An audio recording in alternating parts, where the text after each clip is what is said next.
To Donald. Well, my love, the nest isn't empty just yet, but it's getting there. The years have picked up speed, and now most of our boys are out of the house and caught up in the wonder of college at Liberty University. Kelsey has been married to her wonderful Kyle for nearly 3 years, and Tyler is about to graduate from college. Where in the world has the time gone? Wasn't it just yesterday that we were taking the kids to the zoo for a super surprise Saturday? Or bringing home 3 wide-eyed orphans from Haiti? So much laughter, so much fun, and always you at the center, leading the way. I remember once writing down the ages the kids would be as the years ahead unfolded. The years sounded almost futuristic. 2014, 2015, 2016. A million miles away from my comfortable place at the turn of the century. I would try to imagine life without the noise and homework and music and childlike laughter. Life without 6 sports and theater and dance schedules to somehow balance. I couldn't picture it. But now that we're here, I can see something I didn't see back then. I see you, my love, ever so much more clearly. You and me, holding hands and having more and more time together, the 2 of us rejoicing over the goodness of God, the faithfulness of Him. The lesson we're learning is this: it's all wonderful. Every amazing season back then and now and yet to come. It's been said the best is yet to be. And so it is, especially with you by my side. Let's play and laugh and sing and dance, and together we'll watch our children take wing. The ride is breathtakingly wondrous. I pray it lasts far into our twilight years. Until then, I'll enjoy not always knowing where I end and you begin. I love you always and forever. To Kyle. Kyle, our newest son, who so beautifully leads and loves our only daughter. I think of Don and me, standing on the beach in Mexico on the last day of our honeymoon, praying for the next generation, kids that God might bless us with, and their future spouses. That day, as we prayed on the beach, thousands of miles away, you were born. While we were praying. Amazing how God works out His plan and how faithful He is to answer prayers. Kyle, your heart is beautiful in every way. You cherish simple moments and are kind beyond words. You see the good in people and situations, and you find a way to give God glory always. Your music is taking wing, and now everyone knows about Kyle Kopecki and your gift of singing for Jesus. God is doing such great things with you and Kelsey and your ministries, your love for people. I thank God for you, and look forward to the beautiful seasons ahead. Love you always. To Kelsey. My precious daughter, how wonderful that our dream of making a mother-daughter card and gift line has come true. Possibilities by Dayspring Hallmark is now in stores everywhere, and we are hearing such beautiful things about how this line is bringing people closer. It's all just a dream come true, something I couldn't have seen coming. But God did, and He continues to surprise us, doesn't He? Also, I'm so happy for you and Kyle. Your first book comes out soon, and girls everywhere will want to read The Chase, when God writes your fairy tale. I pray it will change the hearts of this generation. I've never known you to be so happy, and time and again I point to you and Kyle as proof of God's faithfulness. Now, as you 2 move into the future God has for you, as you follow your dreams and shine brightly for Him in all you do, we will be here for you both, praying for you, believing in you, and supporting you however we best can. In the meantime, you'll be in my heart every moment. I love you, sweetheart. To Tyler. It's hard to believe you're so close to college graduation. The time has moved along faster every year, and now here we are, knocking on the door of all that is ahead, all that God is still revealing to you. I'm so proud of the lead roles you've had in your college musicals. To think your papa told you he could see you as Tony from West Side Story one day, and that this past year you were Tony? It's further proof of God's love. But most of all, I am proud of the example you have been to your friends, day in, day out. People around you are stronger because of you, and they are closer to God because of your example. I love that most of all about you, Ty. I'm so excited about your future. You are such a talented screenwriter, songwriter, director. One day the whole world will know. However your dreams unfold, we'll be in the front row, cheering. Hold on to Jesus, son. Keep shining for him. I love you. To Sean. You're finishing your first year at Liberty University with the dream of playing football. No one has worked for it harder than you, and we're so proud of your effort. But more than that, we are proud you want to be at a school that puts God first, in every sense of the word. He has such great plans for you. Sean, you've always had the best attitude, and now, even when there are hard days, you've kept that great attitude. Be joyful, God tells us. Be honest. Be a man of character. Keep working, keep pushing, keep believing. Go to bed every night knowing you did all you could to prepare yourself for the doors God will open in the days ahead. You're a precious gift, son. I love you. Keep smiling and keep seeking God's best. To Josh. What changes you've gone through in the last year. You're at Liberty University now, working on becoming a champion for Christ. Whether on the football field or soccer field, you play with everything in you, leaving everything you have in the moments between the whistles. I'm so proud of you. This we know. There remains a very real possibility that you'll play competitive sports at the next level. God is going to use you for great things, and I believe He will put you on a public platform to do it. Stay strong in Him and listen to His quiet whispers so you'll know which direction to turn. I'm so proud of you, son. I'll forever be cheering on the sidelines. Keep God first in your life. I love you always. To EJ. EJ, it's hard to believe you're finishing up your first year at Liberty University. As you continue to walk into this new season, I'm so glad you know just how much we love you and how deeply we believe in the great plans God has for you. With new opportunities spread out before you, keep your eyes on Jesus, and you'll always be as full of possibility as you are today. I expect great things from you, and I know the Lord expects that too. I'm so glad you're in our family, always and forever. Thanks for your giving heart, EJ. I love you more than you know. To Austin. Austin, what changes God has brought about in your life this past year? First, the devastating blow that you could no longer play football, that you would never suit up for your junior year or ever again for that matter. The heart defect you were born with finally caught up with you in ways we didn't see coming. And though you are so very healthy, as the doctor told you that very sad day, His job is to keep you alive. And so we have watched you cry and call out to God, but also we have watched you embrace this next stage of life like a quarterback, 4th and 12. Like everything about tomorrow depends on it. We've always known there's no quit in you, and now we can see that happening. God has great plans for you still, son. What are they? Well, that's still taking shape, and it has all of us more excited than ever. God saved you at birth, and again when you gave your life to Jesus. Now He has saved you a third time by taking you off that field before the unthinkable might have happened. Whatever He has ahead, I pray you will change the world for the better. I am completely convinced. But through it all, I pray you remember, you are only as strong as your dependence on Jesus. Only as brave as your tenacious grip on His truth. Your story is a series of miracles, and this next chapter will be more of the same. Along the way, your dad and I will be in the front row, cheering you on, whatever you play, whatever you do. Sky's the limit, Oss.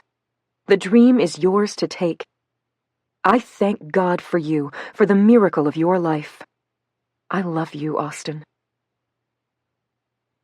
And to God Almighty, the author of life, who has, for now, blessed me with these.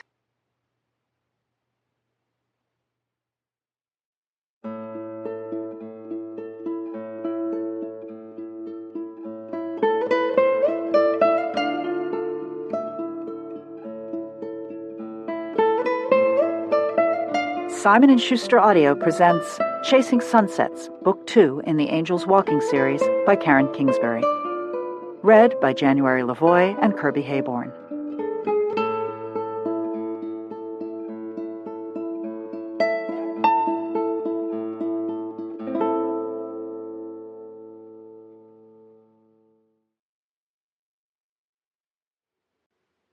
Prologue. Town meeting. Heaven. Jag was going to volunteer. He had decided long before he walked into the meeting. It had only been a matter of convincing his still broken heart. He moved into the room as the others took their seats. A spot at the back was still open. He slipped in and waited. At the front, Orlon rose to face them. "You know why we're here." His voice sounded somber. "It's time for the next part of our mission." He set his shoulders back, strong, determined. This time, the task ahead is very serious. Life or death. Jag closed his eyes. The feel of the moment, the electricity and sense of expectation, all of it was familiar, just like last time. Am I wrong? Wrong to think I can make this journey when I failed last time? No answer whispered to him, but Jag knew what God would say. The Father had already told him after his last Angels Walking mission. What had happened, the tragedy of it all, it wasn't Jag's fault. Earth belonged to the ruler of the kingdom of the air. Darkness would often prevail among men. Until the trumpet sounded, and the Father would defeat evil for all eternity. But that truth didn't lessen the weight of Jag's decision this time around. He had been told he would work again, that the day would come when another Angels Walking mission would require his skills. The time was now. Jag was convinced. He opened his eyes. Orlon was explaining the situation. This time, our mission involves Marcus Dillinger, the pro baseball pitcher. Around the room, the angels nodded. They had all shared a window to the work of the last Angels Walking team. The way Marcus Dillinger was used by God to bring his childhood friend Tyler Ames to Los Angeles. Marcus was MVP for the World Series win a few months ago. Orlon smiled. On Earth, this is a big deal. His smile faded. But now, more than ever, Marcus is searching for meaning. Not only in life, but in love. Of course he is, Jag thought. Man's trophies and titles, his fortune and fame, could never satisfy. Deep in the depths of any human heart, that much was understood. Chasing after such meaningless things resulted in emptiness every time. Orlon went on. Marcus is a good man. He will not let darkness satisfy the longing in his soul. He wants the plans of God. This will work in our favor. His voice fell. Even when everything else in Marcus Dillinger's world will seem to work against us.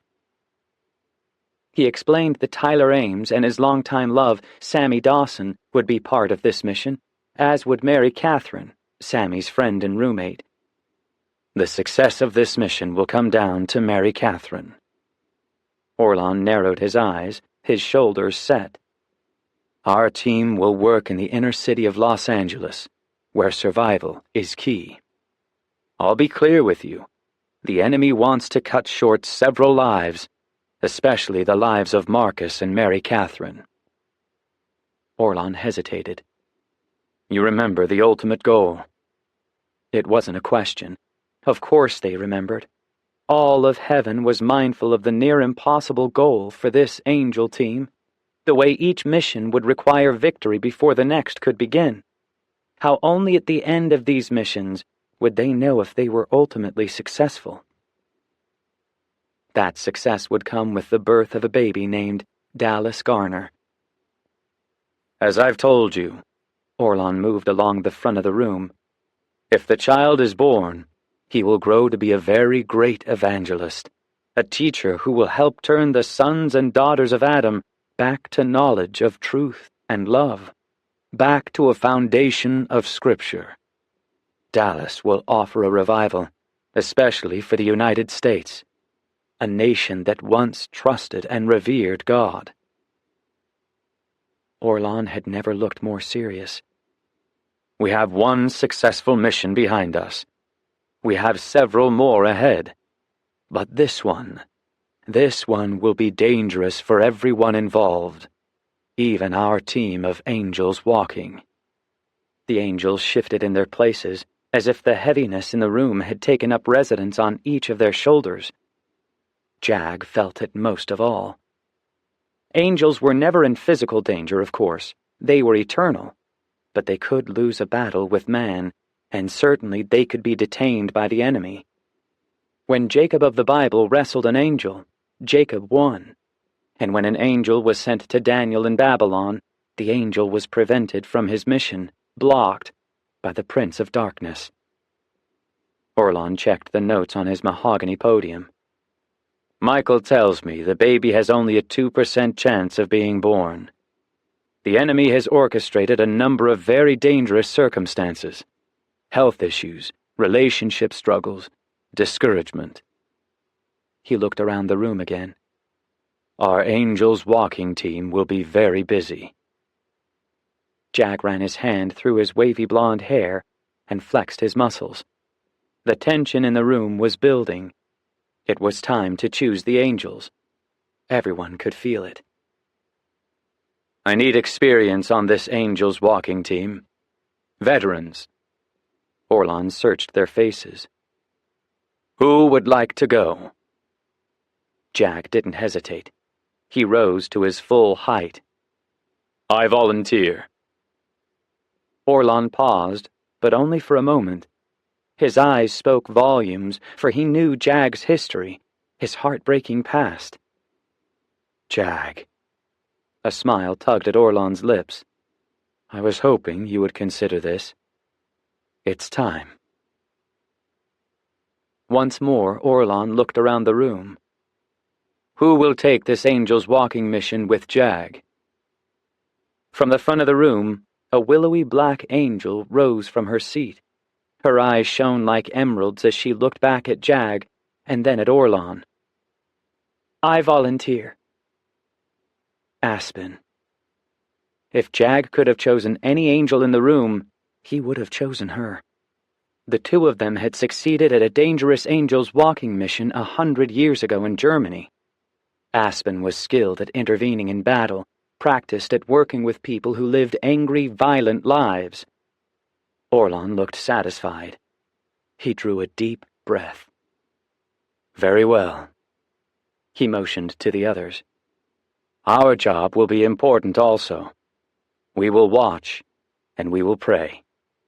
Beginning now.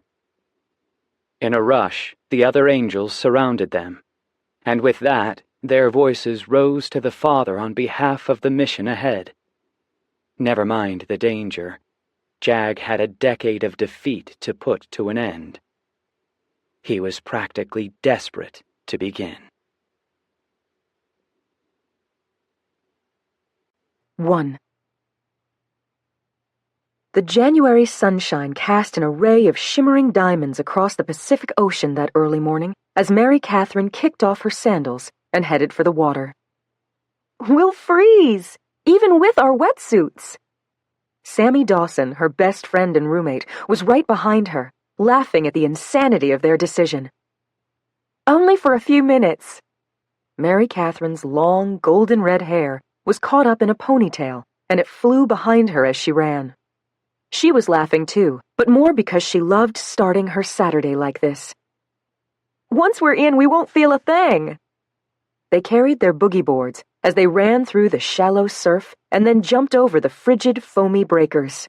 In no time, they were in up to their shoulders, past the foam, and ready to ride the next set of waves. Mary Catherine shook the water from her hair, breathless. See? It isn't terrible. Sure, Sammy shivered. She nodded to the wave headed their way. Come on, keep moving. They caught the first one and rowed it all the way to shore. The spray of cool seawater in their faces, the rush of the powerful ocean beneath them. Mary Catherine loved everything about this. She felt alive and whole and connected to God. A thrilling diversion from the news she'd received last week. The news that her heart didn't have long. Sometime today she would tell Sammy the truth about her health, come clean about the things she'd been hiding. But for now, she would enjoy this moment. And she would remember what her mother told her years ago. Life could never be measured in the number of days a person lived, but only by the beautiful, brilliant life that had colored those days.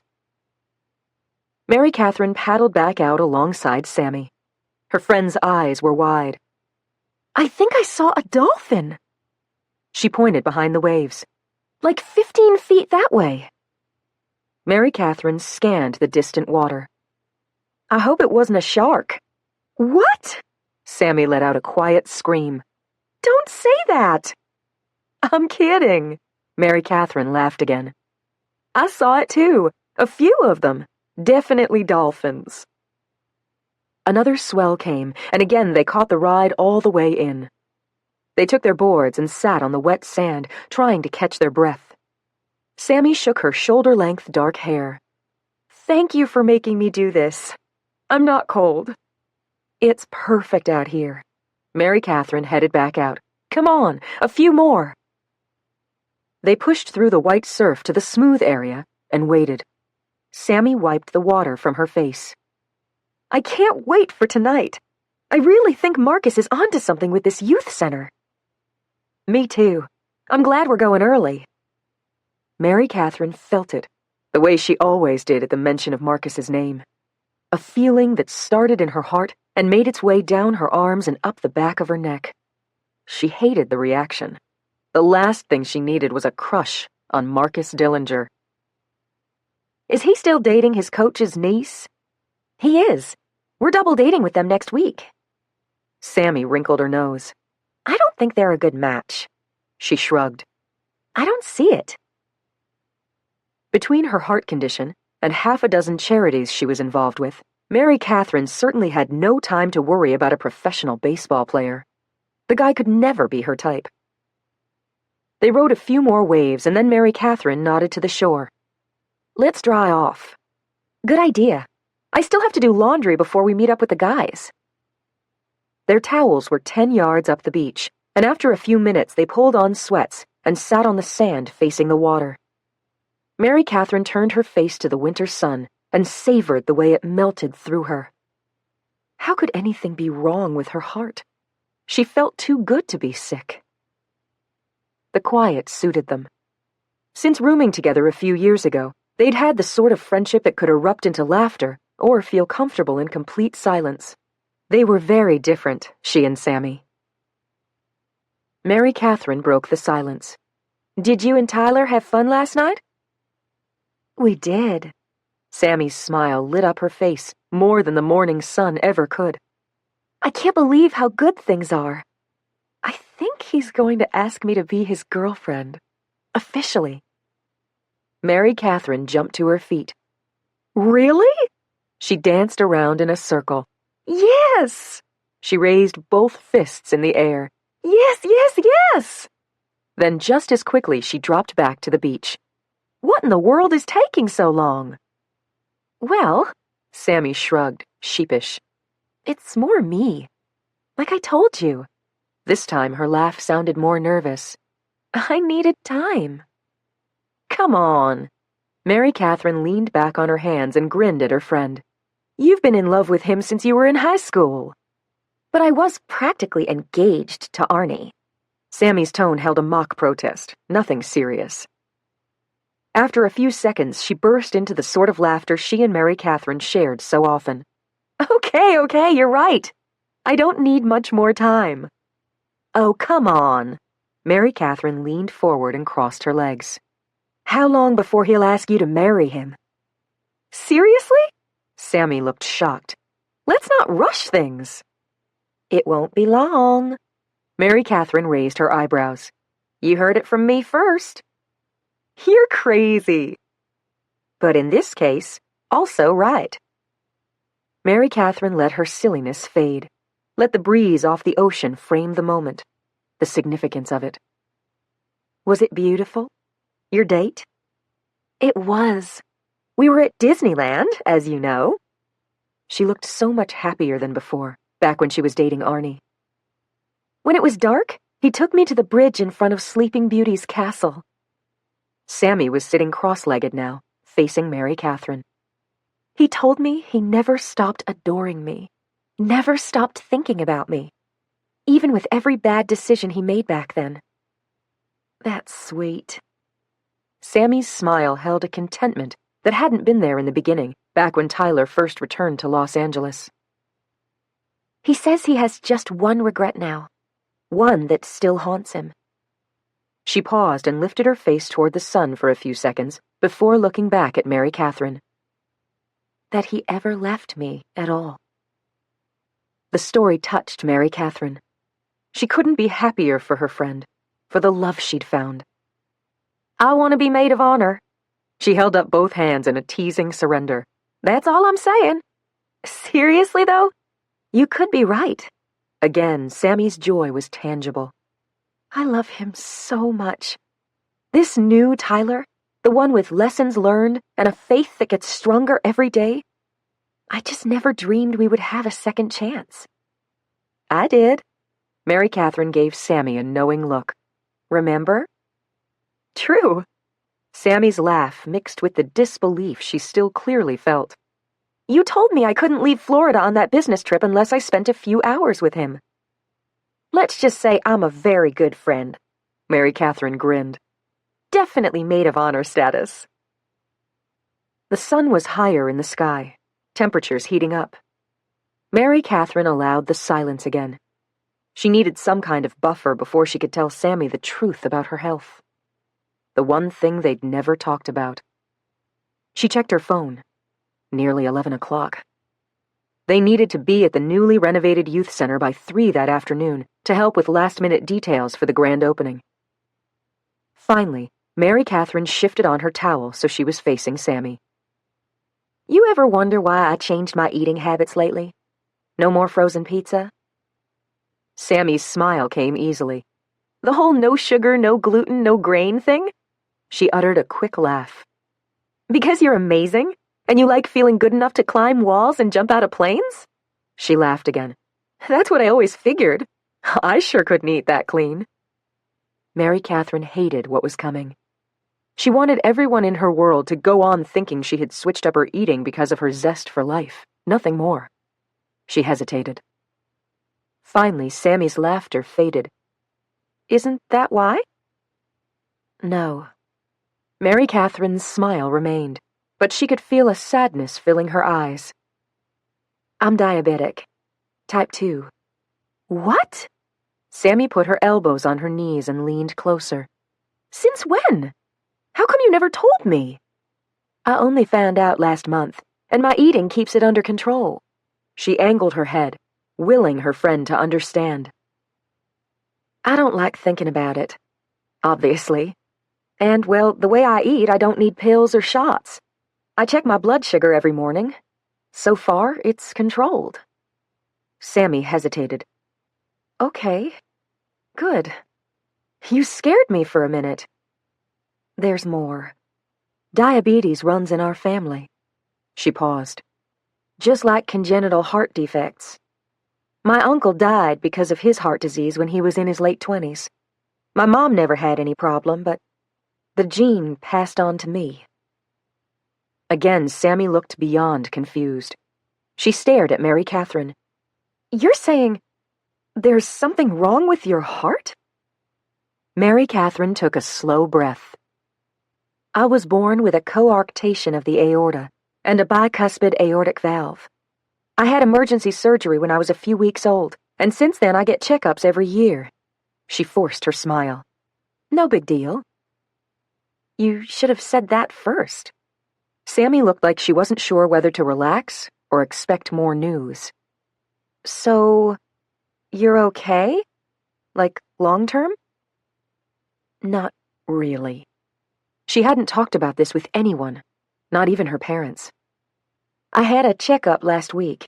My heart's enlarged, which isn't good. And my valves are deteriorating. I'll need a transplant sometime in the next year. Sammy pulled her knees up to her chest and hung her head for several seconds. When she looked up, there was no mistaking the fear in her eyes. What does that mean? The valve transplant isn't the worst thing. People survive those, though mine will be trickier for a lot of reasons. Mary Catherine looked to the sky. The California sun filled the morning. It's my enlarged heart that's the real problem. Even with a transplant, I may not have more than 10 years. Maybe less. The color left Sammy's face, and she simply stared, like she couldn't begin to believe the news. That's awful. You're the only one who knows. She reached out and gave Sammy's hand a brief squeeze. You're my best friend, Sammy. I've been looking for a way to tell you. Sammy hung her head for a long moment again. When she turned to Mary Catherine, there were tears in her eyes. There must be something they can do. Your parents know the best doctors, right? They do, but well, you can't fix an enlarged heart like mine. There are drugs that can slow the process, but that's about it. I can't believe this. Sammy stared at the sky. A minute passed before she lowered her arms and faced Mary Catherine again. Tears fell down her cheeks. We have to find another opinion. I've done that. She looked straight into Sammy's eyes. Look, the reason I'm telling you is so you'll pray. God can do anything, even with this. Again, she worked to keep discouragement from her voice. That's why I care so much about living. Why I'm always talking about only living once. Because I don't have as long as most people. Sammy wiped her tears with her fingertips. It's not fair. It is. Mary Catherine sat up straighter. God's given me all these years of life, and probably many more. I still have lots to do, like get that youth center up and running tonight, and maybe move to Africa for a year and work with orphans. You always say that. I'll do it one of these days. Mary Catherine found her smile again. Of course, I'll probably skydive another dozen times at least. And look. She turned her face toward the ocean again. I have mornings like this, with you. She felt a familiar peace fill her soul. God has been far more than fair with me. Are you in pain? I mean, does it make your chest hurt? Not at all. She raised her hands and dropped them again. I feel perfect. Good. Sammy looked off, her expression marked with sorrow. What about love? What about it? Mary Catherine felt her heart sink. Sammy stared at her. You deserve love. No. She shook her head. I won't have time. Mary Catherine felt tears sting her own eyes. But I'm okay with that. Sammy looked into her eyes again. You were going to find someone real, remember? Someone like you, with faith like you, and a love for life like you. Sammy shook her head. That was supposed to be the miracle of your life. She exhaled hard. I can't believe this. Sammy, it's all right. Mary Catherine put her hand on her friend's shoulder. God's going to give me a different kind of miracle. She stood and reached out her hand. Come on, let's go find those dolphins. Sammy waited several seconds before she took Mary Catherine's hand. Really? She shaded her eyes so she could see better. Can you do this? Swimming in the ocean, is that good for you? It's all good. She slipped back into her wetsuit and ran a few steps ahead. The more life in my days, the better. Then it doesn't matter how many days I have, just that I really lived them. I hate this. Sammy climbed into her wetsuit and caught up to her. You're probably supposed to be home resting. Never. Mary Catherine grabbed her boogie board and ran through the surf. Her laughter mixed with the sound of the waves. God wants me out here! Sammy paddled alongside her. The moment they reached the calm area before the swells, they spotted the dolphins. 3 of them, playing in the water a few yards away. See? Mary Catherine's joy was as genuine as the sun on the water. I don't want to miss this! For the first time in many minutes, Sammy smiled again. I don't know anyone like you, MC. I'll take that as a compliment. Mary Catherine looked over her shoulder as the perfect wave came straight for them. Here we go! And with that, they both caught the wave and started to ride it in. The moment they did, Mary Catherine spotted 2 of the dolphins riding alongside them. Look! She shouted. Sammy turned her head and saw what was happening just before the dolphins kicked out of the wave and headed back out to sea. Wow!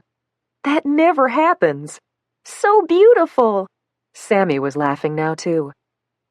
Mary Catherine turned her attention to the shore as the ride continued.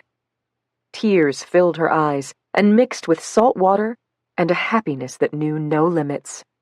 The heaviness from earlier was gone. No matter how many years she had or where God would lead her from here, one thing would always be true. As long as she drew breath, she would spend her days living. 2. Dwayne Davis was her life now. Lexi watched him behind the wheel, his face twisted in an angry look. He was determined. This time, he was really going to do it. Which was crazy, because a daytime robbery was the stupidest thing ever. They could both get caught, and Lexi would wind up in prison just like her mama. How was she going to tell her grandma something like that? Dwayne jerked the car into the parking lot of the Shell gas station. Lexi couldn't breathe, couldn't talk. What if the guy behind the counter had a gun? What if Dwayne got shot? I'm not sure if we should... She couldn't think of anything else to say. Dwayne slammed the car into park and glared at her. He left the engine running. Shut up. He looked over his shoulder. Stay low. She did as he asked. Her heart pounded against her thin t-shirt. Dwayne was her man. She wasn't ready to lose him. If the store guy had a gun, then this could end bad, really bad. Lexi closed her eyes. She was only 16, but they would throw her behind bars. She could already feel the cold metal handcuffs on her wrists. If he could do it, if Dwayne could pull off the robbery, he'd be leader of the gang, which would make her the girl everyone wanted to be. That girl, gang leader's girl. She opened her eyes. Her heart was beating so hard the noise was all she could hear. Where was he? What was taking so long? For a quick second, she caught her reflection in the mirror. Her dad was black, Mom was Hispanic. She had long, straight hair and light brown skin. Guys thought she was pretty. She'd been sleeping around for a year, but the last few months she'd belonged to Dwayne. Him alone. He made her feel special, like she was someone. Lexi peered through the window. She couldn't see the cash register, but she could hear yelling. Probably Dwayne. He was so angry today. Like he could shoot someone without thinking about it. He was actually scaring her. Suddenly, Dwayne burst through the door with a paper bag, probably full of money. He stopped, aimed his gun back toward the store, and fired. At the same time, a bullet whizzed past Dwayne's head, barely missing him. "Dwayne, hurry!" she cried out. Dwayne turned and ran for the car. He jumped in and sped out of the parking lot. He didn't look at her or say anything. His eyes were like black steel. Lexi felt like she was going to throw up. The wheels spun as they turned left and peeled down the street. She tried to understand. "Where are you going?" Her voice was loud and frantic. She hated this. Why couldn't he talk to her? She could hardly breathe. "Dwayne, where?" "I'm thinking." He was breathing hard. He looked into the bag as he drove and let out a victory shout. "We did it, Lex. We got this thing. Gotta be a couple $100 here." "Did you?" Did you kill him? Dwayne glared at her. I missed, okay? He kept one hand on the wheel and lunged at her like he might slap her. Instead, he shoved the bag onto the floorboard. Lexi didn't dare ask where they were going again. Dwayne was 18. He would think of a plan. Sirens sounded in the distance. Dwayne rattled off a bunch of cuss words. He leaned forward like he was looking for a way out. The car's steering wasn't the greatest, so he took a turn on two wheels and sped halfway down the street before he pulled over. Dwayne dropped down in the seat and pulled his baseball cap low over his eyes. Don't talk. Lexi wanted to yell at him that she wasn't a baby. She could talk if she wanted to. But then Dwayne might tell her to get out and walk home. If she wanted to belong to him, she needed to do what he asked. She crossed her arms and kept her mouth closed. At his house, when they were in bed, he was the nicest guy in the world. One day he'd quit getting so angry. Maybe if he became leader of the gang. That would make him happy. Dwayne's phone rang. He was shaking, looking at the money and then checking the rearview mirror. He took his phone from his pocket and answered it. Sup? It was a guy's voice on the other end. Lexi could hear that much, but she couldn't make out what he was saying. Dwayne cussed at the guy and then lowered his voice. You can't keep changing the rules. Lexi felt sick again. Must have been someone from the committee, the guys who would decide the next leader of the gang. So far, Dwayne was only supposed to hit up a convenience store in the middle of the day, nothing more. But it was never that easy, not with the West Knights. Dwayne shook his head and then smacked his hand on the dashboard. He cussed under his breath this time. Fine. Tonight. He shook his head, angrier than before. Later. Lexi knew better than to ask. Instead, she looked straight ahead, her arms still pressed against her stomach. He slammed his hand against the dashboard again. Gotta kill 3 Easttown thugs or Marcus Dillinger. Tonight. The baseball player? Lexi stared at him. You can't kill him. Dwayne made a fist and then relaxed it. Marcus is an easy kill. Dwayne laughed, but the sound seemed dark, almost evil. Lexi's heart raced faster than before. Dwayne couldn't be for real. He couldn't kill Marcus Dillinger. The guy was a hero, MVP of the Dodgers. The opening of his youth center was tonight. Killing Marcus? Lexi wanted to scream. Marcus was the hottest player on the Dodgers. From everything she'd seen on TV, he seemed like a great guy. Why would the committee want Marcus dead? None of it made sense. Dwayne picked up his phone and made a quick call. The voice on the other end sounded like the same guy. Yo, I made up my mind. I got Dillinger. Tonight. Dwayne took off his baseball cap and rubbed his head. He looked over his shoulder behind them. Police missed us. This time, Lexi wanted to say. He tossed the bag of cash at her. See what your man did for you, baby? This is only the beginning.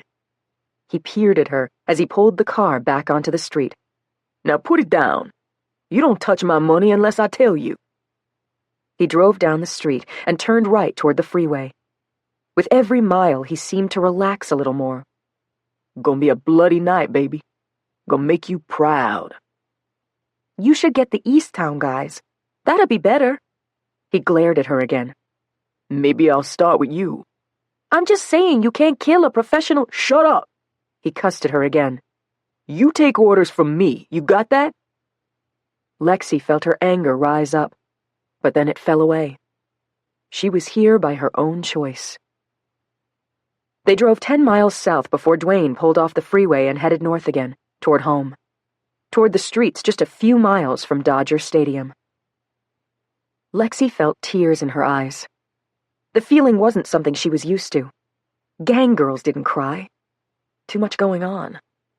Still, Lexi wished they could take a week off from stealing and killing and claiming territory.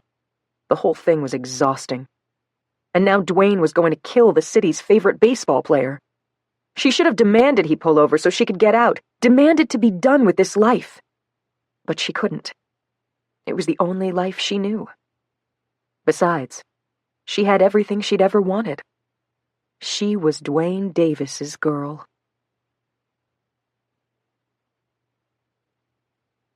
Three.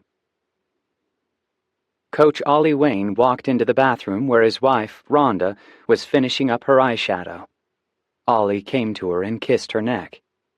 "You look beautiful. Prettiest coach's wife ever." She cast him a teasing look. "Coach's wife?" Ollie loved her spunk. He gave his own forehead a light smack. "What? Did I say coach's wife?" He did a humble bow. "Forgive me. I meant you're the prettiest woman in all the world, wife or not. Forget about just us coaches." "Thank you." She gave him a flirty grin and returned to the mirror. "Will Tyler be there today?" "Yes, Tyler and his girlfriend. A few other friends of Marcus and the volunteers from the neighborhood." Rhonda smiled. "I'm proud of Marcus. What he's done, it's really something." "He and Tyler have worked on it around the clock." Ollie sat on the edge of the tub. "He requested that the media not be there tonight. Doesn't want it to be a circus." "See, that's what I love about him." Rhonda was putting on her lipstick. "This isn't about getting another headline." "The exact opposite." Ollie stood. "I'll bring the car up." "Okay." She grinned at him and returned to the eyeshadow. 5 minutes, tops." Ollie chuckled as he left the bathroom and walked downstairs to the garage. They lived in Silver Lake, in the shadow of Dodger Stadium, an area recently voted the #1 most hipster neighborhood in the country. Of course, that wasn't why Ollie and Rhonda and their family lived there. They'd moved to Silver Lake 15 years ago when Ollie was hired by the Dodgers. He'd been the head pitching coach for the last decade. They didn't plan on going anywhere. Besides, the neighborhood suited them. Organic food and farmers markets and the new Whole Foods down the street. People were friendly and the coffee was the best in all of Los Angeles. Ollie and Rhonda loved being with their neighbors and sharing their faith whenever possible.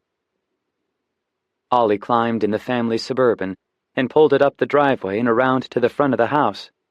As he waited, Ollie thought about the goodness of God. He and Rhonda were about to celebrate 20 years of marriage. Their 3 kids were healthy and finding their way through life with a faith that was increasingly their own. Shane was 18, a senior shortstop at nearby La Mirada Academy, and at 11, Tucker was finishing up 5th grade and excited about middle school next year. The only one Ollie worried about was Sierra. Their pretty brunette was 16, a sophomore at La Mirada. All her life, Sierra had been close to Rhonda. The two of them shopped and shared coffee dates and spent Saturday mornings hiking around Silver Lake. But this year, things had changed. Sierra had started to hang out with a rougher crowd, and before Christmas break, a school monitor caught her in the parking lot with a group of shady kids, ditching class. More prayer, Ollie told himself. They wouldn't lose Sierra without doing everything in their power to keep her from straying. She was inside now, up in her bedroom studying for a biology test. Ollie almost wished she was coming with them to the youth center instead. Serving someone else might help Sierra remember who she was and the family she belonged to. Part of the problem was his niece, Shelley. She was 19, a fashion design major at USC. Shelley didn't share the same faith as the rest of the family, but Sierra looked up to her. The two would go for coffee or shopping every few weeks. Shelley figured herself too smart to need Jesus, too gifted and financially secure to need redemption. That attitude was rubbing off on Sierra. Her father, Ollie's brother, was a neurosurgeon. He'd lost control of Shelley long ago. Even before her freshman year at USC, when she moved in with a grad student she was dating at the time, she'd told her parents she didn't share their beliefs or their values. And now, Shelley was dating Marcus Dillinger. Rhonda came hurrying out and jumped in the passenger side. "Let's do this." She smiled at him as she set her purse on the floor. "We're picking up Shelley?" Ollie assumed as much. Yes. Rhonda gave a careful nod. Your niece wouldn't miss this. Amazing. She's found this sudden desire to help others. Rhonda gave Ollie a polite smile. She would pick up trash in the gutter if it meant being close to Marcus. I know. Ollie sighed. What does Marcus see in her? This time Rhonda cast Ollie a wary glance. Really? Ollie thought about his niece for a long moment. Tanned, bleach blonde, with a body that bore the proof of her twice-daily yoga. She had confidence, a career ahead of her, and money. She was the kind of girl Ollie was used to seeing on the arms of his ball players. But Marcus Dillinger? His star pitcher had changed so much in the past year. Ever since Tyler Ames arrived, the two of them had shared a quest to change life in the inner city. He had watched Marcus's faith in God grow every week in every area except one, Marcus's decision to date Shelley. Ollie could only pray that in the next 6 weeks before spring training, Marcus would see the light about Shelley. Sooner than later. Before things got more serious. He'd seen some very good men brought down by the wrong women. Marcus was a great guy, but he wasn't bulletproof. 4. Marcus pulled his Hummer off the freeway and turned right toward the brand-new Kairos Youth Center. The afternoon sun was even warmer than expected. Marcus had the windows down, and now he turned the radio off and breathed. Just breathed. God, you did this. You gave me a dream to change things on the streets, and now, well, here we are. It's all you, Lord. My son, you will do even greater things in my name. I have chosen you for such a time as this.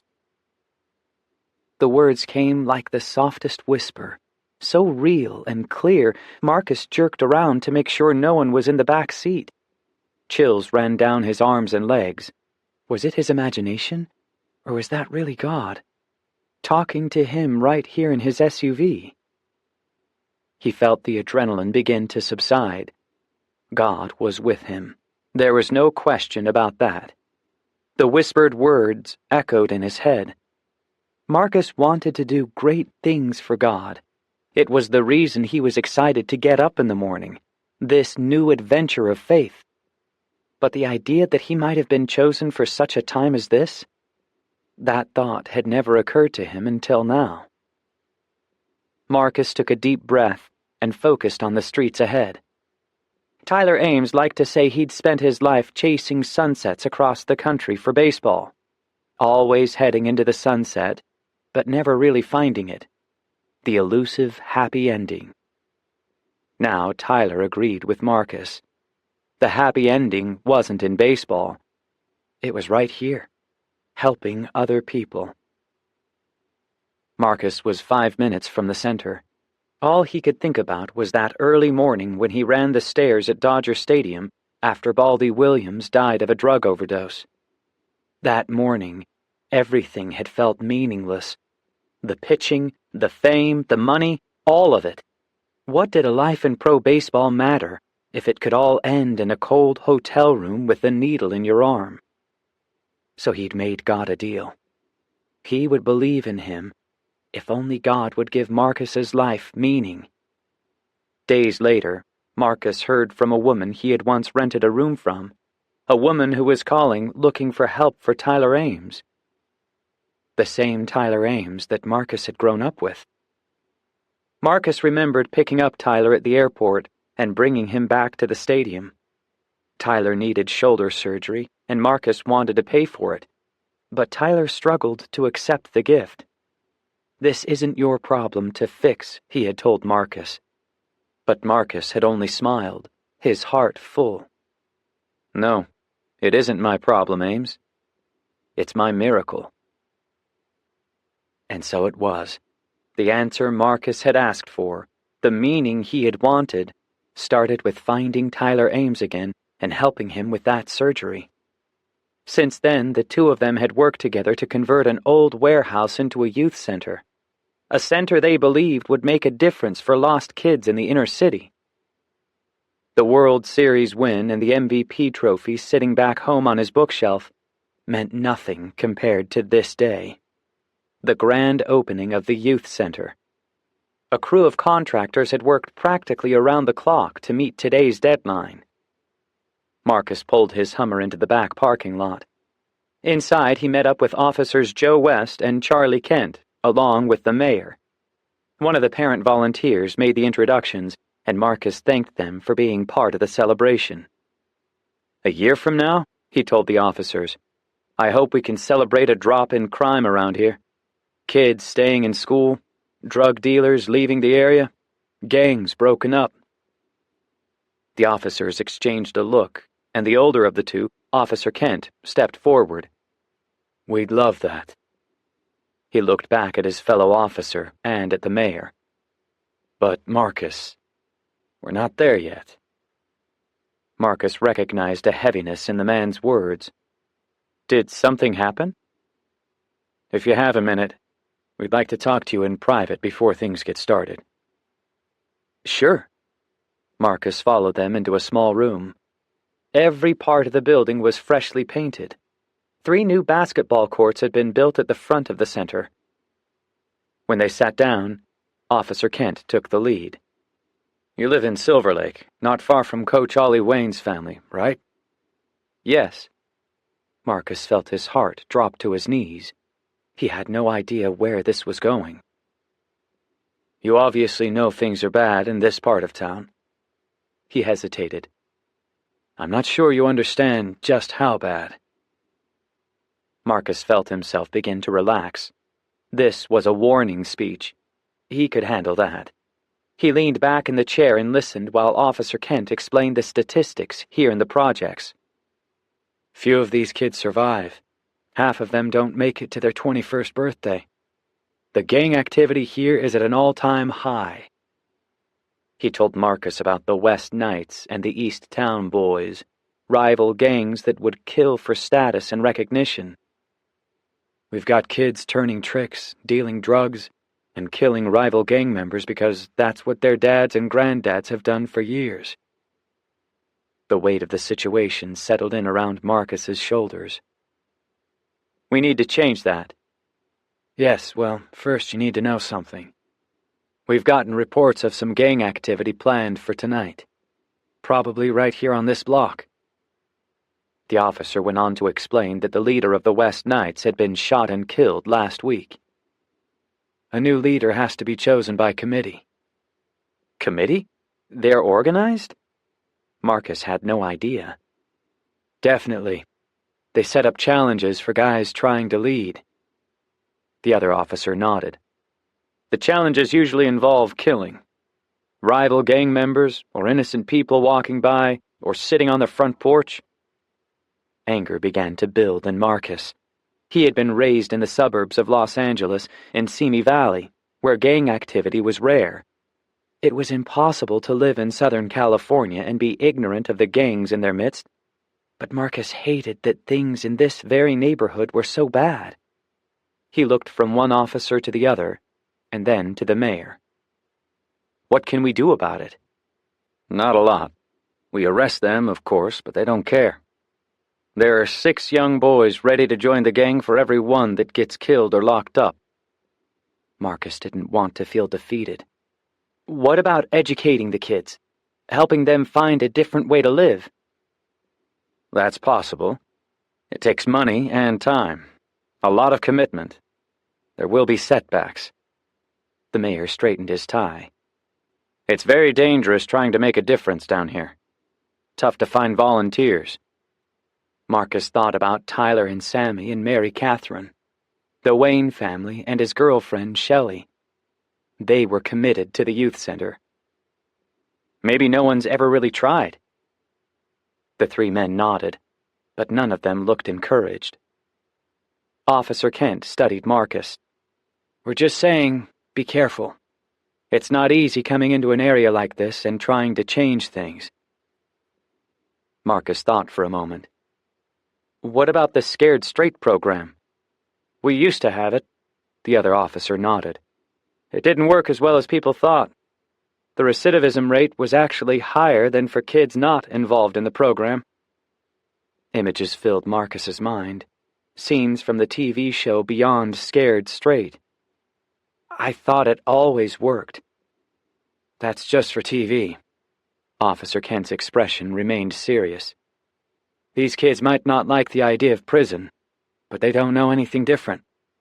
In most cases, they have a parent there. A heaviness hung over the small room. Marcus thanked the men for their time and warning. No matter the danger, I'm supposed to be here. I believe that. We already have local volunteers willing to staff the center around the clock, so that kids will always have a place to get away from the crime and gang activity. Yes. Officer Kent smiled, but it didn't reach his eyes. I'd love to see a change. He looked at the other men. We all would. Marcus stood first. My friends will be here soon. He shook each of their hands. Will you stick around? Absolutely. Officer Kent rose to his feet, and the others joined him. We plan to keep a few patrol cars circling the center. Gangs like to take over a place like this. If that happens, every bit of money and work has been wasted. That's why the patrol cars. So that won't happen this time, right? Marcus waited. He wanted more than hope here. He wanted a promise. You have our word. The mayor nodded. This center will be for kids looking for a way out. Great. Marcus led the way to the door. He couldn't get out of this meeting fast enough. Yes, of course, he knew the streets were tough. They were dangerous to anyone in this part of town. But if someone didn't offer these kids hope, then nothing would ever change. So maybe that's what the whispered response meant while he was driving in. Maybe this was exactly what God had chosen him to do. To give kids hope where currently they had none. If things had never been worse, like the officer said, then the rest of the whisper made sense too. He had been chosen for such a time as this. Jag and Aspen stood in the corner of the room, invisible to human eyes. The news was troubling, but not surprising. They had been told from the beginning that this mission would be dangerous, and so it would be. The officers had no idea how serious the gang activity would be that night. But Jag and Aspen knew. They knew about Dwayne Davis and his plan to kill Marcus Dillinger. They knew about the trap Lexi was in and the desperation that filled every home along the streets of this neighborhood. That's why they were here. It was time to decide where they would take their stands. I'll be a police officer. Jag spoke first. Good. Aspen looked serious, her mind working. I'll be a volunteer, a local parent. Jag liked the idea. We need to break up the gang activity tonight. East Town plans to kill Dwayne. They know he's pushing to be the leader of the West Knights. Such a waste. Aspen stayed in place. Why do they want to kill each other? Sons and daughters of Adam have strange ways of finding identity and power. Jag watched the two police officers, the mayor, and Marcus Dillinger. The offer of love and salvation is available for any of them. He felt the pain of Earth. But they choose this. They needed a plan for tonight. Aspen was small, but capable. Jag believed in her. He steadied himself. The biggest danger tonight is Dwayne Davis. One of us has to stay here at the center. Distract Marcus. Keep him from going out front. No way Dwayne's coming inside the center tonight. Not with the police here. I'll stay. I can distract him. Aspen's confidence was unwavering. All of heaven will be praying. Don't forget that. Exactly. Jag thought for a moment. I'll deal with the East Town gang, and keep watch over Dwayne." Aspen must have seen the look in his eyes. She put her hand on his shoulder. "You have nothing to avenge, Jag. Nothing to prove." Her smile was weighted with understanding. "This is a new mission." "I know." New mission or not, Jag had a score to settle with the enemy. He needed to succeed at this Angel's Walking mission. "I'll be fine." "Okay." Aspen knew Jag's past, the reasons he hadn't been on a mission in 10 years. "Remember how this works. You can't have the assistance of heaven unless you follow the rules." "Of course." He reached out to her. "Let's pray." They held hands and asked God to guide them, to give them wisdom and vision, and to help them prevent any loss of life, one of the directives of those angels who walked among the sons of Adam. Jag turned to Aspen. "Godspeed." "You too." And with that, they were gone.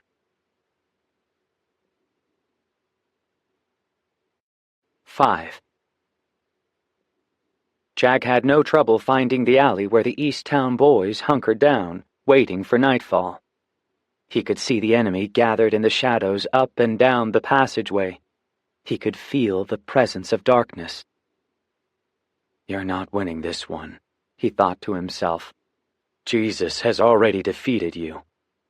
He uttered the words out loud, and smiled when the demons in the shadows cringed, when they shrank back in fear. The name of Jesus. Scripture was clear about the power of that one name.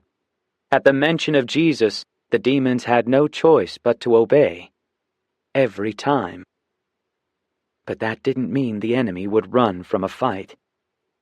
As soon as they gathered themselves, the dark beings lunged toward Jag, hissing at him, trying to scare him from their gathering. "This is our territory."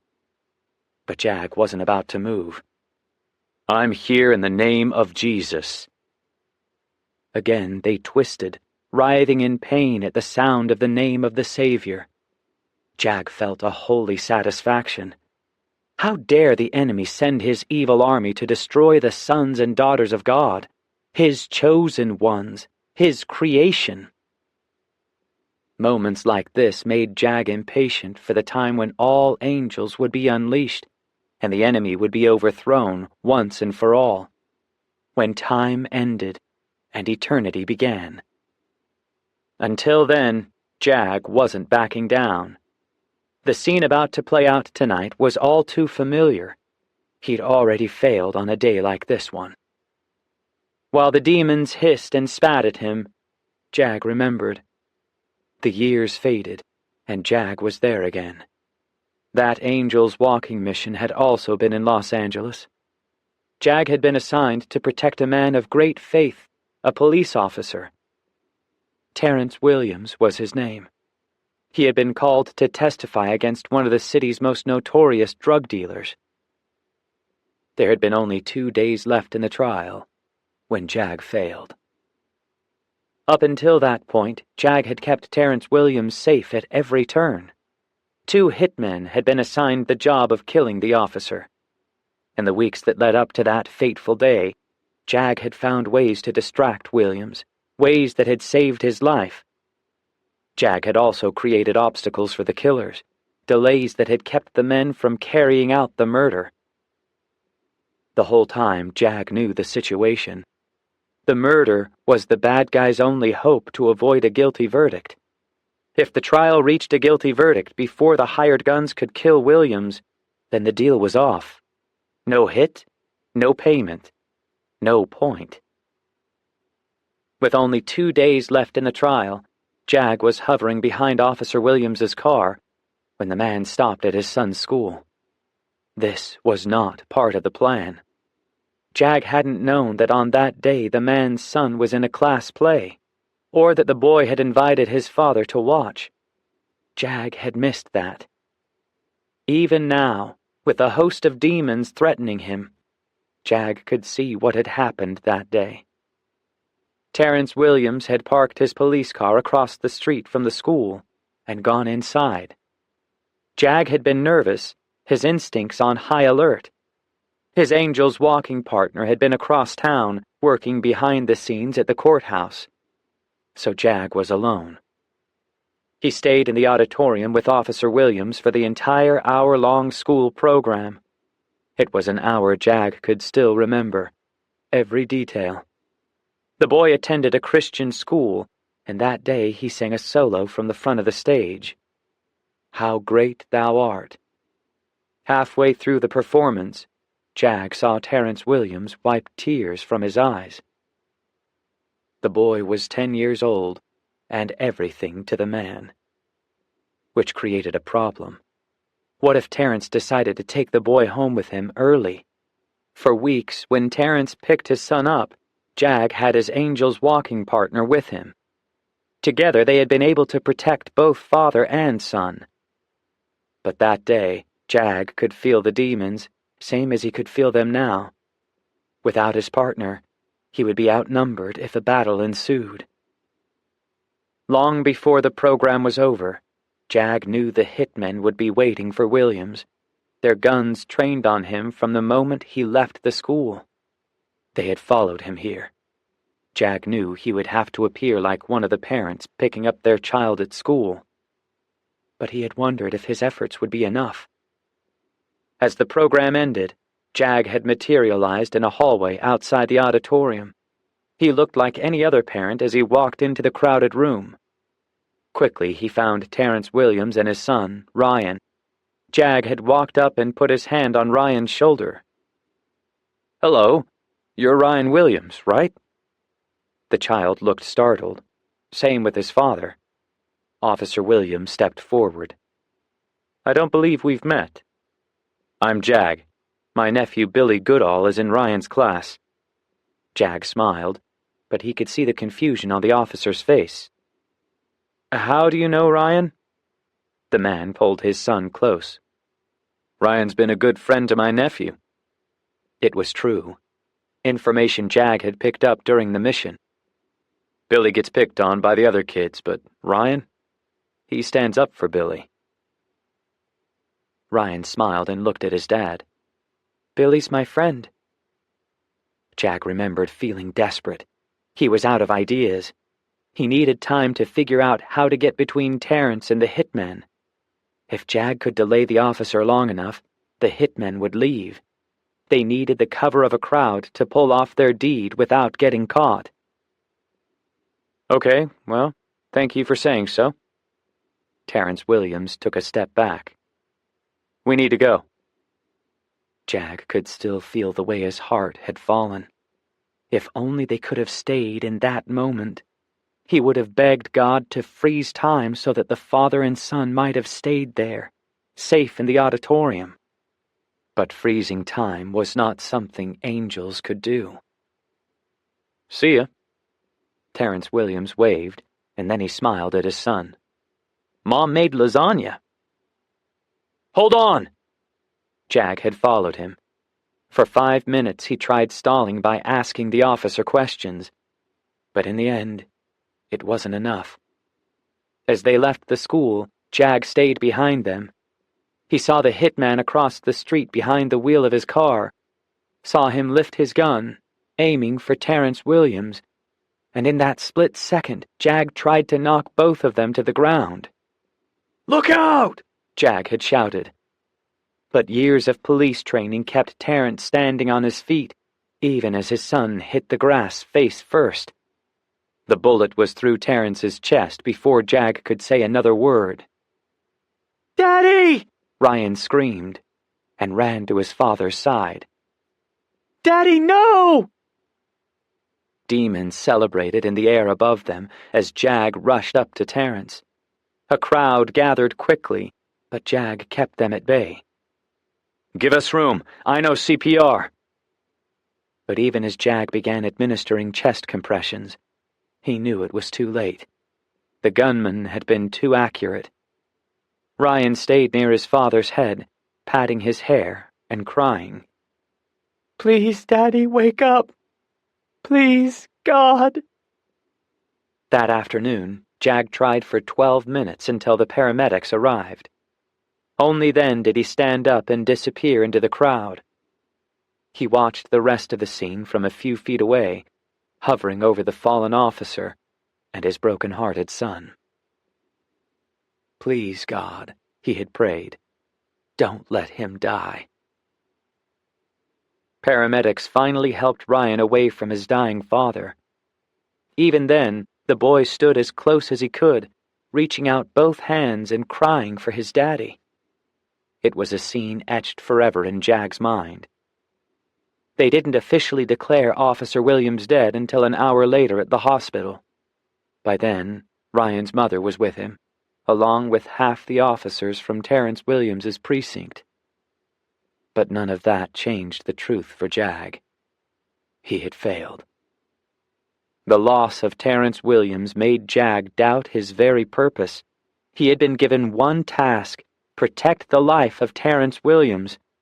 Yes, God knew the number of a man's days, but sometimes that number was small because the enemy had cut it short.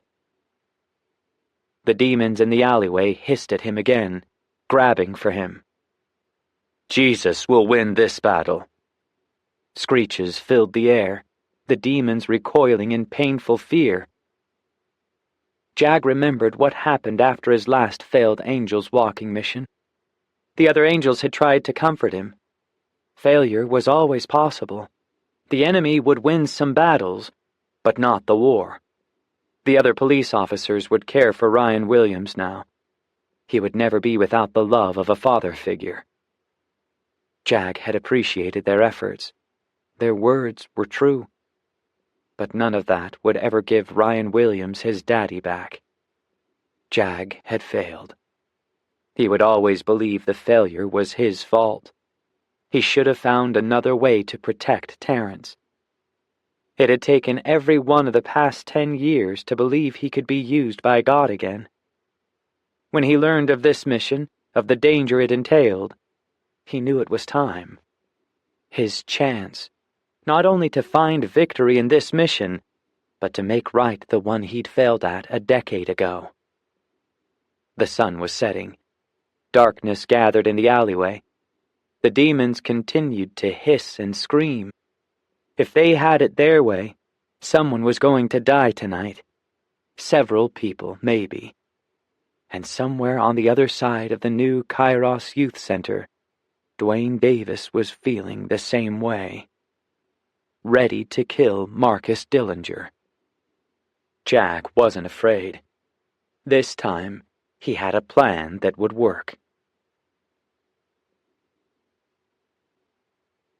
6. Mary Catherine and Sammy walked into the new youth center just after 3 o'clock. She felt more like herself again, now that she had told Sammy the truth about her heart. At their apartment earlier, Mary Catherine had made Sammy promise she wouldn't treat her any differently. "I'm not dying," Mary Catherine had said. "Not yet." "But you will. Too soon." Mary Catherine had held up her finger and shook her head. "None of us knows how long we have." Eventually, Sammy had agreed. "God wants us to live today. That's what you're saying? He'll handle the rest?" "Yes, exactly." Since then, they hadn't talked about it. Sammy was a little quieter than usual, but nothing the guys would notice. Mary Catherine was only glad the discussion was behind them. As difficult as it was to share the news with Sammy, Mary Catherine had wanted her best friend to know. They headed through the triple gymnasium into the Virginia Hutchison Hall, the place where tutoring would happen every school day afternoon and evening. Today, though, tables were set up around the perimeter for the grand opening. Marcus was carrying a box of plates to one of the tables. Mary Catherine felt it again, the way her dying heart came fully alive in his presence. She chided herself to keep tight control over her emotions. Marcus wasn't interested anyway. "Sammy!" Tyler was at the opposite side of the room, setting out plastic cups. She hurried to meet him. Mary Catherine made eye contact with Marcus. At the same time, the box he was carrying broke open, and plates started to fall to the ground a few at a time. She hurried over and began picking them up. "Perfect timing." So you were late on purpose? Marcus set the box down and helped her gather the plates from the floor. Late? Mary Catherine hoped he couldn't see the heat in her cheeks. It's not fashionable to be exactly on time. You should know that. Mary Catherine and Marcus always slipped into this teasing type of banter. Sarcastic and even a little flirty. Nothing too deep. The two of them held the box together long enough to get it to the table. Seriously, how can I help? Mary Catherine kept her tone light. She probably should have gone to the other room and helped Sammy and Tyler. It did her no good being around Marcus, not when he had this magnetic pull on her. Like being in his presence caused the oxygen to leave the room. I still have to wash down half a dozen tables in the back. He winked at her. You can help. Mary Catherine looked over her shoulder. I thought the Waynes were coming. They are, he grinned. Even more fashionably late than you and Sammy. Before they could head to the back for the dirty tables, Coach Ollie Wayne, his wife, and his niece entered the room. We're here! Rhonda Wayne led the way. Ready to help! Mary Catherine took a step back. As she did, Shelley set her eyes on Marcus and came to him. She looked like a hunter eyeing her prey. Mary Catherine felt her frustration rise. Don't be catty, she told herself. You have no reason to be jealous. Just walk away. Shelley reached Marcus and gave him a long hug and a kiss on his lips. Marcus looked surprised and maybe a little embarrassed. He chuckled. Well, hey there. Help can mean a lot of things, right? Shelley spoke loud enough for everyone to hear. Mary Catherine was ready for a new location. She crossed the room to where Rhonda Wayne was helping Sammy with the cups.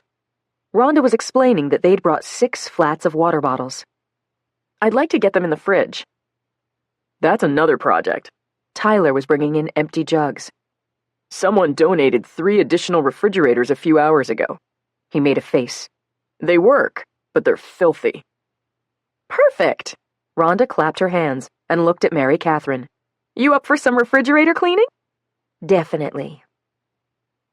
On the way back to the kitchen, Rhonda introduced herself. I've heard of you. Sammy can't stop talking about how you taught her how to live. Rhonda smiled. You're her hero. That's sweet. Mary Catherine felt the compliment to the center of her soul. She had no idea Sammy talked about her to other people. God was letting her help other people learn how to live, even while she was dying. I hear a lot about your family, too. I guess yours is the hangout house. Marcus lives in the neighborhood, and you probably know Tyler's staying with him for now. They come over for dinner, and then a game of pool breaks out, and the two of them stay till midnight. Happens all the time. Mary Catherine could picture that. Sammy had been there many times with Tyler. Apparently Shelley was usually there, too. You host a house church, right? That's what Sammy told me. Yes. They reached the refrigerators and found a few empty buckets. Our pastor stepped down, so our main church is in transition. For the next few months, the staff encouraged us to meet in our homes. Invite neighbors, that sort of thing. Tyler and Sammy have been joining us for a while now. Rhonda found a few rags, and she and Mary Catherine filled the buckets with hot, soapy water. Do you have a church? I do. It's an hour away. Well, then join us tomorrow. We'd love to have you. The invitation was tempting. Thank you. Maybe some other time. Mary Catherine couldn't attend. Not when Shelley would be there, fawning over Marcus. In that setting, it would be almost impossible to focus on God. Besides, the hour drive each way was good for her. Time to pray and sing and remind herself that true happiness could only come if she busied herself with things that mattered. Things like this. She and Rhonda worked for an hour cleaning the refrigerators until the mold and the mildew were gone. They even found a box of baking soda in the pantry, and after a few rinses, the shelves actually smelled clean. The whole time, they talked about family and faith, how Rhonda and Ollie like to think of their home as a church in more ways than one. We ask God to fill our home, and then He does, every time. Rhonda's laugh came easily. Not saying it isn't crazy around the dinner table sometimes, but it's worth it. Mary Catherine tried not to feel jealous. That was the type of home she had always wanted. Instead, she'd been an only child raised by wealthy parents. Parents too busy with their social clubs and charities to notice their daughter's loneliness. Maybe someday she would take Rhonda up on her offer and attend home church at their house. Whenever Mary Catherine stopped reacting every time she saw Marcus Dillinger. However long that might take. When they finished, Mary Catherine and Rhonda joined the others in the hall. The place had filled up. Volunteers from the neighborhood had flooded the place, and half the tables were full of cookies and cupcakes. In another room, neighbors were helping set up games and filling bowls with candy. Marcus and Tyler hadn't missed a detail. Mary Catherine found Sammy working on one of the dessert tables. Shelley was helping Coach Wayne at the other end of the room. Where's Marcus? The police wanted to talk to him and Tyler. Sammy didn't sound worried. Probably just figuring out logistics for tonight. They're expecting a ton of people. A few minutes later, Marcus and Tyler returned, their expressions concerned. Tyler motioned to Sammy and Mary Catherine. We need to talk to you. He pointed across the room. Mary Catherine, could you get Rhonda and Ollie Wayne? They need to be there too. Something was wrong. Mary Catherine could feel it. In this part of town, there was no telling what had happened, but whatever it was, the guys were deeply concerned. She found the coach and his wife, and they headed to the small room with the others. Once they were in the small room, Marcus took over. The police have warned us. He looked alarmed, and more than a little frustrated. The two largest gangs in the area, the West Knights and East Town Boys, are planning a confrontation tonight. Here, in front of the youth center. For several seconds, no one said anything. Coach Wayne was the first to talk. They should call in backup. You can't let a bunch of thugs ruin this for everyone else. It's their way of resisting change. Marcus pinched his lips together. That's what the officers said. Well, that's not right. Rhonda stood at her husband's side. I agree with Ollie. Let's get more police out here, until they figure out that this isn't a place for gangs. Sammy stood next to Tyler. She looked terrified. Maybe we should call it off. We can do this next week, right? Let the police figure it out and try again when the gangs aren't threatening. We can't do that. Mary Catherine's words came before she could stop them. We need to pray. God will keep us safe. We just have to ask him. Marcus looked at her, and his eyes softened. I like it. He held his hands out to the others in the room. Let's pray. The police will keep a watch out front, and here on the inside, we'll just love on whatever kids come through the door.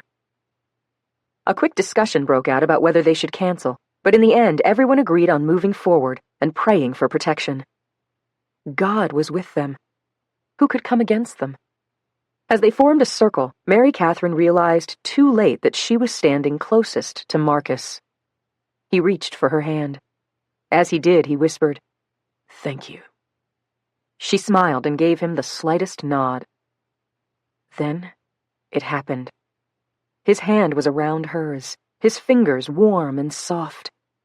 Something about the feeling felt familiar and breathtaking all at once. Dear God, help me think. Help my heart get back in line, please. Coach Ollie was praying, asking God for protection, asking that he place his angels around the building to keep them safe at tonight's open house. Mary Catherine could barely concentrate. When the prayer ended, Marcus gave her hand a slight squeeze. He smiled at her. Seriously, thank you. He allowed a brief laugh.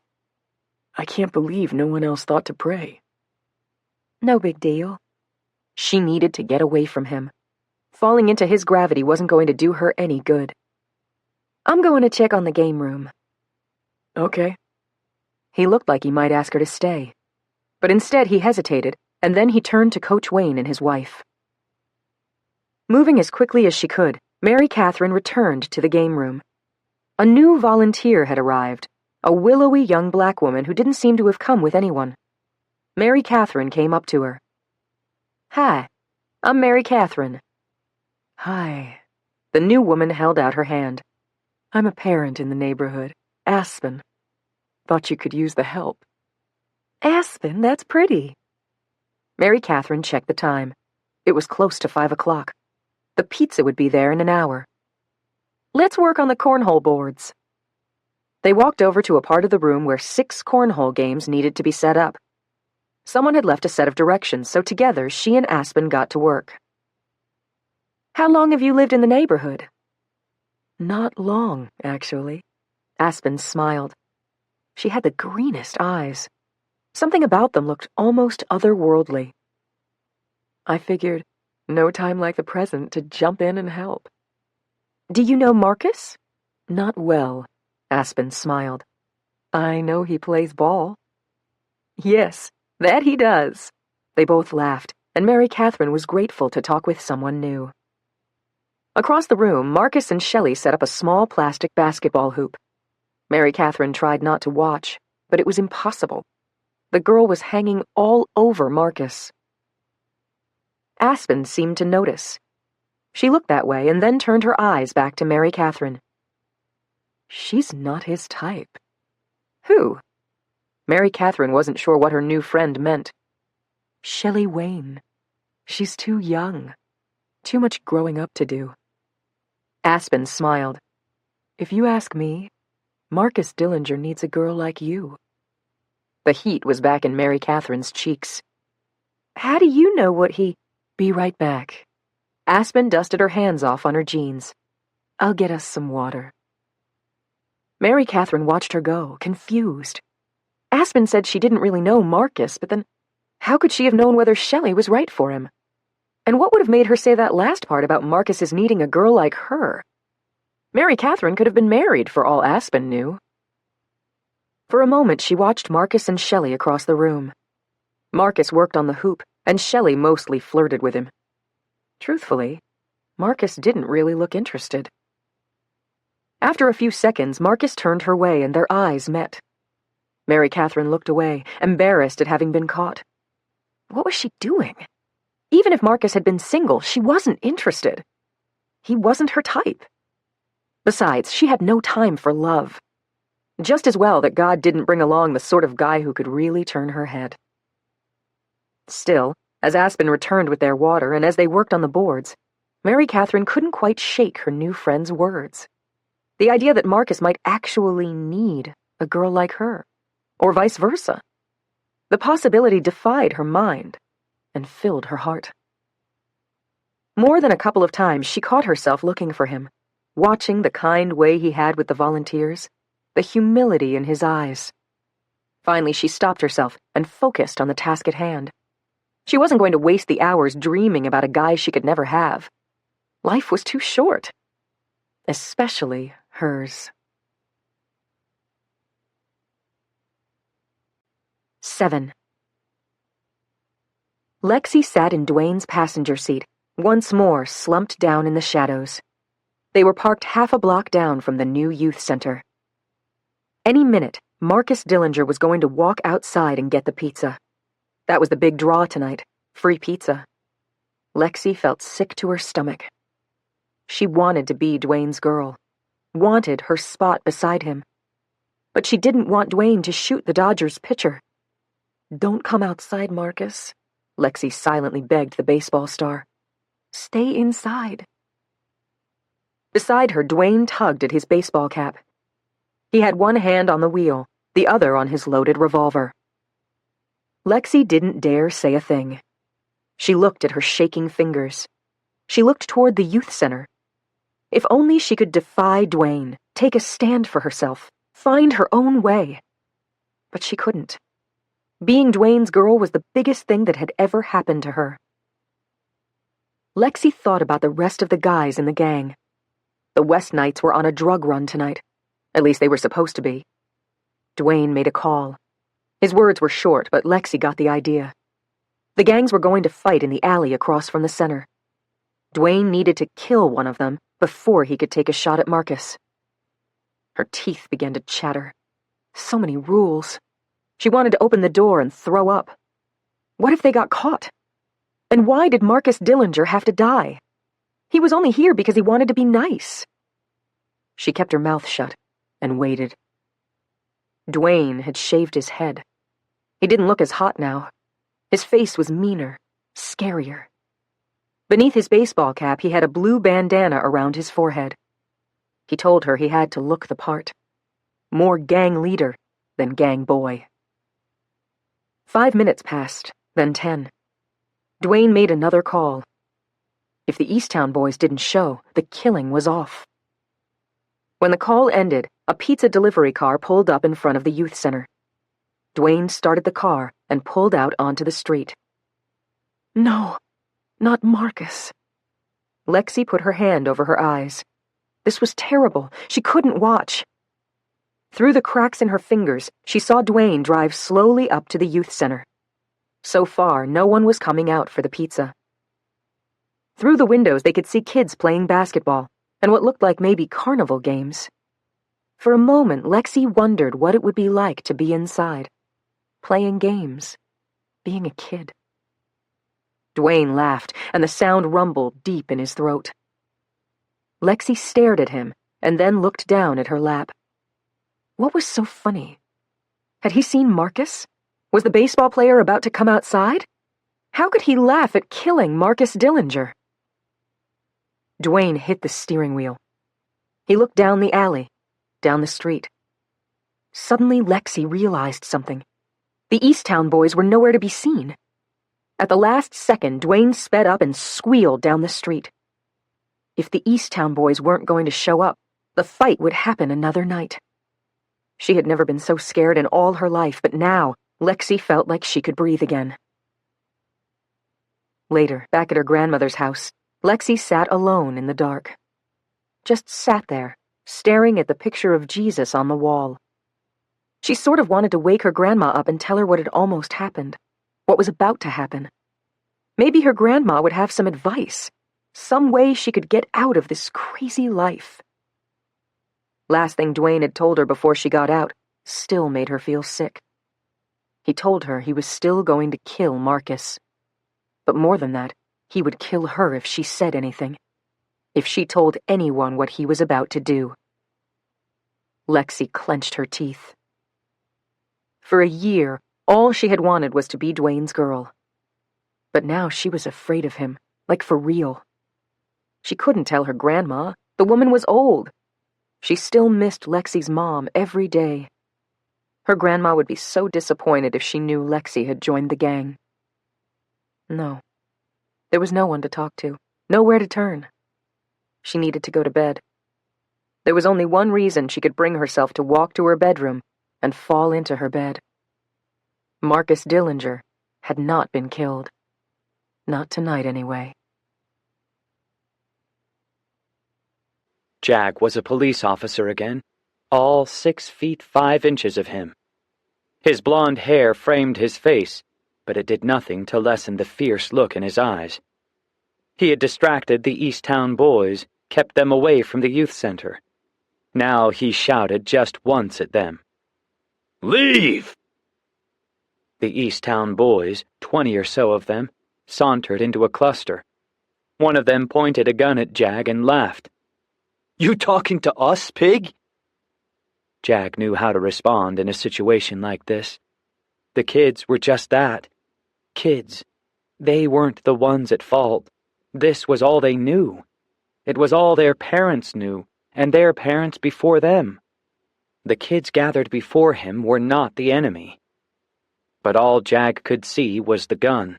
The same type of gun the hitmen had used against Officer Terrence Williams. He felt fire in his veins. Without a single hesitation, he walked toward the gang members. "I said leave!" He boomed the words like so many gunshots. "We ain't afraid of you, man!" One of the guys flashed a gang sign at Jag, taunting him. Another fired his gun toward the sky. "Hear that, big guy? That's if you come another step closer." Jag kept walking. "You will leave this place in the name of Jesus." The guy with the gun aimed it at Jag. "I said leave! In the name of Jesus!" The one with the gun waved it in the air. We don't care about your Jesus. He aimed the gun again. You're dead, pig. Don't come any closer. Jag had taken enough. In a fraction of a second, he disappeared and reappeared at the opposite side of the alley. The East Town boys shouted expletives, turning this way and that, looking for him. How'd he do that? You see that man? He disappeared. Yeah, like a ghost. Jag appeared again, this time a few feet from the guys. With a voice that echoed through the alleyway, Jag shouted, I said, leave! The guy with the gun aimed again. That's messed up, man. His hand was shaking. No one plays with the East Town boys. Jag simply put his hands on his hips and stood there, legs a few feet apart. Go home. This time, his booming voice made the boys back up, slowly at first and then faster until finally they took off running. Jag felt the deepest sense of satisfaction. He hated violence, hated the way the sons of Adam loved to hurt each other. They aren't the problem, he told himself, but they felt like the problem. They felt like the enemy if Jag were honest with himself. He searched the alleyway. The demons were gone. They had scattered with the gang. Now that he was alone, Jag exhaled. For today, he was successful. He felt the unfamiliar adrenaline rush, the feeling that only came when angels were in human form. And something else, something angels weren't supposed to feel. Something he would have to pray about if he were to be successful in this mission. The feeling was rage. 8. Marcus looked around the packed youth center and silently thanked God for the success and safety of the night. Everything had gone perfectly. Whatever gang violence was supposed to materialize, it hadn't happened yet. In fact, the whole night had been one unforgettable series of amazing moments. And it had all started with Mary Catherine's suggestion that they pray.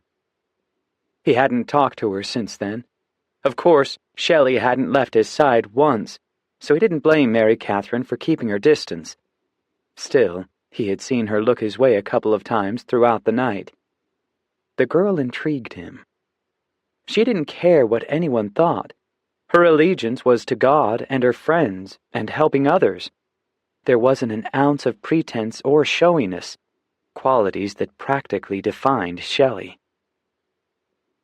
The night was winding down, and he stood in a corner of one of the basketball courts, signing autographs for the kids.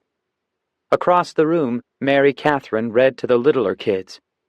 Everything about her was real and genuine, the way she laughed and held the hands of the toddlers. A woman came up next in line. She had a small boy with her. Hi. She seemed shy. My name's Shamika. Hi, Shamika. Marcus smiled at her. He was signing press photos of himself pitching. He picked one up and stooped down eye level with the boy. What's your name? Jalen. The boy grinned. My mom says you're a hero. Marcus gave the boy's mother a quick smile. Well, I think the real hero is your mama. She takes care of you, right? Yeah. The boy giggled. Seems funny having a mama for a hero. Not at all. My mom and dad are my heroes. Marcus held the photo up. Want me to sign it to you? Yeah. Jalen grinned. Yes, please. His mother put her hand on the boy's shoulder. Use your manners, Jalen. Sorry. He looked down for a beat, and then back at Marcus. Yes, please. Before they left, Shamika looked deep into Marcus's eyes. We're about to be kicked out of our apartment. She kept her voice low. I need another job and no one's hiring. She looked down at Jalen. I'm all he has. So maybe... would you pray for us?" Of course. Marcus had never been asked to pray out loud before. He wasn't even sure he could manage it, but he had to try. Coach Wayne prayed out loud all the time. Just talking to Jesus, that's what Coach said. Marcus put one hand on Shamika's shoulder and the other on Jalen's. "Dear God, I know you're here and I know you're listening. Could you please help my friend Shamika? She's up against it pretty bad, and she loves her boys so much. If you could just give them a reason to believe again, the way you did for me. Thanks, God. Amen." Shamika had tears in her eyes. "That's why I came here tonight. So I could see for myself that someone like you really exists." She looked around. "Thank you for doing this for all of us. And thanks for praying." She leaned in and gave Marcus a quick hug. "At least now I know you're real and not some imaginary angel." Marcus watched Shamika and Jalen head toward the junior basketball hoop. The image of the two stayed with him as he finished signing autographs and as he took the microphone and thanked everyone for coming. More than 200 people had stayed for this moment. They gathered around, their attention on him. Most of the adults looked despondent. Defiance flashed in the eyes of half the teens. Marcus understood. They had come out of curiosity, hopeful for free pizza and candy, and wondering what sort of difference a pro ball player could ever make on streets this rough. He held up the mic and took a slow breath. "Good evening. Thanks for being here, for sharing in our grand opening." He looked at the back of the room to Tyler and Sammy, the Waynes, and Mary Catherine. "A special thanks to my friends who have been here most of the day." The crowd was quiet, shifty. "You gonna have free pizza next week?" one of the teens yelled out. "Maybe." Marcus felt himself relax. In life, you gotta have vision, man. If your vision is free pizza every week, then talk to me after. Maybe we can figure out a way to make it happen. Do a little fundraising. A nod came from the teen, and his eyes showed something he didn't have when he blurted out his question. Respect. Marcus looked around the room. That goes for all of you. We all have to want something better for ourselves. Better than kids joining gangs and dropping out of school. Police tell me half the kids on these streets don't live to be 21. That's insane. He felt the passion in his voice. You gotta have a bigger vision if you're going to have a different life. He talked a little about his own vision, how he pictured kids coming to the youth center after school and getting help with their studies. I'd like to have counselors here too. You got problems? You should have someone to talk to. His speech was winding down, and really he had just one thing left. 6 months ago, my life didn't have meaning. Sure, I play for the Dodgers, pro ball player with the big contract. But that doesn't give a man meaning. The kids were listening. I gave God a challenge. Told him I'd believe if he would give my life meaning, something that lasted. And guess what? God did exactly that. So now I give that challenge to you. Again, his tone picked up intensity. Every one of you. A youth center isn't a reason to live. God's the only one who can give us that. So tonight, before you hit your pillow, talk to him. Ask him to give your life meaning. Marcus took off his baseball cap. Pray with me. Then, for the second time in his life, Marcus Dillinger prayed out loud. He could hardly believe it, but he was getting the hang of this. He asked God to bless the people there that night and to bless the efforts of the youth center. We need a purpose, God, so give it to us. Make us a community. Thanks for tonight, God. Amen. When he was finished, the crowd gradually dispersed. Several parents came up and thanked him for his commitment to the center and the community. The teens mostly kept to themselves. Marcus wondered how many of them were already in one of the local gangs. The volunteers stayed to clean up. Most of the games had been borrowed from a local church, and plates of the leftover food had to be wrapped up and saved for whatever kids would come by the center in the coming week. Marcus and Tyler were washing down tables when Sammy and Mary Catherine found them. "We wiped down the water coolers." Sammy brushed her hands together. "You guys must be exhausted." "Exhausted, but happy." Marcus shot a smile at Mary Catherine. "That idea of yours, that we all pray before everyone got here? It was the perfect choice." He looked at Tyler. Ty was saying he could almost feel the hand of God over this place, like we had divine protection. Mary Catherine smiled, but she looked more at Tyler and Sammy than at Marcus. "Prayer makes a difference." Marcus thought about Shamika and little Jalen, and then the talk with the people at the end. He aimed his next words at Mary Catherine again. "You've made me a believer." She didn't seem to know what to say. Instead of responding to Marcus, she turned to Tyler. "Where's the Wayne family? I didn't see them leave." They needed to get back to their kids. Marcus looked at Mary Catherine, but she wouldn't make eye contact with him. "They invited us back to the house for coffee whenever we're finished." "What about Shelley?" Sammy looked at Marcus. "She didn't say goodbye." "She had plans with her friends." Marcus wanted a moment alone with Mary Catherine. Why was she acting like this? Like she didn't want to talk to him. "Anyway, we're almost done here." He was about to ask her to join them for coffee back at the Waynes' house when Officer Kent walked through the door. He stopped when he saw the group. "Marcus, you got a minute?" "We can talk here. My friends know about the gang stuff." "Okay." He came closer. "Something happened tonight I can't really explain. We learned the fight here was supposed to be a big one. We had a few leads that everyone was talking about it. Supposed to have been a few killings as well." "That's what I told them."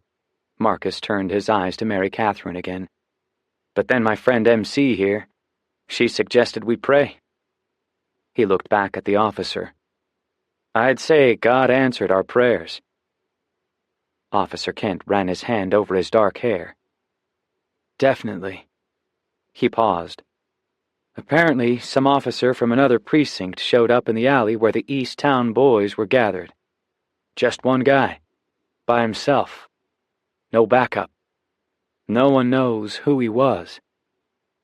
He hesitated again. "Anyway, whatever went on between the officer and the gang, the boys came running out of the alley like they were being chased by a pack of Dobermans." Marcus chuckled. "I like that picture." "He was probably an angel." Mary Catherine looked serious, the light in her eyes brighter than before. "They're real, you know." Officer Kent shrugged. "After tonight, I'd believe anything."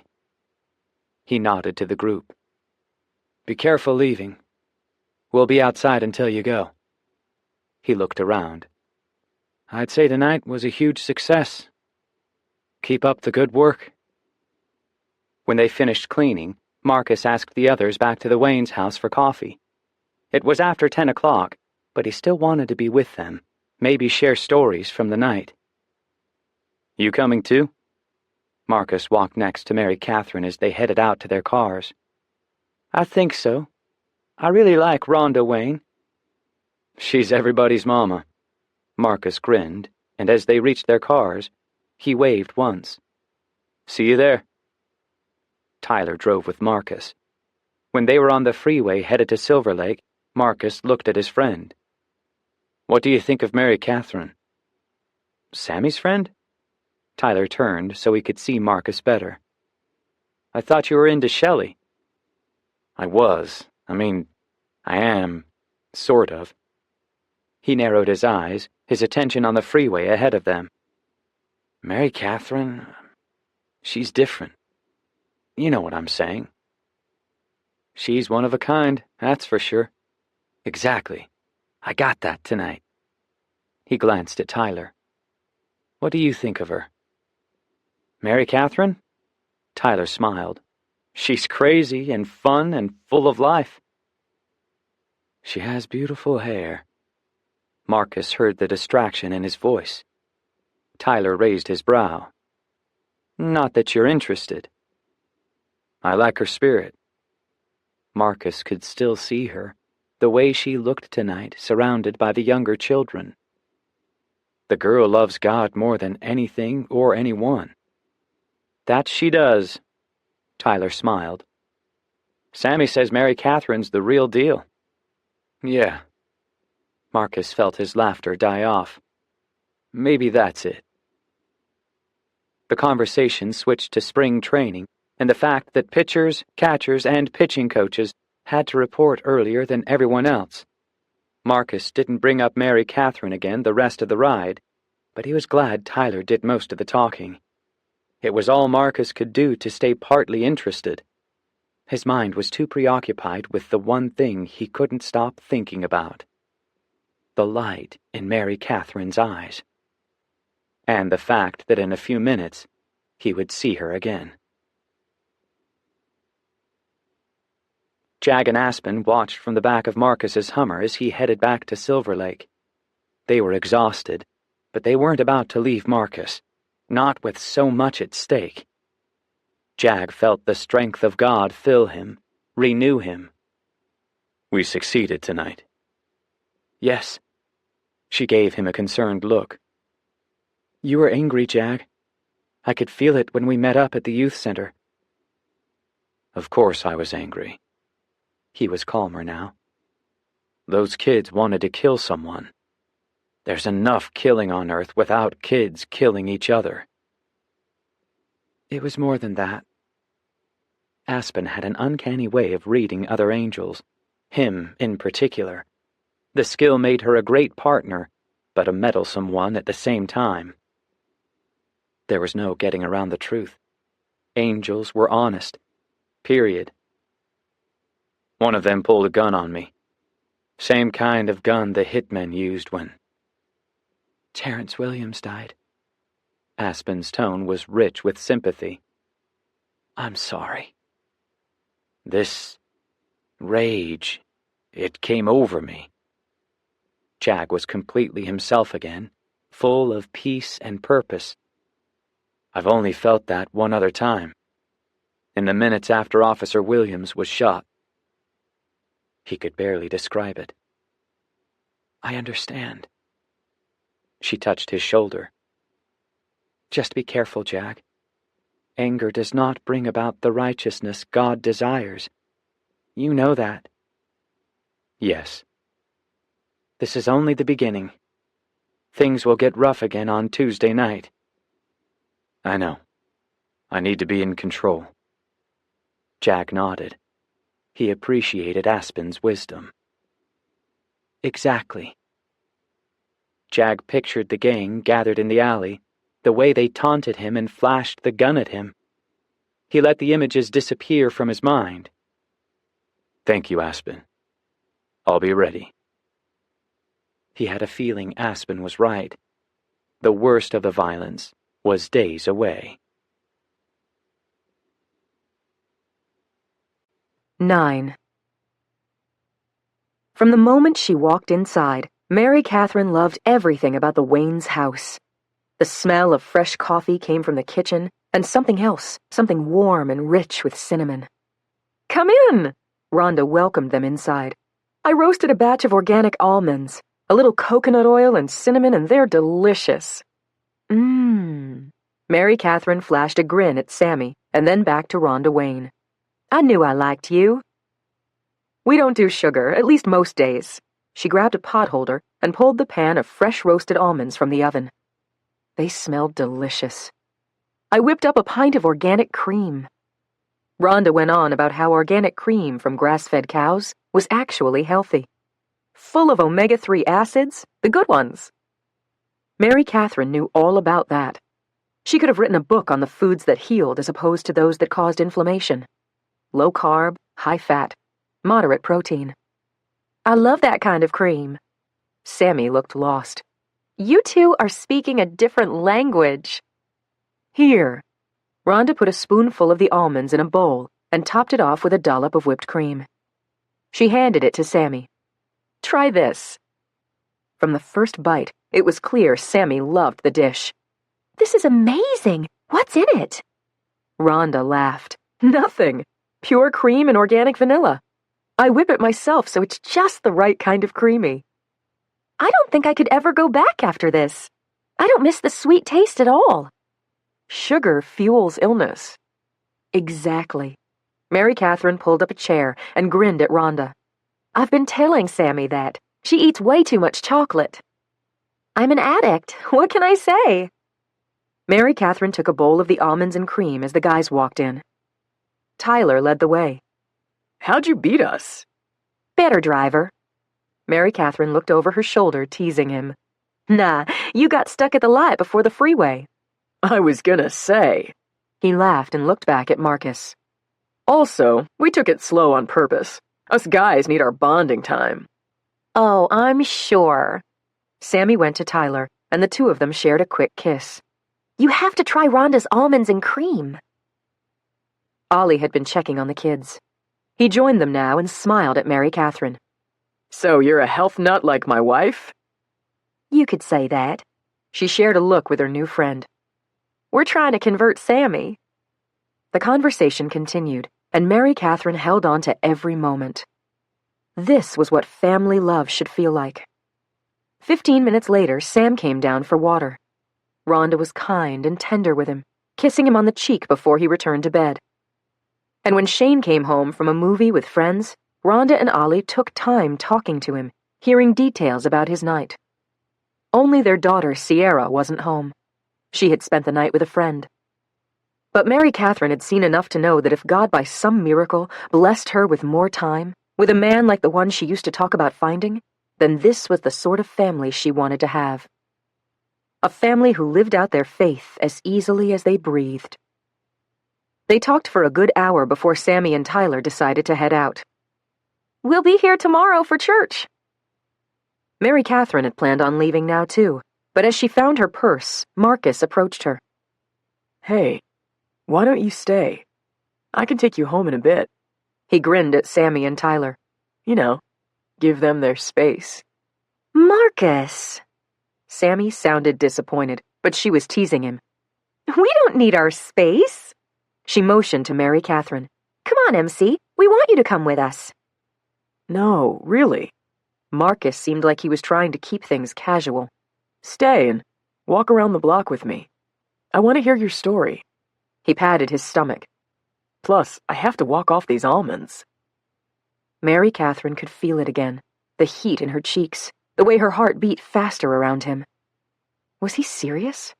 Did he really want to take a walk with her? In her peripheral vision, she thought she saw Tyler give Sammy a light elbow. Whatever the signal meant, Sammy was suddenly quick to change her mind. Actually, it might be nice to have a little time with Tyler. She leaned up and kissed him again. We have a lot to talk about. Like that, they were gone, and before Mary Catherine could argue, Marcus was ushering her outside for the walk. Never mind that it was nearly midnight, or that Mary Catherine had intended to avoid anything even remotely like this. Marcus couldn't help himself. Every time they shared a moment together, the world around him turned to summer. The hillsides and skies of his heart came alive with new life. They were still in sight of the Waynes' house when Marcus laughed. Sorry if that felt a little forced. Just a little. Mary Catherine had no idea why he wanted this time with her. Whatever his reason, she had to be careful. She couldn't stop herself from feeling attracted to him, but she could at least keep her distance emotionally. I don't know. It's like I sensed something earlier when we were cleaning up. Like you didn't want to look at me. Marcus slowed his pace so he could see her. Or was that just my imagination? Mary Catherine was glad for the cover of night. She uttered a single laugh. Well, Marcus, I mean, you have Shelley. I wouldn't want to be too friendly. He nodded slowly. Okay, if that's all it was. Tell me about her. You and Shelley." Mary Catherine was proud of herself. This was a good way to turn the conversation. "There's not much to say." He stayed quiet for a few minutes while they walked. Then he turned to her. "So what's your story, Mary Catherine? Tyler tells me you grew up in Nashville. Why'd you leave?" Good question. There had been times when she tried to tell herself Marcus was shallow. He was a pro ball player, after all. But that simply wasn't the case. His tone was kind and tender, and she sensed a depth in him that surprised her. "Didn't you like the South?" Their pace was easy, relaxing. "Actually, I loved it." She laughed lightly and looked up at the stars. "I guess I was too comfortable. Everything felt predictable and safe." Marcus laughed, but barely hard enough to be heard. "Sounds like you. Sammy says you like jumping out of planes and riding your bike down Santa Monica Boulevard." "And swim with dolphins," she laughed. "That actually happened right here." "Really?" "Yes, it was amazing." She cast him a look. "I like feeling alive." She walked a few more steps and shrugged. "That's just me." "Now we're getting somewhere." They turned a corner and kept walking. "Were you like the oldest of 6 kids or what? Locked in the house till you were 18? He chuckled. "Why live life on the edge?" "Actually, I was an only child. My parents did well for themselves. The right house in the right neighborhood, the best social clubs and affiliations." She smiled. "They loved me, but they didn't stay together." This was the part of her story where her health came into play. Both of her parents worried about her, wanted her close to them where she could be safe. Mary Catherine wanted adventure. She skipped that part. Marcus didn't need to know. There would be no reason. "Okay. Why Los Angeles?" He seemed genuinely interested. She grinned. It was everything Nashville was not. Wild and loud and crowded and godless. She nodded once. "In LA, I don't go an hour without knowing how desperately I need the Lord. I like it that way." "So did you break some poor guy's heart back in Nashville?" "Hardly." She laughed out loud. "I dated a few guys, but I never found that guy. You know, the one I could be real with." She thought for a moment. The last guy she dated was a good one. They loved to laugh together. But in the end, he wasn't the right one. Just as well, given the news about her heart. "I guess I'm picky." "I could use a little more of that." He grinned at her. He had to be talking about Shelley, but Mary Catherine didn't want to push the issue. She slowed her steps. "Another thing. Have you noticed how selfish everyone is? We're all about our own social media, our own platform, our own interests. I still haven't found a guy who can be in the moment. You know, carry on a conversation without checking his phone halfway through." Marcus stopped walking and looked down. He checked the ground in front of him and behind him, and then reached into the pockets of his jeans. When he found them empty, he patted his other pockets. Then he shrugged. "You lost your phone?" Mary Catherine glanced at the sidewalk behind them. "No." He slipped his hands in his pockets and looked straight into her eyes. "I didn't bring it. Figured I'd rather be in the moment." Touché. Mary Catherine felt something strange and unfamiliar in her heart. He was right. Where so many guys were too distracted to pay attention, Marcus had asked for this time with her, and he'd remained truly present. "Thank you." She felt her smile soften. They started walking again. "For what?" "For being in the moment. That's one of the greatest gifts people can give each other. It's like a lost art. Listening, caring enough to look into someone's eyes." She couldn't fall for him, absolutely not. But she would be wrong not to express her gratitude. Just, thanks. "You're welcome." He looked happy with himself. "Maybe next time we have a conversation among friends, you'll look me in the eyes. The way you didn't do today."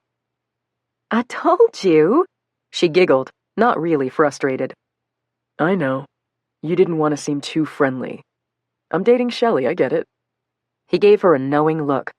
"Let's just say today at the center, no one would have thought you even knew me." "Good." She kept a straight face. Much as she wanted to laugh, she needed him to know how serious she was. I didn't want to overstep my bounds. Obviously. The quiet between them for the next few steps felt comfortable. Marcus looked at her a long time before his next question. So, is it a faith thing? You're living dangerously? Jumping out of planes and swimming with sharks? Her laughter felt wonderful. Not sharks, dolphins. Whatever, he chuckled. Really, Mary Catherine? Why? The truth wasn't something she was willing to talk about. Her doctor had told her anything that released too much adrenaline was bound to be hard on her heart. A quiet life, they told her. Keep to the house, the daily tasks and chores. Learning and reading were fine. A desk job, maybe. Anything out of the box would knock days off the life of her heart. Her mother had begged her to follow her doctor's orders. Mary Catherine would rather have died young. She took a deep breath and imagined a way to explain all that without talking about her health. There's a Bible verse in John, chapter 10, verse 10. He shook his head. Don't know it. Jesus is talking. He says, I came that they may have life and have it abundantly. Her tone held a passion never far from the surface. I figure if Jesus came to give me that sort of life, well then, I might as well live it. Marcus nodded. Fair enough. How about you, Marcus Dillinger? You ever jump out of a plane or swim with dolphins? She loved this, walking with him at midnight. This far up in the hills, the stars shone bright overhead, the moon a sliver in the sky. His laugh was quiet again. Hardly. He sighed. For me, it was baseball, baseball, baseball. My dad was a blonde, blue-eyed ball player for the Giants back in the day. Played a few years and then got cut.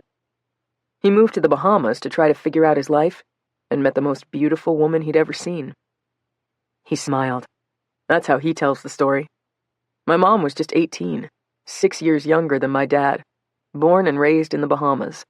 They fell in love and got married 6 months later at a little white church in downtown Nassau, right in the heart of the city. Mary Catherine had figured one of Marcus's parents must have been white. His light skin and eyes told her that much.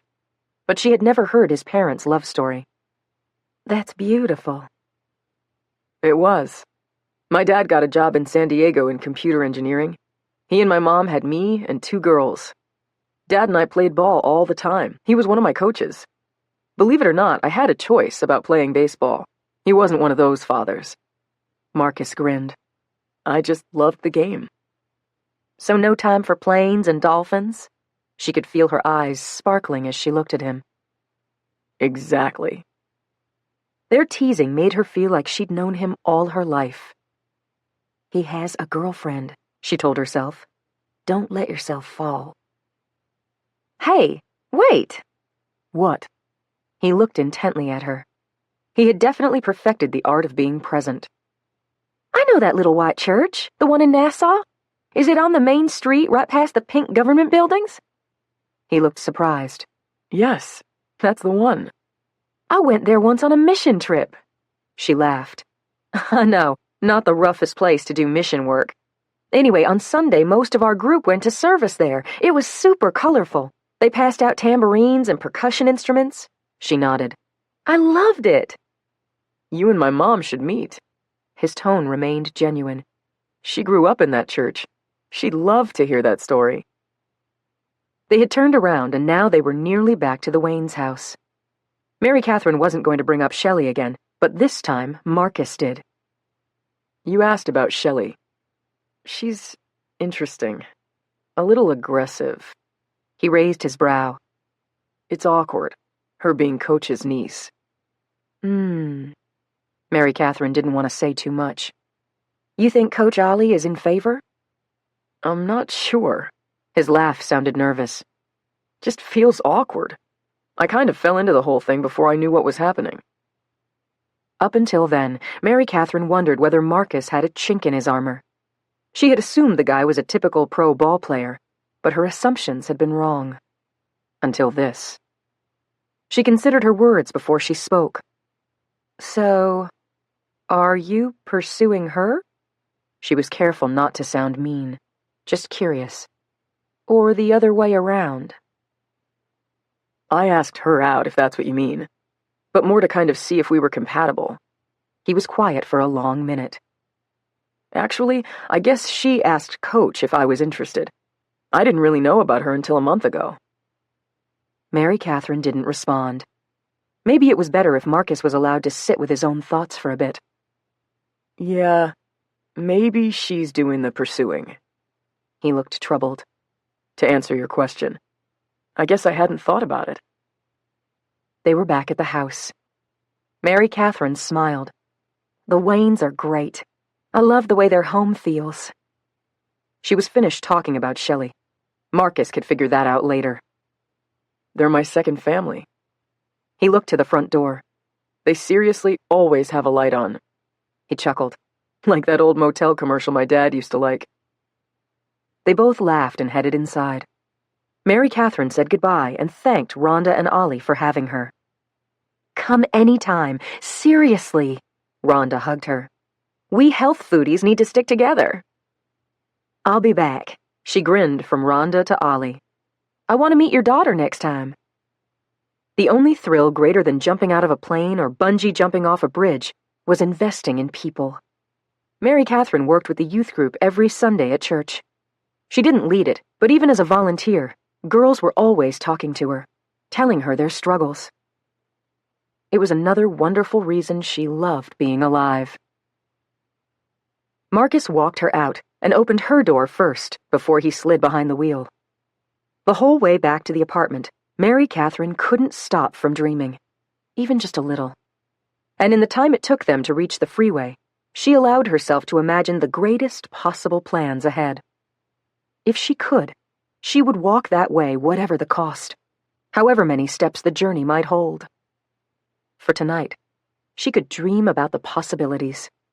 As if for this one moment, she might pretend Marcus was her boyfriend, and the two of them were facing life together, head on. She looked out her side window. Don't be ridiculous, she chided herself. There are 100 reasons why it could never happen. Because Mary Catherine had no time for a relationship. If God was going to give her more than 30 years, the way she truly believed, then she would spend it living and serving and loving people. Just not the sort of love her wayward heart had dreamed about tonight.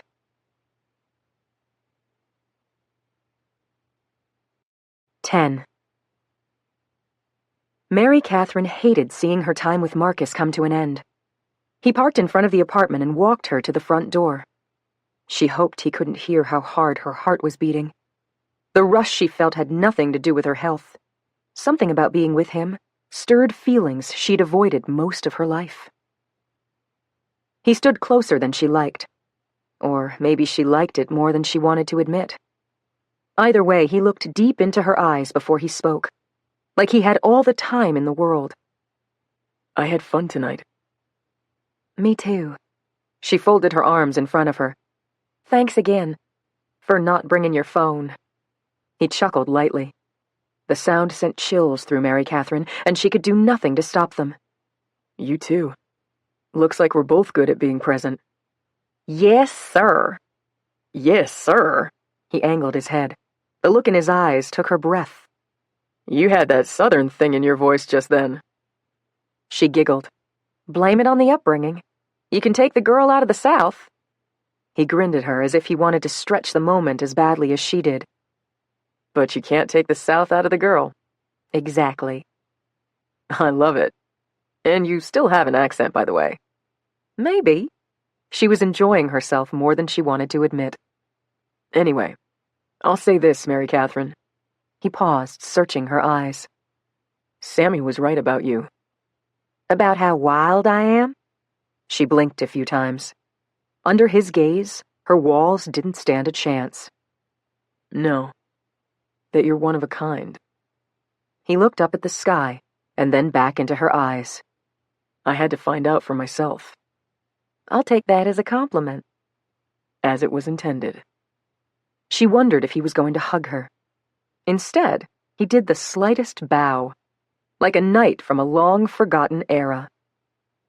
It's been a pleasure, m'lady. Oh, now look, she laughed softly. Southern gentleman, are you? The sound faded, and she looked deeper into his eyes, all the way to his soul. Marcus Dillinger, you're not who I expected. Now. A twinkle lit up his eyes, and he waved his pointer finger at her. You thought us ball players were all the same. I did. I confess. No matter what she'd told herself up to this point, she didn't want the moment to end. She could have stayed out here beneath the stars with Marcus Dillinger being far too friendly until daybreak. Well, he took a step back. Happy to prove you wrong. His teasing lifted like morning fog, and for several seconds he stood there just watching her. Again, she had the sense he didn't want to leave any more than she wanted him to go. See you later, Mary Catherine. See ya. She put one hand on the door, but she didn't turn around until he did, until he jogged to his Hummer, climbed inside, and pulled away. Inside, she was grateful Sammy was already asleep. She didn't want to answer questions about the night, or her walk with Marcus, or what she might be feeling. She stood at the window and peered through the crack in the curtains. Her heart was giddy with love and life and every wonderful thing. Springtime reigned in her soul, and sunshine followed her into the apartment, despite the dark of night outside. Had the last few hours really happened? Had Marcus really just driven off at 1:30 in the morning after spending the most wonderful time with her? And what was she thinking, allowing herself to feel this way? Mary Catherine had no answers for herself. For once, she didn't care about her sensibilities, about her determination to keep herself unattached, to never fall in love. She always thought she could find a grander purpose outside of love, learning to fly, or feeding children in Africa, or sneaking Bibles into North Korea. She had believed her wild side was enough to soak all the life she could out of the time God gave her. But she would never have this night again, and right now she would have given up every adventure ahead for the chance to be loved by Marcus Dillinger. Something that would never happen. She drew a shaky breath. Right now, she didn't feel wild. She felt scared and unsure and lonely. Just for tonight, she wished for the freedom to fall in love if she wanted to. She wished she wasn't sick, and that tonight wasn't only a dream. And something else. She wished she had 100 years. It was a half hour back to his house in Silver Lake, and Marcus was pretty sure he'd need every minute to sort through his feelings, the ones that had made it hard to feel the ground beneath his feet a minute ago. Mary Catherine had filled his senses for the past 2 hours like no girl ever had, yet he was pretty sure she wasn't available. She didn't have a boyfriend, at least he didn't think she did, but she gave off no real proof of being interested either. Marcus gripped the steering wheel and gritted his teeth. What was he thinking? Of course she wasn't interested. Hadn't she said that at the beginning? Sure, she'd opened up to him tonight, but in front of their friends, she'd been just short of rude. Too concerned with offending his girlfriend, which was another problem. He had never intended to have Shelley be his girlfriend. The thing with Shelley just sort of happened. She was relentless when they were together, and when they weren't, well, she texted him constantly. Always her texts were forward and laced with innuendo. He came to a stoplight and checked his phone. Another 2 texts had come in from Shelley while he was saying goodbye to Mary Catherine. The light was still red, so he glanced at them. The first was short. Miss you. The second was longer. All I can think about are those long legs of yours and, well, you know. See you soon. Each text was punctuated by half a dozen emojis. Of course, he hadn't brought his phone on the walk with Mary Catherine. Her texts came in like clockwork. He tossed the phone on the passenger seat as the light turned green. How had things gotten this way so fast? The 2 of them hadn't been alone except for their goodbyes, which was a good thing. Even when he took her home, she was all over him, kissing him and asking him to park further down the street. Let's take our time. she always told him. Mary Catherine had asked the most profound question of the night. Who was pursuing whom when it came to Shelley?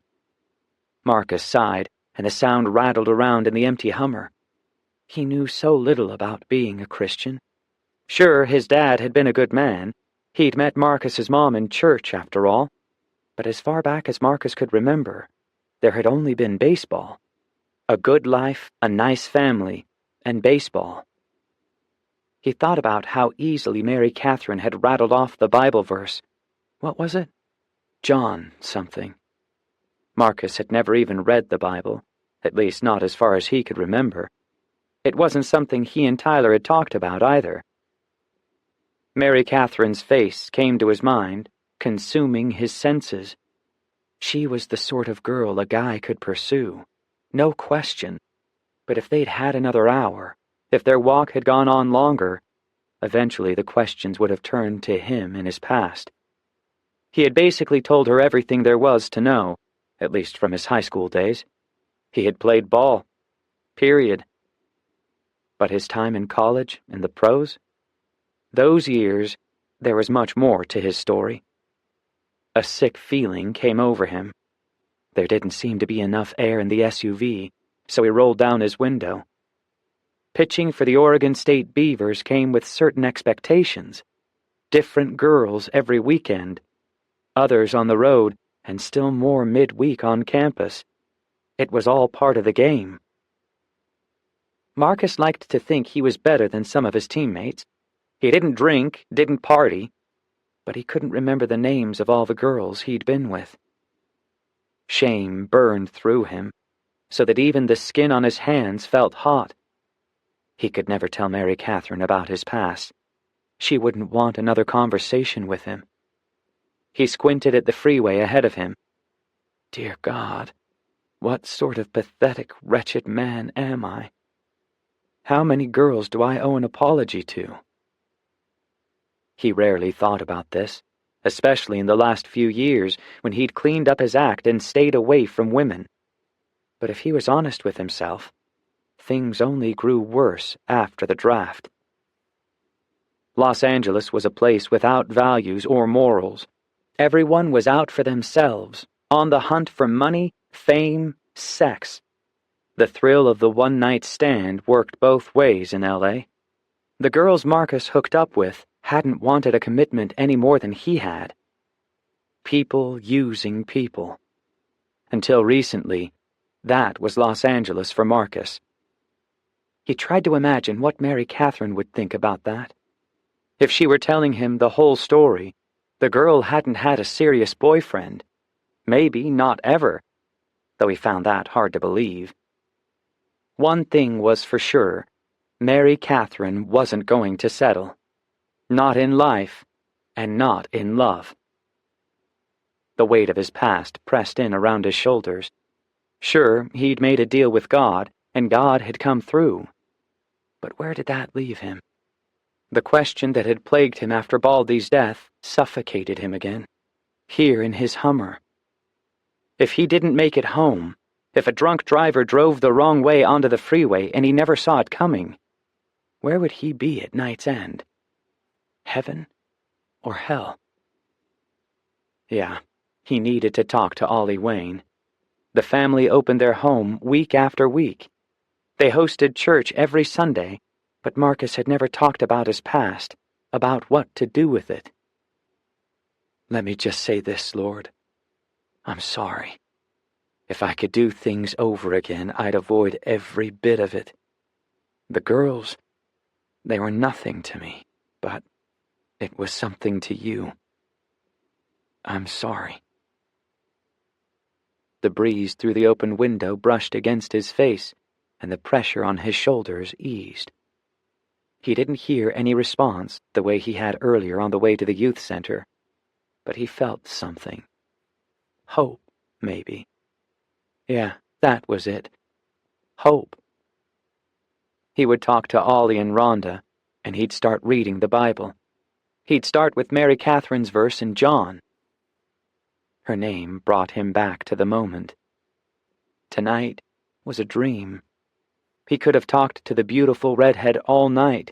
She carried with her a childlike joy, the kind that could warm an entire room. Her very presence was intoxicating, but he didn't dare dream about her. God might forgive him for his ugly, sordid past, but Mary Catherine would never even have the chance, because he could never tell her. If he ever did, the magic of tonight would be gone as soon as he said the words. The simple truth was this: a girl like Mary Catherine deserved better. 11. Lexi felt 100 years old as she walked into her grandma's house. It was only 9:30, but already the woman was asleep. Her grandma didn't belong in this generation or this neighborhood. She was a God-fearing woman who had nowhere else to turn. Lexi crossed her arms and stared out the window. A kid had died tonight. One of Easttown's youngest. Dwayne had no choice, that's what he said. The rules had changed. Now, if he wanted to be leader of the West Knights, he needed 2 murders. A kid from Easttown and Marcus Dillinger. He was halfway there. Vomit rose in Lexi's throat. Sure, she'd been around a lot of killing. Still, tonight was different. Dwayne hadn't been able to find one of the Easttown boys. They were headed home and he was cussing at her, like it was her fault. Dwayne didn't have to treat her like that. Lexi was his, heart and soul. He could at least be a little nice. That's what she was telling him when all of a sudden he slowed the car down. There, Dwayne had cussed under his breath. 2-bit punks. Say goodbye to life. He had rolled down his window. Lexi had heard him cock the gun, but she didn't want to look. For all her time on the streets, she'd never actually seen someone shot and killed. Not close like this.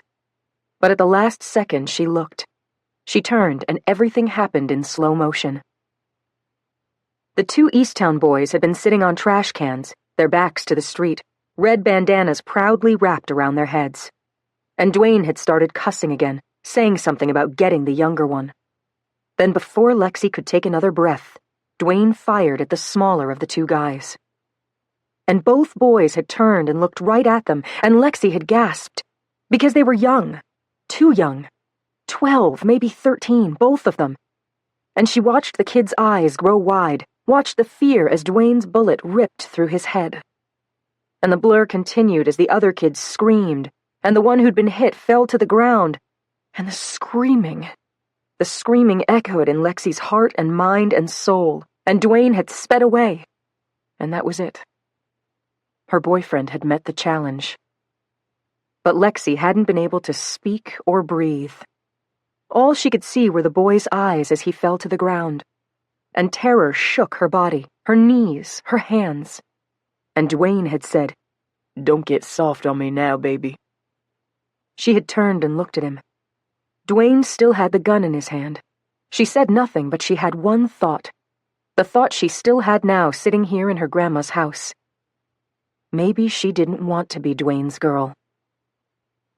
Anyway, the police would be looking for them by now. The other kid would say it was one of the West Knights. The chase would be on. It was only a matter of time. Dwayne must have figured that out because right after the shooting he drove her back here. Don't need no other witness hanging around. He nodded for her to get out. If you hear a tap on your window later tonight, be ready. I still need to celebrate. Lexi's breath was still shaky. She turned away from the window and sat in her grandmother's rocking chair. The darkness felt heavy around her. She could already feel the prison bars. There was no way out of this life, not if she wanted one. And where would she go if she did want out? She might as well run in front of a moving train. The gang would destroy her, one way or another, behind bars or on the streets. Being part of the West Knights was all she knew. And Dwayne was about to be leader of the gang. The rocking chair creaked in the dead of night. Something moved, a few feet from her. Lexi turned, but nothing was there. Her heart beat harder. One time she and her friends had watched a movie about demons. Lexi walked away believing they were real. You could feel them, even if you couldn't see them. A skin-crawling feeling of horror and evil. Which was what she was feeling now. Lexi folded her arms tight around her chest. She could text Dwayne and tell him how scared she was. She was his. She tried to remember that.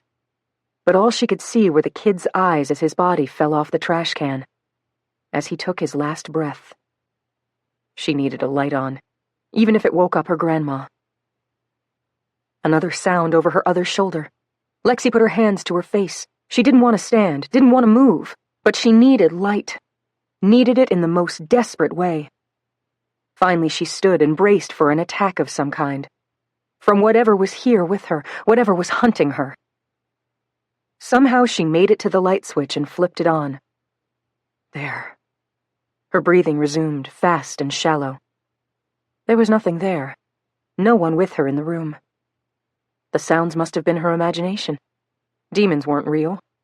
She was just freaked out by the shooting. Lexi waited until her breathing relaxed a little. The house was small. 2 rooms and a kitchen. Nothing more. But it was always clean. Her grandma saw to that. The heaviness in the air remained, even with the lights on. Lexi walked to the kitchen, and there on the broken table against the wall sat her grandma's Bible. It was open, like maybe her grandmother had been reading it before she went to bed. Lexi came closer and looked. A section was highlighted, but Lexi couldn't read half the words. Her grandma had tried to teach her, but Lexi had long ago stopped learning. School meant nothing to her. She sat down, weary and sick from the killing. The Bible was ancient-looking, the letters so small her grandmother used a magnifying glass to read it. The letters at the top spelled R-O-M-A-N-S. Lexi had no idea what that meant. She pulled the Bible closer and looked at the yellow part. She could read a few of the words. Hate what is evil. Cling to what is good. A strange feeling came over Lexi, like someone was watching her from the shadows. Hate what is evil? Did the Bible really say that?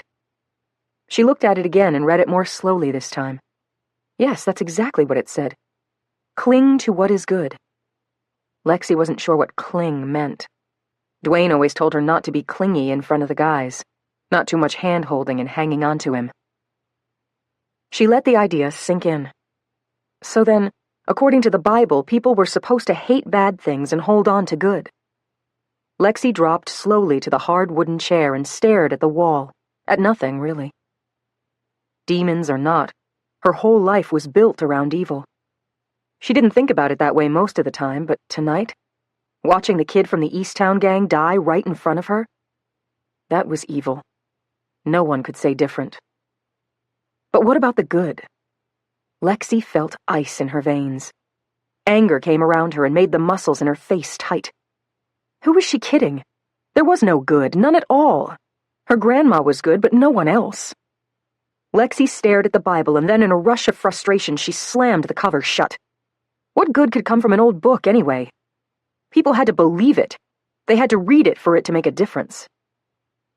She stood and thought about going to bed, but she couldn't. She couldn't stop looking at the Bible and thinking about the words her grandma had colored in yellow. Hate evil. Cling to good. And suddenly she remembered. There was someone good out on the streets, someone trying to make things better. Someone who cared about the broken kids and homes without mamas and dads. There was someone willing to put his own money into giving all of them a better way. His name was Marcus Dillinger. And tomorrow night at this time, Dwayne would be leader of the West Knights, and Marcus would just be another victim. Another guy in a body bag. Tears stung her eyes. She could stop it. Never mind the evil around her, Lexi could cling to good, even if only for tonight. She dug around in her purse and found a small bag of change. Quarters mostly. Money she'd stolen from her grandma's nightstand. Then she clutched her bag to her side and headed back out the front door. 2 blocks down there was a bar with a payphone outside. From what she'd heard, a caller couldn't be traced on payphones. If Dwayne found out about this, he'd kill her. Lexi had no doubt. 4 different cars drifted slowly past her as she walked. The drivers looked ready to kill someone, ready to fight. The guys in each of the cars called out to her as they went by. Rude things, words that reminded her how many times she'd been forced to do stuff she didn't want to do. Tears trickled down Lexi's cheeks. She wasn't upset, not really. She was just mad at Dwayne. He should have said he'd kill off more of the Easttown boys, not Marcus Dillinger. Lexi wiped at her tears, her pace hard and fast. The payphone was just ahead. She reached it and looked over one shoulder, then the other. No one watching. No West Knights to rat on her. She picked up the phone and dialed 911. A woman's voice answered. 911, what's your emergency? What was her emergency? Lexi's entire body shook, her mouth so dry she wasn't sure she could talk. She could feel the evil, feel it gaining ground. Cling to what is good. Cling to what is good. She swallowed a few times. It's not an emergency today. Ma'am, I need you to be specific. The woman sounded frustrated, like she couldn't be bothered. What's the emergency? It's Marcus Dillinger. Her heart was pounding so loud she could barely hear herself. 2 guys left the bar a few feet from where she was standing. She hesitated. Marcus Dillinger, the baseball player? Yes. Lexi looked over her shoulder. What if someone recognized her and told Dwayne? She clutched the phone. Be brave, Lexi, come on. She squeezed her eyes shut and found her voice. Someone from the West Knights is gonna kill Marcus Dillinger tomorrow night at the new youth center. Someone's going to kill Marcus Dillinger? Yes. Fear grabbed at Lexi, hissing at her from all sides. She was crazy to do this. They would kill her for it. Please help him. She slammed the receiver back down and stared at the phone. She could feel it. That scary feeling again. Demons, maybe, or people behind her coming up to her. She spun around, and there they were. 3 Easttown boys, red bandanas, eyes blazing with hate. Coming for her. Lexi pressed her back against the cold metal phone. She was going to die here. It was only a matter of minutes. You dead, West Night girl. The older one narrowed his eyes at her. But we gonna have some fun with you first. Before Lexi could scream, before she could tell them she wasn't afraid, that they could do what they wanted because she was not a coward, because for once in her life she was clinging to the good, before she could even think about what to do next, a huge police officer stepped out of the shadows. He had big shoulders and longish blonde hair. Go home, boys. His voice was loud. So loud it rattled through Lexi's soul. The Easttown boys turned toward him, and one of them drew a gun. But the cop kept coming, walking right at them. His eyes looked bright, like something weird from a movie. He never blinked. Just kept walking up to them, slow and serious. I said, go home. You don't want to do this. Stop, man, I'll shoot. The officer looked more like a mountain as he got closer. Go ahead. He stepped in front of Lexi. He was so big she couldn't see the guys around him. Then the cop pulled a club from the leg of his uniform. Don't give me a reason. Look, man, you're not from around here. One of the Easttown boys laughed. You're the one needs to go. In the name of Jesus. His voice was quieter now, calm and different, like nothing Lexi had ever heard. The man raised his club. Leave. A gun versus a club? Lexi figured the Easttown kid would go ahead and shoot. Instead, she could hear their shoes shuffling. Lexi peeked around the cop and saw the 3 of them backing up fast, their eyes scared. Then they turned around and started to run, and when they did, the kid with the gun stopped, turned, and shot at the cop. Fired right at him. But at the same time, the officer didn't flinch, and Lexi gasped. What? Where's the bullet? What happened?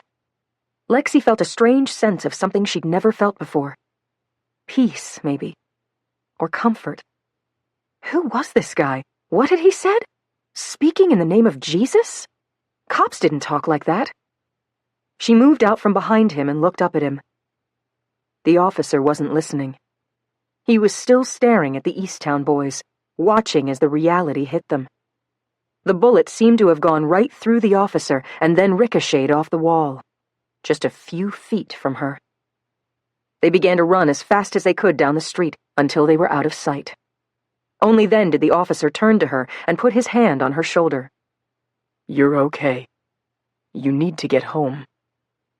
The man's eyes had 100 colors, green and blue and even a white kind of light.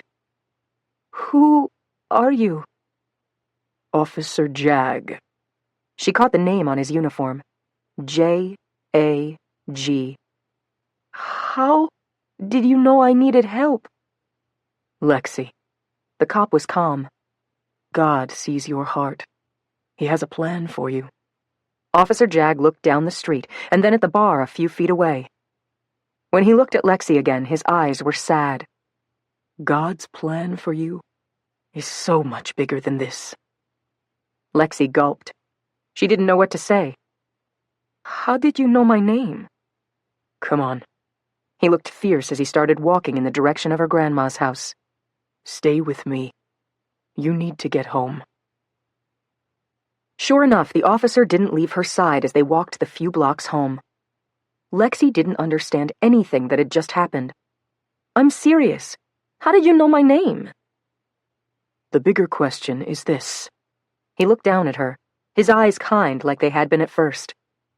"Why are you with Dwayne Davis?" Lexi felt the toughness rise up in her. "Dwayne's my man." "No." Officer Jag shook his head. "Dwayne's working for the enemy. You stay with him, he'll destroy you."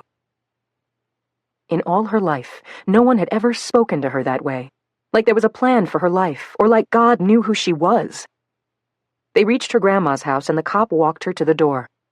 "Think about what I said, Lexi." He looked right through her. "And stay inside." "Okay." "Your grandma's Bible is true. Hate evil. Cling to good. Like making that call for Marcus Dillinger." The cop took a few steps back down the stairs. "How you live? It's your choice." Lexi felt chills on her arms and legs. "How did you—" She couldn't finish her sentence. Everything was just too weird, like maybe she was having a dream. She watched the man turn and walk slowly back down the street. Then in a rush, she hurried inside, shut the door, and locked it. Only then did she realize several things all at once. The officer had no car, not that she had seen, and he had been working alone, which cops never did in this neighborhood. And the biggest question, how had a bullet gone straight through his gut without hurting him? A thought came to Lexi and she felt her mouth hang open for a few seconds. What if Officer Jag was an angel? Come to tell her to hate evil and cling to good, like her grandma's Bible had told her half an hour ago. She thought about that. An angel named Jag who wore a police uniform and was bulletproof? Not possible. Just like the demons she'd imagined earlier, the whole thing was all in her imagination, probably because of watching that kid get shot earlier. Like seeing that had made her a little crazy. Yeah, that was it. She was just a little crazy. Maybe she would open her eyes and she'd be in bed. Lexi blinked a few times and looked around. But she wasn't in bed. She sat down at the kitchen table and reached again for her grandma's Bible. Slowly, she ran her thumb over the soft, crinkly page. The Bible was too old to matter today. Lexi felt the reality of her situation more than ever before. She had done her good deed. She had called and told the police about Marcus Dillinger. Officer Jag had told her doing good was her choice. But he was wrong. What was she supposed to do? Find a new family? She was a West Nights girl. There was no way out even if she wanted it. She brushed her teeth and fell into bed, but she couldn't sleep. The man's face, his eyes, stayed with her, like an Instagram picture in her mind. What kind of regular person could not be hurt by a bullet or guess her name? And how had he known exactly what she had read in her grandma's Bible? Maybe he was some kind of magician, and she was about to be on some reality show. There had to be an explanation. Because angels and demons weren't real, and neither was God. The streets were proof of that. 12. Marcus had a heavy heart as he arrived at Kairos Youth Center at just after 4 o'clock and found the paint buckets in the back closet. A 12-year-old boy had been killed the previous night, one of the East Town kids. Police had ruled it a gang killing, probably for points. Gang members ranked themselves by the points they accumulated. The murder made Marcus sick to his stomach. He carried the paint to a work table in the room that needed the most help. As he did, he smiled at volunteers working throughout the building. More volunteers than before. The community was behind his efforts. They had opened the place at 2 that afternoon, and now tutors at several tables were helping kids with homework. The dream was coming true. Just not fast enough. Before he could brainstorm ways to keep kids like the 12-year-old murder victim off the streets, Marcus had to finish the work at hand. In the conversion of the old warehouse to a youth center, several rooms still needed painting to cover up a decade of graffiti and desperation. Tyler, Sammy, and Mary Catherine planned to show up around 5 to help, and by 7 o'clock, kids would start arriving for pickup basketball and pizza. Given the gang situation, police and a few volunteer high school basketball coaches would be on hand to keep the teams fair. The pizza was set to arrive around 7:30, and the activities would wrap up a few hours later. Marcus had been looking forward to this Tuesday for weeks. Yes, it was a school night, but on the streets, kids stayed out till far later regardless of school in the morning. This was one way to give them an alternative, a way to say no to the gangs that were ever willing to accept them. Marcus made a few trips from the closet to the table, getting the cans of paint and brushes and buckets set out. All the while, Marcus thought about the murdered boy. What if the center had opened sooner? The kid might have found his way through the doors and never looked back. He might be alive today. Marcus was organizing the paint according to room when he heard the sounds of his friends. Mostly Mary Catherine, her voice, her laugh. She hadn't been far from his mind since Saturday night, and while he'd fielded dozens of texts from Shelley in that time, he hadn't heard from Mary Catherine at all. Another reason why she was special. They entered the room dressed in old t-shirts and sweatpants. A1 painting crew at your service. Tyler had his arm around Sammy's shoulders. Fastest painters in Los Angeles. He grinned at Sammy and Mary Catherine. That's right, don't blink, Sammy laughed. The whole place'll be painted. Mary Catherine looked happy, relaxed, and when her eyes met his, Marcus could feel the same pull, the same attraction from the other night. The chemistry between them made him dizzy. He gave Tyler and Sammy a hug as the three approached, but when it came to Mary Catherine, he hesitated, slightly awkward. She sidestepped him. I get first dibs on the brushes. She grinned. It's all about the brushes. I've heard. He stepped back. Why hadn't he hugged her? Not the other night, and not now. He tried not to feel frustrated. Of course he hadn't hugged her. He had a girlfriend, and she wasn't interested. Or she wouldn't be if she knew his past. They got busy, filling trays with paint and dividing the work. Before they started covering the walls, Marcus told them about the boy killed last night. The news hit them hard. Tyler gritted his teeth. That's why we gotta get this thing up and running. Kids killing kids. It has to stop. They need another way of living. Sammy took Tyler's hand. It's just so sad. Such a waste. Mary Catherine stayed quiet. She looked at her paint, stirring it slowly. Whatever she was thinking, she didn't say it. Marcus hoped he would have time to ask her later. She cared so much about making a difference. Did the recent violence make her want to do more? Or find somewhere else to serve? Marcus had a feeling it was the latter. They started painting, and gradually the mood lightened. Tyler and Sammy were amazed by a home church at the Wayne's house a few days ago.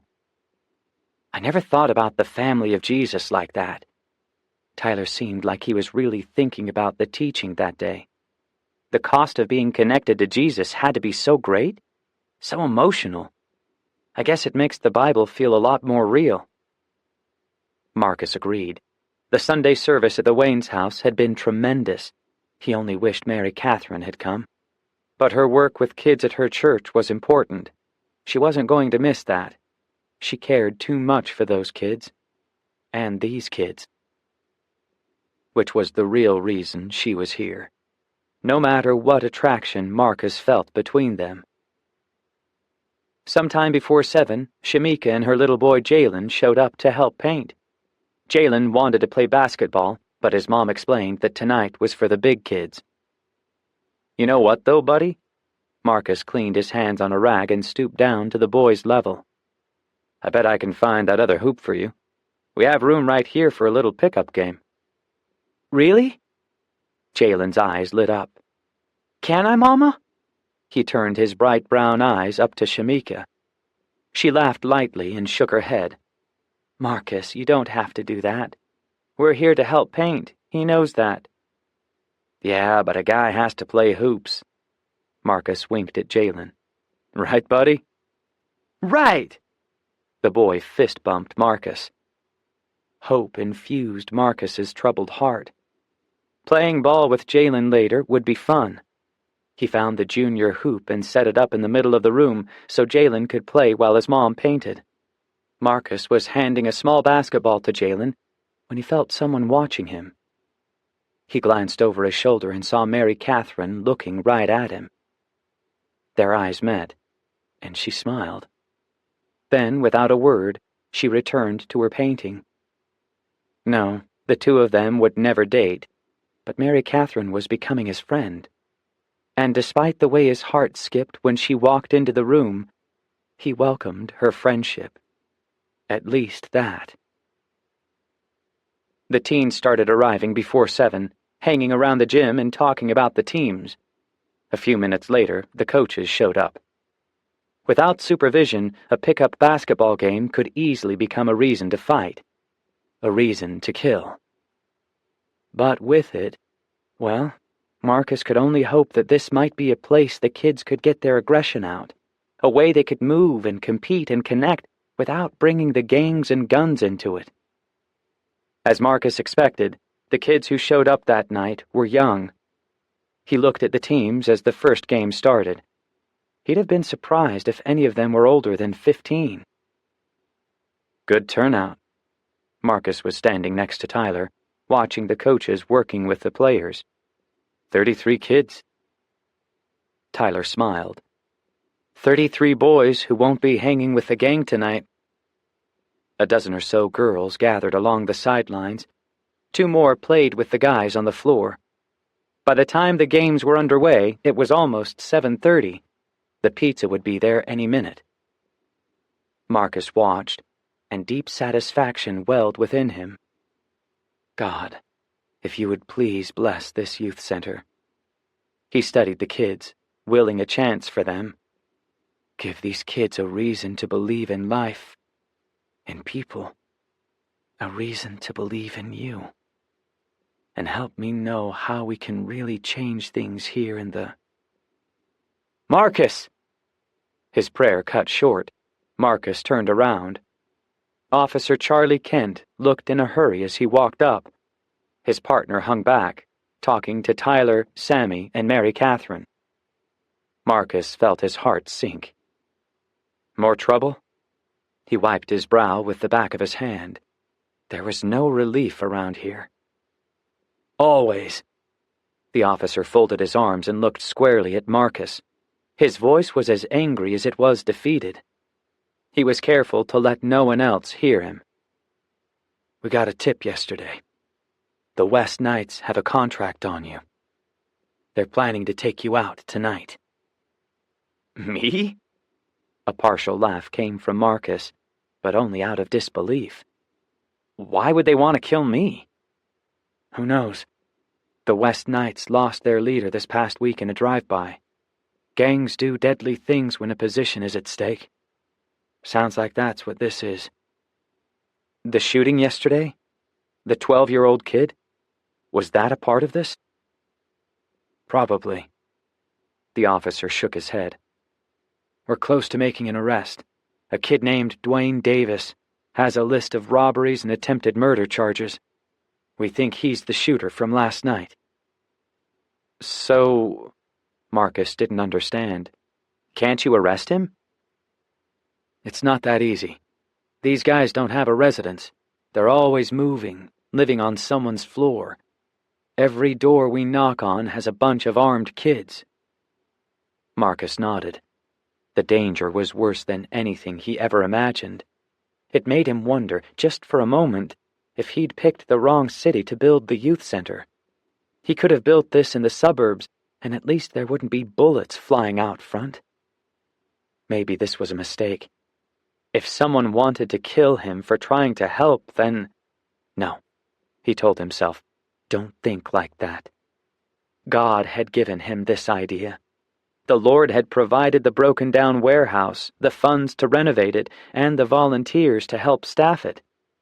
There was a reason he was supposed to be here. He looked out at the action on the basketball court, even as the officer kept talking, warning him about the dynamics between the rival gangs in the area. But all Marcus could think about were the kids on the court. That's why he was here. Threats of violence wouldn't make him give up. He'd simply have to be careful. He turned to the officer. What should I do?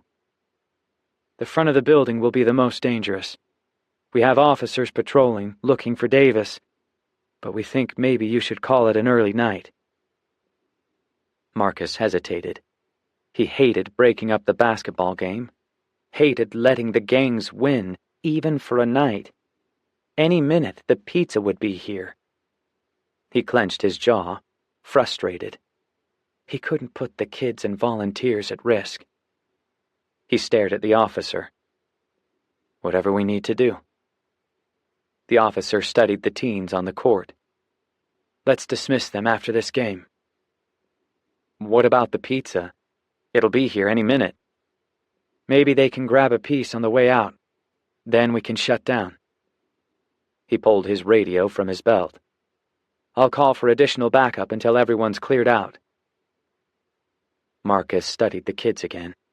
They had no idea their fun tonight was about to come to an abrupt end. Marcus looked across the room at the faces of his friends. The other officer was talking to them, and by the look on their faces, they knew about the threat. A thought occurred to him. Now he wouldn't get to play with little Jalen either. Everyone would have to go home. He looked over at the junior hoop, but Shamika and Jalen were nowhere to be seen. Marcus had a strange feeling about the mother and son. He hadn't seen them in several minutes. Hold on, he nodded to the officer. I have to find someone. He turned to jog toward the back room where the water bottles were set up, but then something caught his eye. He turned and watched Shamika and Jalen walk toward the entrance of the center. Shamika saw him and waved. The pizza's here! Me and Jalen are going to help bring it inside. No!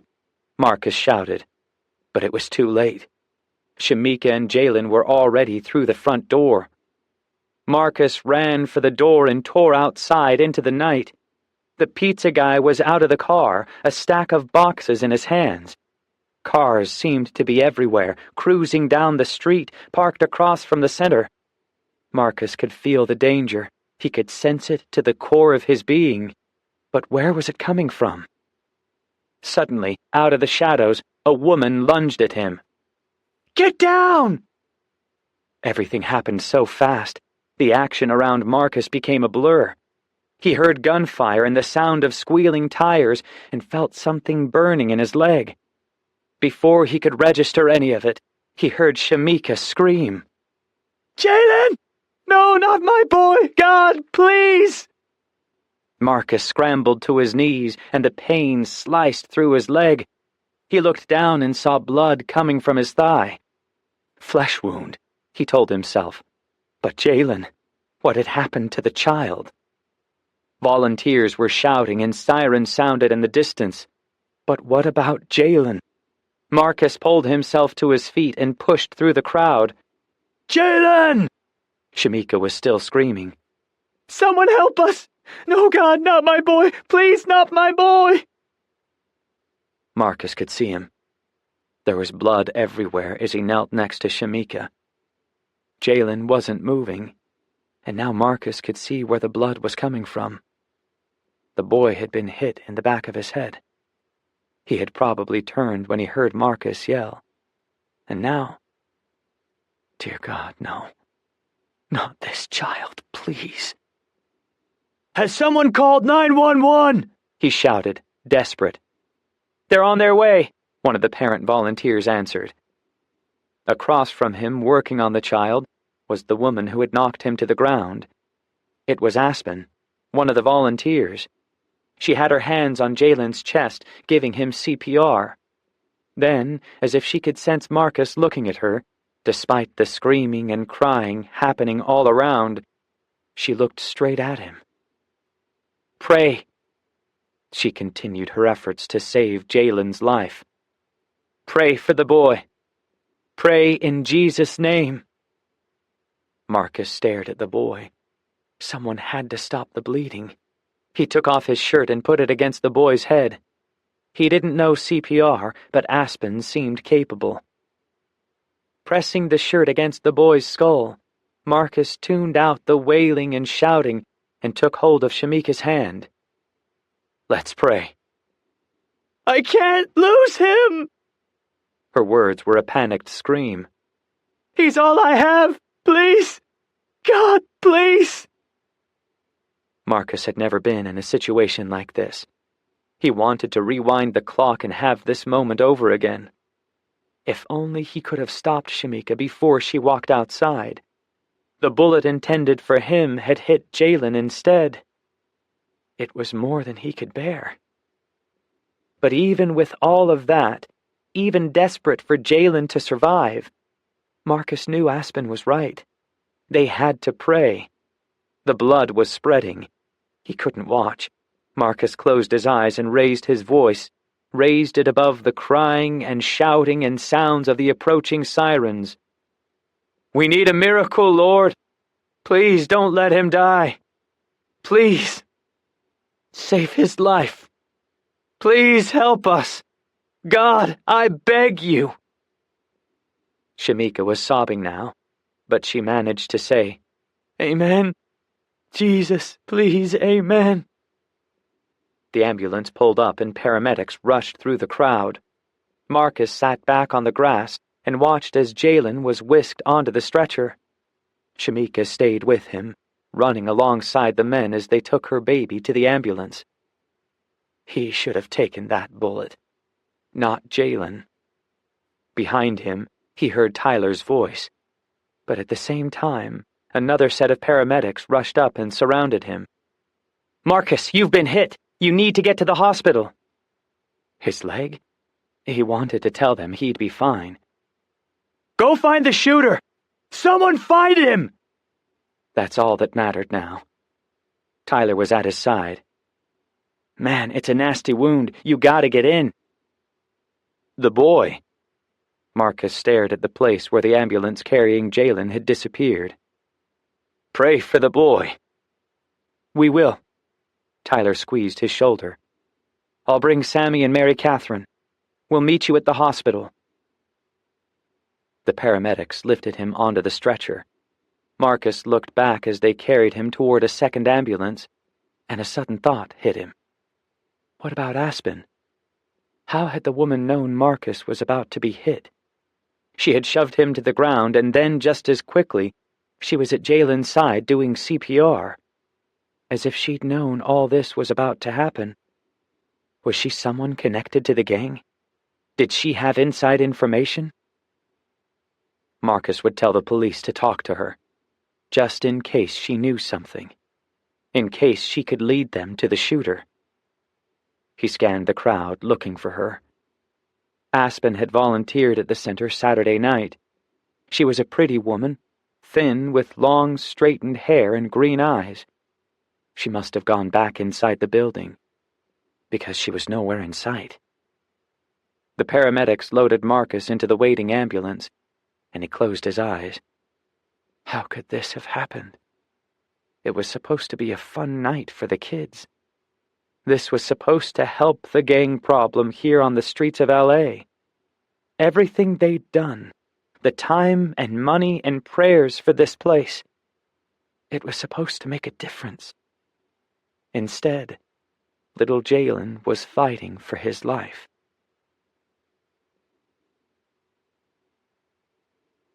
13. Jag was furious.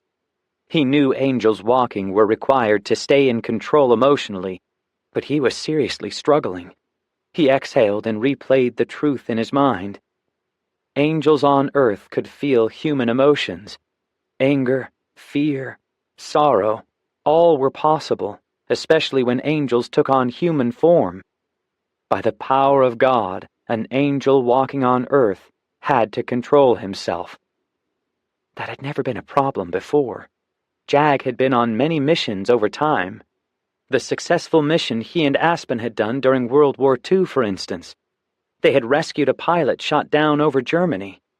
Destruction, hate, violence. None of it had moved Jag the way this had. The futility of kids shooting kids.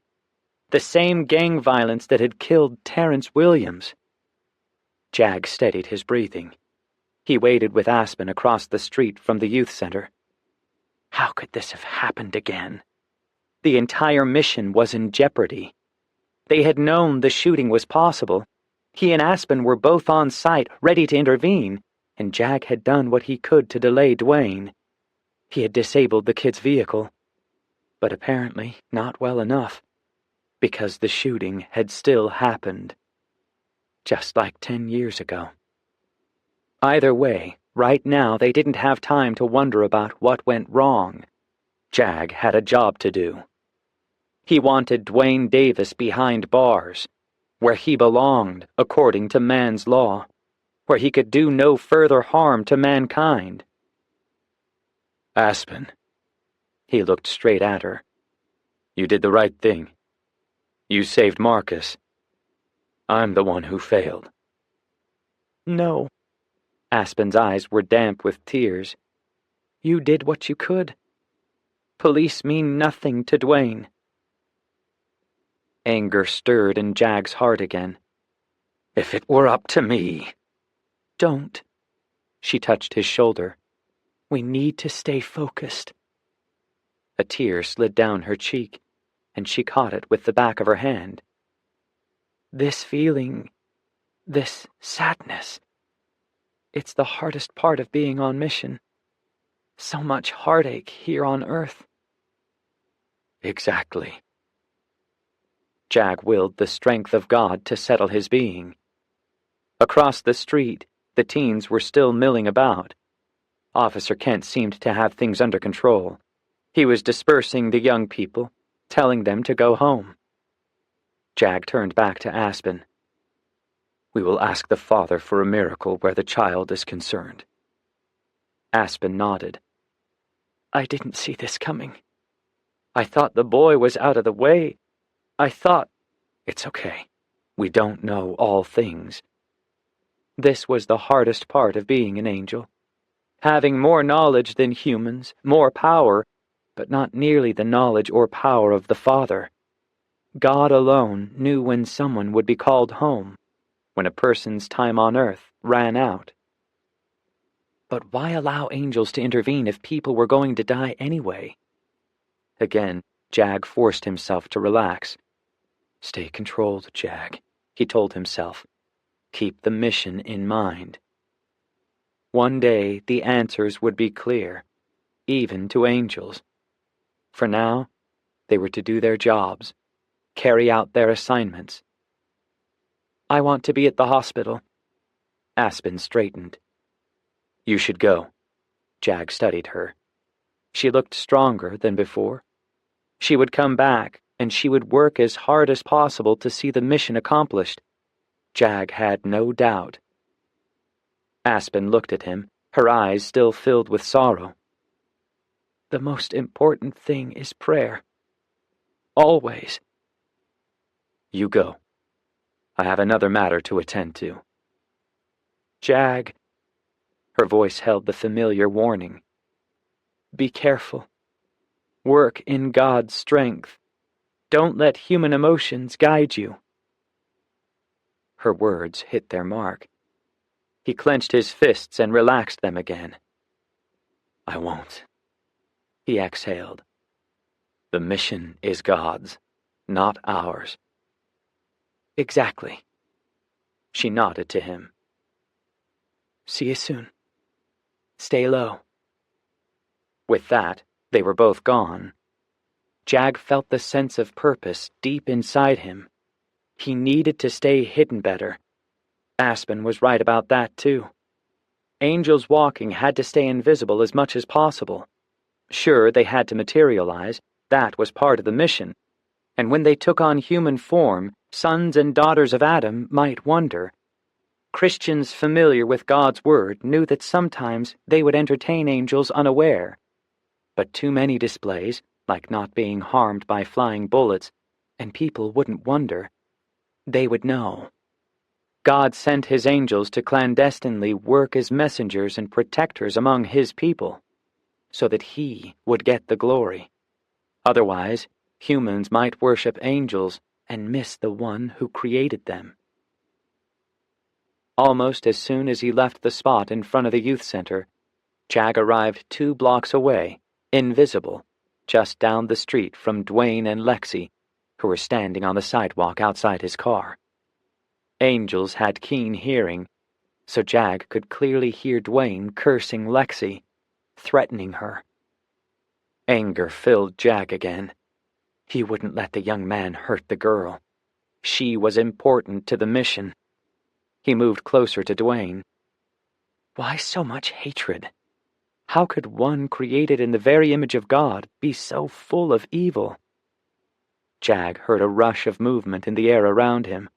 A cold wind came with the sound, and in a blur, the street was filled with demons, hissing, laughing, taunting him and pushing their way closer to Dwayne. Then, suddenly, as if Dwayne could sense the dark support around him, he raised the gun and pointed it straight at Lexi's head.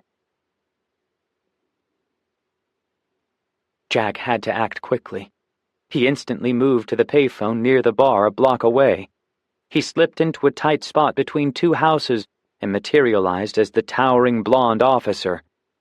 Jag stepped up to the payphone and dialed 911.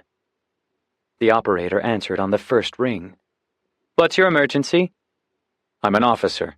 I know who tried to kill Marcus Dillinger. Identify yourself. I'll give you the address. I'm in a hurry. He quickly rattled off the information. Send several squad cars. You don't have long.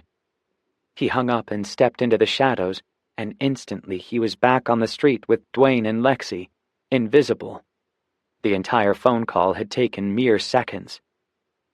The demons were closing in on Dwayne and Lexi, a team so murderous and dark, treacherous and evil.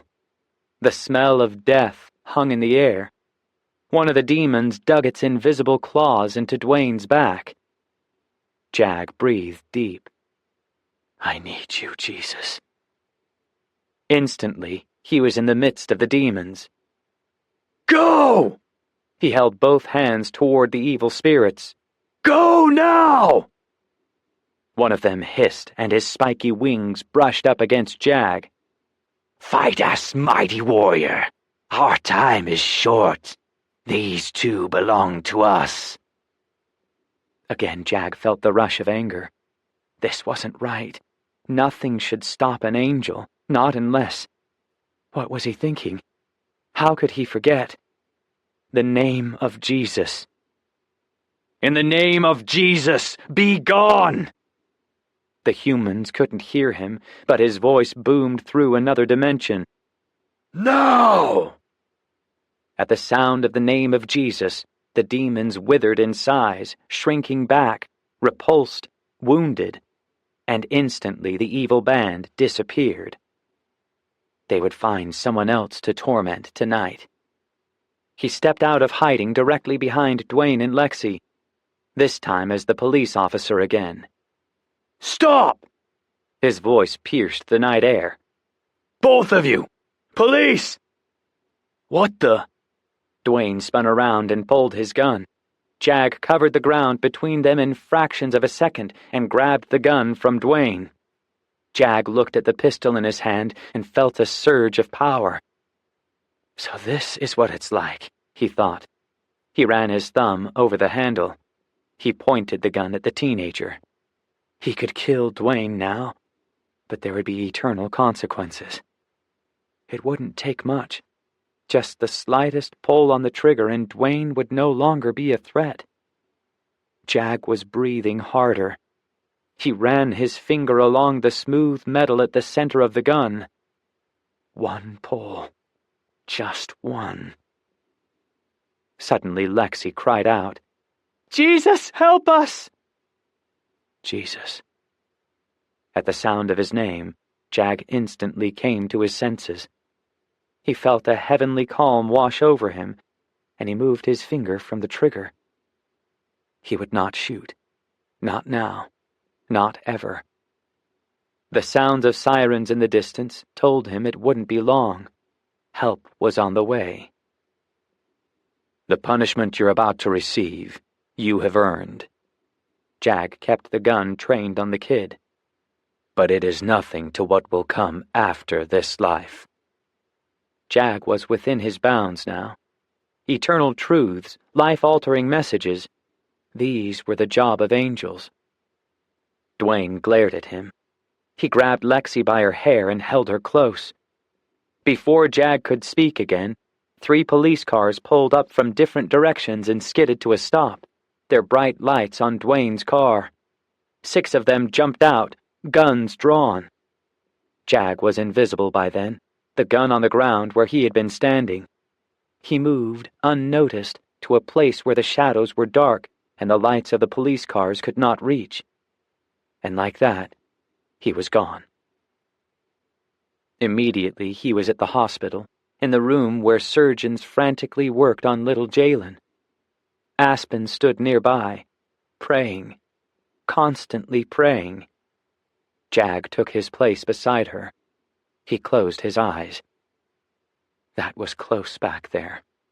He could still feel the gun in his hand, feel the strange and powerful desire to kill.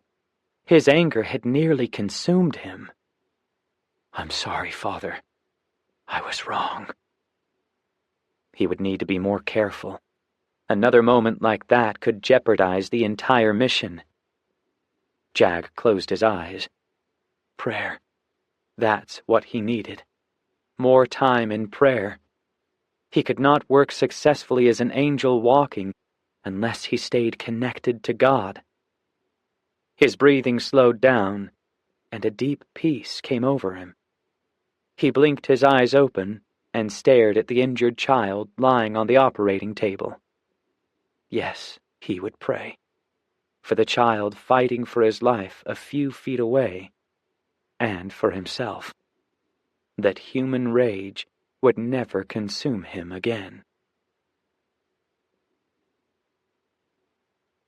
14. On the way to Cedars-Sinai Medical Center, Mary Catherine sat in the back and prayed. Tyler was behind the wheel, Sammy in the passenger seat beside him. The car stayed quiet except for the occasional sound of a whispered prayer. Mary Catherine stared out the window. How could this have happened? Of course, the youth center was in a dangerous part of town.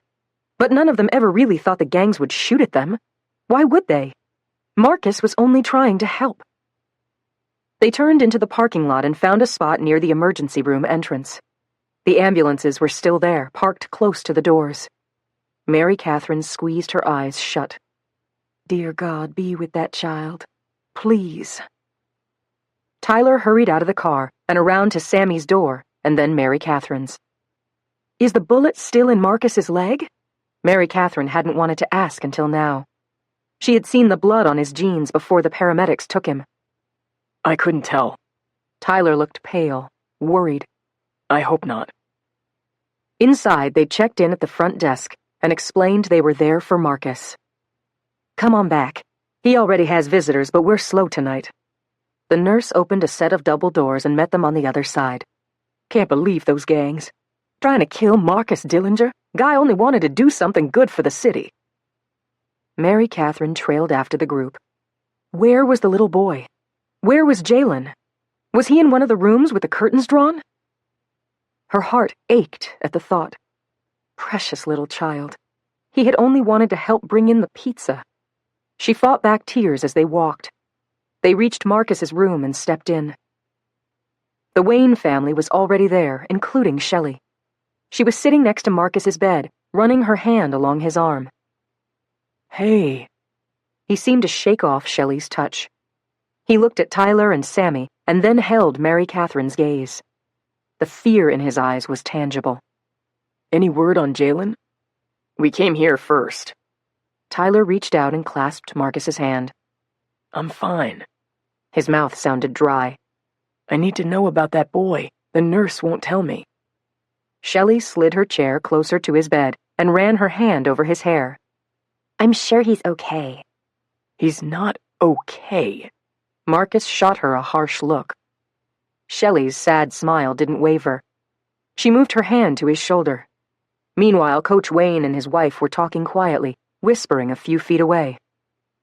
Mary Catherine felt out of place. The cold, shrinking feeling deep inside her could only be jealousy, which she hated. She focused her attention on Marcus's injured leg. He lay stretched out on the bed, one leg of his jeans cut off. The bandage was halfway up his thigh, and, if the wrap was any indication, the wound was serious. He had an IV in his arm, and he looked tired. Sammy looked at Marcus's leg. Did they get the bullet out? It didn't go in. Just grazed me. Poor baby. Shelley was on her feet, hanging over the side of the bed like she wanted to crawl up next to Marcus. Mary Catherine had seen enough. I'm going to go find Jalen's mother. I'll let you know what I find out. She didn't wait for a response. Out in the hall, she found the nurse's station and asked how to get to the pediatric ICU. Take the elevator to the 4th floor. The woman hesitated. Other than parents, patients are only allowed one visitor at a time. Thank you. Mary Catherine was already on her way to the elevator. At the 4th floor, she walked quietly to the nurse's station, but before she could ask, she saw Jalen's mother in the hallway outside one of the rooms. She was sitting on a chair, her head in her hands. Mary Catherine approached and took the seat beside her. Shamika? It's Mary Catherine, from the youth center. She put her arm around Shamika's shoulders. How is he? The woman lifted her head. Her eyes, which had shone with hope earlier today, were swollen from crying and dark with fear and defeat. How did this happen? She wasn't looking for answers, so Mary Catherine let the moment pass. Is he in surgery? Yes. She sniffed and brushed the backs of her hands beneath her eyes. They have to remove part of his skull because his brain was swelling. She shook her head, bewildered. They have to get the bullet out. It went from his head into his neck. Mary Catherine didn't want to ask any more questions, especially when Shamika probably didn't have answers. Like whether the boy would walk again, or how much damage had been done to his brain or his spine, or if the doctors even expected him to live. All of it was 1 minute at a time. Mary Catherine took her arm from Shamika's shoulders and reached for the woman's hands. Can I pray with you?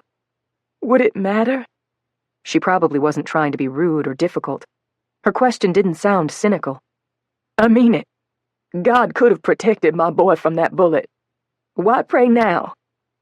Mary Catherine had spent a great deal of time on this issue. She had done a summer of Bible study on the power of prayer and the reasons bad things happen in the first place. She kept her tone even. I'm not sure anyone knows exactly why certain things happen, but I know this. Evil doesn't come from God. Shamika thought about that for several seconds. Gradually, she nodded her head. I suppose. She stared at her hands. But really, why did this happen? Fresh tears began to fall down her cheeks. "He was just being good." For a long moment, Mary Catherine said nothing. "I'm serious." Shamika's voice was sharper this time. "If you can tell me, then tell me." Mary Catherine hadn't planned on saying anything. She had no real answers. She took a deep breath. "The Bible says this place, this earth, it's broken and fallen. God gives us a way out through Jesus. Even still, every one of us will die someday." She paused. "This isn't our home, Shamika." She ran her right thumb over her empty left ring finger. "Jalen's daddy left me when I was 6 weeks pregnant. I figured if he couldn't love me, no one could, not even God." Mary Catherine put her hand alongside Shamika's face. "That's not true. God loves you so much. He has a plan for you and Jalen, and whatever that plan is, it's good, even now." Confusion lined Shamika's face. "There's nothing good about this." "No." Mary Catherine felt frustrated with herself. She wasn't helping at all. "Of course not." "So what does it mean?" Shamika's eyes filled with tears again. "God loves us. He has plans for us. But here we are, sitting in this hospital while Jalen fights for every breath." There were no simple answers. "I only know that God is great. If we choose Him, then one day we'll have eternity together. No more tears, no sorrow, no pain, no shooting or gang violence, no lonely nights. Never again." Her tears came harder. "I just want my baby back. I want him to live and laugh and be like he was 3 hours ago." Mary Catherine took hold of Shamika's hands once more. "Then let's pray. Let's ask God for that." "Okay." Shamika looked like a little girl, desperate and lost. She took tight hold of Mary Catherine's fingers. "Please, go ahead." Mary Catherine nodded. "Dear God." Tears flooded her eyes and fell onto her lap. The little boy had been so happy, so trusting that all of life would stay the way it had been in that moment, filled with love and joy and fun. She tried to find the words. "Lord, we don't understand evil or why things like this happen, but we need your help to get through it." She struggled to keep her voice steady. "Father, we ask you for a miracle for Jalen, that he would live and laugh, and that he would one day soon be just like he was a few hours ago. We ask this in Jesus' powerful name. Amen." When she finished praying, she hugged Shamika. "Let me give you my number, so you can update me on how he's doing." They exchanged information, and Shamika was just starting to explain how Jalen's birthday was coming up in a few weeks when the doctor opened the door at the end of the hallway and walked toward them. His face was taut, his expression deeply concerned. "We've done what we can. We removed the bullet. He's resting now." Shamika stood. "Is he breathing on his own?" "No." The doctor looked troubled. "He's on life support." He paused. "I have to be honest, Mrs. Johnson. Jalen may not make it through the night.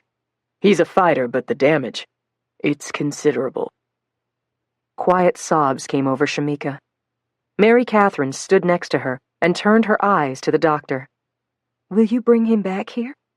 "Yes, in a few minutes." He put his hand on Shamika's arm. "He's unconscious. Once he's back in his room, you can talk to him. He may be able to hear you." Mary Catherine helped Shamika into the room, and again her tears came. The woman covered her face with her hands, stifling her sobs. "Not my boy, God. Please, bring him back to me. I can't do this." Shamika didn't seem to be able to move at all. Not toward the room or toward Mary Catherine. Not at all. Mary Catherine prayed silently. "God, give her peace and strength. Help her be strong for her little boy. Show us you're here.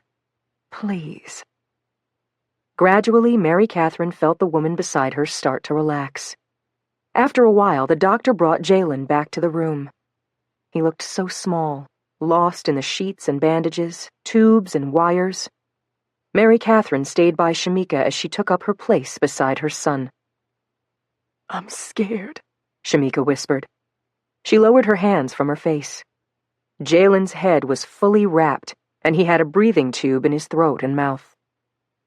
Shamika put her hand on Jalen's much smaller one. Baby, it's Mama. She hung her head and grabbed a few quick breaths, clearly fighting for control. When she lifted her head, she studied her boy and then brushed her knuckles softly against his cheeks. Mama's here. Jesus too, baby. It's gonna be okay. She wiped her tears with her free hand. You keep fighting, Jalen. You're gonna be stronger for this. She looked back at Mary Catherine and the smallest flicker of hope flashed in her eyes. Then she turned back to Jalen. We'll both be stronger. The door to the room opened, and an older nurse poked her head in. Mary Catherine? Yes? She turned to the woman. Your friends are out here.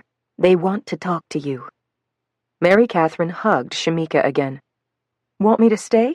I will. I can call into work tomorrow. That's okay. I want to be alone with my baby. I understand. Mary Catherine searched Shamika's face. Call me or text me if you need anything.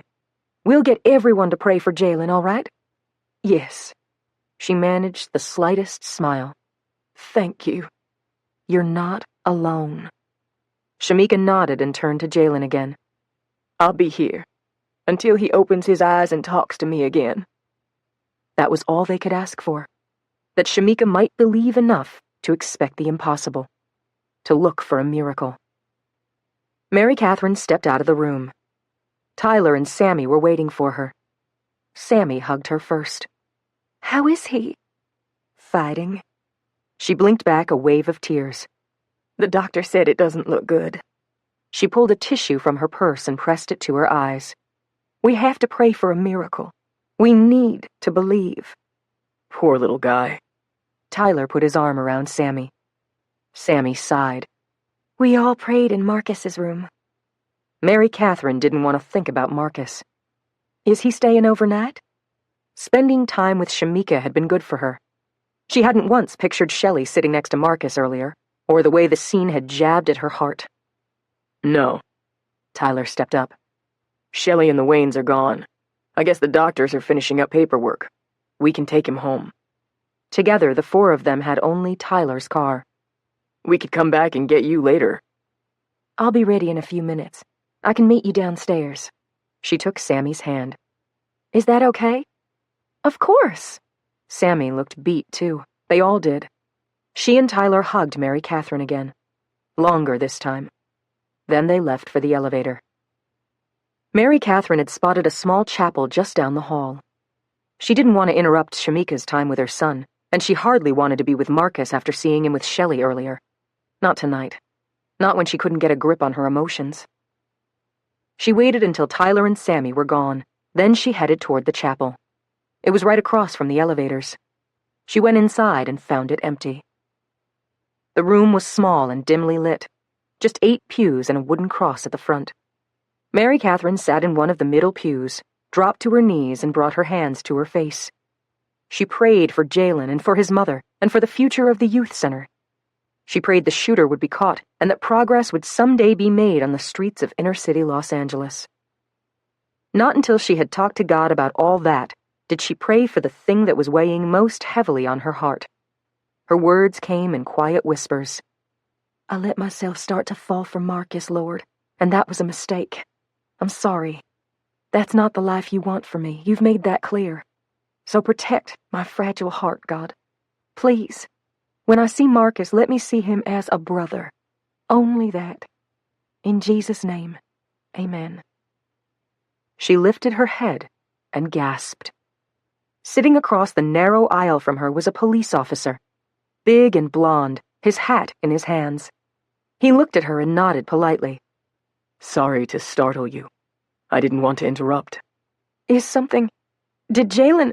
No. The boy is still with us. Your prayers matter, Mary Catherine. Keep praying. I will. She sniffed and squinted at him, trying to make out the name on his badge. Have I met you? At the center? No. He put his hat back on his head. I'm Officer Jag. I'm not from around here, but I was there when the shooting happened. I wanted to update you. Mary Catherine felt her heart beat faster. Did they catch him? The shooter? They did. Dwayne Davis is behind bars, which is where he'll stay. But the girl, she's very young. She still has a chance. What girl? Mary Catherine turned in the pew so she could see the man better. He had the most unusual eyes, like 100 colors in one, and a peace seemed to emanate from him. Maybe because of his uniform. She wasn't sure. The girl is Lexi Jones, Dwayne's girlfriend. She's been heading down a dark path. The officer clearly had more to say. He glanced at the back door of the chapel as if he were in a hurry. Anyway, Marcus asked about the Scared Straight program. That was true. Mary Catherine knew about that. He was told it didn't work that well. We have another program now. It's newer, more involved. It's called Last Time In. Kids get a tour of the jail. The inmates tell them the truth about being incarcerated. Then they get 4 weeks of counseling, 3 times a week. It's intense, but it can work. Mary Catherine nodded. She liked the idea. Did you tell Marcus? I can't stay. I'm hoping you might tell him. Okay. Mary Catherine had just asked God for a break from Marcus. Now this. Is the program available here? It's in place, but they need a grant to continue. $10,000. Officer Jagg stood and moved out of the pew into the aisle. He held his hand out to Mary Catherine. If you could tell Marcus, I'd appreciate it. I will. Mary Catherine stood and shook the man's hand. As she did, the connection worked its way instantly to her soul, like there was power in his touch. Their eyes met and held, and Mary Catherine had the strangest feeling, like she was on holy ground. About your prayers, just remember, God knows better than we do. He always does, even when it doesn't make sense. He looked to the door again. Keep praying. His bright eyes held hers, and then he left. Questions pelted Mary Catherine's soul. How had the officer known she was here? And how did he know she was a friend of Marcus's? How did he know her name? She had no answers. The nurse at the desk must have seen her come this way and told him. And maybe the nurses also knew who she had come with, and that they were here with Marcus. What other explanation was there? Mainly, the officer wanted her to tell Marcus about the Last Time In program. The idea sounded amazing. Certainly kids like Lexi Jones weren't going to stay away from gangs and violence just because a youth center opened in their neighborhood. They needed something more. If the program needed money, Mary Catherine could fund it. She had an account her parents had set up. Money they put aside for her every year as a birthday gift. She didn't need it, so she hadn't touched it. When the time came to use it, she could only justify using it to help someone else. This would be a perfect reason. Now she had to tell Marcus. She didn't want to talk to him today. In light of Jalen's life-threatening injuries and the terrifying shooting, the news could wait, at least until tomorrow. But who was Marcus supposed to talk to about the program? Officer Jagg said he wasn't from around here, so then who was the contact? Mary Catherine hurried out of the chapel and stared down the hallway.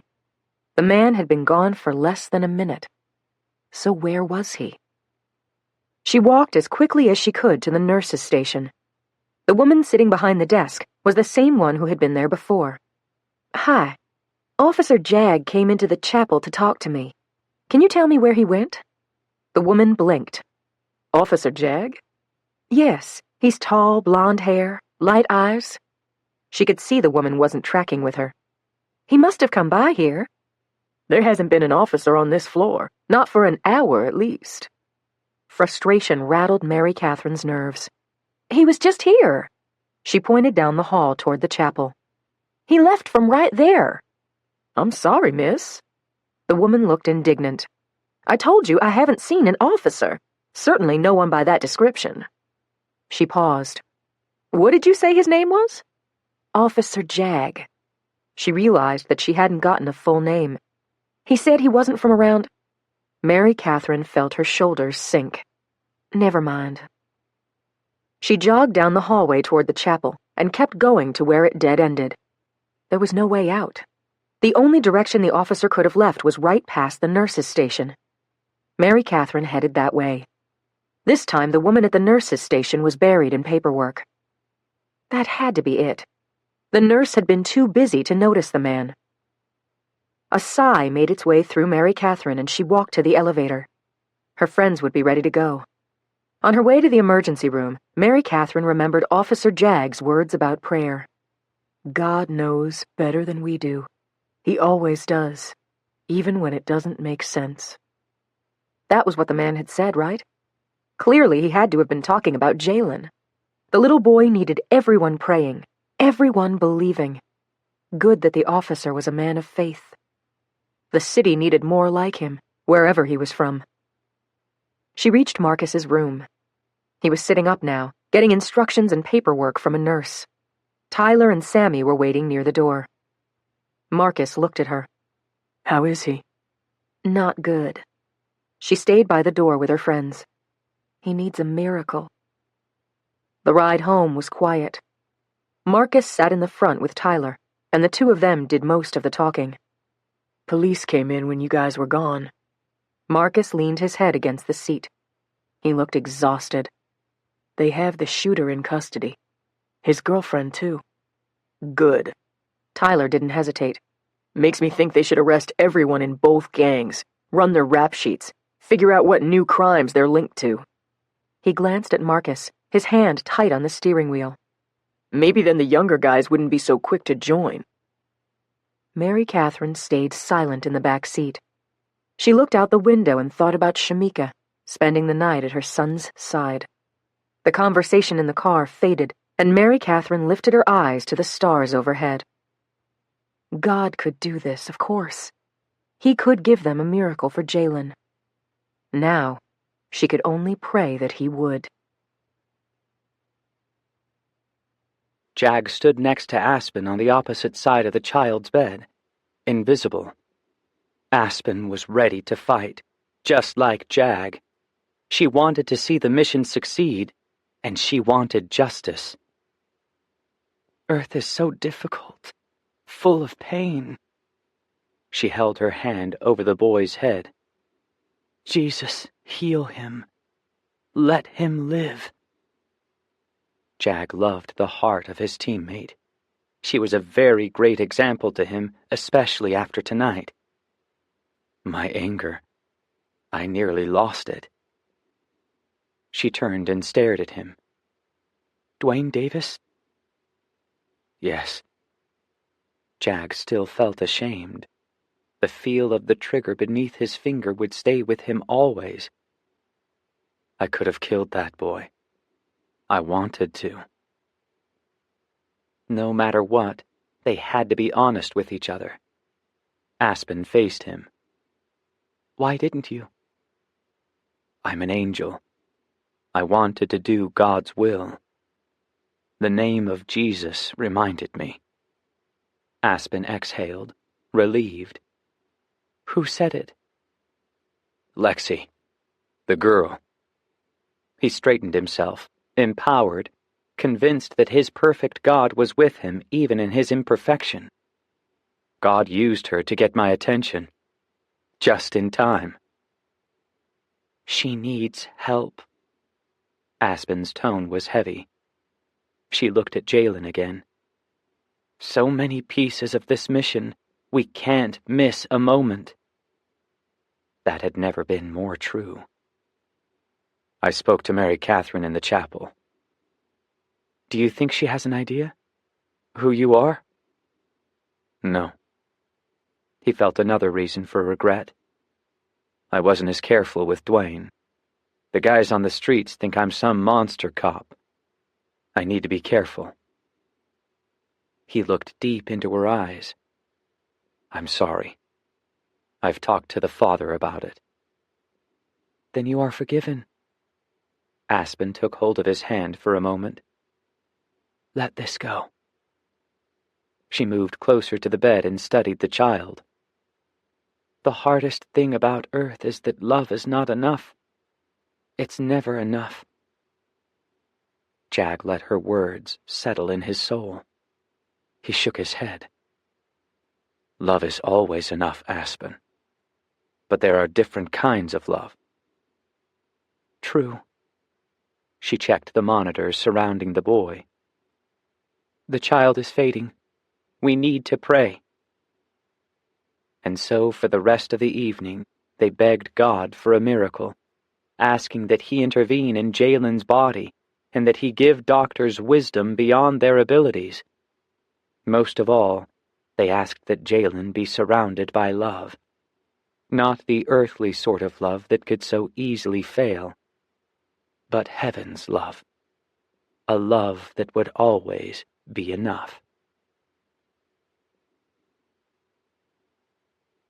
15. Marcus was in the middle of an upper body workout in his home gym the next morning when he received the text from Mary Catherine. He hadn't known what to say to her last night, how to bring up the fact that he hadn't asked Shelley Wayne to come to the hospital. None of it mattered compared to the shooting. He'd gotten word from Officer Kent an hour earlier that Jalen had survived the night.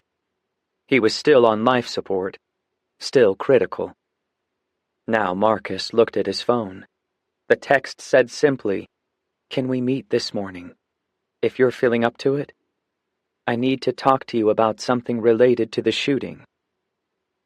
Marcus had no idea what she wanted to talk about. He only knew that he wanted to see her, more than he wanted to do anything else today. He moved his fingers across his phone. Definitely, I'd like that. How about 11 o'clock at the Silver Lake Whole Foods? They've got great coffee. Her response took a few minutes. Great. See you then. The last thing he wanted was to finish his workout. He was out of danger, barring infection, but his leg throbbed. He couldn't run for a week, but otherwise he'd be fine. The bullet had only grazed him. Aspen, the woman from the neighborhood, had saved his life. Last night at the hospital, Officer Kent had come by, and Marcus had brought up the woman's name. She pushed me out of the way before the guy fired, almost like she knew what was going to happen. I saw the whole thing. The officer shook his head, like she had some sort of advance warning. Did you check her out? I guess I wondered if she knew something. She's not from the area. No record of her in any of the searches, but we don't think she was involved. Marcus picked up a pair of 50-pound dumbbells. Good that Aspen wasn't working for a gang, but how had she known to push him out of the way? And how come she hadn't been hit? The whole night still didn't add up, but none of it mattered, not compared with Jalen's struggle to live. He pushed through his routine for another 30 minutes and then showered and shaved. If this were a different situation, he would have been thrilled at the chance to have coffee with Mary Catherine. But today would be different. He could feel it. Different from how things had been the other night when they walked around his neighborhood. The incident with Shelley last night had changed things. Mary Catherine's text had more of a business-like feel. She was keeping her distance. Not that he blamed her. He really needed to call Shelley and let her know things weren't working out. The difficult part was Coach Wayne. His coach was also his friend, and the last thing Marcus wanted was to hurt the man's niece. The whole situation was complicated. He got ready faster than he expected and found a booth at Whole Foods a few minutes earlier than 11. A baseball cap low on his brow would keep people from recognizing him, something that was rarely a problem. He was 6'3" and built like an athlete, but in a city like Los Angeles, Marcus didn't stand out unless he was in uniform. 5 minutes later, he watched Mary Catherine arrive, and he felt a little dizzy. The girl had captured his attention, and maybe even his heart. No matter how poorly last night had gone, no matter how sad everyone was, he couldn't put into words how great it was to see Mary Catherine now. She spotted him, and as she approached, She seemed to do her best to avoid a hug. They walked together to the coffee bar, poured their drinks, and then returned to the booth. I heard from Shamika on the way in. Mary Catherine took the spot opposite him. No change for Jalen? No. Marcus leaned his forearms on the table and waited. The fact that the child had taken the bullet intended for him was still more than he could bear. He stared at his drink, and after a long moment, he took a sip. Thanks for meeting. She seemed less comfortable than she'd been the other night. The shooting had deeply affected them all. Last night, after I visited with Shamika, I went to the chapel. On the ICU floor? Mary Catherine nodded. It's small. I was the only one there, at least at first. Her tone was intent, as if whatever was coming was very serious. When I finished praying, I opened my eyes and there was a police officer there, sitting across the aisle from me. Charlie Kent? No. She put her hands around her cup of coffee. His name was Jag. Officer Jag, that's what he called himself. She shrugged one shoulder. I didn't get his full name. Marcus wished he'd worn a sweatshirt. The morning had been cold for Southern California. Not quite 60 degrees yet. They were inside, but a chill hung over the Whole Foods booth. Jag. Sounds familiar. He said he wasn't from here. She looked out the window and then back at Marcus. He told me about a new program. It's called Last Time In. He wanted me to tell you about it. Strange, Marcus thought, that he'd find Mary Catherine and ask her to bring the message. Why didn't he come tell me himself? He was in a hurry. Oh. Marcus wasn't sure where this was going or why the officer wanted him to know. Tell me about the program. Mary Catherine pulled some paperwork from her purse. I stopped by the police station on my way here. She spread the documents on the table in front of her. Charlie Kent gave me this. It looks amazing. For the next 10 minutes, Mary Catherine went over the information. The program was created by a couple of police officers looking for an alternative to the Scared Straight program. Prison is always scary, of course. Mary Catherine sounded more relaxed than when she first arrived. But this takes kids beyond the scared part. The program involved a prison tour with volunteers acting as chaperones. Police guards would introduce a group of young offenders to actual prisoners. So they get a realistic picture of prison? Marcus liked that part. There had to be a sense of reality if the program was going to make a difference. Definitely. Mary Catherine turned to the last page of the paperwork. What makes it different is the group meetings after the prison tour. Apparently, the meetings were run by the same people who volunteered as chaperones. I'm assuming the volunteers have to be cleared by police? Marcus looked up, straight into Mary Catherine's eyes. She was more beautiful every day. At least it seemed that way. Yes, and trained. Mary Catherine took another drink of her coffee. It's freezing in here. I know. He held his cup and let the steam warm his face. I have an idea.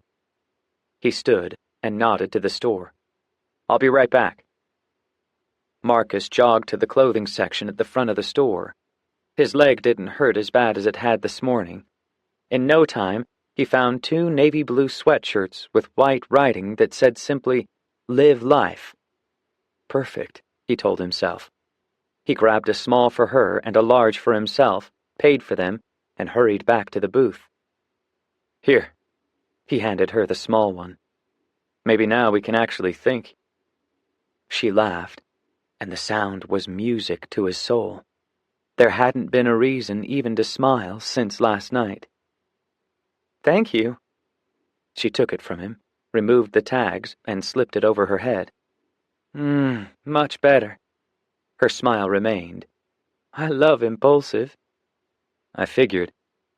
He put his sweatshirt on and instantly felt better.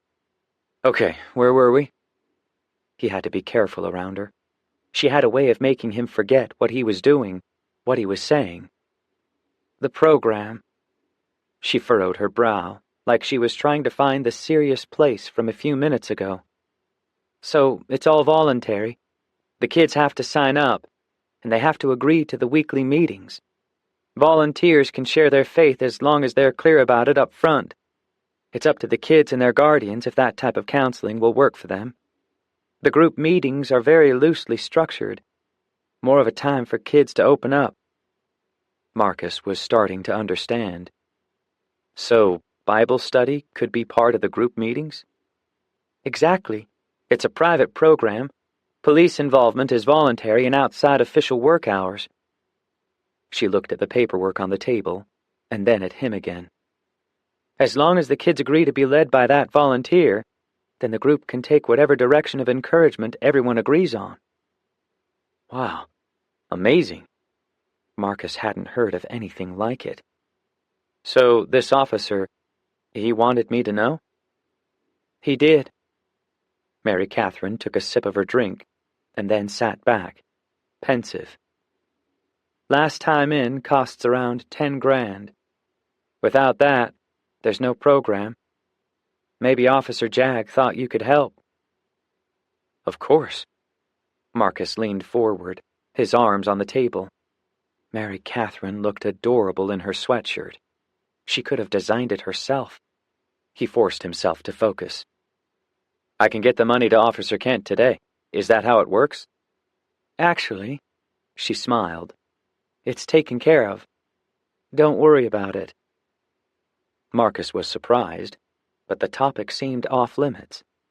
Maybe one day he would be close enough to Mary Catherine to know where the money had come from and what other secrets she hadn't shared. He guessed there were many. Great. He nodded.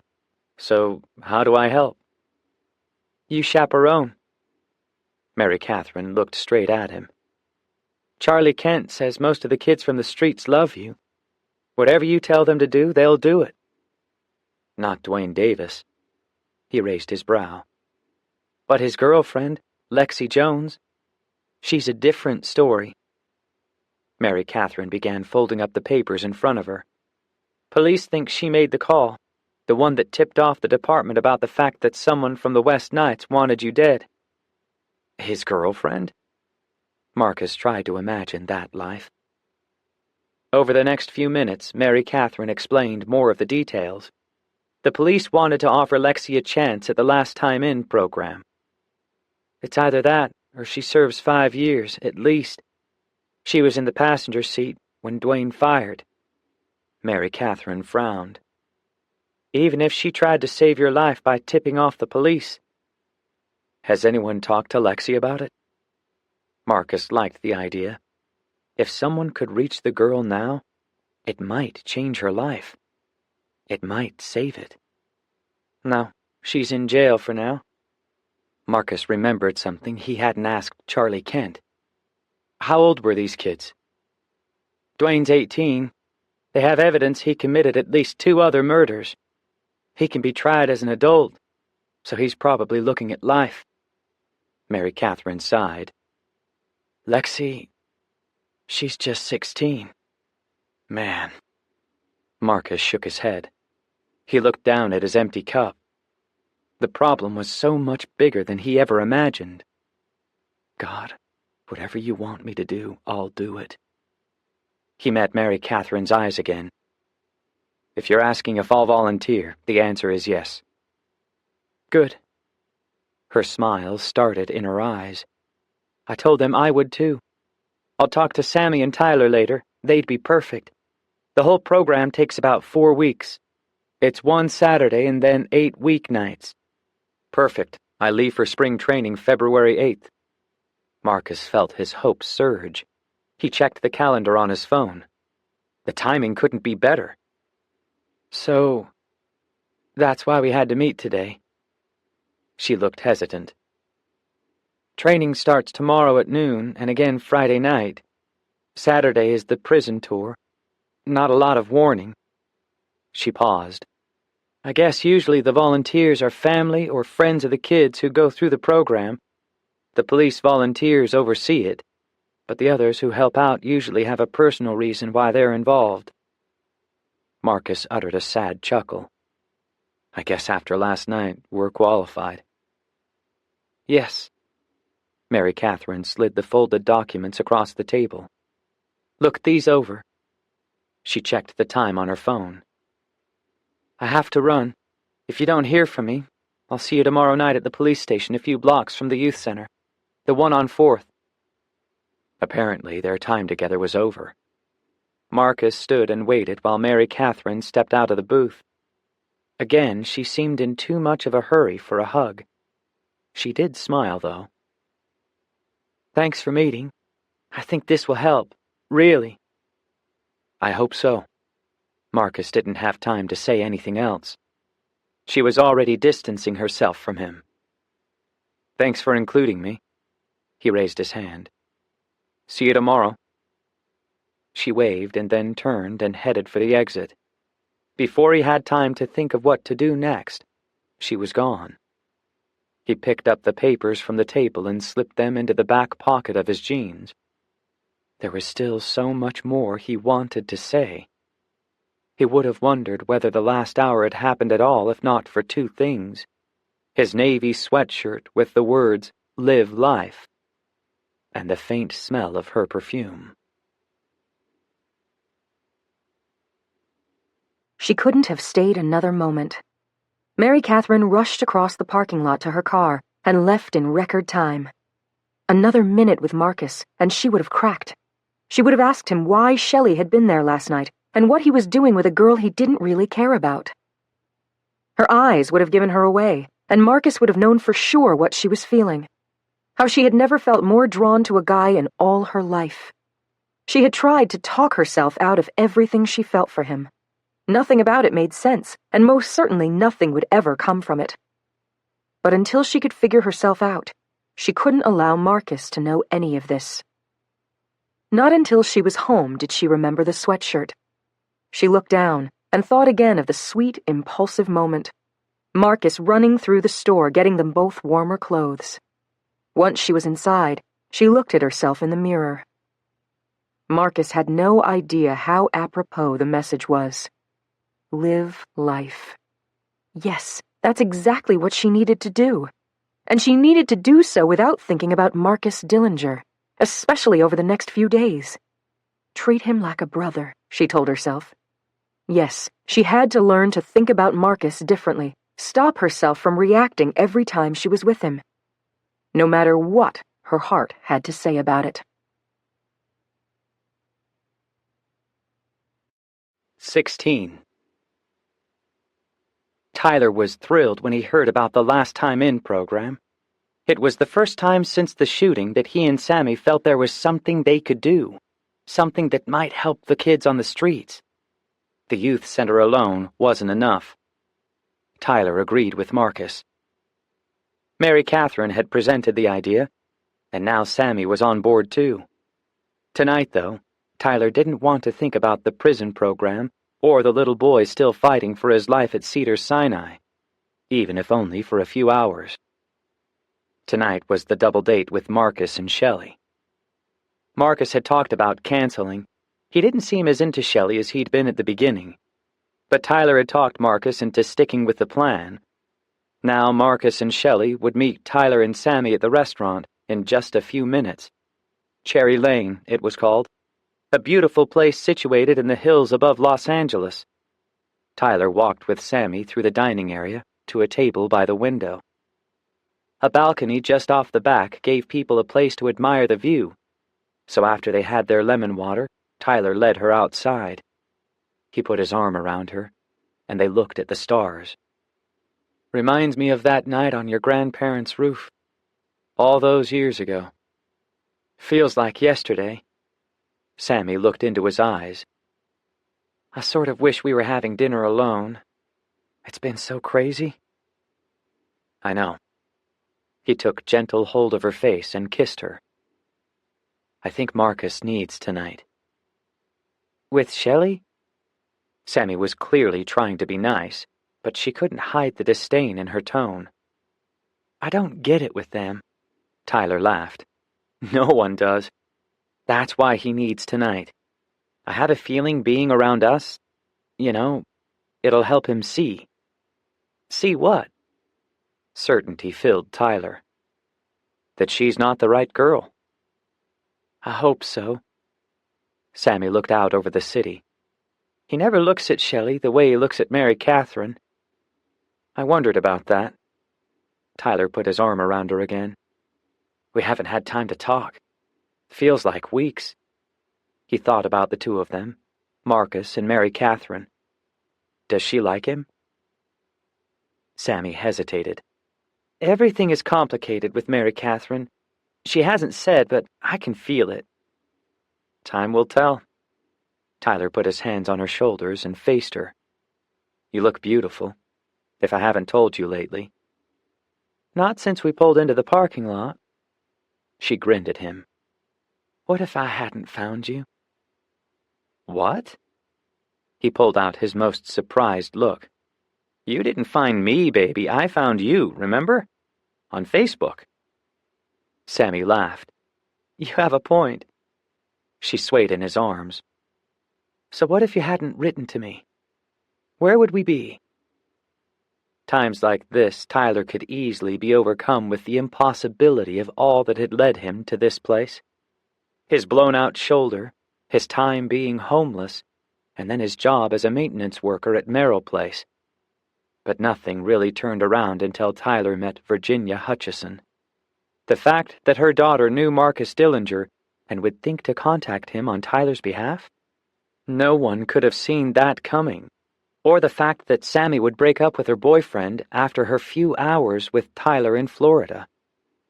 A movie script with everything that had happened would have been tossed into the trash. Too impossible. Yet God had done it all.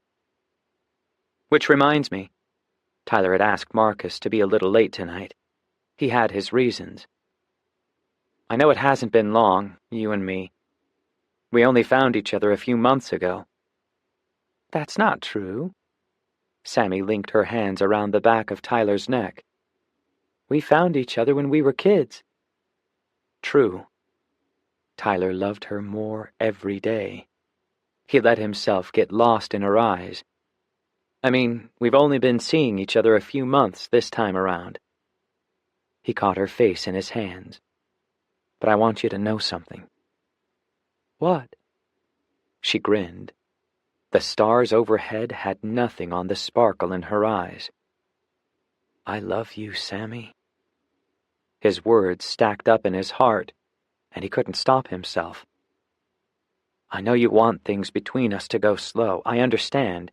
You and Arnie were serious and, well, I don't want to rush you. But I love you. I do." Suddenly, he stopped, and at the same time, he started laughing. "Maybe I could let you talk." Sammy's smile took up her whole face. "I was wondering." She laughed, and the sound mixed with the music to become the most beautiful thing Tyler had ever heard. "First, I love you too." Her laughter faded, and her eyes held his. "I've always loved you." Tyler looked down, just to make sure he wasn't floating. He turned to her again. She loved him? Really? Always. She brought her lips to his and kissed him. "Every day I wake up and thank God for bringing you back into my life." She searched his eyes. "I don't want to think about what would have happened if you hadn't written to me." "Me either." Tyler wanted to raise his fists in the air and shout for joy, but he controlled himself. "So, I know you said you needed time. You just got out of a relationship, but I can't wait to ask you." He searched her eyes. "Would you be my girlfriend, Sammy? I mean, I'd like to ask you to be more than that." He grinned at her. "But first things first." She dipped her head for a moment, laughing again. When she looked up, he saw nothing but absolute assurance in her eyes. "Yes, Tyler. I'd love to be your girlfriend." She hugged him, and the two of them swayed some more. She whispered close to his face, "I thought you'd never ask. With you, I'm myself. I feel like I can breathe. You believed in me when no one else did. Always." She put her head on his shoulder. "Don't ever leave me." "I won't." Just then, one of their favorite songs came on. James Taylor's "You've Got a Friend." "Dance with me?" "Forever." They waltzed around the deck, and Tyler could picture where this would go. The wonder of it all filled his heart. But then, wonder was part of the process. Choosing to see and believe, to hold on to faith even when nothing made sense, the way he'd felt a year ago. But all of that might as well have been a lifetime away. Someday soon, he would ask her grandfather for her hand in marriage. And one day in the not-too-distant future, they would dance like this at their wedding. Tyler could hardly wait. Marcus and Shelley were 15 minutes late to dinner, just like Tyler had asked them to be. They reached the table just as Tyler and Sammy were returning from the deck out back. "Hey, guys!" Marcus hugged Tyler, then Sammy. Shelley did the same. "You two look happy." "It's official!" Tyler held Sammy's hand as they sat down. "We're in love." Shelley looked confused. "I thought you two were already—" "It's a long story," Tyler laughed. "But it's all good now." Marcus looked from his friends to Shelley. He figured she might need more of an explanation, but she was checking her phone, no longer interested in Sammy and Tyler. Marcus hated the way that made him feel about her. Shelley looked at him. "Sweetie, order me a glass of Chardonnay, whatever the waiter recommends." She winked at him. "Restroom break." And with that, she left the table and headed for the back of the restaurant. Marcus watched her go. Was she serious? Shelley was only 19. He looked at Tyler and put his elbows on the table. "She's not 21. "I was thinking that." Tyler made a face to show he empathized with him. "Difficult." Sammy seemed to be checking the ice in her water. She smiled at Tyler, and then Marcus. "How is your coffee with Mary Catherine?" "Short." Marcus could feel his heart soften at the mention of her name. "Hey, I'm happy for you two. I know Shelley doesn't get it, but the two of you, it means a lot. Another piece of the most unbelievable story ever." "Thanks, man." Tyler smiled and slipped his arm around Sammy's shoulders. "How are things with you and Shelley?" Marcus furrowed his brow. "I'm trying to figure it out, but it's not really working. I mean, just being around you two, it's kind of obvious. She's very young." The waitress came, and Marcus ordered a Perrier and lime for Shelley. She returned to the table as the drinks were being delivered. Marcus had no idea how she would react. She looked at the drink, and then at him. "Tell me this is a Tanqueray and tonic." "Perrier and lime." He smiled at her. "Come on, Shelley. You're not old enough. No one else is drinking." "Are you serious?" She rolled her eyes. She was clearly frustrated. "I've been drinking since I was 17. You know that." This was getting awkward. It was as if Shelley didn't remember Tyler and Sammy sitting right across from them. "Well, drinking's not my thing. I think you know that."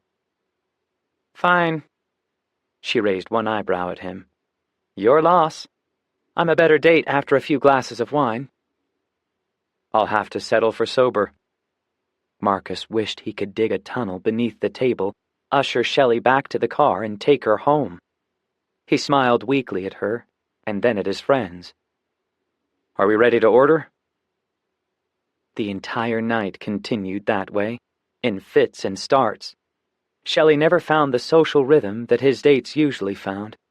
He felt himself counting down the minutes, glad that it was only a dinner date, not an all-day hike. Something he couldn't have gotten out of. Throughout dinner, Shelley hung on his elbow. She would pat his arm and lean up and kiss his cheek. Already people were looking at their table, the way they sometimes did if they recognized him as the pitcher for the Dodgers. But with Shelley acting this way, they drew even more attention. The kind of attention that didn't seem to have anything to do with his being a baseball player. Before dinner ended, Shelley looked over her shoulder. "You think the paparazzi might be here? You know, waiting for us outside?" She fixed her hair. "I've always wanted to be in the tabloids." Marcus folded his napkin on his plate. That was all. He smiled at Tyler and Sammy. "Early morning for me tomorrow. Running stairs again." "No!" Shelley gasped. Her voice was definitely louder than anyone else's around them. "Not with your injured leg!" "My leg's fine." Marcus could feel the stares they were getting. Anyway, he slid 420s to Tyler. "This is for the bill. I think we'll get going." Tyler stood, and so did Sammy. Another round of hugs, and Tyler seemed to try to ease the awkwardness. "I have to be in early, too. Fun dinner, though." Shelley was still sitting down. "We're not leaving! Please tell me we're not leaving!" Her voice was whiny and high-pitched. She wanted to be noticed. There could be no other explanation. So someone would realize who Marcus was and just maybe take their picture. Marcus felt anger well up inside him. How could she have thought this would be a good time? He clenched his jaw and reached for Shelley's hand. "Come on, I really do have an early day tomorrow." Thankfully, she stood and slinked up next to him like they were attached at the hip. "Well, you two love birds?" Shelley waved her fingers. "It's been real." She nuzzled Marcus's neck. "Till next time." On the way out, Shelley whispered to him, "No one's home at my house. I planned it that way." Marcus ignored her. Dating Shelley reminded him of every wrong girl he'd ever been with. He felt sick about it. What had he been thinking? Once they were inside his Hummer, Marcus turned to her. "Shelley." "Yes, love?" She leaned forward, so her low-cut blouse left nothing to the imagination. Marcus kept his eyes on hers. "Look, tonight, it wasn't good." She seemed to come to her senses. "What do you mean?" "Everything." He took a jagged breath. "You seemed really pushy." "It's a date." She sat back against the passenger door and crossed her arms. "How was I supposed to act?" Like Mary Catherine, he wanted to say. Instead, he found a dose of compassion. "It's fine. Let's just go." They drove home in silence, and Marcus turned up the radio. Otherwise, the silence would have been deafening. He kept his right hand on the wheel so she wouldn't think about trying to hold it. There was no point explaining how he felt. Maybe it wasn't all Shelley's fault. Ever since his walk with Mary Catherine, since her question that night, he found himself wondering the same thing. Who was pursuing whom? And why couldn't he stop comparing Shelley to Mary Catherine? Marcus walked her up to her front door, but before she could press up against him, he kissed her cheek. "Good night, Shelley." "Are you breaking up with me?" She batted her eyes. She looked sad, but her eyes were dry. "We aren't in an official relationship. We're just dating."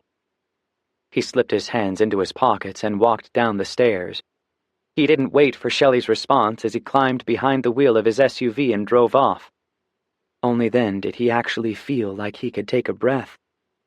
What in the world was he thinking, dating Shelley Wayne? He needed to talk to Coach and explain that things weren't working with her.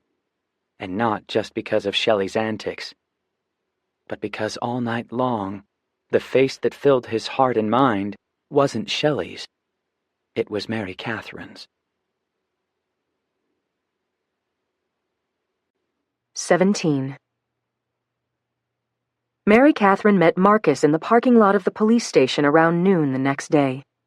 Despite all her determination to see Marcus in a different light, to remember the way he looked with Shelley fawning over him, she couldn't get her heart in line.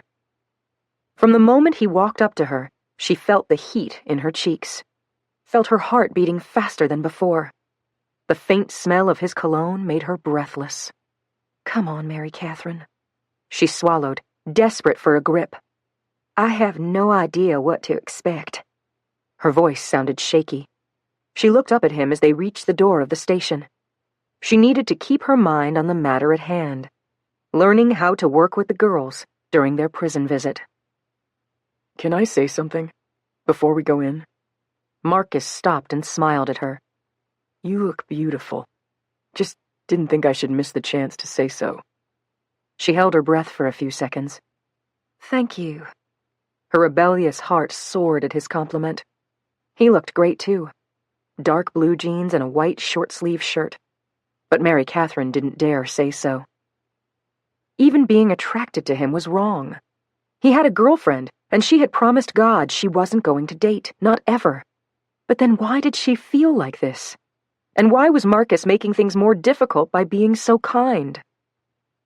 I heard about your date last night. Mary Catherine started walking again. She shot him a teasing look. Sounds like a good time.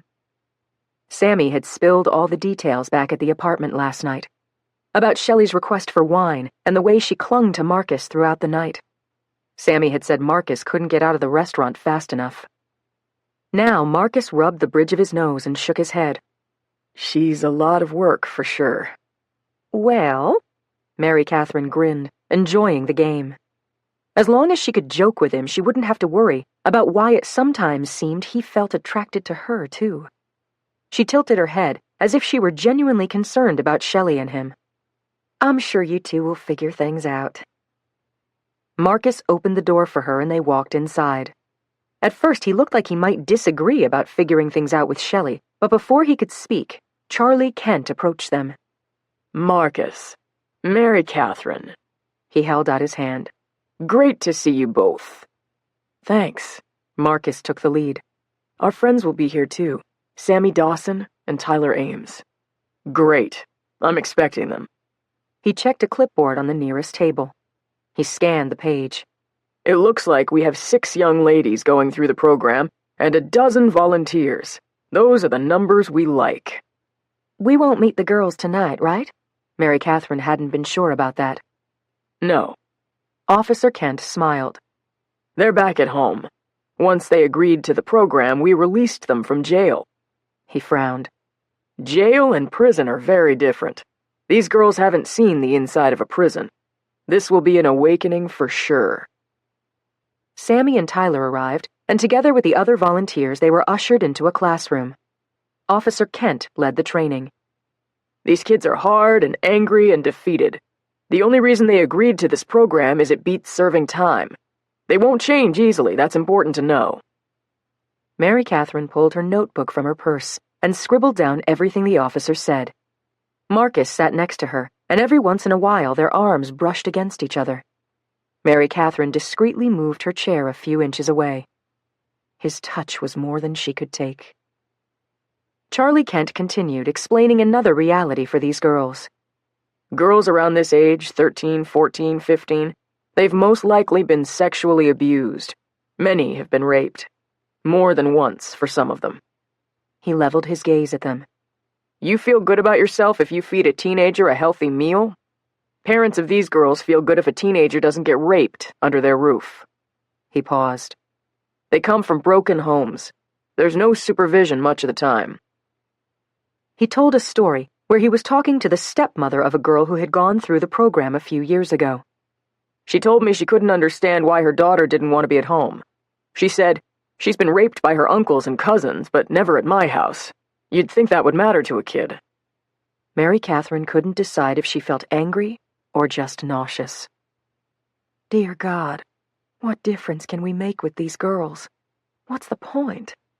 She thought about the faces on her refrigerator, the kids from Africa she sponsored each month.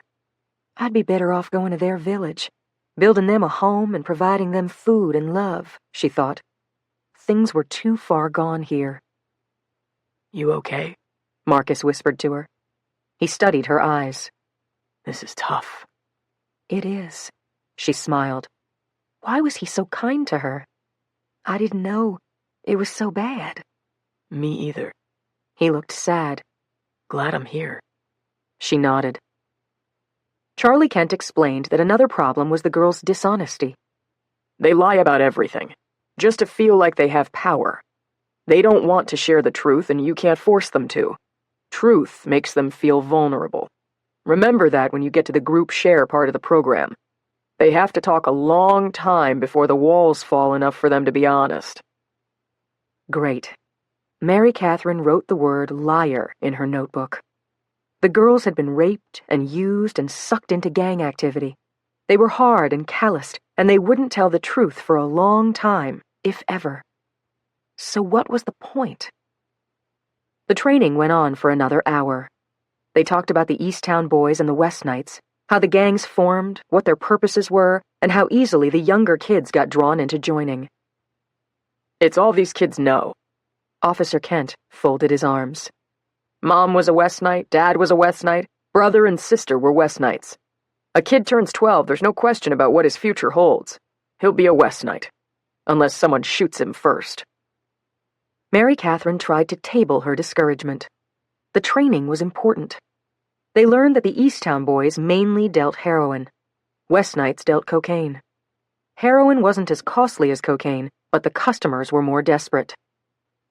For the most part, kids in gangs don't do the heavy drugs. They deal them. They smoke pot and they drink. But the hard drugs are business to them. They get them from the Mexican cartels and entrepreneur street dealers. It's how gangs stay afloat financially. When the training was over, the volunteers each collected a booklet of additional information from Officer Kent. Read through this. Tomorrow we'll talk about prison life. You need to know what to expect. After a week or so, we'll give you materials for your group sessions. How to transition these girls from gangs to getting an education and even a job. Practical ways they can find a life outside of what they've known. Officer Kent also gave each pair of volunteers the name of the girl they'd be working with and her contact information. We encourage you to reach out before the prison visit Saturday. You can call or text. Just some way so they know you're there for them. You care. Whether they believe that at first or not.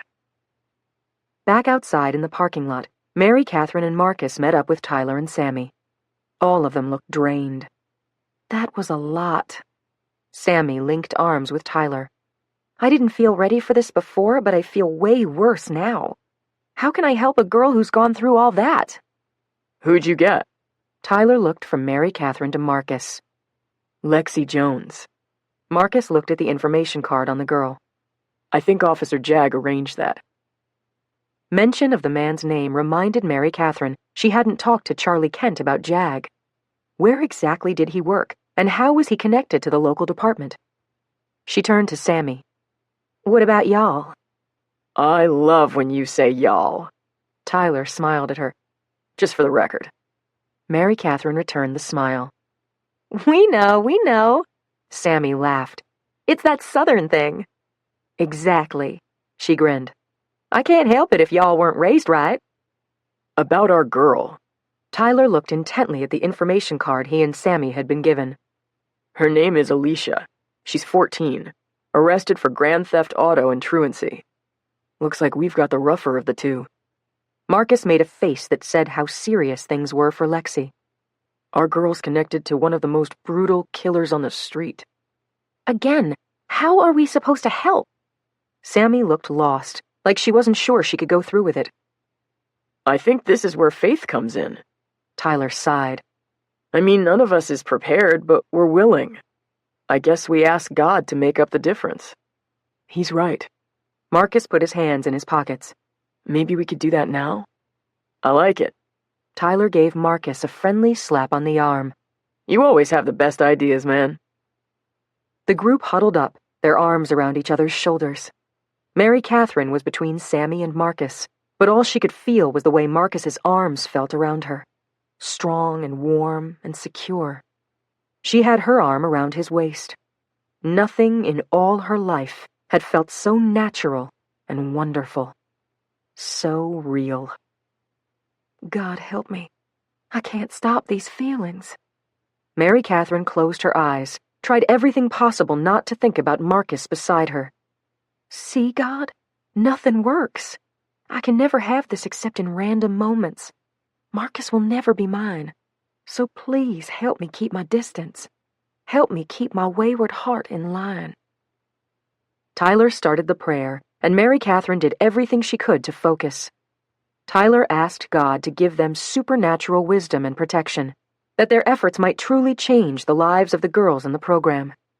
Mary Catherine listened and prayed along with Tyler, but she found herself wishing the prayer would go on forever. When it was finished, and after Tyler and Sammy headed for his car, Marcus gave her shoulders a light squeeze. His smile warmed her all the way through. Mary Catherine drew a long breath. Well, I think I'll go visit Lexi. Take her to Elysian Park for a hike. She doesn't know me, so she might not want to go, but I want to try. Good idea. Marcus's eyes lit up at the idea. I'll go with you. I was sort of thinking the same thing. Well, Mary Catherine shook her head. Maybe not this time. She willed him to understand. Sometimes girls open up better to a girl, at least at first. Marcus thought about that. Okay, I guess. He seemed disappointed. I really would like to meet her before we see her Saturday morning. Maybe tomorrow. Mary Catherine folded her arms in front of her. Thanks for being so kind. And for doing this. It doesn't seem like it, but I have to believe it'll help. It has to. He put his hand on her shoulder, but she was already pulling away. She waved. I'll let you know how it goes. He chuckled. You're always in a hurry. I guess. Mary Catherine gave him her best smile, so he wouldn't know how she was really feeling. I've always got somewhere to be.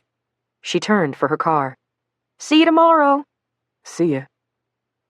Mary Catherine watched him in her rearview mirror. He stood there watching her until she drove away. Only then did the tears sting at her eyes. She blinked them back. It was nothing to cry over. She would never have Marcus Dillinger.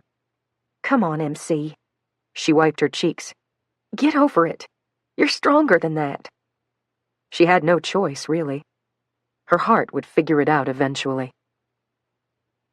A few blocks down the road, she pulled over and used the number on Lexi's information card to text her. Hey, it's Mary Catherine. I'm the volunteer who'll be helping you this weekend. I wondered if I could come by and take you for a walk, maybe get coffee. Lexi must have had her phone with her because she was quick to respond. No coffee. Okay. Mary Catherine tried to think of what to say next. Her fingers worked their way over the small keyboard. A milkshake, maybe? The response took a little longer this time. Fine. I can't be out late. Lexi's answer made her smile. The girl was clearly guilty of far more than staying out late. But like Officer Kent said, these kids would lie. They didn't trust anyone, least of all some stranger. Still, Mary Catherine felt a glimmer of hope. Lexi was willing. Before she pulled away, she texted Shamika. How's Jalen? The two of you have been on my mind all day. Shamika texted back quickly. The same. His doctors say the longer he's in a coma, the worse it is. Please, pray. I am. I will. Just like that, Mary Catherine had plans for both day and night. She tapped out another text. I'll come up and visit after dinner. Thank you. Shamika included a praying hands emoji. Sometimes I like to sit here alone with him, because that's most like usual for us, just him and me. But other times I feel like I'll go crazy if I don't have someone to talk to. I'll see you tonight. Mary Catherine appreciated the joy that filled her heart and mind as she drove away. She didn't need Marcus to feel happy about what God was doing in her life. Didn't need his arm around her shoulders or his kind eyes looking into hers. Days like today, it was enough to simply carry out the message on the sweatshirt he'd given her. Live life. With God's help, that's exactly what she planned to do. 18. Mary Catherine wasn't surprised at the small house Lexi lived in, or the fact that it appeared to be in one of the roughest projects, just a few blocks from the youth center. Even so, she didn't worry about her own safety. This was the sort of thing Mary Catherine lived for. She knocked on the door and waited. A young teenage girl answered. She looked down the street one way and then the other. Come in, hurry. Clearly the girl didn't want to be seen talking to her. Are you Lexi? Yeah. She cocked her head back. My grandma wants to meet you. An older woman shuffled into the room. My name's Anna. She shook Mary Catherine's hand. I don't understand. Why do you want to take my Lexi out? Mary Catherine was actually glad the woman cared enough to ask. She explained her role as a volunteer for the Last Time In program. The goal is that this will be their last time behind bars. I have my own crimes. Years ago. The old woman nodded. She was still beautiful, and clearly Lexi favored her. But her hands shook, and she looked frail, timid. Too many men. I'm trying to make up for it now. Tears filled her eyes. The guns and violence, kids killing kids. It gets worse every year. You aren't someone unless you're a West Night or an East Town gang member. It's no good for anyone. Anna looked at her granddaughter. It's not too late for Lexi. She needs a way out. Lexi stared at the floor, like she was unwilling to look at her grandmother or acknowledge the truth in the woman's statement. Mary Catherine was still standing. She took hold of the older woman's hand for a brief few seconds. I want to help. She looked back at Lexi. The police agree with you. They think she has a chance, that with help she could find her way out of this life. Mary Catherine paused. If she wants to. Anna nodded. Very good. She looked deep into Mary Catherine's eyes. Take care of her. She wiped at a tear. She's all I have. It was a common theme here in the projects. People were broken and battered, scared and alone. Most of them were lucky to have one person who cared for them or lived with them. For Anna, that was Lexi, her granddaughter, the only family she had. We'll be gone a few hours if that's okay. Mary Catherine had a plan in mind, but she wanted to clear it with this dear woman first. Yes, please. She was trembling again. Lexi won't talk to me. Maybe she'll open up with you. There was so much Mary Catherine wanted to say. Questions she wanted to ask. But she needed to get to know Lexi first. Yes, ma'am. She nodded to Anna. I hope so. They were in Mary Catherine's Hyundai and nearly out of the neighborhood before Lexi said anything. Do all the volunteers do this? Take their kid out for ice cream? Mary Catherine thought for a minute. Probably not. She glanced at Lexi. I figured it'd be better if we knew each other at least a little before Saturday. You know what I did? Lexi looked small and uncomfortable in the passenger seat. She stared at Mary Catherine with big eyes. Cops tell you? Yes. Mary Catherine kept her eyes on the road. You're Dwayne Davis's girl. You were with him when he robbed a 7-Eleven, and you were with him when he killed a boy from the Easttown gang. The light ahead turned red. Mary Catherine looked straight at Lexi. You were also with him the other night, when he shot that 4-year-old. Lexi exhaled and stared out the window. After several minutes, she muttered, Why do you want anything to do with me? Do you want to be in a gang? Mary Catherine felt funny using the word, but it was all Lexi would understand. Or is it just because of Dwayne? Maybe it was the first time Lexi had thought about it. She took her time answering, and for a long time she stared straight ahead. Finally, she looked at Mary Catherine. I like it. Every girl want to be Dwayne's shorty. Defiance rang in her voice. But he picked me. Mary Catherine thought about correcting her English, but then let it go. One step at a time. We're here. She pointed to a Dairy Queen up ahead. You want a milkshake or a sundae? Lexi seemed stumped by the question. They pulled into the parking lot and the two of them walked inside. At the counter, Mary Catherine pointed to the menu. Have whatever you want. Anything? The word sounded almost angry, as if Lexi didn't believe this. Like there had to be a catch. What about a burger? Sure, get a burger and ice cream if you want. Mary Catherine wasn't hungry. Besides, there was nothing on the menu she could eat. She had to give her heart a fighting chance. Okay. Lexi looked up at the menu, then back at Mary Catherine. What's the thing where they chop up candy and ice cream in a cup? A blizzard? Yeah. It was the first time Lexi had smiled since Mary Catherine stepped into her house. I'll have a cheeseburger and that. The girl behind the counter looked impatient. What kind of blizzard? Lexi settled on chocolate ice cream with Oreo cookies and hot fudge sauce. And whipped cream.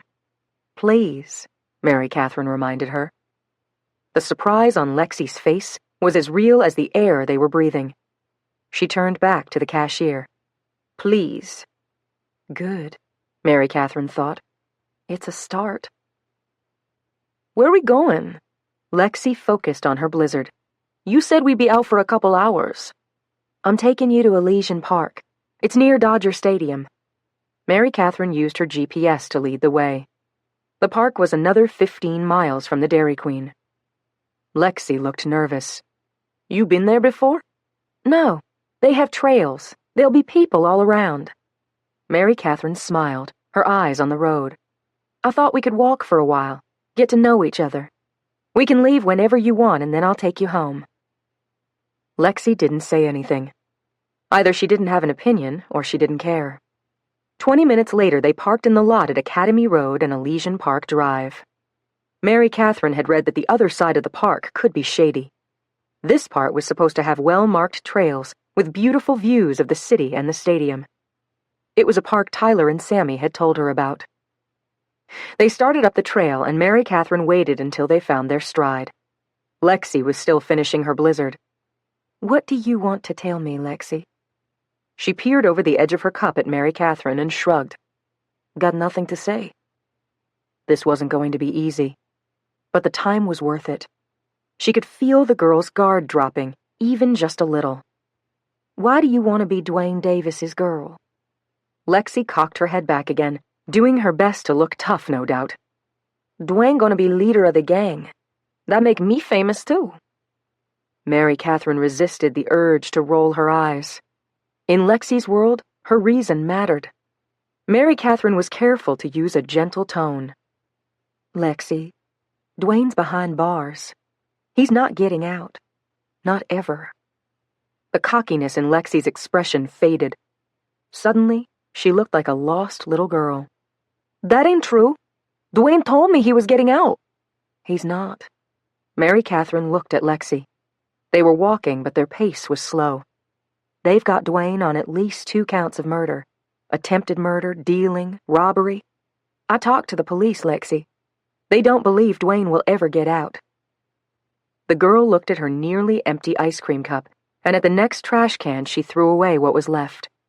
Again, they walked in silence for a while, until Mary Catherine could think of the right next question. You'd be locked up too. That's why you're doing this program, so you don't have to. Because you're so young. Mary Catherine wasn't sure how much the girl understood. You know that, right? I guess. She crossed her arms tightly in front of herself as they walked. What happens when your guy goes to prison? Are you still part of the gang? Lexi looked frightened again. The guys, they take turns. They'll fight it out. Who gets me next? Her answer wasn't entirely clear, but Mary Catherine figured she'd heard enough to know. The guys would take turns with her? That could only mean one thing. Lexi was little more than a child, and yet she took it in stride. Like being treated that way was a rite of passage. You know something, Lexi? Mary Catherine had to start speaking truth into the girl. You don't have to let them do that. What's in it for you? Being in the gang and having guys do that? They keep me safe. She jerked her head back again. Once a West Night, always a West Night. Easttown boys don't mess with you if your man's a West Night. You in then. So the Easttown boys don't hurt you, but the West Night boys do. How is that a good thing? Mary Catherine kept her words slow and even. She didn't want to make Lexi too upset. Officer Kent had warned that when pushed too hard, most of these girls would shut down, sometimes for good. But Lexi wasn't shutting down. Her expression softened, like maybe she had never thought about that before. How staying in the West nights could be a good thing when she was going to be hurt either way.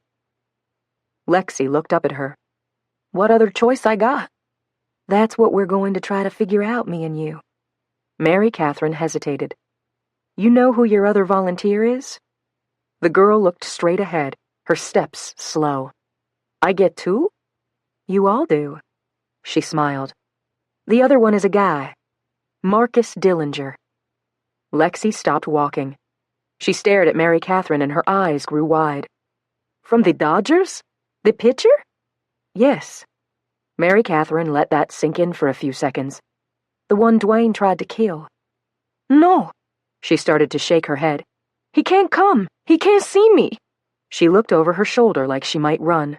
He'll know it's me. Lexi? Mary Catherine put her hand on the girl's back. Honey, Marcus knows who you are. He wanted to do this because of that. He wanted to come today. We both believe you have a chance, a way out of this. I don't want to meet him. She looked away and began walking again, faster this time, as if she were in a hurry to finish the hike. I just want to go home. Mary Catherine kept up with her. Lexi was shifty and hesitant, and probably, like Officer Kent said, ready to shut down completely. Whatever the girl felt deep inside her heart, it would take much effort to find it. If they could find it at all. Lexi had never felt like this in all her life. She didn't want to say too much, didn't want to open up. But something about Mary Catherine made her do it, like the white girl really cared. Tell me about your parents. Mary Catherine wouldn't give up. No matter how quiet and rude Lexi was, the girl kept trying. What's to tell? Lexi stared at the ground as they walked. My dad was killed when I was a baby. My mom's in prison. You met my grandma. She was about to tell Mary Catherine how she'd raised herself, but at that exact minute they rounded a corner and stopped. 2 police officers were arresting a skinny white man with a long beard, right here on the trail. Lexi stopped, and next to her, Mary Catherine did the same thing. The guy looked creepy. Come on. Mary Catherine put her arm around Lexi's shoulder and eased her past the scene. One of the officers turned to her. You girls okay? Yes, sir, Mary Catherine answered first. Is it safe? This park? The officer glanced at the guy in handcuffs. It's never completely safe up here, but yes, you can get back to the parking lot, okay? Call 911 if you see anything out of the ordinary. We will, sir. Thank you. When they got past the men, Mary Catherine gently released her hold on Lexi and picked up her pace. Let's get back. Yeah, maybe the park wasn't such a great idea. They didn't talk much on the way back to the parking lot, but Lexi couldn't let go of the feeling that she wanted to trust Mary Catherine. The older girl seemed really interested in her answers, in her as a person. The reality made her feel a lot of things. Hope, maybe. Happiness, if this was what happiness felt like. But something else, too. Fear. Lexi had learned a long time ago that the worst thing on the streets wasn't the thugs or the bullets or the way a brother threw a girl on a bed and had his way with her. It wasn't a break-in or a drug bust or getting arrested. The worst thing was caring. Jag and Aspen hovered over the house where Lexi lived. They watched the 2 girls pull up in Mary Catherine's car and walk inside. Thank you, God. Jag was exhausted. He and Aspen had more strategizing ahead. No mission had ever been more taxing. Despite that, Jag was overcome with relief. The things that man on the path planned to do to Mary Catherine and Lexi. Aspen closed her eyes. Unspeakable. You stepped in at just the right time. Pulling him out of the bushes onto the path was the right thing to do. Instead of running, he was forced into the light. The bearded man had been waiting in the bushes, ready to attack Mary Catherine and Lexi. Jag had appeared from the shadows, and ordered the guy to step onto the path. When the man pushed further back into the brush, Jag grabbed his arm and pulled him out. In one swift move, Jag had the guy pinned to the ground, his arm bent behind his back. That's when Jag had seen the gun in the man's sock. He grabbed it and the guy's cell phone and called 911. 2 officers were already at the park. Just before they turned the bend on the trail and drew their guns, Jag dropped the gun, stepped into the brush, and disappeared. Jag was grateful for the control he'd learned the last time. He had no desire to kill the man in the bushes. Protecting Mary Catherine and Lexi was all that mattered. Orlon had been right. The mission was very dangerous. Evil lurked around every corner, and this much was certain. The stakes had never been higher. 19. Marcus met Tyler at the hospital that afternoon to give blood. Whether Jalen could use it or not didn't matter. Someone could. They were in the lobby waiting their turn when Charlie Kent came in. Brought in another 2 gunshot victims today. They'll both live, but they're in bad shape. The officer looked weary. I haven't seen this much violence in years. He took the seat opposite Marcus and Tyler. We've made an arrest an hour ago near Dodger Stadium. Story could have wound up very differently. Marcus couldn't imagine being a police officer in Los Angeles. What happened? An officer from another precinct was walking the trail. He found a man in the bushes and recognized him from the wanted list. Called for backup, and a couple of our guys made the arrest. Officer Kent shook his head. The guy's on our most wanted list. Multiple homicides, rape, attacks on kids. Escaped prison in Northern California a year ago. A sense of satisfaction came over Marcus. Glad you caught him. What was he doing in the bushes?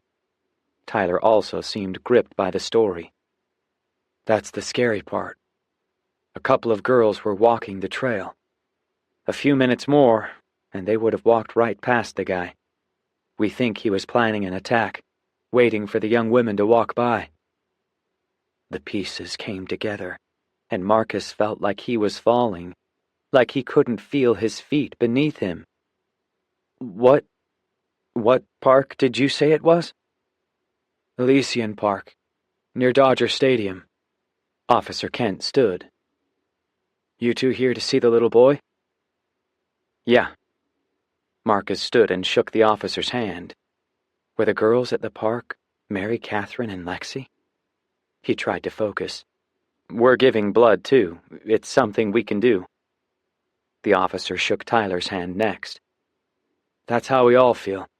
Trying to make a difference best we can. He tipped his hat. See you tomorrow night for training. Looking forward to it. Marcus slowly sat back in his seat. His heart pounded so loud he thought it would break through his chest. Tyler stared at him. You okay? Elysian Park. Marcus couldn't slow his heartbeat. That's where Mary Catherine took Lexi. Tyler let the pieces connect for a moment. You think maybe the 2 girls were... It's possible. He put his face in his hands for a few seconds, and then looked up. I should have gone with them. Forget that girl bonding thing. The city isn't safe. Text Mary Catherine and ask her. Marcus didn't want to wait that long. He pulled his phone from his pocket and tapped Mary Catherine's number. She answered after 2 rings. Hello? Where are you? His words sounded too loud, too intense. He forced himself to calm down. Wherever she was, at least she was okay. Leaving Lexi's house. Mary Catherine was clearly taken aback by his tone. What's wrong? Marcus put his head in his free hand and exhaled. Slow down, he told himself. Did you take her to Elysian Park? Like you said? I did.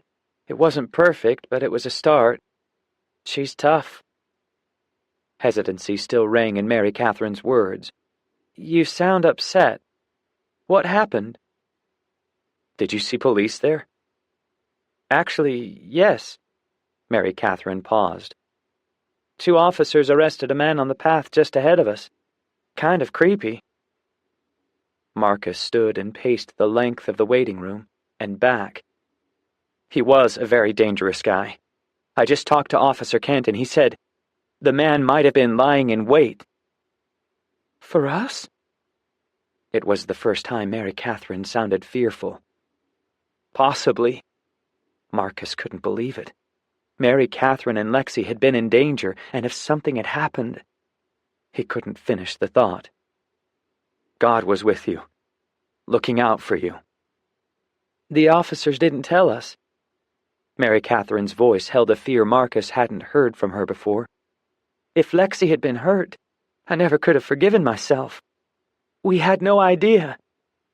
It's behind you now. Just, please, Mary Catherine, be careful. You should have let me come with you. He sat down and leaned back hard. It felt so good to hear her voice, to know she was okay. His tone lightened some. Remember that next time. You're right. A warmth filled her voice. Sorry, I was kind of quick to turn you down. We're in this together, this volunteer thing. He leaned his elbows on his knees. Let me help, okay? Okay. For the first time since she answered the phone, he could hear her smile across the phone line. Where are you? At the hospital. He wasn't a fan of needles, but this was important. Tyler and I are giving blood. Nice. Again, her tone was softer. How's Jalen? About the same. Marcus felt the heaviness of the child's situation. We're going to see him and Shamika next. I'll be there in a few hours. She sounded like herself again. The fear from earlier gone. I'll probably miss you. See, there you go again, trying to avoid me. He chuckled. Just kidding. He paused. Be safe, Mary Catherine. Please. I will.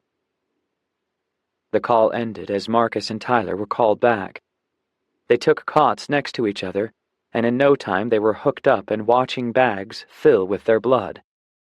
I hate needles. Marcus looked away from the one in his arm. I have to believe this is for kids like Jalen. Really, though?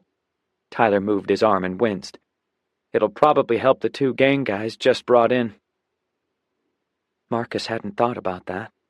The possibility didn't sit well with him. Give blood for guys caught up in gang violence? For what? So they could get back out on the streets and shoot each other again? He gritted his teeth and tried not to think about it. You and Sammy doing anything this weekend?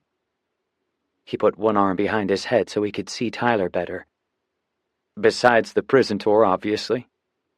Tyler laughed in a way that was more concerned than humorous. That'll probably leave us pretty worn out. True.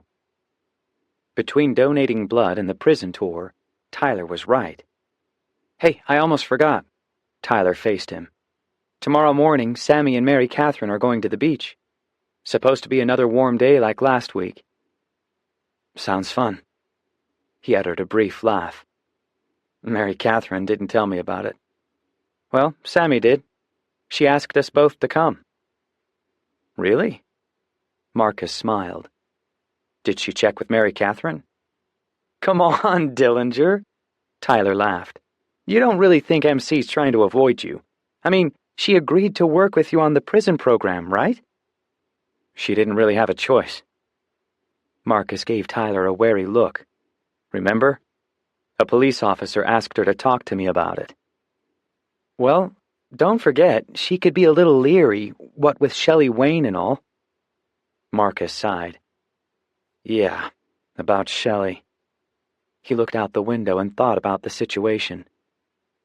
I need to talk to Coach. Why? Tyler made a face. He won't be upset if things don't work out with you and Shelley. She's his niece. Marcus felt trapped. I never should have agreed to call her. Tyler waited, a knowing look on his face. Whatever you do, you need to figure it out. The other night was awful. They finished giving blood, and Marcus gulped down the orange juice and crackers. He stayed close to the wall until he felt less lightheaded. Tyler took it all in stride. You live with your arm hanging halfway to your knee for a few months, and giving blood'll feel like a day at Disneyland. The two friends laughed as they left the unit.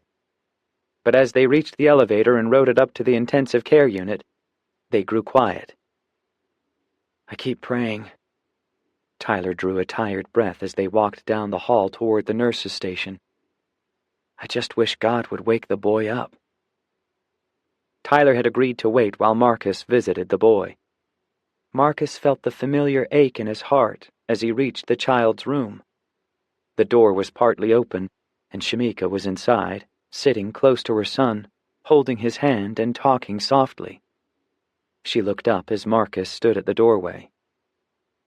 Please, come in.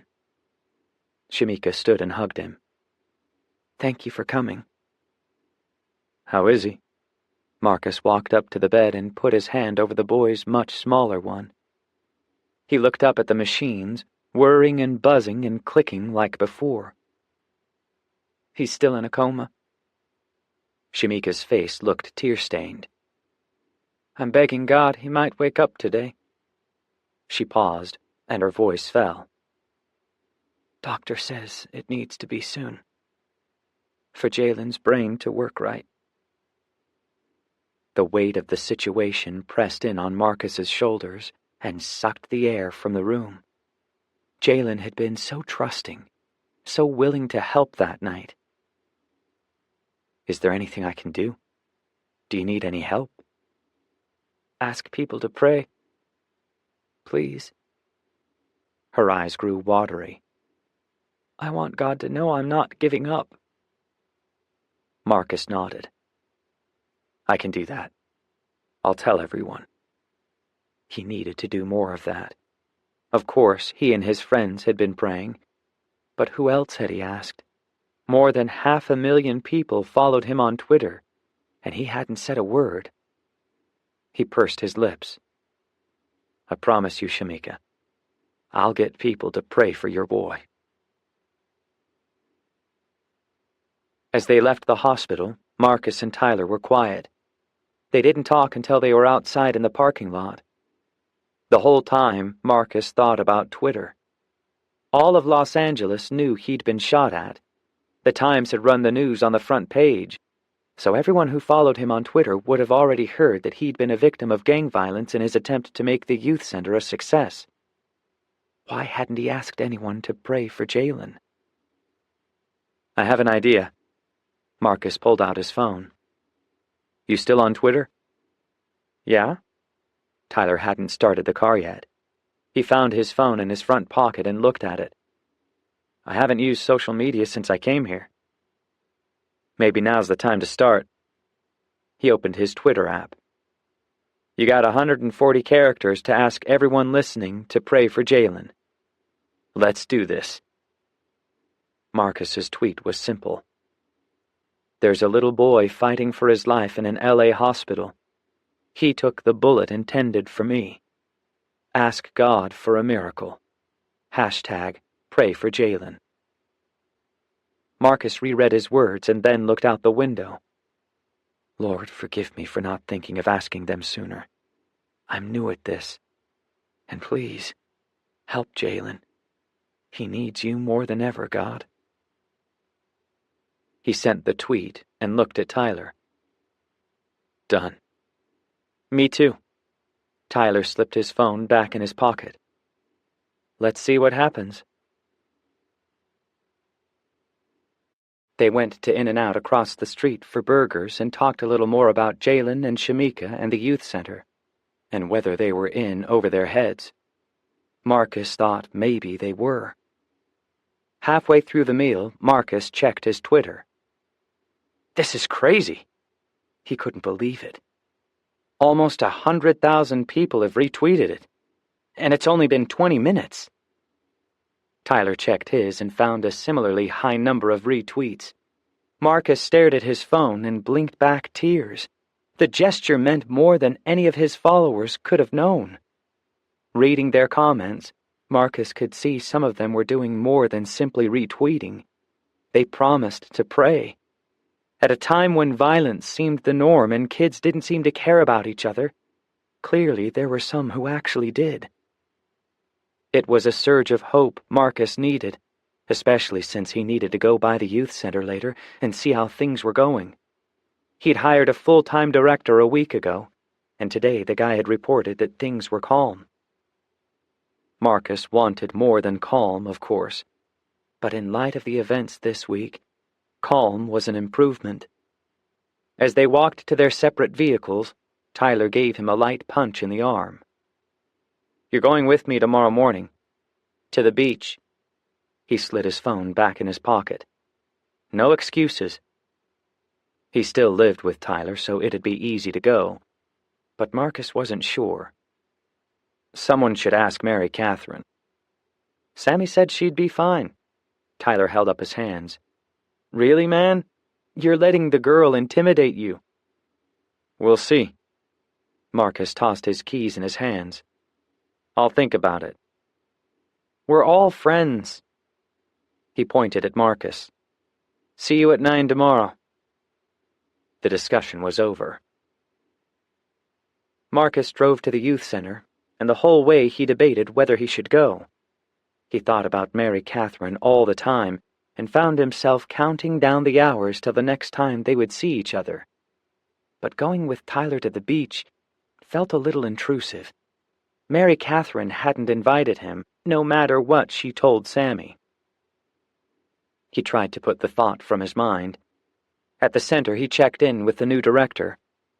The report was mostly good.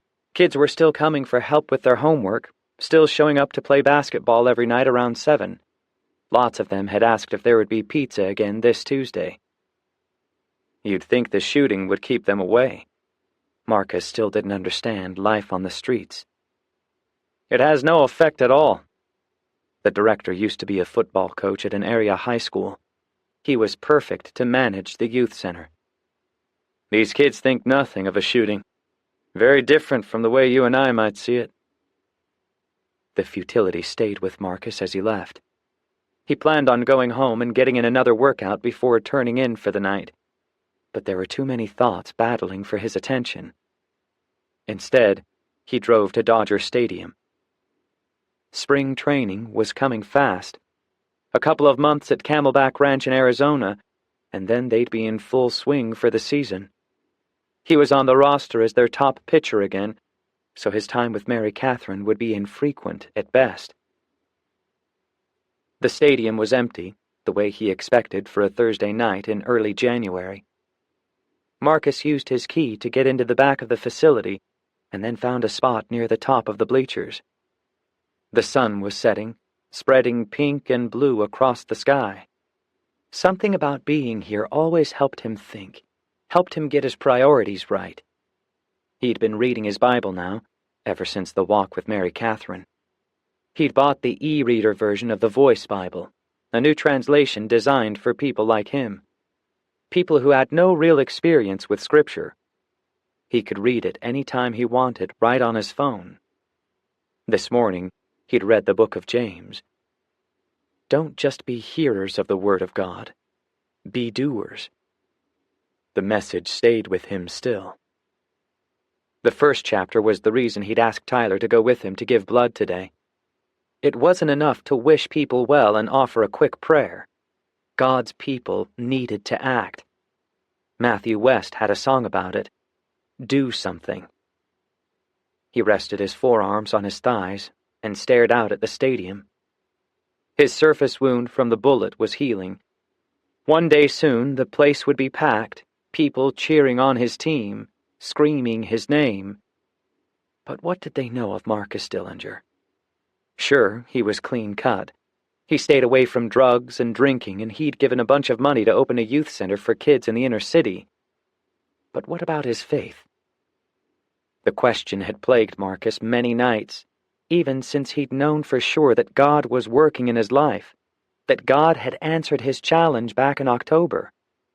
Okay, so he believed. So he did a few good things for the community, if they actually were good. Did that mean he was a Christian? Marcus breathed in sharply through his nose and sat up straighter. God, I'm here.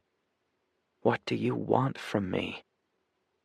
No answer whispered across his heart, but another Bible verse came to mind, the one he'd read yesterday in Romans chapter 10. He pulled out his phone and read it again. Romans chapter 10 verse 9. So if you believe deep in your heart that God raised Jesus from the pit of death, and if you voice your allegiance by confessing the truth that Jesus is Lord, then you will be saved. He had heard people pray for salvation before, but sitting here, the winter breeze cool against his face, Marcus wasn't sure he'd ever actually done that. He'd attended house church at the Waynes week after week, but even though he appreciated the stories and the teaching, he'd never made the message personal. Never made that sort of a deal with Jesus. Marcus lifted his eyes to the sky, and like a parade, he could see all the girls, all the careless nights, the reason he could never stand before Mary Catherine as anything but her friend. Lord, I know I already apologized for those times, for who I was back then. But where do I go from here? What happens now? He thought about his anger toward the shooter, the futility and impatience that had consumed him most hours since Jalen had been shot. I guess sin can be more than sleeping around. I'm sorry for my attitude, too. Suddenly, there in the quiet of the empty stadium, he could feel the presence of God. Marcus did the most natural thing he could do. He lifted his hands toward heaven and prayed. The verse from Romans played again in his mind. This time he spoke out loud. Father, would you get rid of the filth in my heart, please? I believe in you. The cool breeze picked up speed, sending a low whistling sound through the stadium. Marcus wasn't finished.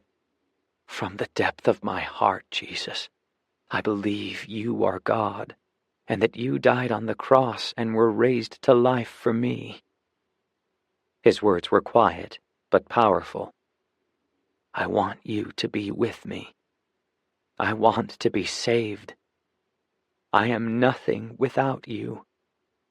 I mean it. Marcus felt tears on his cheeks. Even if I were the only person on earth, you would have died anyway. So here's my confession, Father. Jesus is Lord, now and forever. He lowered his hands and dragged them across his cheeks. There was no describing the feelings inside him. He felt whole and clean and full of light. Of course he would mess up again. He could never be perfect. But at least now he had assurance. If the bullet hit him next time, he'd go from life on earth to life in heaven. Because the Bible said so. But there was something else. He'd learned last week at the Waynes that the book of Acts talked about times when people got baptized. He spent the next half hour searching for the word baptism in his Voice Bible app. Every time, it seemed like people made the decision to get baptized after they decided to believe in Jesus for salvation. Believe and be baptized. That's what the Bible said. He remembered the beach trip in the morning. Could he be baptized then? Would that even be possible? Without hesitating, he called Coach Wayne. Coach, it's Marcus. Hey! The man sounded happy, the way he usually sounded. I've been meaning to call you. How's the little boy doing? Still hanging in there. No change. Marcus felt a ripple of discouragement. His mother's asking everyone to pray. I saw that on Twitter. Almost 150,000 people have retweeted it. That's incredible. That many? Gratitude filled his heart. Who knew where the request would go from here? But he'd done what Shamika had asked, and now, with so little effort, people were praying. Marcus drew a breath and tried to focus. I'm calling you for a couple of reasons. Go ahead. There was the sound of a closing door. I just stepped outside. What's on your mind? First, Marcus wasn't even sure how to explain what had just happened. I'm here at the stadium by myself. I just gave my life to Jesus. Like, for the first time. For real. Marcus, that's amazing. Deep emotion came across in Coach Wayne's voice. Rhonda and I have been praying for that. Actually, I was going to pull you aside this Sunday after church and ask you where you were at in your faith journey. Now you know. Marcus laughed. I've been reading the Voice Bible. I love it. Everything's so clear, like God speaking straight to me. Incredible, right? They talked a few more minutes about Scripture and how it was God's Word. God breathed. But there was more Marcus needed to talk to the man about. He tried to find the right words. Coach, something else. About Shelley. Yes. His voice grew more pensive. I was going to talk to you about her, too. Marcus stood and paced down the empty row and back. How was he supposed to say this? I'm planning to talk to her later tonight. It's not working out with the two of us. He paused. I'm sorry, Coach.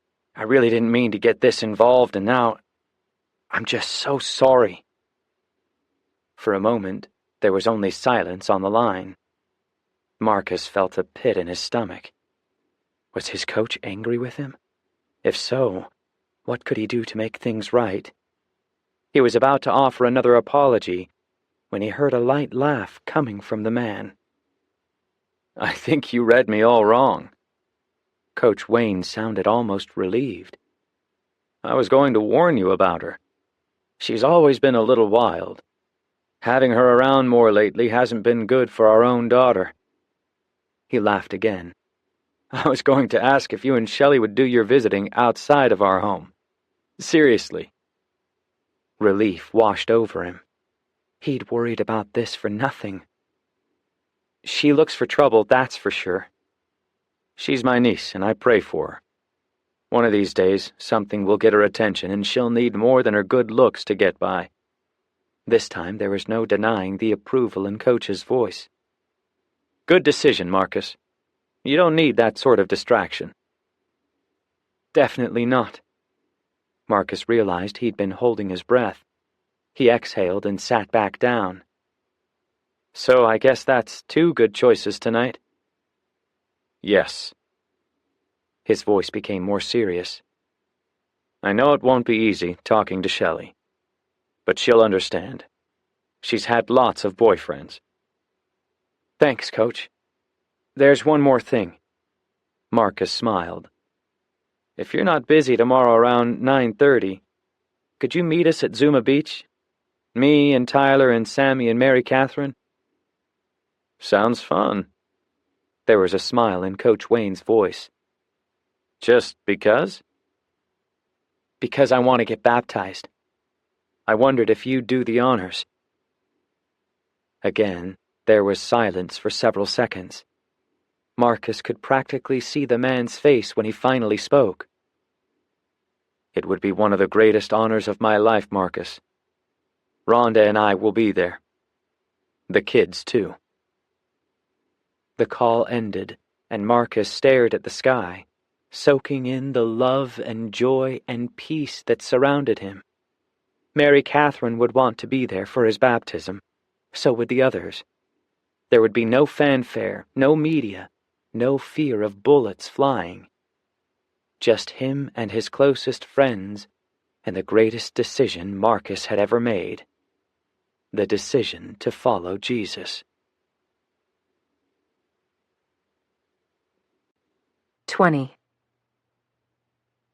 The sun was bright in the early Friday morning sky by the time Aspen took her place at the short block wall that separated Zuma Beach from the parking lot.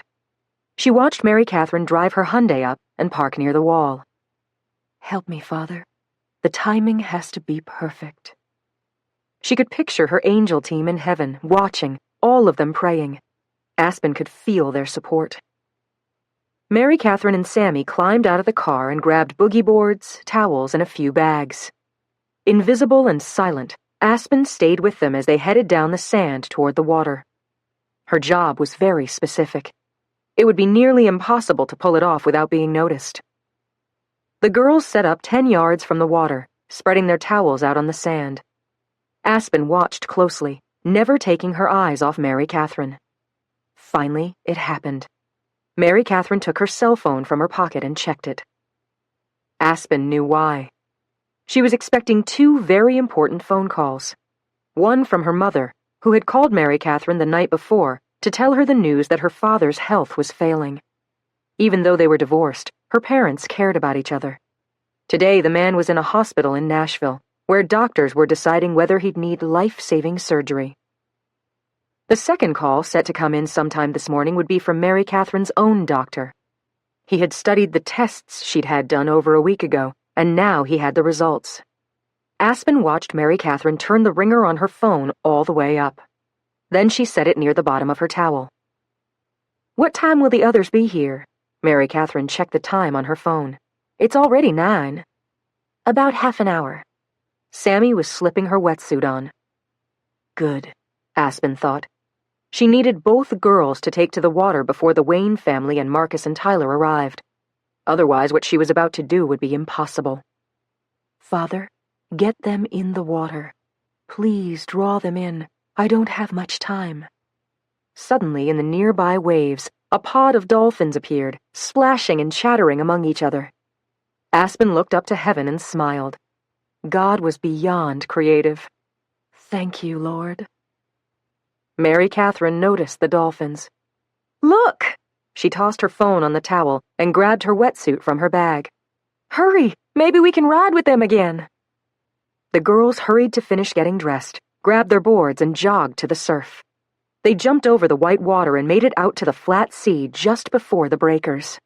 The place where the dolphins were still tossing their heads and jumping through the waves. Perfect.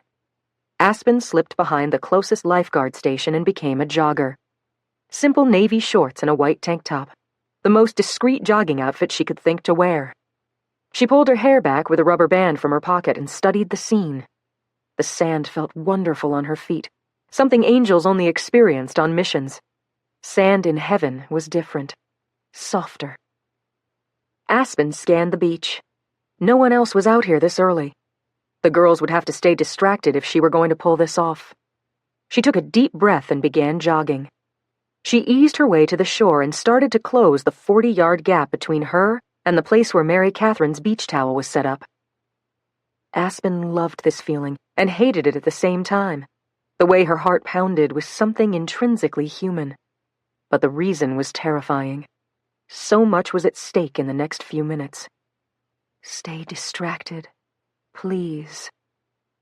The dolphins weren't going anywhere.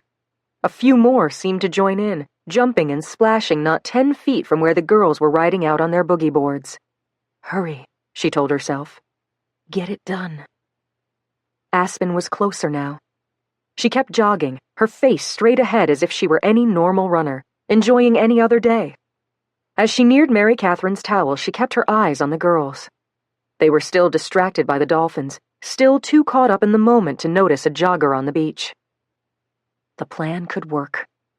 Aspen reached the towel, stopped, and grabbed Mary Catherine's cell phone. In a quick move, she turned it off. She had to hold the button a few seconds to see that the device was completely powered down. Then she dropped it back on the towel and resumed her jogging. Mary Catherine and Sammy were facing the beach now, riding a wave into the shore, laughing and looking back at the dolphins. They never once looked her way. Aspen kept jogging, and a ways down the beach she met up with another jogger, blonde and tall. That was textbook. Jag smiled at her. And what about this sand? I was just thinking that. So different than the sand in heaven. Aspen could breathe again. Rougher. Like all of Earth. He lifted his face toward the sun as they jogged. No time to waste, you know. Theme of this mission. She looked back. The girls were out near the waves again. Her action had gone completely undetected. They jogged up the beach to the next lifeguard station, slipped behind it, and disappeared. Jag was right. They couldn't waste a minute. They had a Nashville hospital to visit. 21.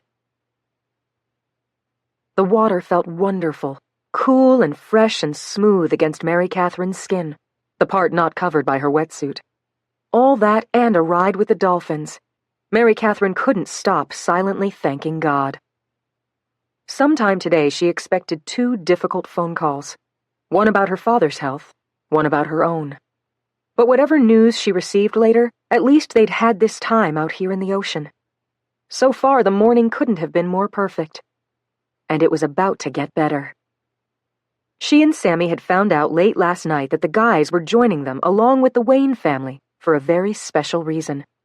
Marcus Dillinger was getting baptized. It was hard to believe that she had ever assumed Marcus to be shallow and predictable. Nothing could have been further from the truth. Marcus had a genuine love for people and a new faith vibrant and central to his life. They rode another wave in, and as Mary Catherine stood, she saw the Wayne family and Marcus and Tyler walking in from the parking lot. She turned to Sammy. "They're here!" "This will be something." Sammy stood and wiped the water from her face. "I'm so proud of Marcus for wanting to do this." "Me too." They each held their boards under their arms and jogged back to their things. They pulled extra towels from their bags and dried off. They planned to go back in the water later, so they peeled their wetsuits only half off. Mary Catherine had brought her Whole Foods Live Life sweatshirt for the occasion. Certainly baptism was a great time to think about living life. She slipped it on and worked her fingers through her hair. She hoped the calls didn't come in during Marcus's moment. But if they did, she'd have to take them. If her father was sicker, she was ready to get on a plane in a few hours and fly to Nashville. Even if it meant missing the last time in program. Marcus could handle it by himself if he had to. The others walked up and Tyler slung his arm around Marcus's shoulders. "Could there be a better day for a beach baptism?" Sammy led the way to meet them. She hugged Marcus and then Tyler, and stayed there, her arm around his waist. "We're so happy for you, Marcus." "I don't know what took me so long." He smiled and then turned to Mary Catherine. "God's been talking to me about a lot of things." The Wayne family joined them, Ollie and Rhonda and their 3 kids. Shane and Sam wore bathing suits and sweatshirts. Sierra looked distant in jeans and a lightweight jacket. Coach Wayne spoke first. "Thanks for inviting us. We couldn't miss this." He and Rhonda gave hugs to the others. Ollie patted Marcus on the back. "I remember when our kids were baptized. It's a big day." Conversations started between Rhonda and Sammy and Tyler, and at the same time Ollie stepped back to say a few words to his kids. In the fraction of a moment when no one else was talking to either of them, Marcus walked up to Mary Catherine. He wore a bathing suit and a t-shirt, and he stood so close their arms were touching. Never mind the sweatshirt she was wearing. Mary Catherine could feel every inch of contact with him. "Hey," he smiled at her. "Thanks for being here." His eyes held the familiar teasing. "I sort of intruded on your beach morning." "Not at all." She felt her defenses falling. Every time she was near Marcus Dillinger, the attraction was stronger. "I'm glad to be here. Really." The others were talking, and for that moment it was just Marcus and Mary Catherine. He glanced at her. "I ended things with Shelley last night." Mary Catherine felt suddenly lightheaded. Marcus had cut things off with Shelley? Had he really just said that? She shaded her eyes. "You broke up with her?" "Technically, we were never in a relationship." His voice was little more than a whisper. He allowed a sad chuckle. "But she thought we were." He was trusting her with his heart. Whatever that meant, Mary Catherine loved the feeling. She kept her voice quiet. How did she handle it? Not well at first. The breeze off the ocean wrapped itself around their private conversation. I think she understood eventually. I told her she was too young and, well, truthfully, I didn't see her the same way she saw me. Mary Catherine winced. Yeah, that would have been tough. She didn't hang around. Her friends were waiting for her back at her house. His smile melted her. She'll be fine. The feel of the ocean air, the sun on her shoulders, Marcus standing so close his words felt like velvet against her skin. All of it made Mary Catherine feel a little dizzy. She wasn't sure what to say. Anyway, I wanted you to know. That whole scene at the hospital the other night, the way she was at dinner with Sammy and Tyler, I didn't want any of it. I needed to act on how I was feeling. Mary Catherine reminded herself to breathe. You seem happier. I am. He nodded toward the water. And I'm about to make another great decision. Definitely. Mary Catherine wanted the moment to keep going. Even when standing here with him could never lead to anything. Feeling good wouldn't buy her a long life. Thanks for telling me. I should have done it sooner. The sunlight caught his eyes. Shelley wasn't real. He didn't blink, didn't take his eyes off hers. Next time, I won't settle for anything less. Real. That was her word. Mary Catherine didn't want their alone time to end, but the others were done visiting. They circled around, looking to Marcus. Ollie Wayne wore a bathing suit and a t-shirt. Let's do this. I'm ready. Marcus whipped off his t-shirt and threw it on Mary Catherine's towel. The group walked close to the water, Mary Catherine near the back. Her head was spinning. She must have told Sammy 100 times before she got the news about her heart, about her years being cut short. Real was all she wanted in a guy, back when she thought she had forever. He would have to be real in his beliefs, real in his character, real in the way he treated her and everyone else. And now Marcus wanted that in a girl. She wanted to pull Sammy aside and ask if she had somehow told Marcus. How else could he have known how that one word would speak straight to her soul? But that was impossible. Sammy didn't have heart-to-heart conversations with Marcus. She felt her feet sink into the wet sand a few inches, but she didn't care. The feeling was a reminder that she was really here. This was really happening. That Marcus had just stood next to her and told her he was done with Shelley because he wanted someone real. The wind settled down, as if all of heaven wanted to hear clearly what was about to happen. Mary Catherine stood with Sammy and Tyler. Rhonda Wayne and her kids stood nearby in another cluster, as all of them directed their attention to Ollie and Marcus. The two men walked out until they were waist deep. Mary Catherine looked around, amazed. Not only was the beach quiet, it was empty. This divine moment was for them alone. She turned her eyes back to Marcus. Ollie put his hand on Marcus's shoulder. I've talked to Marcus Dillinger about Jesus for a long time. He hesitated, and after a few seconds it became obvious that the coach was struggling, fighting to get the words past his emotions. Finally, he coughed a little. Anyway, this is a big day. Marcus nodded. His smile was so big Mary Catherine could feel it all the way to the place where she stood. So you all know how this works. He looked at the rest of them on the beach. Marcus asked Jesus to be his savior. Now he wants to give a public demonstration of that faith, the symbol of dying to self and being raised to new life in Christ. Ollie looked at Marcus again. You ready, man? So ready. What he means is it's freezing out here without a wetsuit. Coach Ollie laughed. Then he turned his attention fully to the matter at hand. Marcus, because you've placed your faith in Christ, and because you want to publicly declare your allegiance to him, I now baptize you in the name of the Father, the Son, and the Holy Spirit. Marcus put his hand over his face, plugging his nose, and Ollie dipped him beneath the surface of the water. As Marcus went under, Ollie continued. Buried with him in baptism. Ollie helped Marcus back to his feet. Raised with him to new life in the power of the Holy Spirit. He pulled Marcus into a big hug. Congratulations, my friend. Mary Catherine led the applause on the beach, and the others quickly joined in. The moment was perfect. Flawless. Only as the two men headed back to the shore did Mary Catherine realize she was crying. She wiped the tears from her cheeks. Marcus Dillinger was exactly the sort of guy she had always dreamed about. But she could never let him know, never give him any sign that she was interested. In fact, she would be better off leaving Los Angeles altogether. Depending on what the doctor said, she might take a year and go to Africa, the way she'd always dreamed. Anything would be better than feeling this way about a guy she could never have.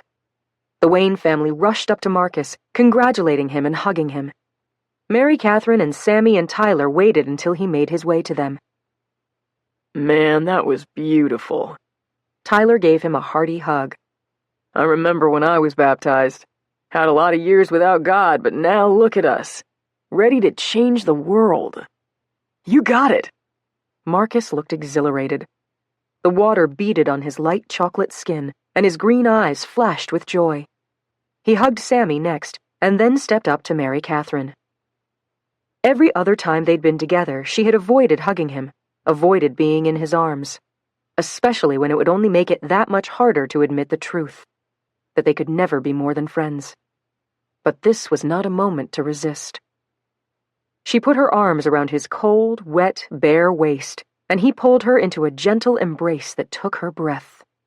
Once, Mary Catherine had read about feeling born for a certain moment. If that was true, then this was that moment. Not jumping from a plane or swimming with the dolphins, but this. The way she felt in Marcus Dillinger's arms. He held on to her longer than the others, and when he drew back, he put his hand alongside her face. Thank you for being here. There seemed to be so much more going on between them than their words could begin to acknowledge. Mary Catherine couldn't look away from him, couldn't remember that there was anyone else on the beach. She hesitated long enough to hold on to the feeling. Congratulations. I'm so happy for you. Marcus released her and turned to the others. The group talked for a few minutes, relishing the happy occasion. Sammy shared about the dolphins, though now there wasn't one in sight. You girls and your imaginations. Tyler pulled Sammy close, grinning at her. What's next? You climbed on the back of a dolphin and took a ride up the shore? Hey! Sammy gave him a playful shove. It's true. She looked to Mary Catherine. Right? Tell him. I believe you. Marcus was toweling off, shivering from the cold water. He winked at Mary Catherine. I'll bet it was amazing. It really was. She laughed in Marcus's direction and then looked at the others. There had to be a dozen of them for like 20 minutes. The conversation turned to the volunteer program and their training that night. Let us know how it goes. Ollie Wayne looked at his daughter. One of Sierra's friends is going through the program. Coach Wayne didn't elaborate, but clearly the matter made Sierra uncomfortable. Mary Catherine remembered that Rhonda Wayne had said the family was struggling with their only daughter. She would have to ask Rhonda about it later. After the Wayne family headed back to the parking lot, Tyler pulled a wetsuit out of his bag. I promised my girl I'd ride boogie boards with her. Finally! Sammy laughed and pulled hers back over her shoulders. You can use my board. Mary Catherine was still warming up from her time in the water earlier. Besides, she would rather stay on the beach with Marcus than get back in the ocean. She peeled off her sweatshirt and stretched out her legs. I'll get some sun. Is that possible? Marcus grinned at her. You don't look much like the tanning type. I know. She rolled her eyes. I have British skin.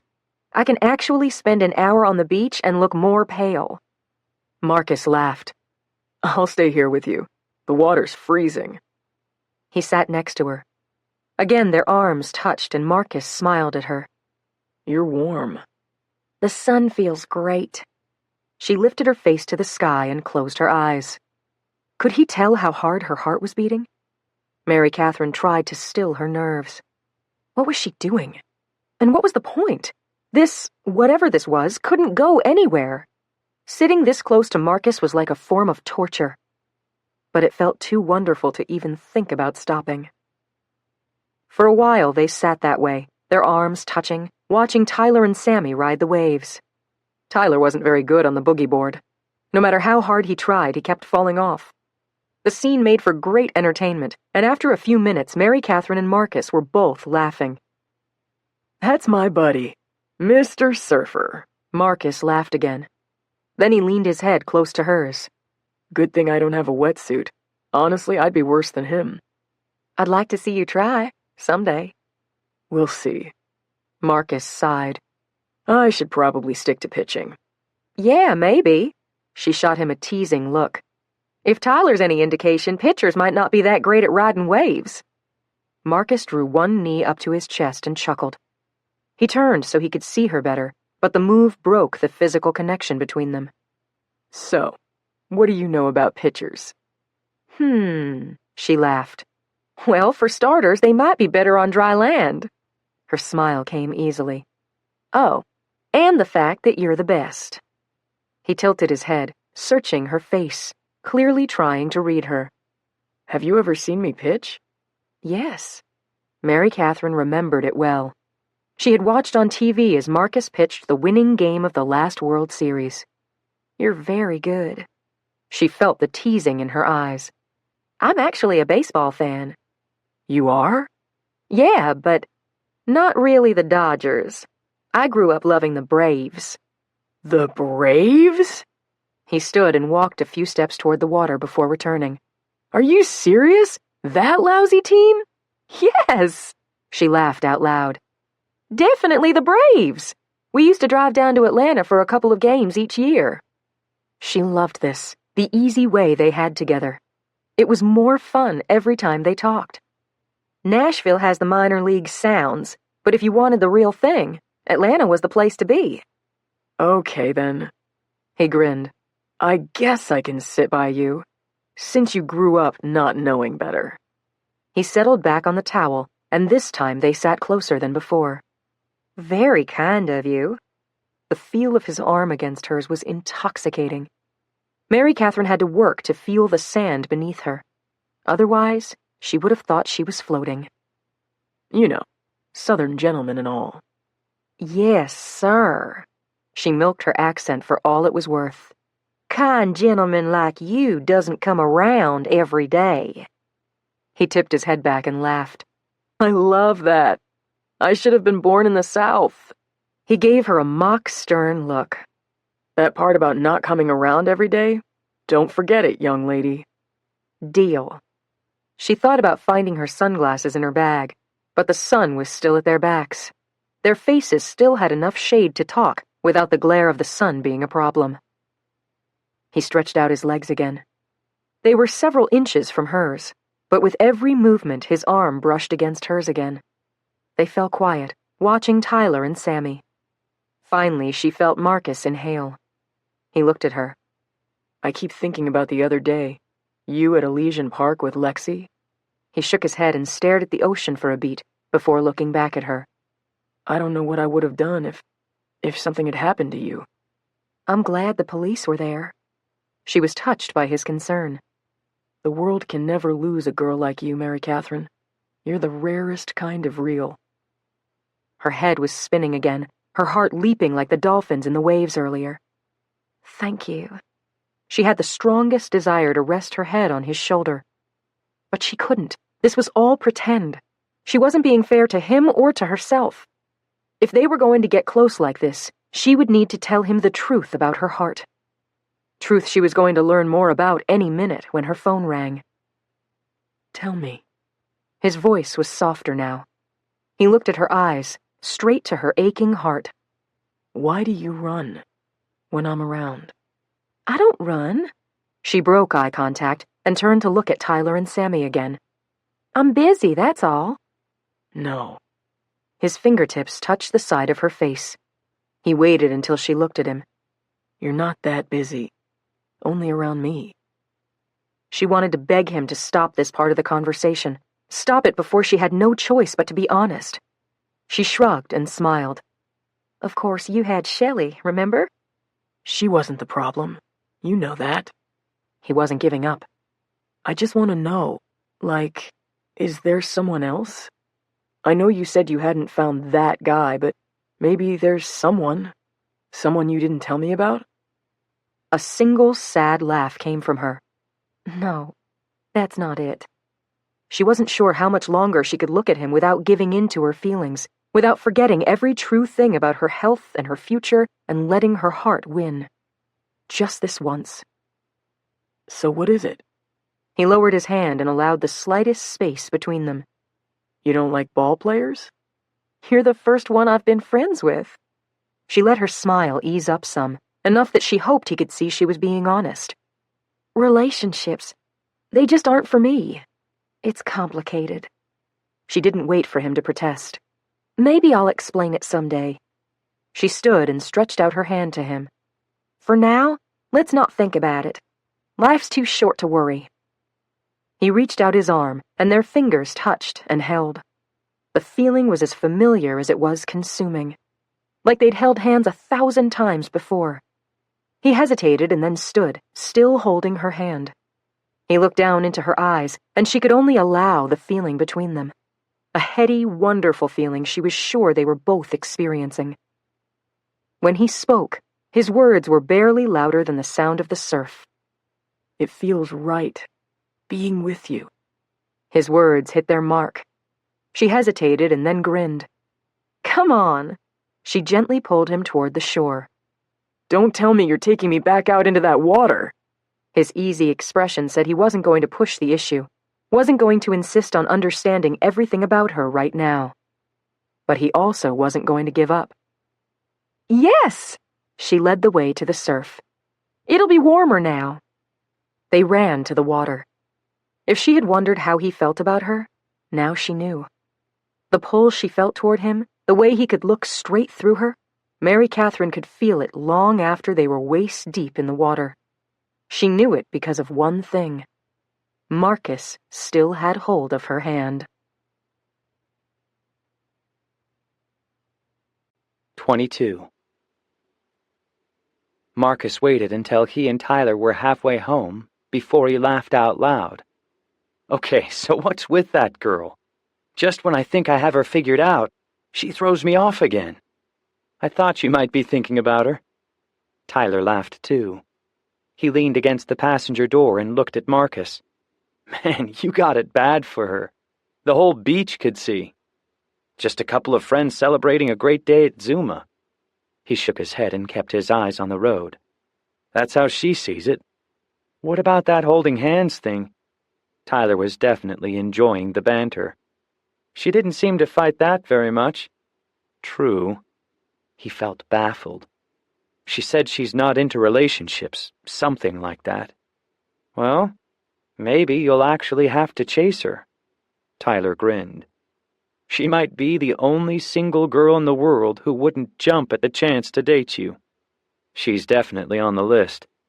He replayed the moments with her again in his mind. I know this. There's no other girl like her. It's like nothing could take her down. Like she'll be celebrating life until she's 100 years old. Tyler laughed again. I just hope it doesn't take you that long to get her to change her mind. Marcus rolled down the window and let the warm January air drift through his SUV. I might just wait that long. He leaned back and smiled. If she doesn't drive me crazy first. Not until after Marcus and Tyler left did Mary Catherine realize she hadn't heard from either her mom or the doctor. Strange, she thought. She dug around on her towel and found her phone. It was turned off. That's weird, she thought. Maybe the battery died. She held the button at the top of the phone and the screen came to life. After a few seconds, she could see for herself. The battery was still full. So when had she turned it off? Before she could figure out an answer, she watched several messages come through. 2 of them were voicemails, one from her mother, one from her cardiologist. Sammy was gathering her things, but Mary Catherine needed to check the messages first. She noted the time of the calls. Her mother's came in right as Marcus was being baptized. The doctor's happened 15 minutes later, when Marcus had just taken the spot beside her on the towel. She would have missed all of that if her phone had been on. She had no time to worry about it. She played the message from her mom first. Her mother's voice came on the line, and Mary Catherine put her hand over her other ear. She needed to focus, needed to hear every word.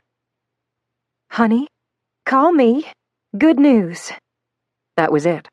All her mother said. The message was the last thing Mary Catherine had expected. She dialed her mother's number and waited. Hello, honey. Her mom sounded happier than she had in months.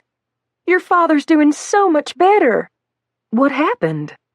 Mary Catherine felt the sting of tears. Her father wasn't healthy.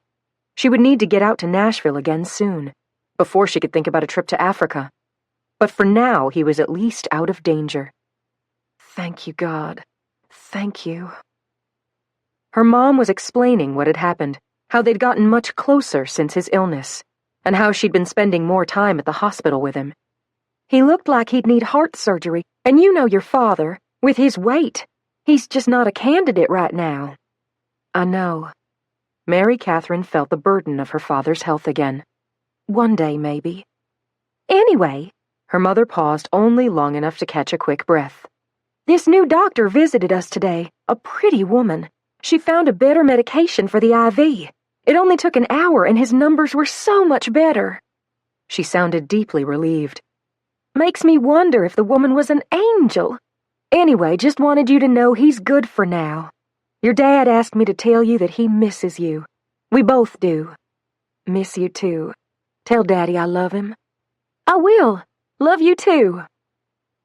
The conversation ended, and Mary Catherine stared out at the water, to the place where Marcus had been baptized little more than an hour ago. God was with them.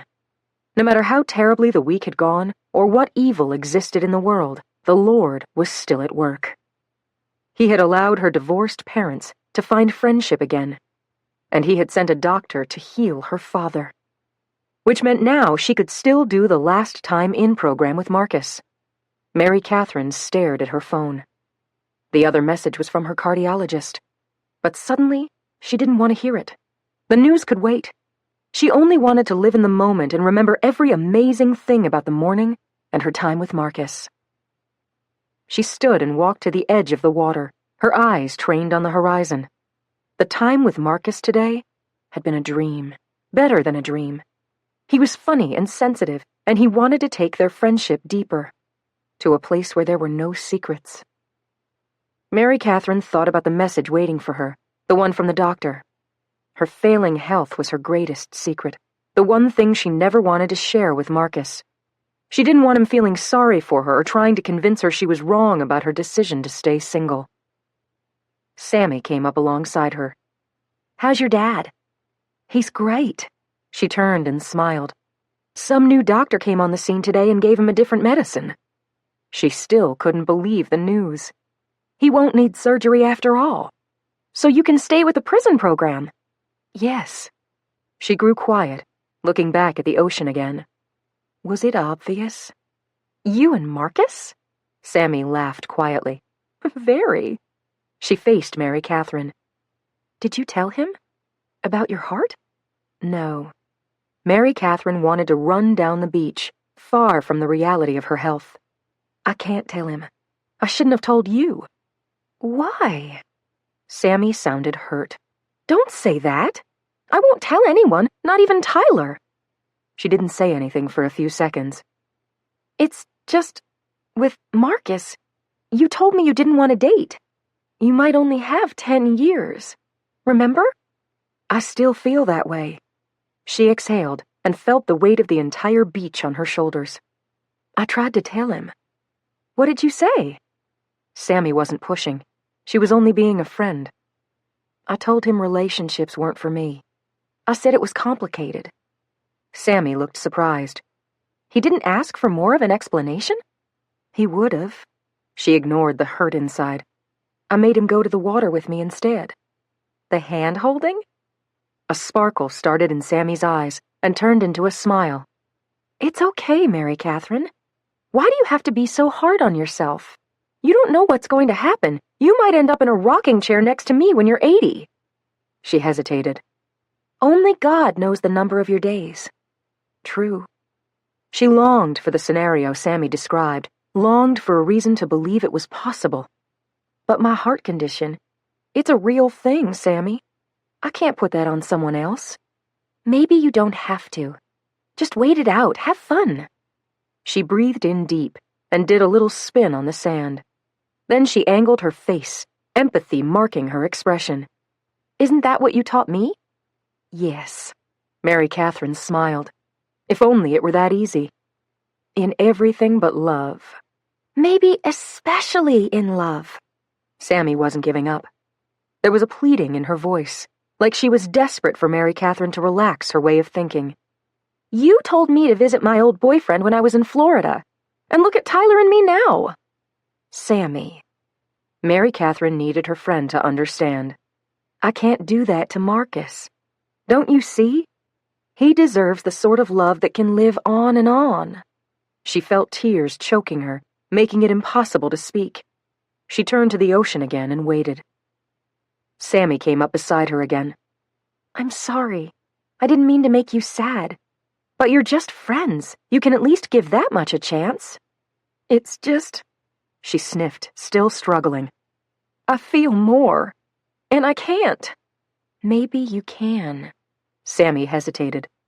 No one knows the number of their days. I could fall over right here on the sand. Her words were gentle this time. I would never regret loving Tyler, even if we only had today. Mary Catherine nodded.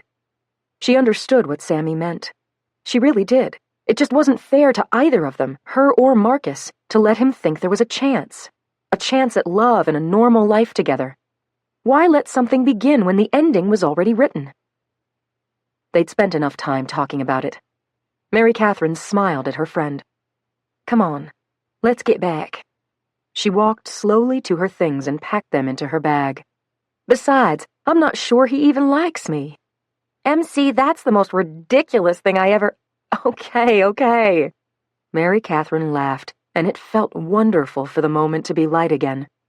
Maybe he likes me just a little. Sammy made an exasperated sound. You'll make plans to get your pilot's license, but you won't let yourself fall in love. Sammy gathered her board in her bags. Maybe just think a while on your priorities, okay? I have.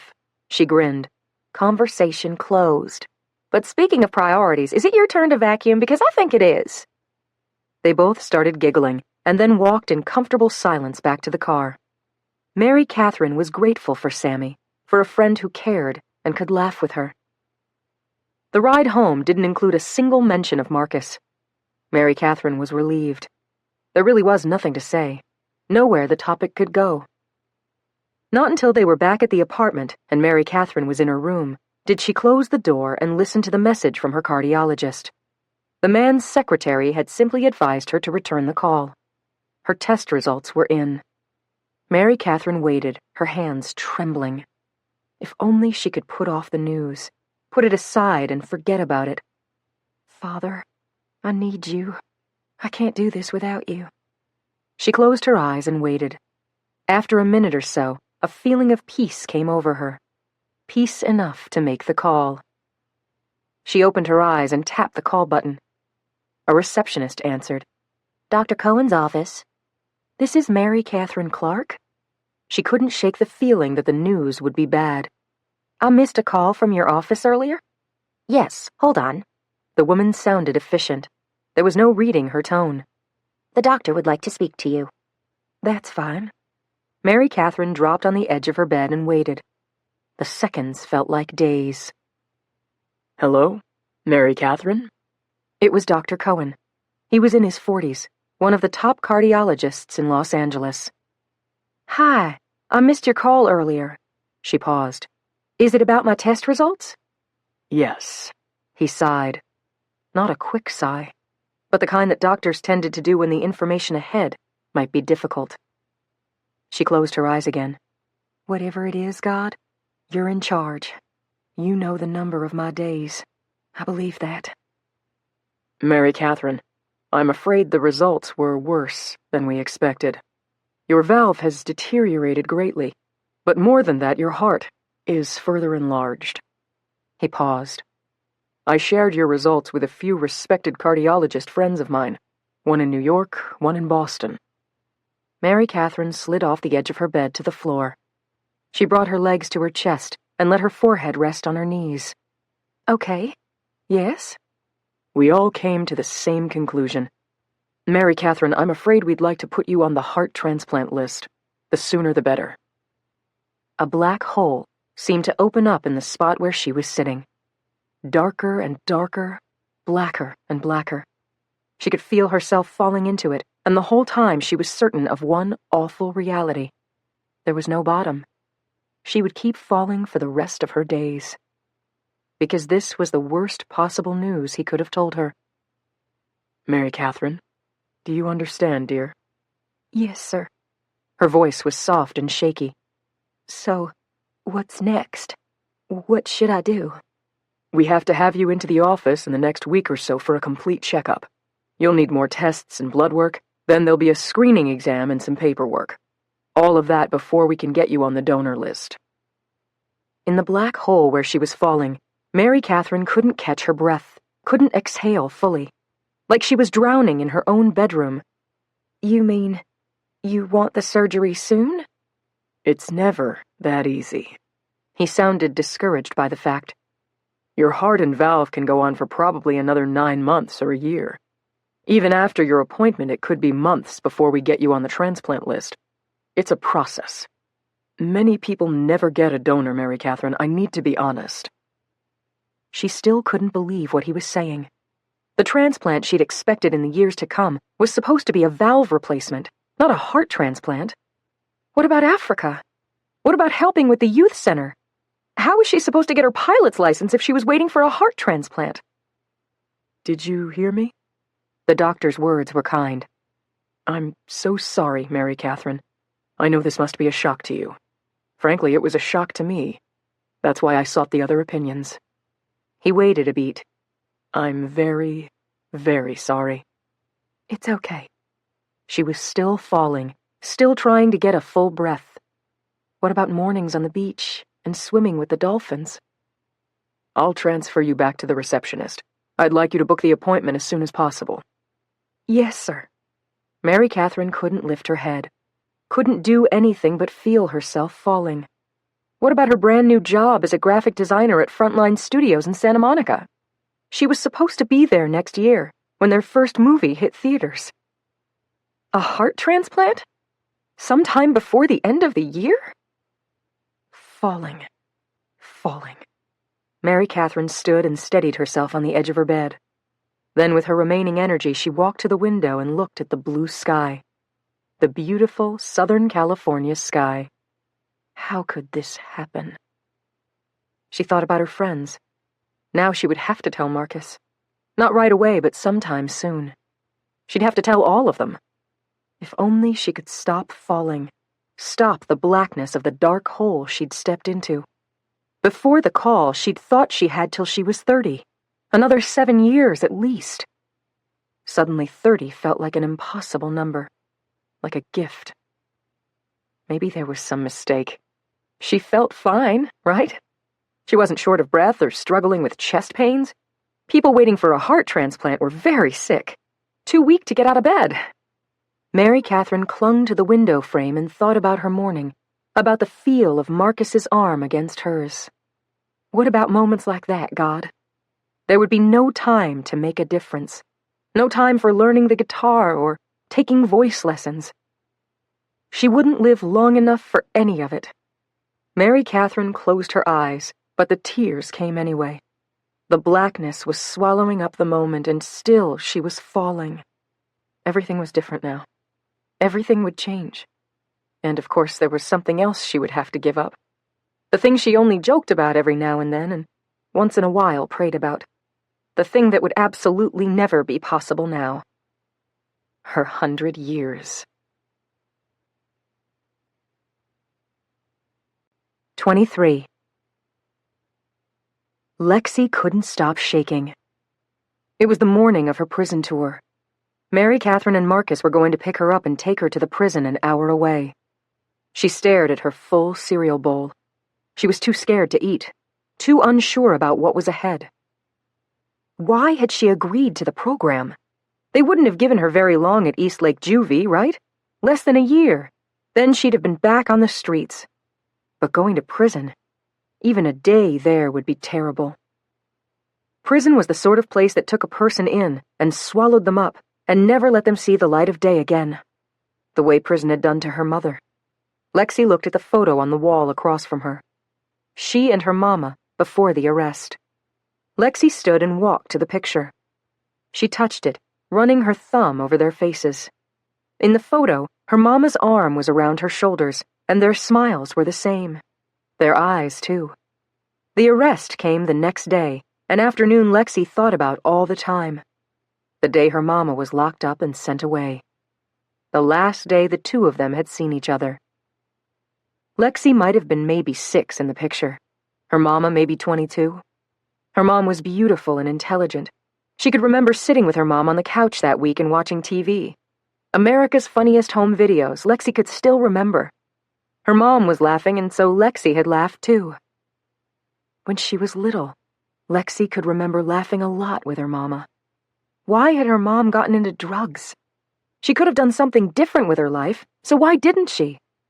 Lexi stared at the photo and blinked. The reason was obvious. No matter how long she looked at the photograph, no matter how the two of them seemed there on the wall, her mother didn't love her. Lexi was alone after her mama went away.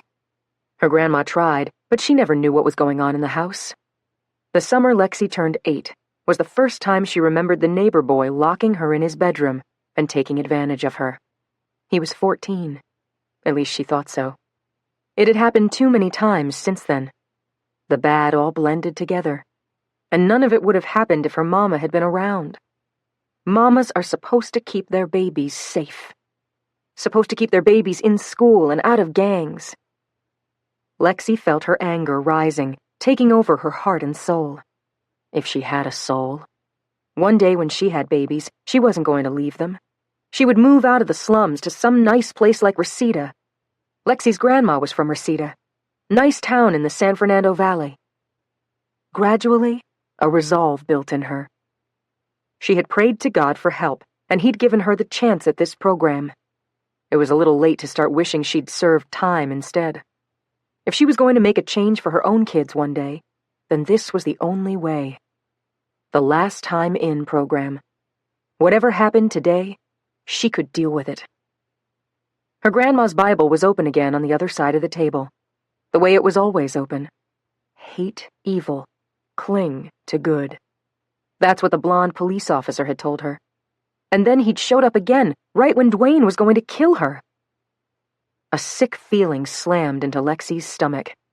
Yes, Dwayne was definitely going to kill her. He had wanted to hide out at her grandma's house that day, but all of a sudden he looked at her like he was the devil himself, and he ordered her back outside to the car. I can't have witnesses, baby. You gotta understand. That's what he told her. He said it again and again, until they were almost to the car, and then out of nowhere, there was the blonde police officer. Again. Towering and looking like he could take down a whole gang by himself. Then the craziest thing Lexi had ever seen in all her life. The cop had appeared out of nowhere and grabbed the gun. That wasn't even possible. Anyone knew people couldn't just appear out of thin air. But that's what the officer did. Even that didn't scare Dwayne. Lexi thought the cop would shoot her boyfriend right there on the street. That's when she had shouted out for help from Jesus. Lexi didn't understand it, even still.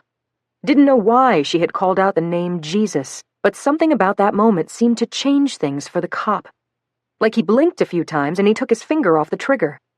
After that, Lexi knew he wasn't going to shoot. He was too good for that. Hate evil. Cling to good. She was reminding herself when a text came through on her phone. It was from one of the West nights. You in or not, baby? You're mine tonight. Dwayne's gone, I got Nick's dibs. She stared at the text. Just stared at it as the words cut their way through her. Then she texted back without thinking.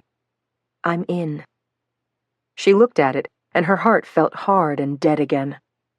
He sent one last text. Be ready. Tears slid down her cheeks. Who was she kidding?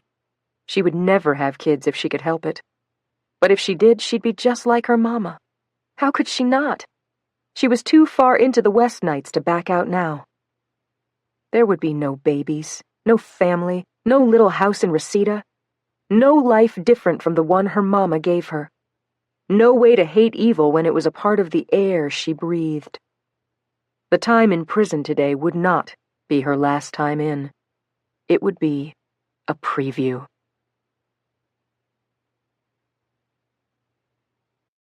"24. Mary Catherine could have won an Oscar for how she pulled herself together and pretended to be fine. The acting had begun Friday night at the last training session and continued on to this morning when Marcus picked her up for the prison tour. She was still in the dark hole, still falling, but she could see the light of day. If she didn't have a year left, she was going to live her days like never before. Starting today with the Last Time In program. This day wasn't about her. It was about Lexi.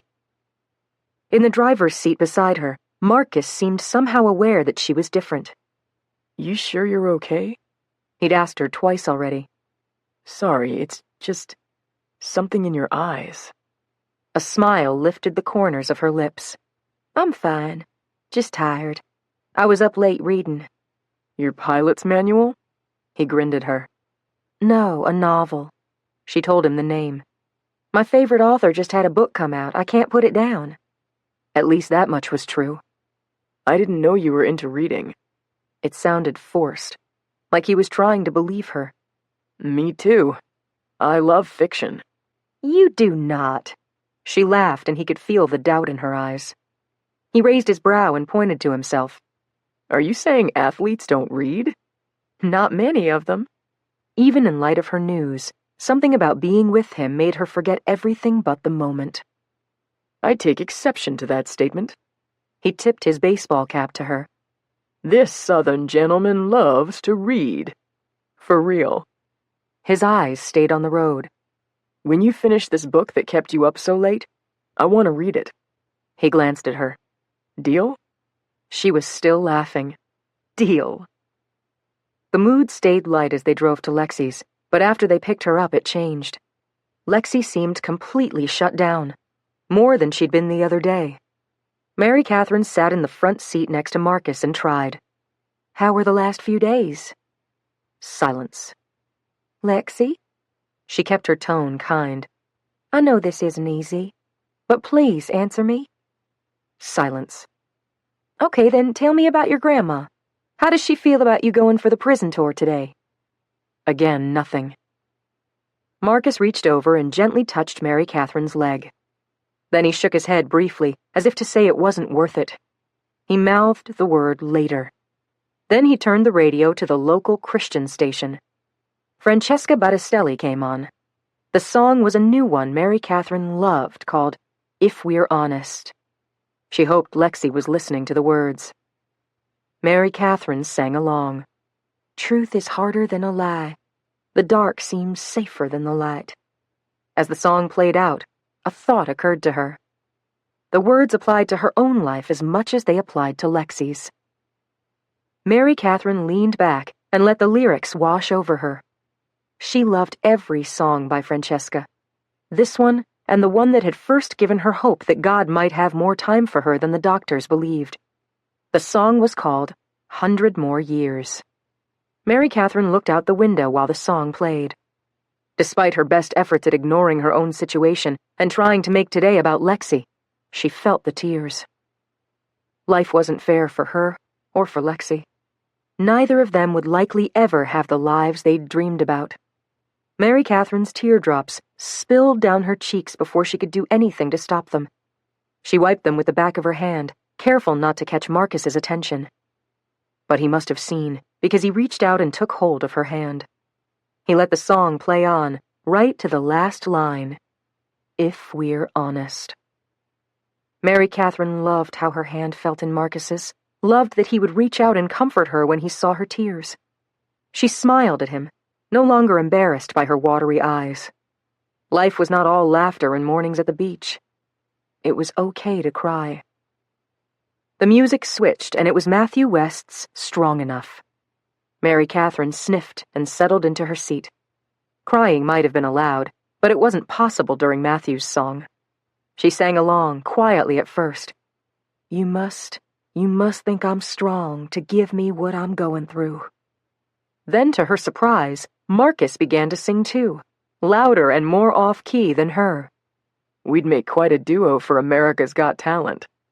He was still holding her hand, and now he winked at her. It was impossible to stay sad around him. Plus, the words to the song were too powerful. Okay, so she needed a heart transplant. And sure, not everyone on the list received one. Maybe she did only have a year left. But she absolutely refused to use her days trying to stop falling, trying to see past the blackness.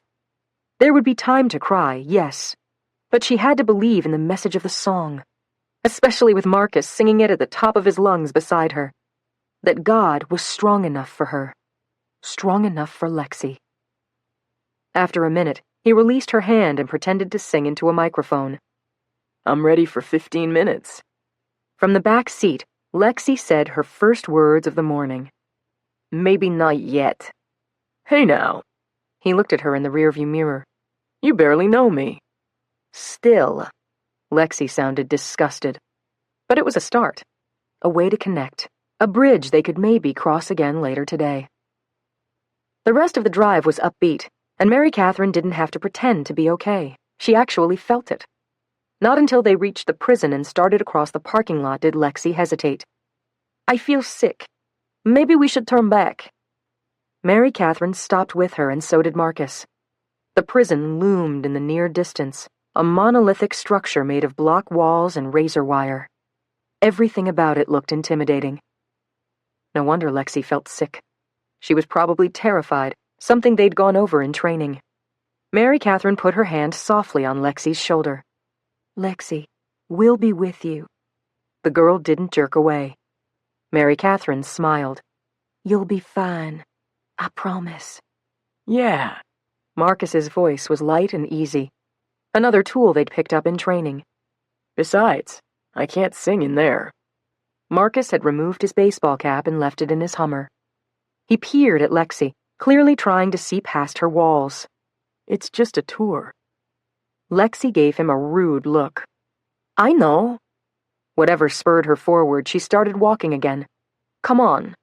She looked back at Mary Catherine. We can't be late. That's one of the rules. They made their way past 4 security checkpoints, and then they were ushered into a large cement room with no windows and just one door. Tyler and Sammy and the girl they were helping were already there. Sammy had tried to meet the girl before today, but she hadn't been willing to meet. Which was too bad because, as it turned out, Sammy and Tyler had Sierra Wayne's friend, Alicia Grange. The girl was tiny with pale blonde hair. She looked barely old enough to be in middle school, let alone 14. Grand theft and truancy? Mary Catherine hoped the program worked for the girl. For all the girls. Over the next 10 minutes, the room filled up until all 6 girls were present, along with their chaperone volunteers.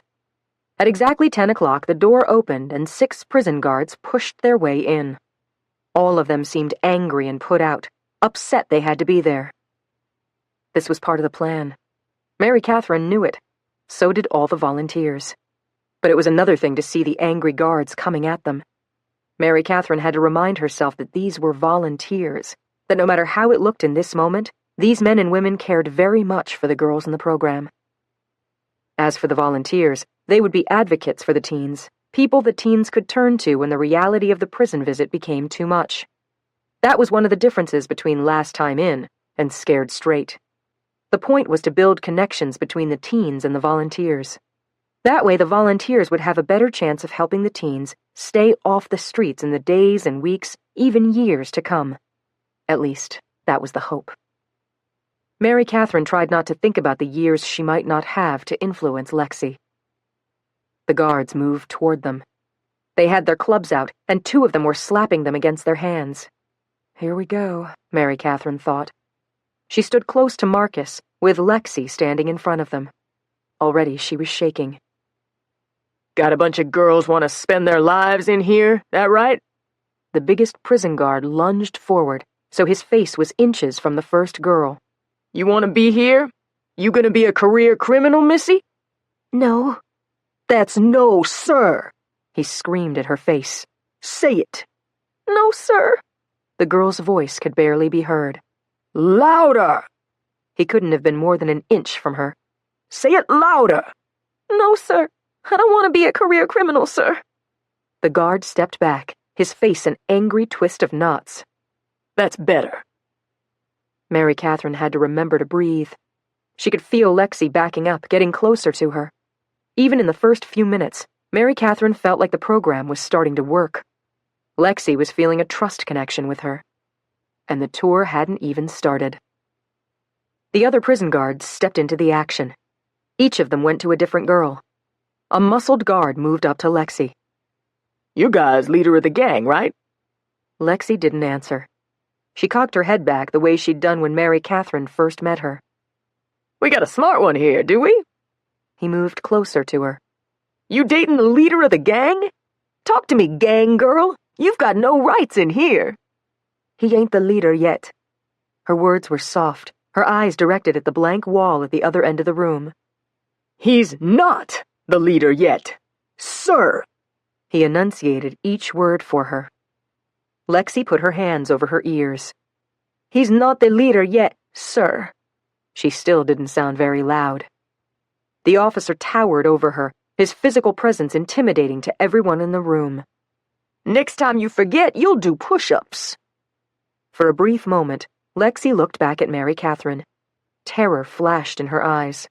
Mary Catherine nodded. Lexi had to obey, that was part of the program. Don't look at your volunteer, gang girl. He twisted his head, so his face was almost up against hers. I changed my mind. Next time is now. Lexi moved reluctantly to her hands and knees. You're going to do push-ups, gang girl. Hurry up. Mary Catherine knew this would be the hardest part. Watching the guards treat the kids like they were prisoners. It was part of the program. After all, if they kept on the way they were headed, they would wind up here. And this would be a part of their everyday life. Having a prison guard in their faces, ordering them to obey. This treatment was important, but it was almost impossible to watch. Lexi began doing push-ups. She was stronger than she looked. Mary Catherine would have guessed the girl wasn't quite 90 pounds, but her arms were strong. Meanwhile, down the line, the other guards questioned the teens. Some were being forced to do jumping jacks. Others looked terrified. One girl had to march to the opposite wall and back. 4 of the 6 were crying by the time the guards stepped back and folded their arms. Lexi was one of those. Time for your fellow inmates. You make it back here and these women will become your family, your best friends. It was the first guard.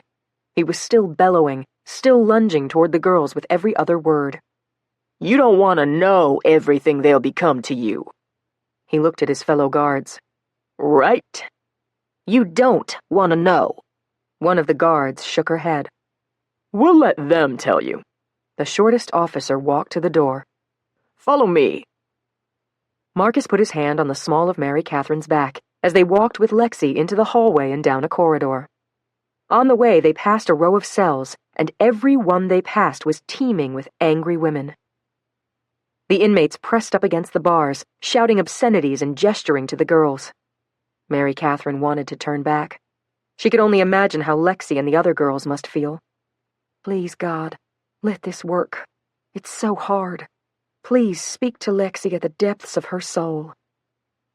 At the end of the corridor, there was another room. This one much larger. At least it appeared that way through the window. The short guard turned and faced the group. This is where you meet your new friends.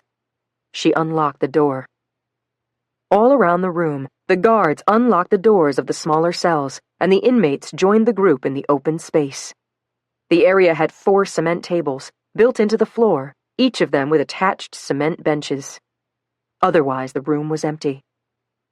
16 prisoners came out and started walking toward them. The collective anger from them was like a physical force, something Mary Catherine had never experienced before. She was tempted to put her hand on Lexi's shoulder, but that wasn't allowed. The volunteers were supposed to be a presence of shelter, safety, hope even. But they weren't supposed to interfere. Suddenly, Lexi crumpled to the ground. No! She turned around and glared at Mary Catherine. You didn't tell me! She shouted at the closest guard. How come no one told me? Marcus took Mary Catherine's hand again. Pray, he whispered to her. I am. She had no idea what was happening, but the meltdown seemed to be caused by an inmate walking straight for Lexi, a woman who looked almost exactly like her. No, Mama. No, you can't do this. Lexi started to turn around and run for the door. But the guard caught her by the arm and turned her back around. What's the matter, gang girl? Didn't you think you'd see your mama here? You want to be just like her, right? Mary Catherine felt the blood leave her face. Lexi had said that her mother was in prison, but Mary Catherine had no idea the woman was in this prison. Mary Catherine felt sick. This was turning out to be the worst idea ever. No! Lexi was still trying to run. This time the prison guard lowered his voice, as threatening as he could sound. You keep throwing a fit and I'll lock your mama back up. Then you won't see her at all. Lexi grew calmer. Tears streamed down her face as her mother approached. For a brief few seconds, Mary Catherine wondered if the woman was going to start crying too. She looked upset. But then, just like the other inmates, she came to Lexi and started yelling. Don't cry, little girl. This ain't a place for tears. Lexi's mother snarled at her. Last time I saw you, you was all sweet and pretty. She jabbed a finger close to Lexi's face. Now look at you. You a gang girl now, Lexi, that it? All cool, hanging with the boys? The woman couldn't have been very old. She looked like Lexi's older sister. Stop it, Mama. Lexi turned her head, her body convulsing with sobs. I hate you. Leave me alone. Mary Catherine felt tears in her own eyes. The scene was too disturbing. Lexi clearly didn't know she'd see her mother here, let alone have her mama turn on her this way. No, little girl, her mom shouted louder. I will not leave you alone. Her mom moved so she could get her face up close to her daughter's. You want to be here with me? I'll show you what it's like. Her mom rattled off a list. The danger of showers, the way young inmates could get owned by older inmates, the way inmates could sell the young ones to other inmates for a pack of cigarettes. You hear that, daughter? Lexi's mother yelled. A pack of cigarettes! She practically spat in Lexi's face. You want this? Don't forget it. Lexi looked ready to faint. She was sobbing, and only every so often did she manage to say anything. Please, Mama, stop it. Mary Catherine could feel her heart breaking. There was a reason for all this. But watching Lexi's mom shout at her, yelling at her mercilessly, was more than Mary Catherine had planned for. Only one thing could be worse than this sort of prison tour. Coming here forever. Aspen and Jag had hovered over the prison tour from the beginning. It was the ugliest hour they'd spent on Earth. I'm going to see the girl's mother. Aspen nodded at Jag. She's back in her cell already. You all right by yourself? Go ahead. Jag looked like he understood. His job was to keep Marcus and Mary Catherine safe. Instantly, Aspen was an orderly ready to clean up after the prisoners. Her uniform was light blue and she had a mop bucket.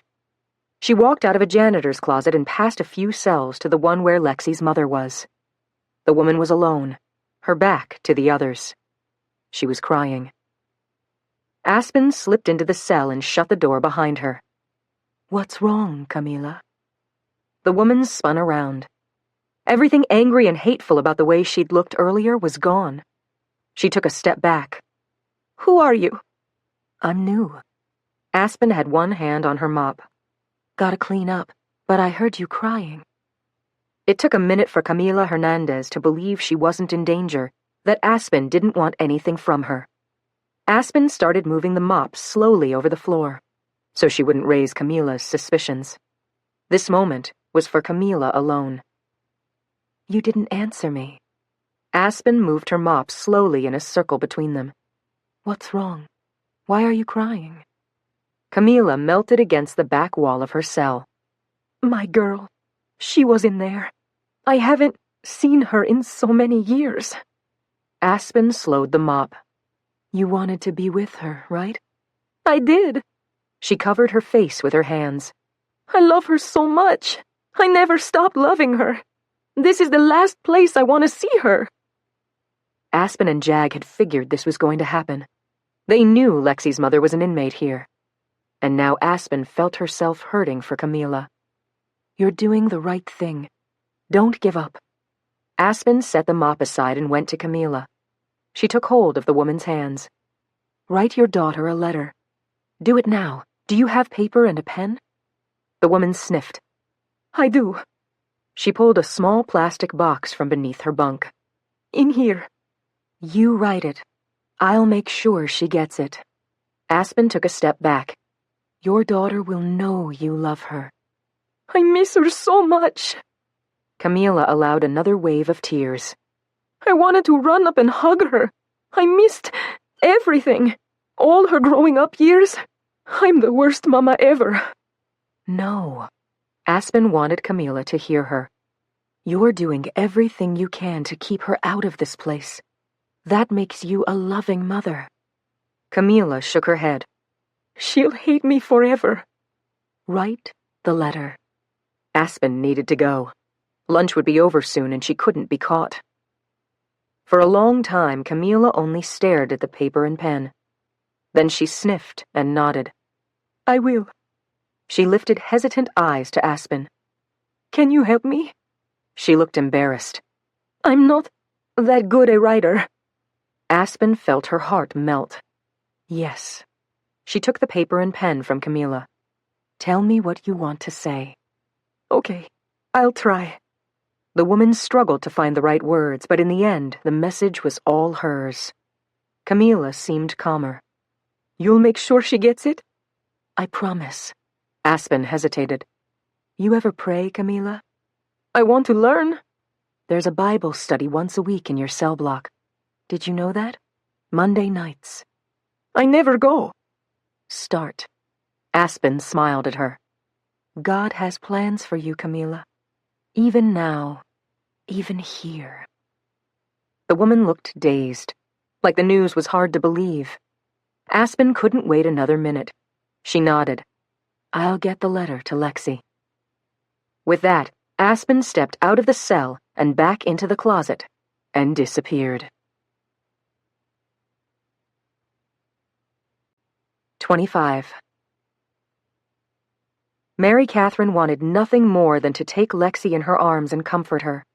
The poor girl. The day was dragging on, but Lexi never recovered from seeing her mother as one of the inmates. After lunch, it was more of the same, and by the time the prison tour was finished, Lexi looked like she might pass out. Tyler and Sammy's girl also spent most of the day crying. If Mary Catherine had to guess, she doubted the girl would ever steal again.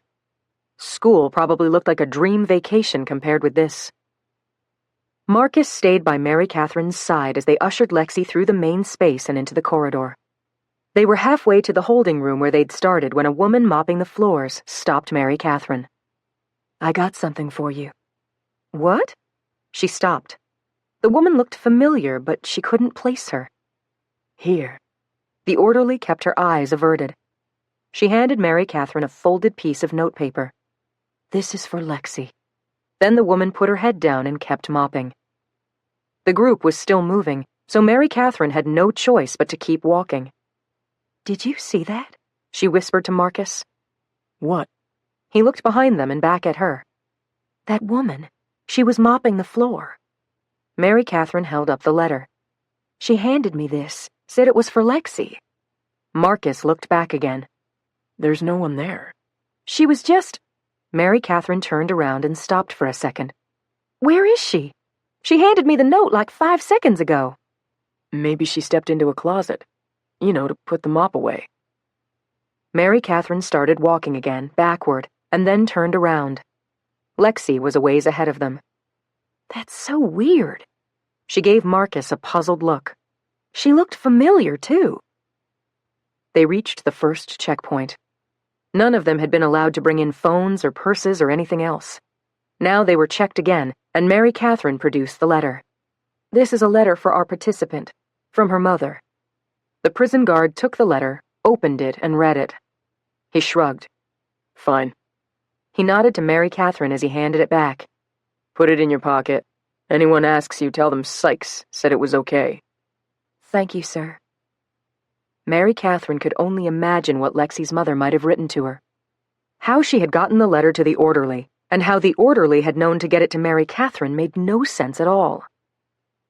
When they reached Marcus's Hummer back in the parking lot, Mary Catherine did what she'd wanted to do all day. She hugged Lexi for a long time. "I'm sorry about all that."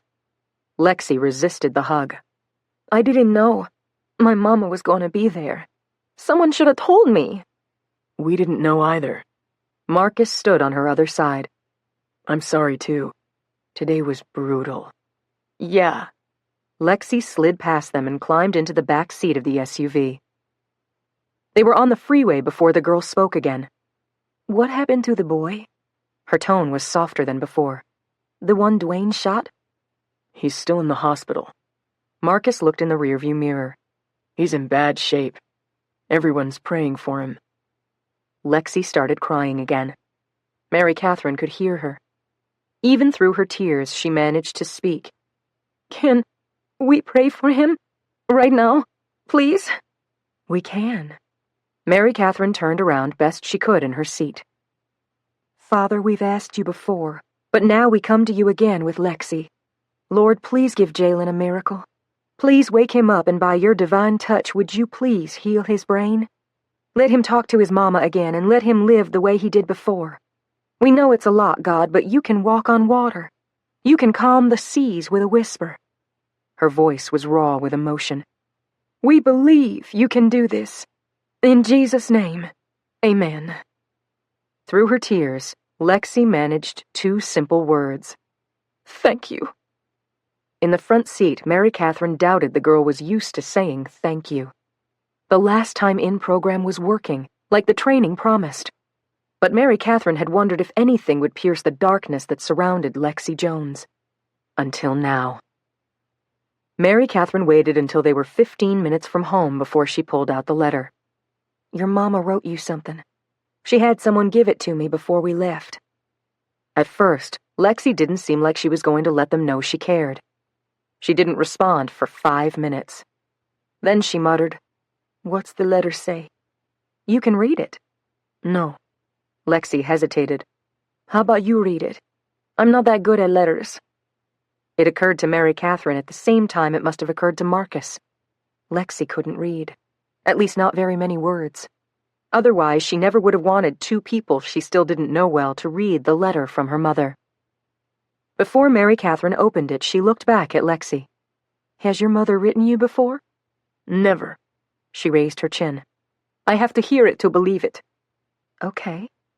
Mary Catherine unfolded the piece of paper and started at the beginning. "Here it is. Dear Lexi, this janitor lady is helping me write this to you." Mary Catherine felt her heart react. The cycle of drugs and violence and illiteracy felt almost hopeless. "I'm so sorry for today. That wasn't me in there. It was me acting. All I wanted to do when I saw you was run up and take you in my arms." Mary Catherine blinked back tears. "The way I used to do when you were little." Marcus put his hand on Mary Catherine's shoulder, silently lending his support. "Keep reading." Lexi didn't sound as hard as before. "Please." Mary Catherine worked to find her voice. "I made so many mistakes, Lexi. I never should have gotten involved with that man. I wouldn't be here if I could have said no. Instead, I've spent every day since they locked me up, sitting here and missing you. I think about what you must look like and how big you must be getting. I think about you in school, making better choices than me." Tears ran down Mary Catherine's cheeks. She wiped them before they could fall on the letter. "You're with your grandma, and I know she's a God-fearing woman. So I believe you can find the right way, Lexi. The way I missed out on. The right way is with God, baby." Mary Catherine blinked so she could see. "I said I'd do the program today on one condition. If I could work with you." Because you see, baby, in those minutes, even though I was yelling at you, I was near you. I could see your eyes and your face. The face I've missed so much." Mary Catherine lowered the letter. She looked at Marcus and shook her head. "I can't," she whispered. "It's too sad." Lexi leaned up as far as the seatbelt would allow. "Is that all?" Marcus gave her shoulder the slightest squeeze. He mouthed the words, "You can do it," neither of them wanting Lexi to know how difficult the moment was for Mary Catherine. "No, there's more." She sniffed and lifted the letter again. "So please forgive me. I never wanted to yell at you. I wish I could see you every day, baby, but not in here. Not like this." Mary Catherine wiped her eyes again. "I keep a picture in my mind, Lexi. You and me when you were 6 years old. Kindergarten graduation. Grandma took our picture. All I want to do every day is go back to that time and do life over again. I'd learn how to be a better reader and writer, and I'd be there for you at nighttime to read to you and teach you how to sound out words. I'd make sure you and I were safe, away from the gangs and shootings. And I'd spend every day showing you how much I love you." From the back seat, Mary Catherine could hear Lexi sniffling. She had to finish. She wiped her tears once more. "But Lexi, baby, I can't go back. We don't get to do life over again. So, baby, please just know that everything today was an act. It wasn't me. It was my way of keeping you out of here. And that's the only way I have left to love you. My precious daughter, I just wish I could have hugged you before you left. I love you always, every day, even from here. Love, your mama." If Mary Catherine hadn't felt drained after the prison tour, she definitely felt it now. She folded the letter and handed it to Lexi. "I'm sorry. I wish you and your mama could have had this moment together, away from everyone else." Lexi took the letter. "Thank you for reading it." She pressed the letter to her chest and looked out the window, like she was seeing all the way back to the time when she was 6 years old, her kindergarten graduation. There was no room in the car for music or conversation, not after that. Mary Catherine sank low in her seat, and again Marcus reached out and took her hand. He'd been wonderful all day, attentive to her and Lexi, and always aware whenever the situation felt too intense. He had taken her hand or put his arm around her a number of times today. She appreciated all of it, especially now. He ran his thumb along her hand and kept driving. Mary Catherine thought about the woman's letter and the miracle it was that the janitor woman had found them before they left, especially considering it was the only letter her mother had ever written to her. All her life, Mary Catherine had been aware of people less fortunate than her.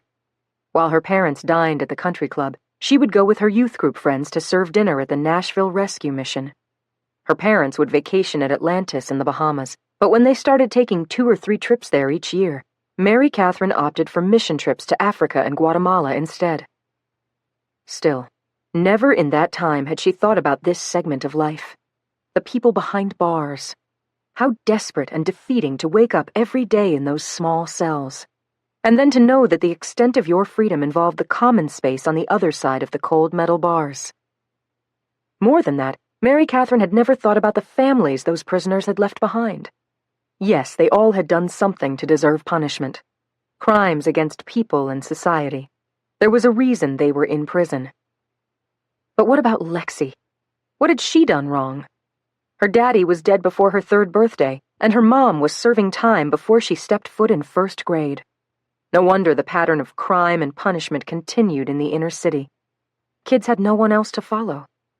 Mary Catherine closed her eyes. "Lord, please let this program work for Lexi. I'll do everything I can, as long as I can. But we can't do this without your help." They dropped Lexi off 10 minutes later, and again Mary Catherine hugged her. "We'll be back to pick you up on Tuesday at 6. She searched Lexi's eyes. "Okay?" "Okay."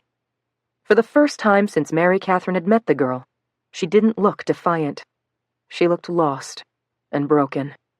The letter from her mother was still clutched tight in her hand. "Maybe someday you can read me the letter again. I'd like that." Lexi walked inside without looking back. What a day. Marcus held the car door open for Mary Catherine. So hard.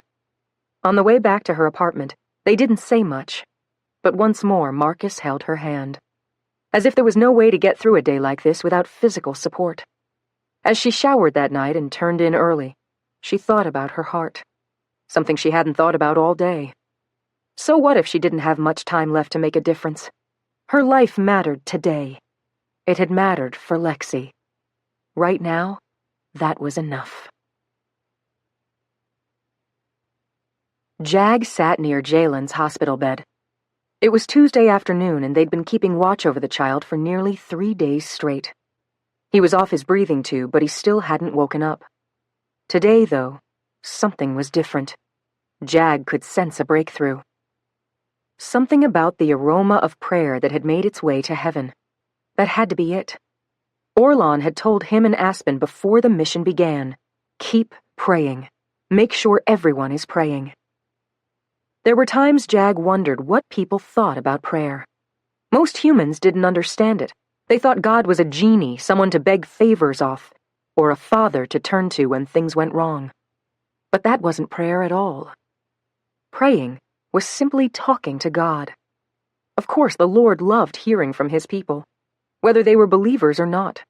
When Marcus Dillinger asked his Twitter followers to pray, it started a tidal wave of sweet requests directed straight to heaven. It wasn't that a child like Jalen needed so many voices praying on his behalf.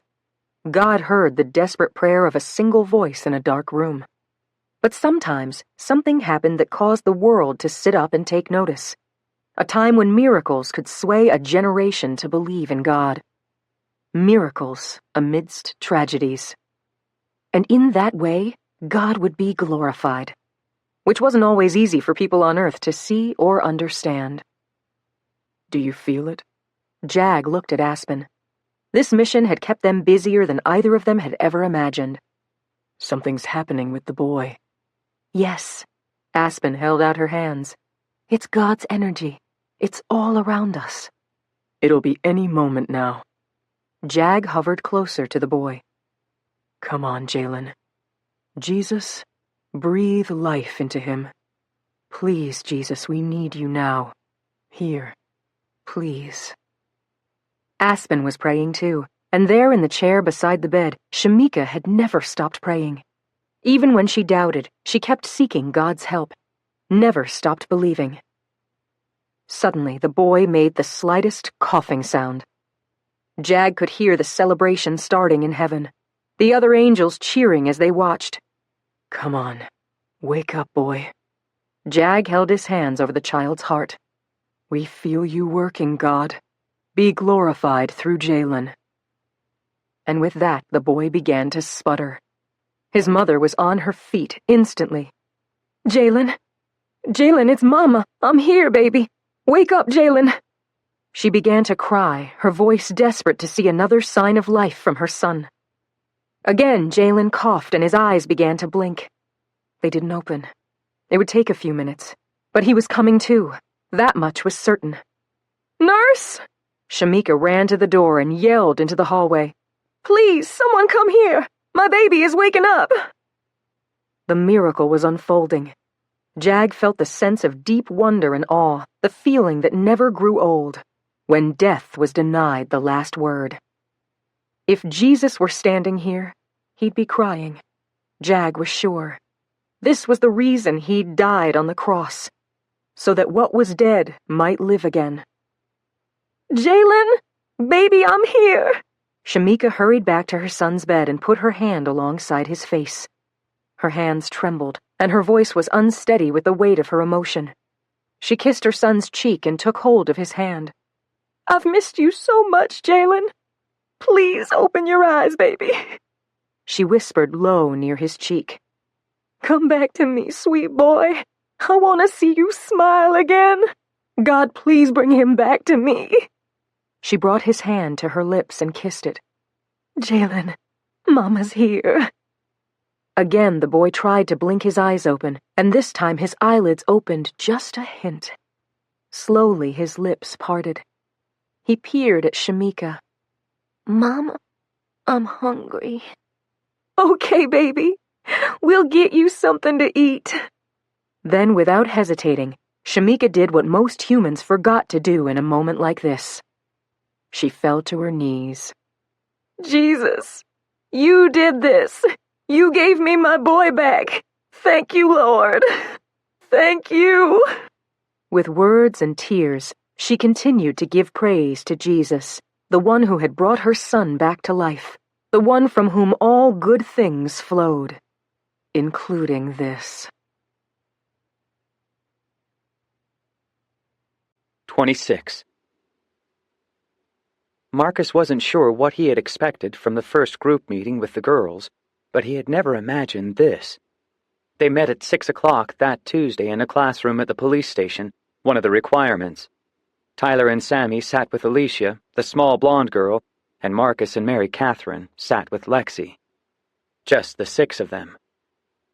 But the topics that had come up made Marcus glad for the training. On the surface, the girls looked very young, too young to be in trouble, but they were sadly wise beyond their years. Today's focus was on the difference between love and abuse. Since they were allowed to discuss God in the group meeting, as long as the participants were willing, and they were, Marcus started the meeting with God's definition of love. He read it straight from 1 Corinthians chapter 13 in his Bible. Love is patient. Love is kind. Marcus looked up at the 2 girls. They seemed despondent, like they weren't listening at all. He kept reading. Love isn't envious, doesn't boast, brag, or strut about.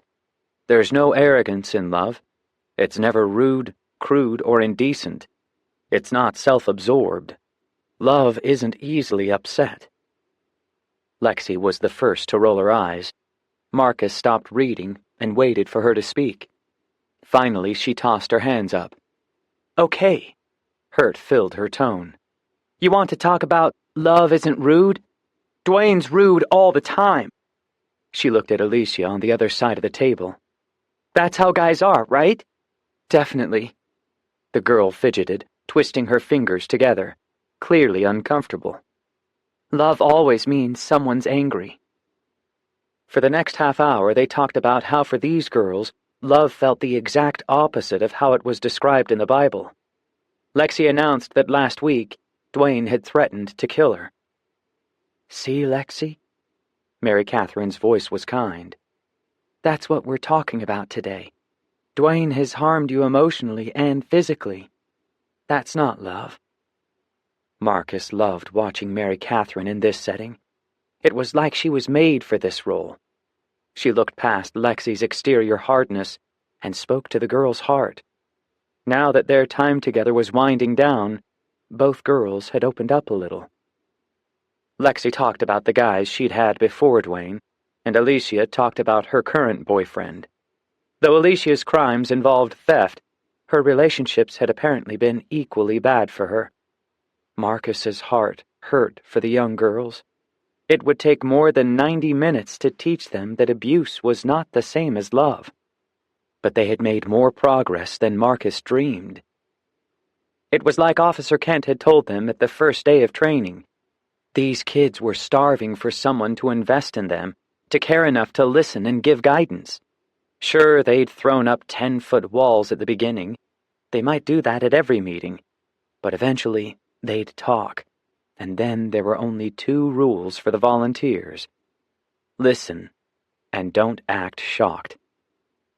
Which was hard, Marcus had to admit. Where were the people who were supposed to care for these girls and cherish them? Because of neglect or lack of supervision or bad patterns, their lives had been destined for violence and abuse, crime, and even prison. Today's meeting, though, proved there was hope. The girls were talking, and they were listening. That was a better start than he had expected for their first gathering. When the meeting was over, they took the girls to Dairy Queen. Part of the program was introducing normal moments, where the girls could be kids. Marcus couldn't believe how easily the girls laughed and enjoyed themselves. A different environment changed everything. They were about to leave when Mary Catherine's phone rang. She stepped away to answer it, and almost at the same time, her eyes lit up. "He is? That's amazing!" She put her hand to her mouth and shook her head. "Shamika, I can't believe that. Yes, I'll tell them." Her eyes shone with unshed tears, her smile filling her face. "It's a miracle for sure." The call ended, and she motioned the others close. Lexi and her new friend came closer, clearly interested. "What happened?" Lexi was the first to ask. "Jalen's awake. He's talking to his mama." "That's amazing." Marcus came to Mary Catherine first, and then Sammy and Tyler did the same. They formed a circle, their arms around each other. "I can't believe it." Sammy's eyes welled with tears. "This is the best news." Marcus felt his knees shaking. He wasn't supposed to live. "I know." Mary Catherine's eyes shone with joy. "Now they think his brain will be fine." "Wow, thank God." Marcus whispered the words. He loved that they were all together when the news came in. His Twitter followers were still spreading the word, still getting people all over the world to pray for the boy. "Should we go there?" Sammy sounded hopeful. "I'd love to see him." "Maybe tomorrow. Shamika said the doctors are doing tests." Mary Catherine opened up the circle, her eyes on Lexi and Alicia, who were standing awkwardly a few feet away. "We can all go together." Tyler sounded thrilled. "I've seen God do a lot of things, but this is at the top of the list." Marcus put his arm around Mary Catherine's shoulders. Their friendship was more comfortable now. So much of what they'd been through together had been intense. He wanted to be there for her, to be available in the highs and lows. And this was one of the highest highs of all. Only then did Marcus notice Lexi. The girl had her hands over her face, her back turned to them. He watched her walk slowly outside like she was in a trance and sit at one of the tables. Again, she buried her face in her hands, her shoulders shaking. "What's up?" Marcus looked at Mary Catherine. A knowing look came into her pretty green eyes. "I think I know." She motioned for him to follow her. "Come on, let's go talk." Tyler and Sammy stayed inside with Alicia. Marcus led the way, opening the door for Mary Catherine as they joined Lexi at the table. Mary Catherine sat next to her and put her hand on the girl's back. "Sweetie, what's wrong?" Lexi was sobbing. Marcus realized the great changes happening in the girl. She had been so hard when Mary Catherine first met her, but at the prison tour and again today, her heart was plain for all of them to see. She still had miles to go if the journey was to make a difference, but these moments of opening up with her emotions were another beautiful answer to their prayers. After a minute, Lexi lifted her head. Her eyes were red, her face wet. "Nothing." Marcus was confused. "Nothing's wrong?" "No." She sniffed, and another few sobs came over her. "I told God if he was real, then he needed to save that little boy." She shook her head. "I didn't believe he could do it." She covered her face with one hand this time. "So he must be real." She looked at them again. "God must be real." There was a stinging in Marcus's eyes as he watched the scene. Mary Catherine slid closer to the girl and put her arm around her back. "That's right. He is real. And he loves you, Lexi. More than you could understand. I thought I'd pick something really hard." She wiped her cheeks with the backs of her hands. "Something only God could do. If there was a God." The sobs were still coming. But if there's a God, then why would he love me after all the things I've done?" They had so far to go. Marcus drew a deep breath. "Lexi, we all have things we shouldn't have done. God wants us to be sorry for that and tell him. Then, well, we can have a fresh start, a new life." "For me?" The hardness flashed in her eyes again. "In my neighborhood? It'll take more than that where I come from." Maybe there's another way. Marcus refused to feel defeated. There's always another way with God. Lexi thought about that, and slowly she nodded. A smile lifted the corners of her lips, and she turned to Mary Catherine. "When you go see the boy tomorrow, can I go?" Mary Catherine shared a quick look with Marcus. There might be legal reasons why Lexi shouldn't go to the hospital. After all, she'd been in the car with Dwayne when the shot was fired. Mary Catherine moved closer to Lexi and looked intently into her eyes. "I'll see what I can do. I know. You probably think the mama wouldn't want me." She sniffed. "All I want to do is tell him I'm sorry." "Okay." Mary Catherine was beyond kind. "I'll talk to them. I'm sure they'll be so glad you're sorry, and that you were praying." Lexi nodded again. "I need to get home. I told my grandma I wouldn't be late." Tyler and Sammy and Alicia came out then and said their goodbyes. "I have to work early tomorrow." Sammy made a face. "I'm thinking about quitting, finding a job that really matters." She and Tyler shared a smile. "We'll see. Mary Catherine is rubbing off on me." Marcus and Mary Catherine took Lexi home, too, and the minute they were back in the car alone, Marcus felt his heart soar. "You have time for dinner? We could pick something up and take it to my house?" It looked like Mary Catherine might say no, find some reason why they couldn't spend another few hours together. But then she found her best teasing smile. "I could cook." "Organic, no sugar, no bread." Marcus laughed. "Or we could get pizza?" Mary Catherine pressed her shoulder into the seat. "Seriously, I'll make you almond chicken. It'll be better than pizza, promise." "Actually, that sounds pretty amazing." They went to Whole Foods near his house and picked up the ingredients. Then they worked together in the kitchen. "You be my sous chef. How's that sound?" "It sounds like a girl's name." He washed his hands. "But if you have to call me Sue to pull off this meal, go ahead." His computer was on a desk at the edge of the kitchen. He turned on Pandora and found a piano station. Mary Catherine was trying to explain that the word Sue meant he was her assistant for the night. "Just think," she grinned as she handed him an onion and a bell pepper, "you might fall in love with organic cooking, the way I did. This night could change your life." She turned to the sink, and Marcus stood there, just watching her. He had never met anyone like her, the way she didn't care what people thought of her, the way she grabbed onto life like every day might be her last. He smiled. Yes, he might fall in love, and no question this night could change his life. But if that happened, it would have nothing to do with the cooking. The chicken was in a colander, and Mary Catherine was separating the pieces. She looked over her shoulder. "Hey, you're supposed to be mincing those." "Mincing." He found a knife and a cutting board. "I know cutting and slicing. I believe you were going to give me a demonstration on mincing.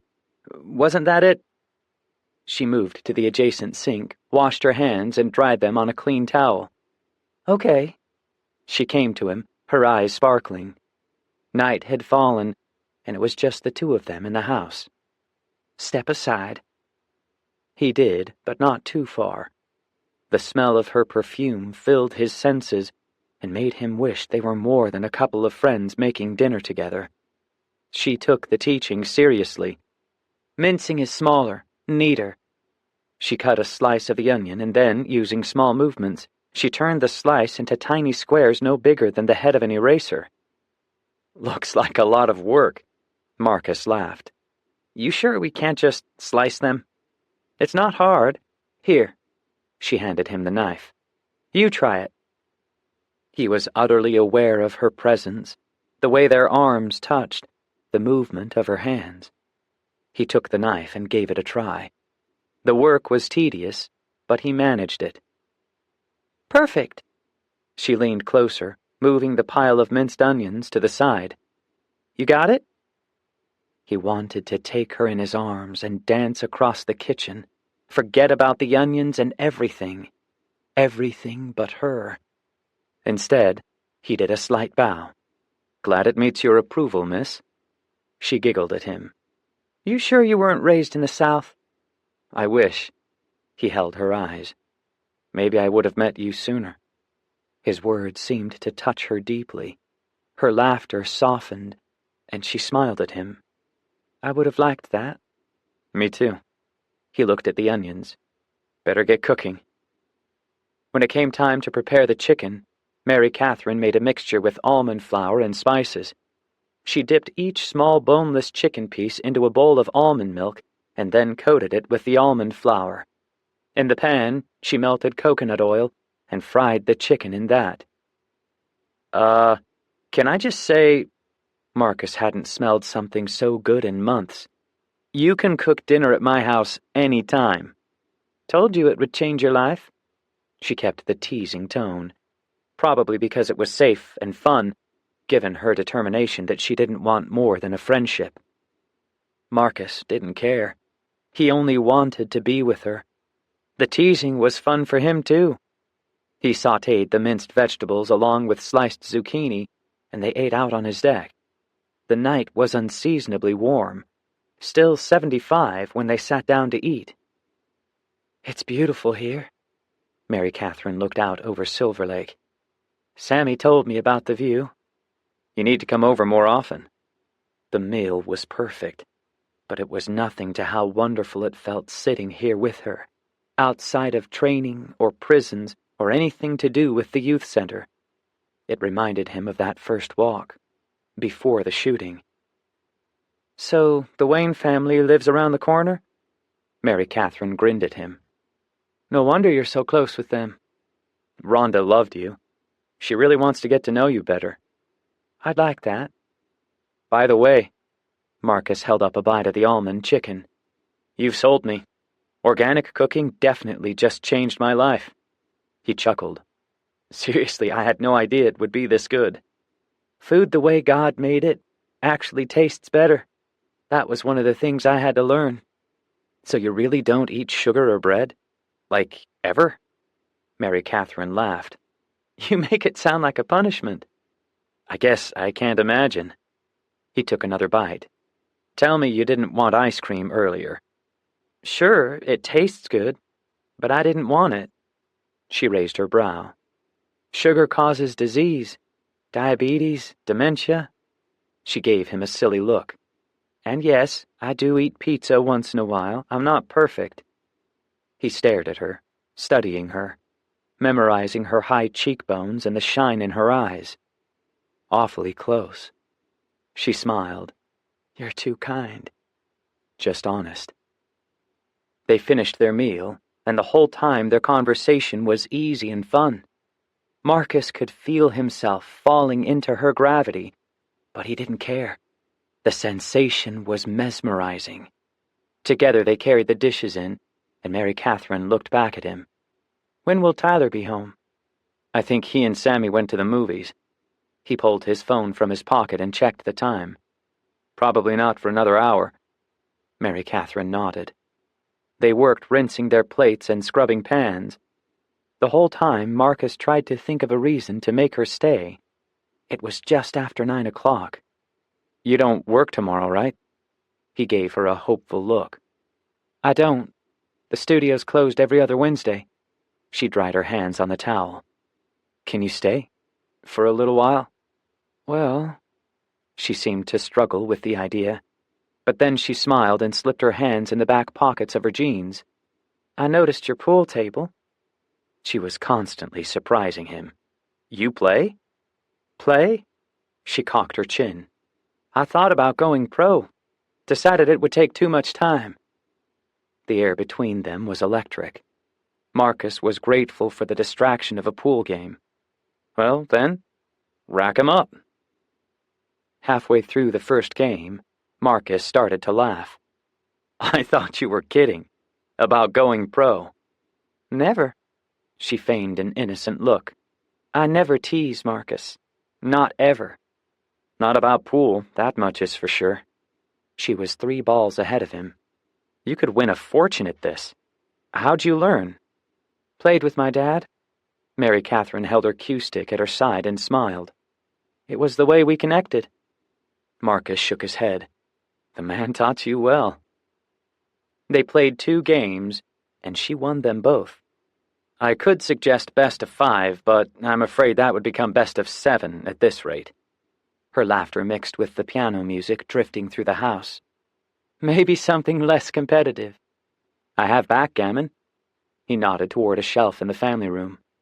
Nobody touches me at backgammon. Next time. She smiled. I should go. It's early. He didn't break eye contact with her. Let's step out back again. The stars are probably just perfect. He reached for her hand and hesitated, drawn to her in a way he could barely fight. But she had made herself clear at the beach. He couldn't push for more. Come on. He walked with her outside and they took up their spots at the railing, staring at the lake. You were right. She lifted her face to the sky. The stars are gorgeous. I don't come out here often enough. You can feel God on nights like this. I like how you said that. She put her head on his shoulder. You're right. I can feel him too. Marcus was losing the fight. Why would she put her head on his shoulder if she only wanted to be friends? He slipped his arm around her waist, and they stayed that way, the music falling all around them. A buzzing came from Mary Catherine's phone. Sorry. She pulled it from her pocket. I'll turn it off. But before she did, she looked at the message. It's from Shamika. Mary Catherine adjusted the brightness so she could read it. She says Jalen is doing even better. A soft gasp came from her. The doctors think he'll make a full recovery. She texted back as quickly as her fingers could move. Amazing! She turned her phone off and slid it back into her pocket. Then, as if it were the most natural thing, she hugged him, impulsively linking her arms easily around the back of his neck. I can't believe it. So much has happened. So many highs and lows. I mean, only God. Her laugh was part surprise, part relief. Marcus slipped his arms around her waist. I wondered how I'd go on. At the youth center. He spoke near her face. If the boy never woke up. The hug was meant as a celebration, one of those extreme highs they'd shared over the last week. Except, after a few seconds, neither of them seemed to want to let go. She rested her head on his shoulder again. The song was something instrumental by Chicago. He leaned back, searching her eyes. Want to dance? I'm not very good at it. Her voice fell to a whisper as they started to sway. I doubt that. He held her close and led her slowly across the deck. Never mind that they were outside.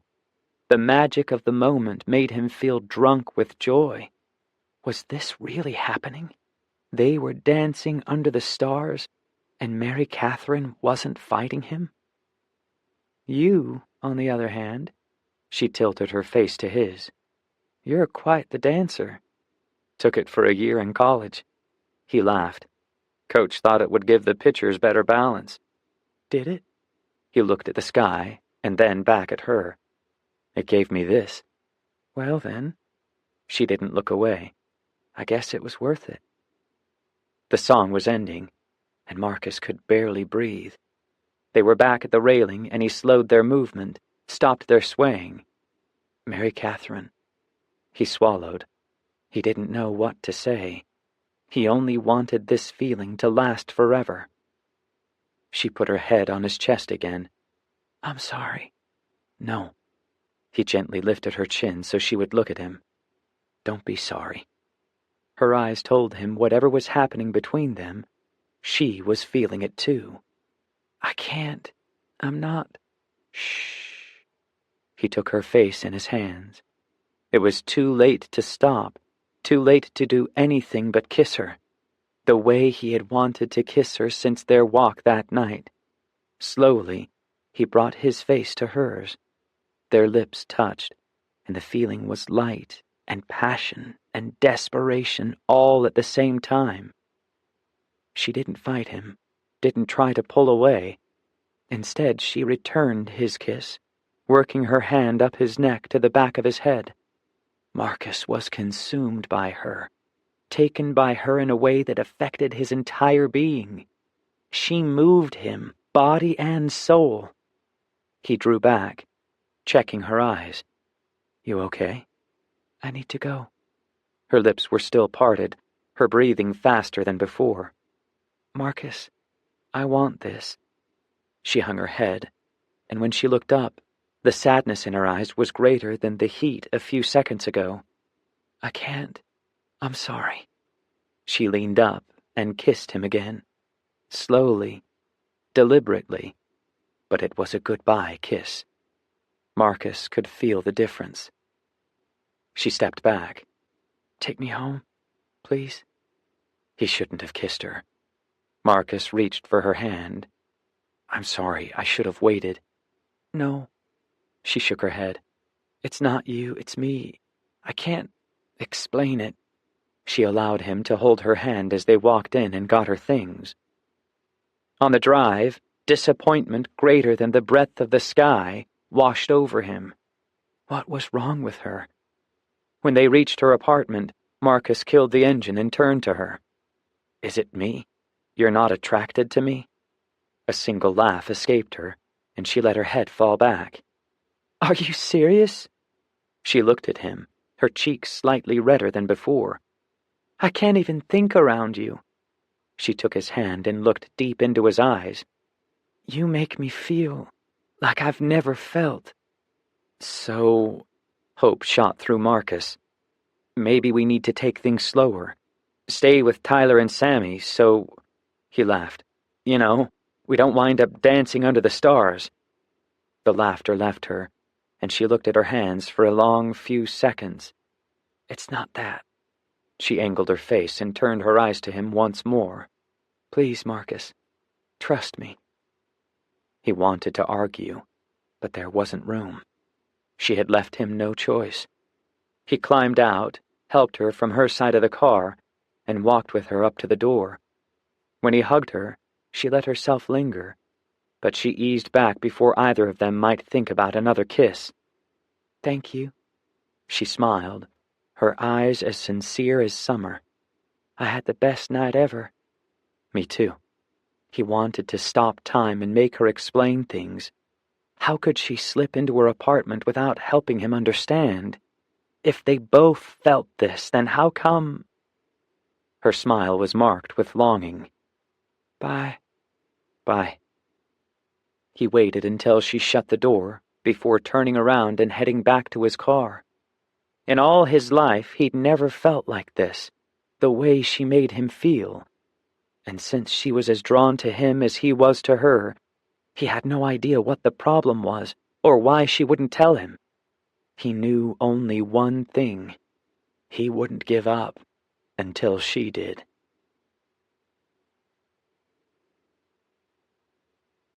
27. Except for their group meetings at the police station on Thursday and a hangout with Tyler and Sammy Saturday night, Mary Catherine did a good job of avoiding Marcus the rest of the week. She had no choice.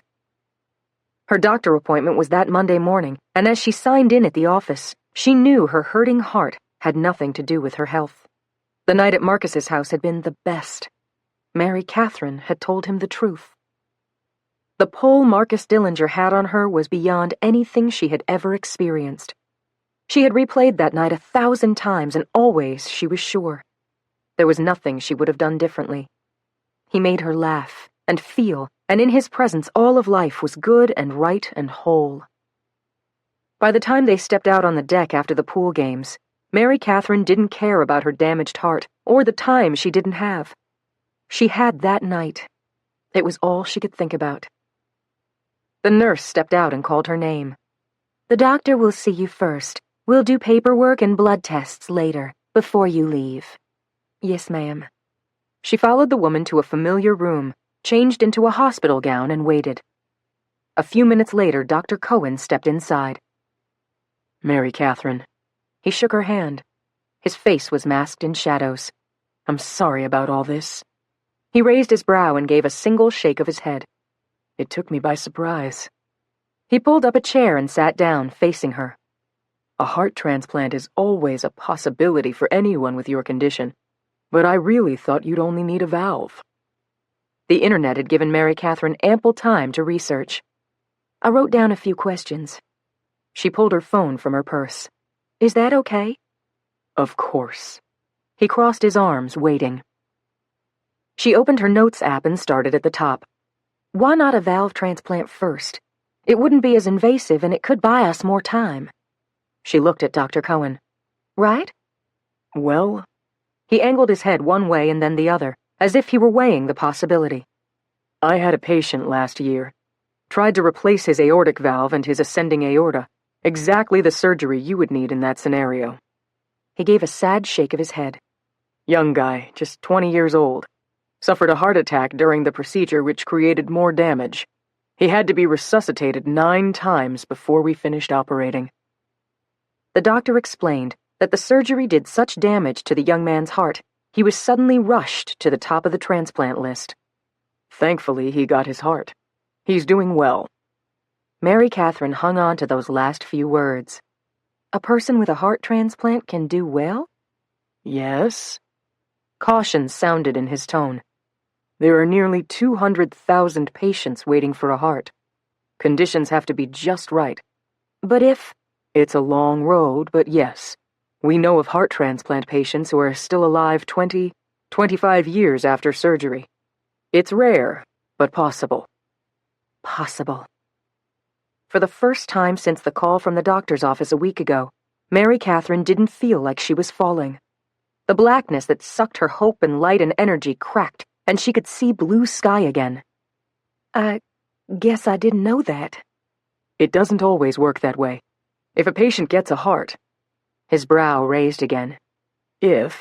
Well, then sometimes the patient is sickly for the next few years, and then we lose them. Their bodies can reject the organ or vice versa. Lots can go wrong. Dr. Cohen, Mary Catherine smiled.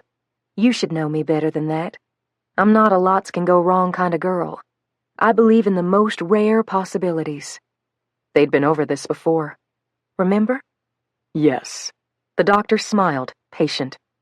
Because that's where God works best. Exactly. She tried not to think about Marcus. I had made a plan not to fall in love, given the situation. Her smile took some effort. But from what you just told me, there's still hope. For love? The doctor had a fond way of looking at her, as if she were his daughter. For life. To really live. Your situation is complicated, Mary Catherine. I don't want to give you false hope. Hope can never be false. It's the product of faith, the substance of things not seen. She exhaled and tried to settle down. I didn't know heart transplant people could live that long. That's all. I'm afraid I have more, Mary Catherine. She blinked and sank a little into the examination table. Okay. Dr. Cohen opened a notebook and went over her tests in detail. Her situation was much worse than he had expected. Worse than Mary Catherine had known. You'll start feeling symptoms soon. Tiredness, shortness of breath. He peered at her, sterner than before. You need to curb the things that give you an adrenaline rush. I know that'll be hard. Mary Catherine stared at the man and then let her gaze fall to a spot on the floor.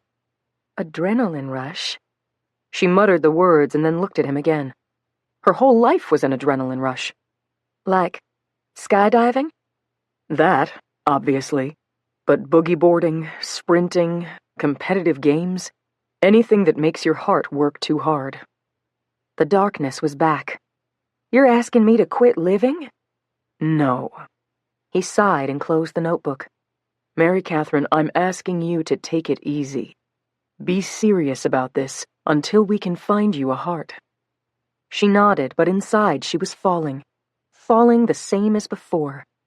And you think it'll be at least 6 months before I'll be on the list? Yes.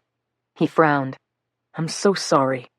You'll need to talk once a week with a counselor about what's too much activity now, and what's appropriate health and wellness care as you near your time on the list. We have a myriad of blood tests for you today, and... Mary Catherine couldn't hear him. He was still talking, still telling her all that was required of her and how her life would change while she waited to be placed on the list. Something about the time being sped up if her next series of heart tests in a few months were significantly worse than they were now.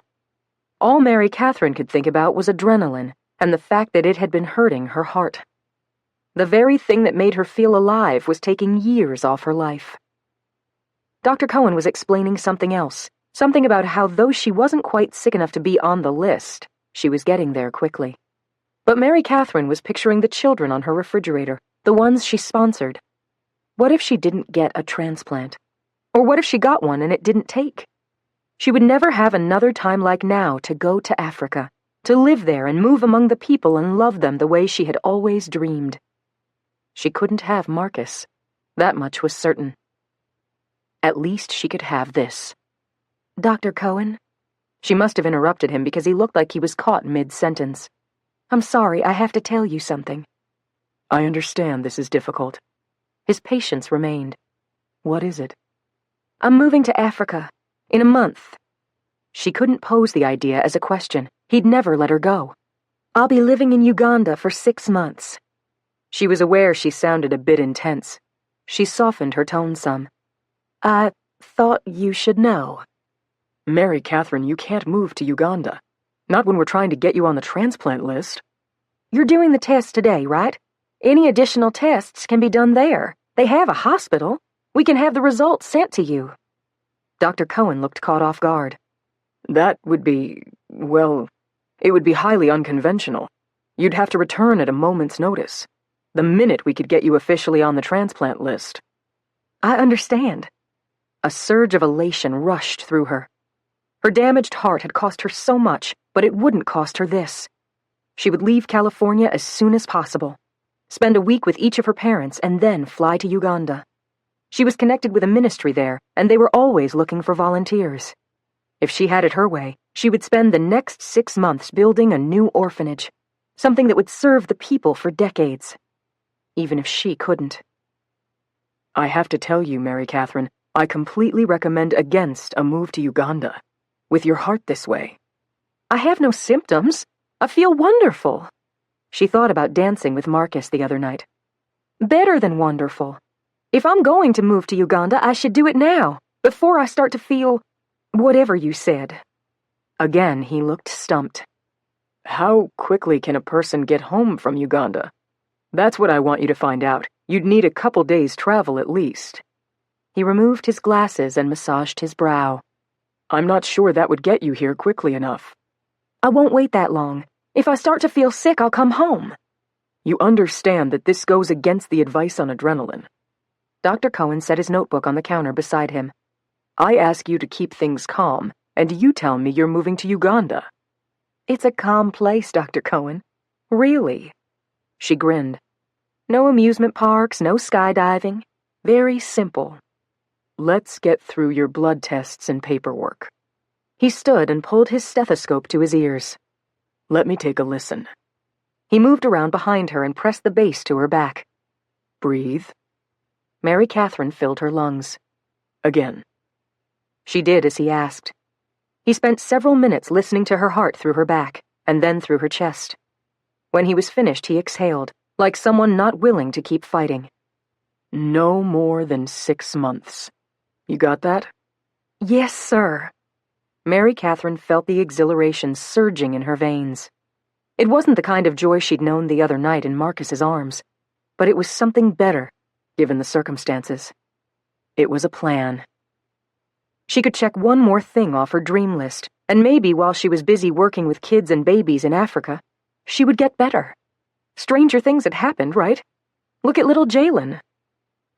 The doctor left her to get dressed. She could hardly believe it was going to happen. Sure, her doctor was reluctant, but still he had cleared her to go to Africa. Her favorite nurse drew her blood that day. Sally Hudson. Sally was small and pretty with blue eyes and a warm smile. She was quick with a kind word or a Bible verse. Usually when Mary Catherine needed it most. Hey, honey. Sally sounded subdued as she led Mary Catherine to a chair in the lab. I heard about your tests. I still don't believe it. She held out her arm so Sally could reach her vein. I keep thinking there has to be a mistake. Well, don't you go believing everything a doctor says. Sally put a stretchy band around Mary Catherine's upper arm as she felt around for the vein. In 2001, I was diagnosed with leukemia. No one in my family was a match. She inserted the needle in such a way that Mary Catherine didn't feel a thing. Sally smiled at her. Doctors told me I didn't stand a chance without a bone marrow transplant. So I did the only thing I could do. I cried out to Jesus. The nurse focused on the blood draw. Changed my whole life. Mary Catherine appreciated the story. You look super healthy. A few years later, they found a donor. Perfect stranger, perfect match. She finished filling 3 vials with Mary Catherine's blood. Only God has the number of your days. I believe that. You have one chance to write the story of your life. Make it a bestseller. Sally put a piece of cotton and a bandage over Mary Catherine's arm on the place where the needle had been. Look at this. She took a framed photo from the desk behind her. This is my family. My daughter Angie had us all meet in Ohio for a family reunion. That's me and my husband, our 4 kids, and 10 grandkids. That was the day we had our annual candy making. Sally had never looked happier. If I listened to every awful thing a doctor told me, I would never have prayed for a miracle. Mary Catherine held on to Sally Hudson's words long after she left the office. But as she drove home through heavy traffic, she let her mind drift. She was no longer stuck on an LA freeway. In her mind, she was on Marcus's back deck, dancing beneath the stars, feeling the amazing attraction, and lost in his arms. Stop, she told herself. There was no point thinking like that. She would go to Africa, and she would believe the trip might even be good for her. She would watch for symptoms and head back if her blood work or tests or pain level changed. She had to go. The trip would give her the one thing she desperately needed, the one thing she had to figure out before she changed her mind. How to say goodbye to Marcus Dillinger. Jack waited at the door of the examination office, Aspen at his side. They were both stunned. I didn't see this coming. How could we have? Aspen looked ready to fight, ready to take action. Only this time there was nothing to act against. They could do nothing about this problem, because it was inside Mary Catherine's chest. The enemy will stop at nothing. Anger filled Jag's heart. Illness was part of a fallen world, the handiwork of the darkest forces on earth. There has to be something we can do. They had known Mary Catherine had a heart condition, that she would need a valve transplant in a few years. Not a big deal, they figured. But this... We have to find a reason for her to stay. Aspen's eyes blazed. We need to ask Orlon and pray for wisdom. Jag was in his element here in L.A., but a heart condition? One that threatened to take Mary Catherine's life in less than a year? It will take all of heaven pulling together. They watched as Dr. Cohen typed his notes, filling out a report on his visit with Mary Catherine. The man sat alone in his office. He looked deeply defeated. A call came in, and he answered it. Jag and Aspen listened intently. I told her I consulted with you and that we all agree. The doctor stared out the window. No, I didn't tell her that. He paused. It's such an unusual case. She isn't sick enough for a transplant today, but 6 months from now? You're right. It might be too late. He released a tired sigh. She's in serious trouble. He waited. Yes, I know. I tried to tell her. It's worse than we think. Jag's voice was distant. There's nothing more we can do. Aspen's tone was broken. It will have to be another Angels walking team. Months from now. In Africa? Jag's frustration nearly overwhelmed him. We have to think of a way to keep her here, in Los Angeles, with Marcus. It was a dilemma they'd battled for the past week, finding ways to keep Mary Catherine and Marcus together, Jack's mind raced. Still, every time an idea came to him, the impossibility was greater, especially now that Mary Catherine was determined to leave. Aspen was right. They seemed out of options. They moved to the waiting room, where Mary Catherine was filling out a stack of paperwork. Jag felt the heaviness in the room, the deep discouragement coming from Mary Catherine. "It's okay, dear girl," he wanted to tell her. "Jesus isn't finished with you. This angel's walking mission might be nearly over." But they hadn't lost yet. The greater battle was still at stake. Jag forced himself to hold on to that truth. Even if the next stage of the war took them to the opposite ends of the earth. 28. Marcus could feel her slipping away. He picked Mary Catherine up each Tuesday and Thursday for the meetings with Lexi at the police station, but no matter what he suggested, she wouldn't spend time with him, not alone. Tyler and Sammy were talking with Alicia, while Marcus, Mary Catherine, and Lexi listened. The program had been incredibly beneficial for both girls. At least it seemed that way. They hadn't had a run-in with the law, and every week they opened up a little more. Lexi planned to be homeschooled by her grandmother for the next few years and get a job. She didn't know what the future held, but she was finished with the West Nights. She had made that decision 2 weeks ago, even sent texts to everyone in the gang. She got some pushback, but nothing like what she expected. Sadly, there were plenty of girls ready to ride shotgun with guys from a gang. The conversation now was about future plans, what Alicia would do in the coming months while the school year played out. Marcus tried to listen, but he struggled to focus. Mary Catherine was sitting beside him. He could feel the way she moved, sensed the way she loved these lost girls. She consumed him. There was nothing he could do to change the fact. He let his mind drift. The two of them never talked about what had happened between them that night at his house, and he didn't push for answers. When they said goodbye, he could see the pain in her eyes, the same pain that stayed with him whenever they were apart. It was insane to think he hadn't figured out what a treasure she was until the beginning of January. Now it was the first Thursday in February, the last meeting at the police station with the girls. Tomorrow morning, Marcus and Tyler would leave for Glendale, Arizona. Spring training would begin Saturday, and then he wouldn't see her for 2 months. For some reason, Marcus had the sense he didn't have long with Mary Catherine. Maybe because he was leaving tomorrow, but it was more than that. He couldn't quite get his mind around the feeling, yet still it was there. No matter how hard he tried or how much he prayed, he couldn't find his way back to that moment with her in his arms, under the stars on his deck.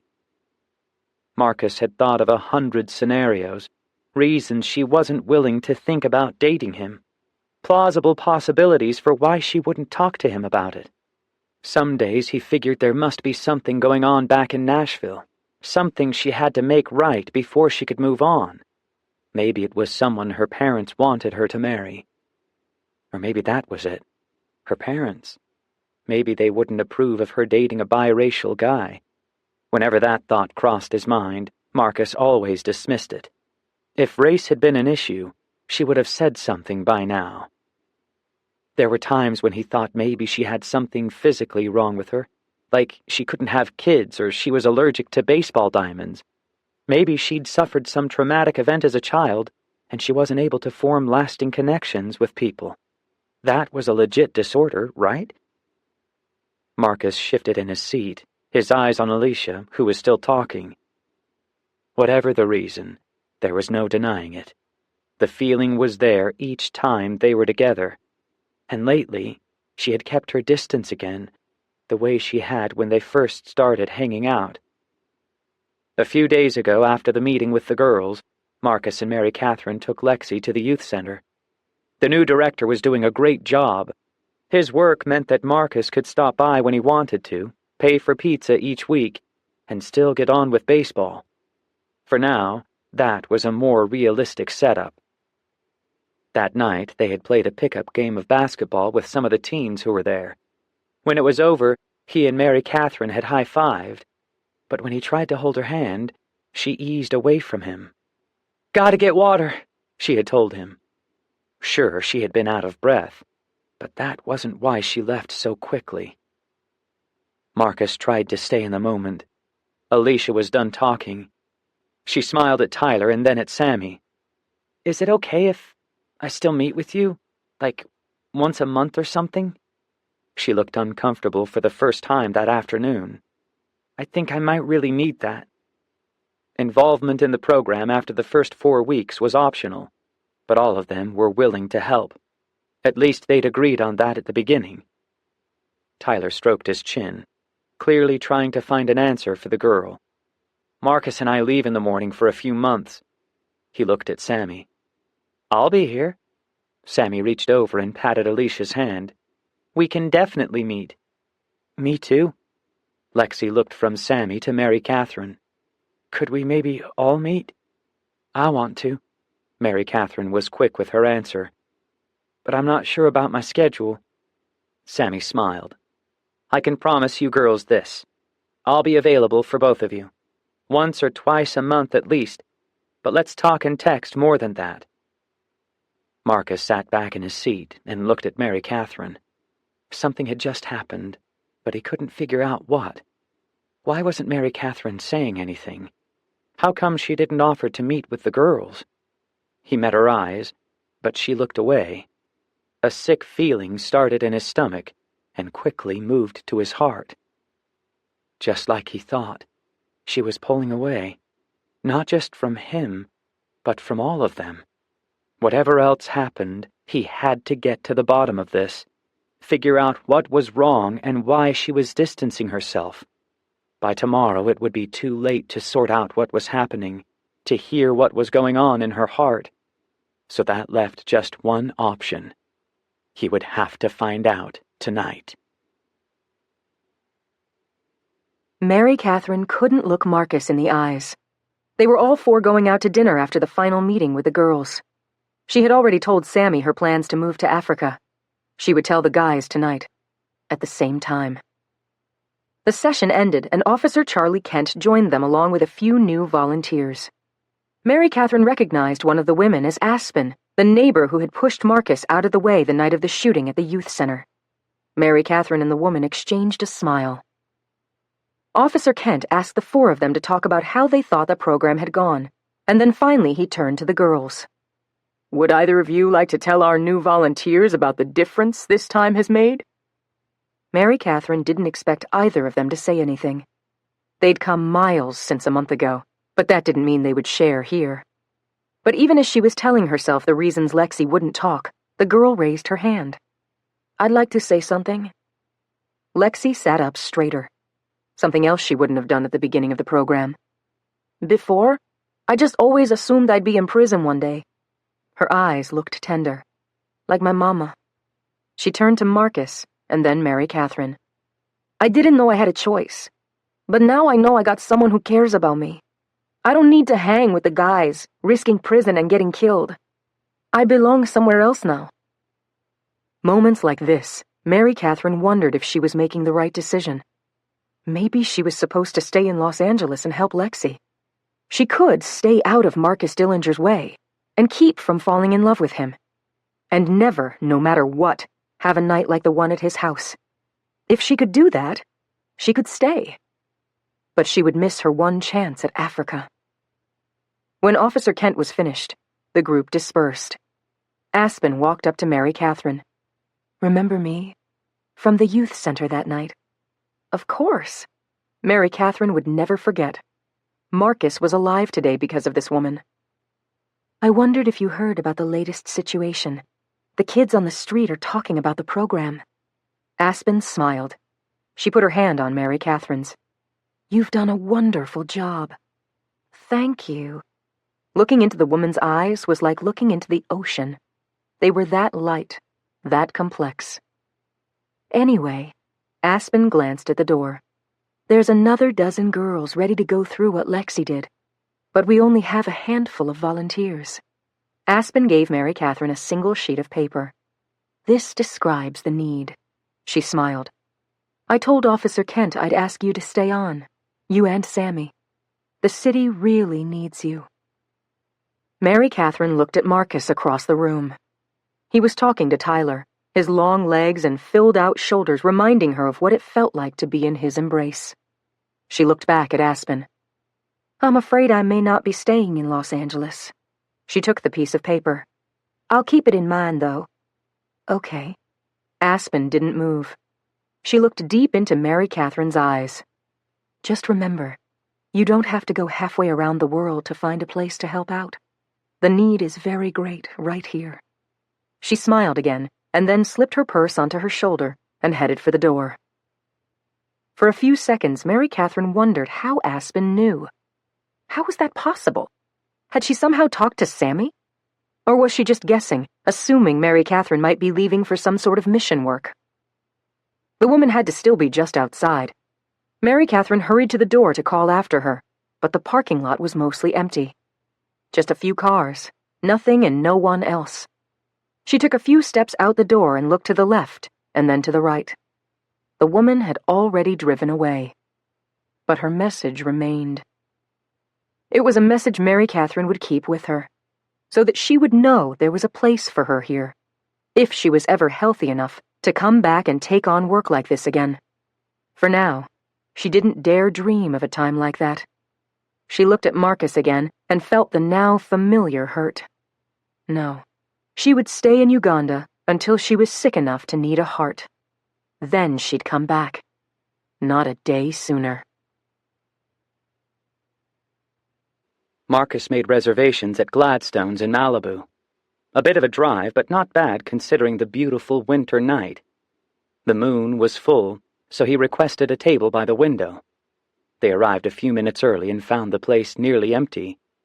Exactly as Marcus hoped it would be.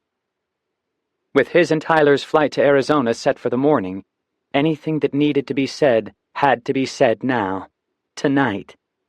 They took their table and chatted about the last time in program while they ordered and waited for their food. Only then did Sammy look at Tyler and Marcus, and finally Mary Catherine. "I have an announcement." She folded her hands and smiled. "I can't believe I did this, but I quit my job." "What?" Mary Catherine lived with her, and she apparently hadn't heard anything about this. She laughed softly. "And you say I'm impulsive?" "I know, you changed me." Sammy laughed too. "I didn't make up my mind till today at work. I decided my time had to be worth more than handling public relations for businesses and movie stars." She grinned at Marcus. "So I took the marketing and community affairs job at the youth center. I'll mostly work from home, but I'll be there a few days a week." Tyler looked hesitant about her decision. "I told her it was too dangerous. It's one thing to meet with the girls at the police station, but the youth center—" He took Sammy's hand and paused for a moment. His smile started in his eyes as he looked at her. "I'm happy for you, Sammy, and I'm proud of you." He turned to the others. "She told me it was something Mary Catherine would do." Marcus sat next to Mary Catherine across from the other two. Mary Catherine was about to say something. He could sense that much. But he had the worst feeling that whatever it was, he didn't want to hear it. Then, just when he wasn't sure he could take another moment of her pulling away from him, beneath the table Marcus felt Mary Catherine reach for his hand. She didn't let go. "Sammy, you'll be perfect. The community is ready for change. I really believe that. After working with the Last Time In program, I figured I had to make a change." Sammy smiled at Mary Catherine. "Because you have to live your life, right?" "Right." Mary Catherine gave Marcus's hand a slight squeeze. "Speaking of which," her smile looked weak, "I have an announcement too." Only Sammy didn't seem surprised.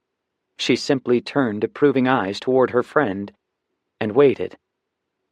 Mary Catherine looked at Sammy and then Tyler. "I'm moving to Africa. I'll leave here in the middle of the month to spend a few weeks with my parents in Nashville. Then I'm off to Uganda." Marcus released her hand. He turned to her, but she wouldn't look at him. wouldn't face him. He worked to keep his tone even. What brought this on? I've been planning it. Finally, she turned to him. Her eyes begged him to understand. It's something I've always dreamed of doing. I just got clearance a few days ago. Clearance? Marcus felt like he was going to be sick. He wanted to take Mary Catherine down to the beach and hear the real story, the reasons she would have chosen to leave, especially now, when she was making such an impact with Lexi, when she had admitted feelings for him. He struggled to keep his tone even. What do you mean, clearance? I've been in contact with a ministry in Uganda. They need someone to coordinate the building of a new orphanage. Again, her smile didn't reach her eyes. We figured it out this week. She tried to sound upbeat, but she was definitely failing. I'm their girl. There was nothing Marcus could say. Any conversation about the issue would have to happen later, when they were alone, if they were alone. Tyler and Sammy made small talk about Africa and how Tyler had always wanted to take a mission trip there. Maybe one day they would all go. The banter did nothing to ease the devastation Marcus was feeling. Halfway through dinner, he thought of another question. How long will you live there? That's the good news. She hadn't tried to take his hand again. Only 6 months. I should be able to make sure the orphanage is built and established in that time. Marcus did the math.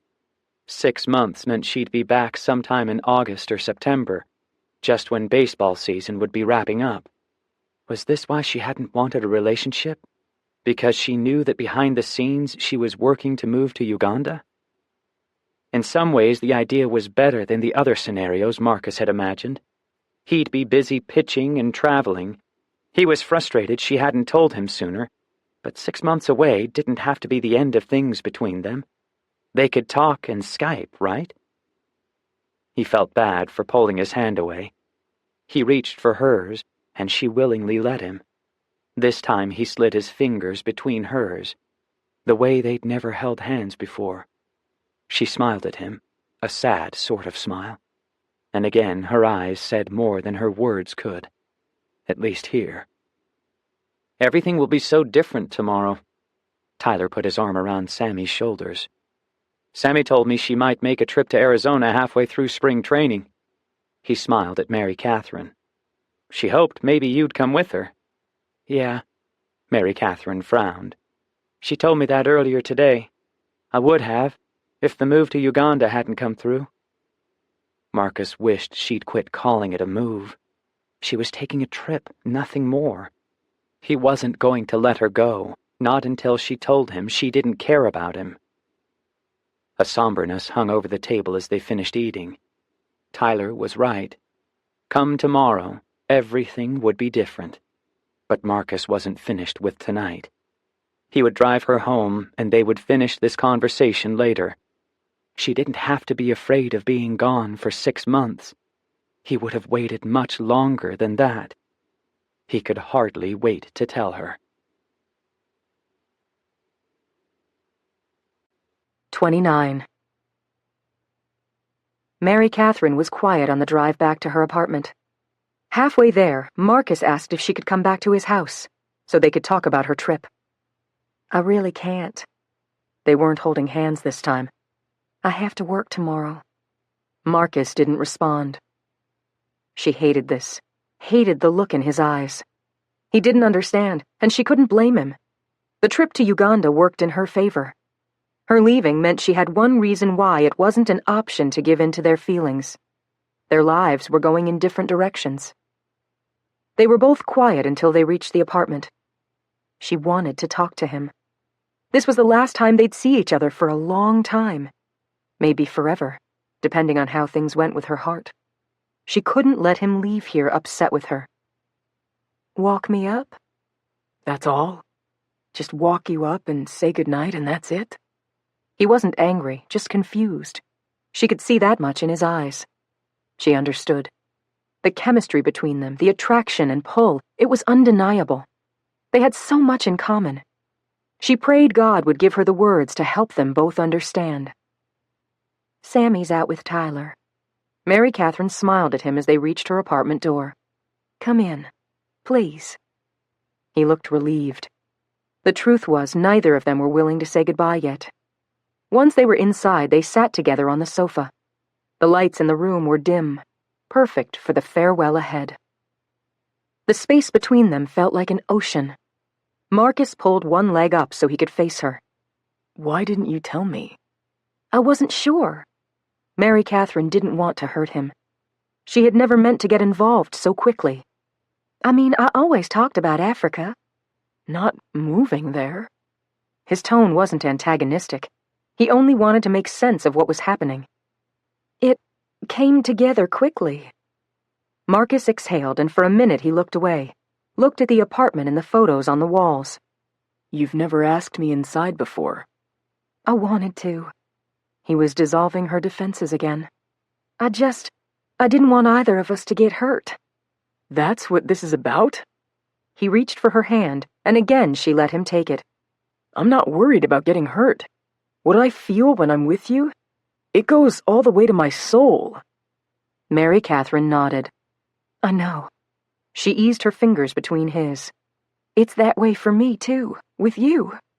So what's 6 months? You miss baseball season, big deal. I don't want to miss it. I want to be at every game. She paused. I watched you pitch that World Series win from right here. He looked in her eyes, to the places only he had ever seen. I wish I'd known you then. Me too. She ran her thumb over his hand. I've thought about this, how we've gotten so close so fast. She tried to smile, but it didn't touch the sadness in the air between them. I think it was all the tragedy, the shooting, Jalen, Lexi, even the program. And our faith. He looked like he wanted to slide closer to her, but he kept his distance. Your most beautiful, crazy, amazing faith made me take a harder look at God, the Bible. One day after we were together, I drove out to Dodger Stadium and gave my life to the Lord. It was the day before I was baptized. I didn't know. It was another reason why the connection between them was so strong. What they shared was more than physical and emotional attraction. It was spiritual. If only she had more time. Marcus didn't look away. What did Aspen tell you today? She said the program needs more volunteers. She was hoping I'd stay on for another round. See, that's what I don't get. He leaned his shoulder into the sofa and looked at her, as if maybe the answers were in her eyes. She loved the way his pale blue sweater made his eyes look even lighter. The connection between them was so strong it breathed life into her. At least it felt that way. I wish... His voice was thick with emotion. I wish you would let me love you, Mary Catherine. Tears clouded her view. She had known tonight would be difficult, but she hadn't expected this. All she wanted was to be in his arms again, kissing him under the stars as if she had 10,000 more nights like this. She didn't want him to see her cry. Without saying a word, she stood and walked to the window. She leaned on the frame and looked at the dark sky. Through the glare of the streetlight, she couldn't see a single star. There was no need to turn around. She could feel him coming to her, the way she always felt his presence when he was near. He slid his arms around her shoulders and pulled her to him. That makes you sad? That I want to love you? With all her being, she wanted to stay facing the window, to keep from turning into his embrace. But she could no more stop herself than she could tell herself not to breathe, or her heart not to beat. Marcus. She turned and faced him, and nothing else in all the world mattered. It makes me sad because you can't. He didn't want to fight with her. That much was evident in his eyes. They were deep and afraid and full of the most incredible love. All at the same time. He nodded. Okay. For a moment it looked like they might kiss, because neither of them was strong enough to resist this kind of pull. He ran his thumb softly over her cheekbone. I'll wait then, till we're both back here, when the season's over and you've had your time in Africa. A quiet terror ran through her veins. She wasn't getting through to him. If he waited for her, things would only be worse. He would be devastated when he learned the truth, and that wasn't fair. Her health was her problem. That's just it. She searched for the next words. I might not come back, Marcus. I might stay in Nashville. A new sort of fear filled his expression. You can't do that. He worked his fingers back into her hair. Please, tell me you'll come back here. Sometimes it just can't work. She thought about telling him the whole truth, or lying to him, convincing him she wasn't interested. But he would never believe her. Not when she was seconds away from changing her mind about Africa. That was the effect he had on her. She put her hand on his chest. If only her heart were as strong as his. Her eyes searched to the deepest places in his soul. Can you understand that? No.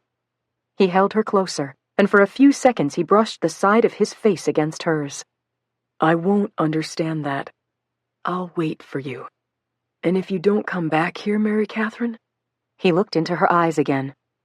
I'll find you. There was no fighting her feelings. Love fell like autumn leaves around her, filling her heart and soul and senses. She lifted her face to his as easily as if they'd loved each other all their lives. The kiss started slowly, desperately, but the passion came quickly and made Mary Catherine feel things she'd never felt. She understood how easily two people could fall. Even the air around her felt like something from a dream, like all her life had led to this one single moment. She kissed him again. I'm sorry. Don't be.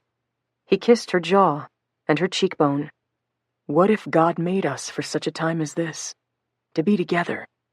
I can't. She was drowning. If she didn't step back from him now, she might say things she'd regret, make promises she could never keep. She was breathing hard. They both were. She put her hands on his shoulders to steady herself. Could you be my friend while I'm gone? The muscles in his jaw tensed. For a long time he thought about her question. Mary Catherine knew why. Marcus didn't want to be just her friend. She didn't want that either, but it was all she could offer him. Finally, he nodded. Yes. His wanting her was still in his eyes, the way she was sure it was still in hers. If it means staying in touch with you, sharing my heart with you, then yes. He pulled her close again, and this time they shared a hug.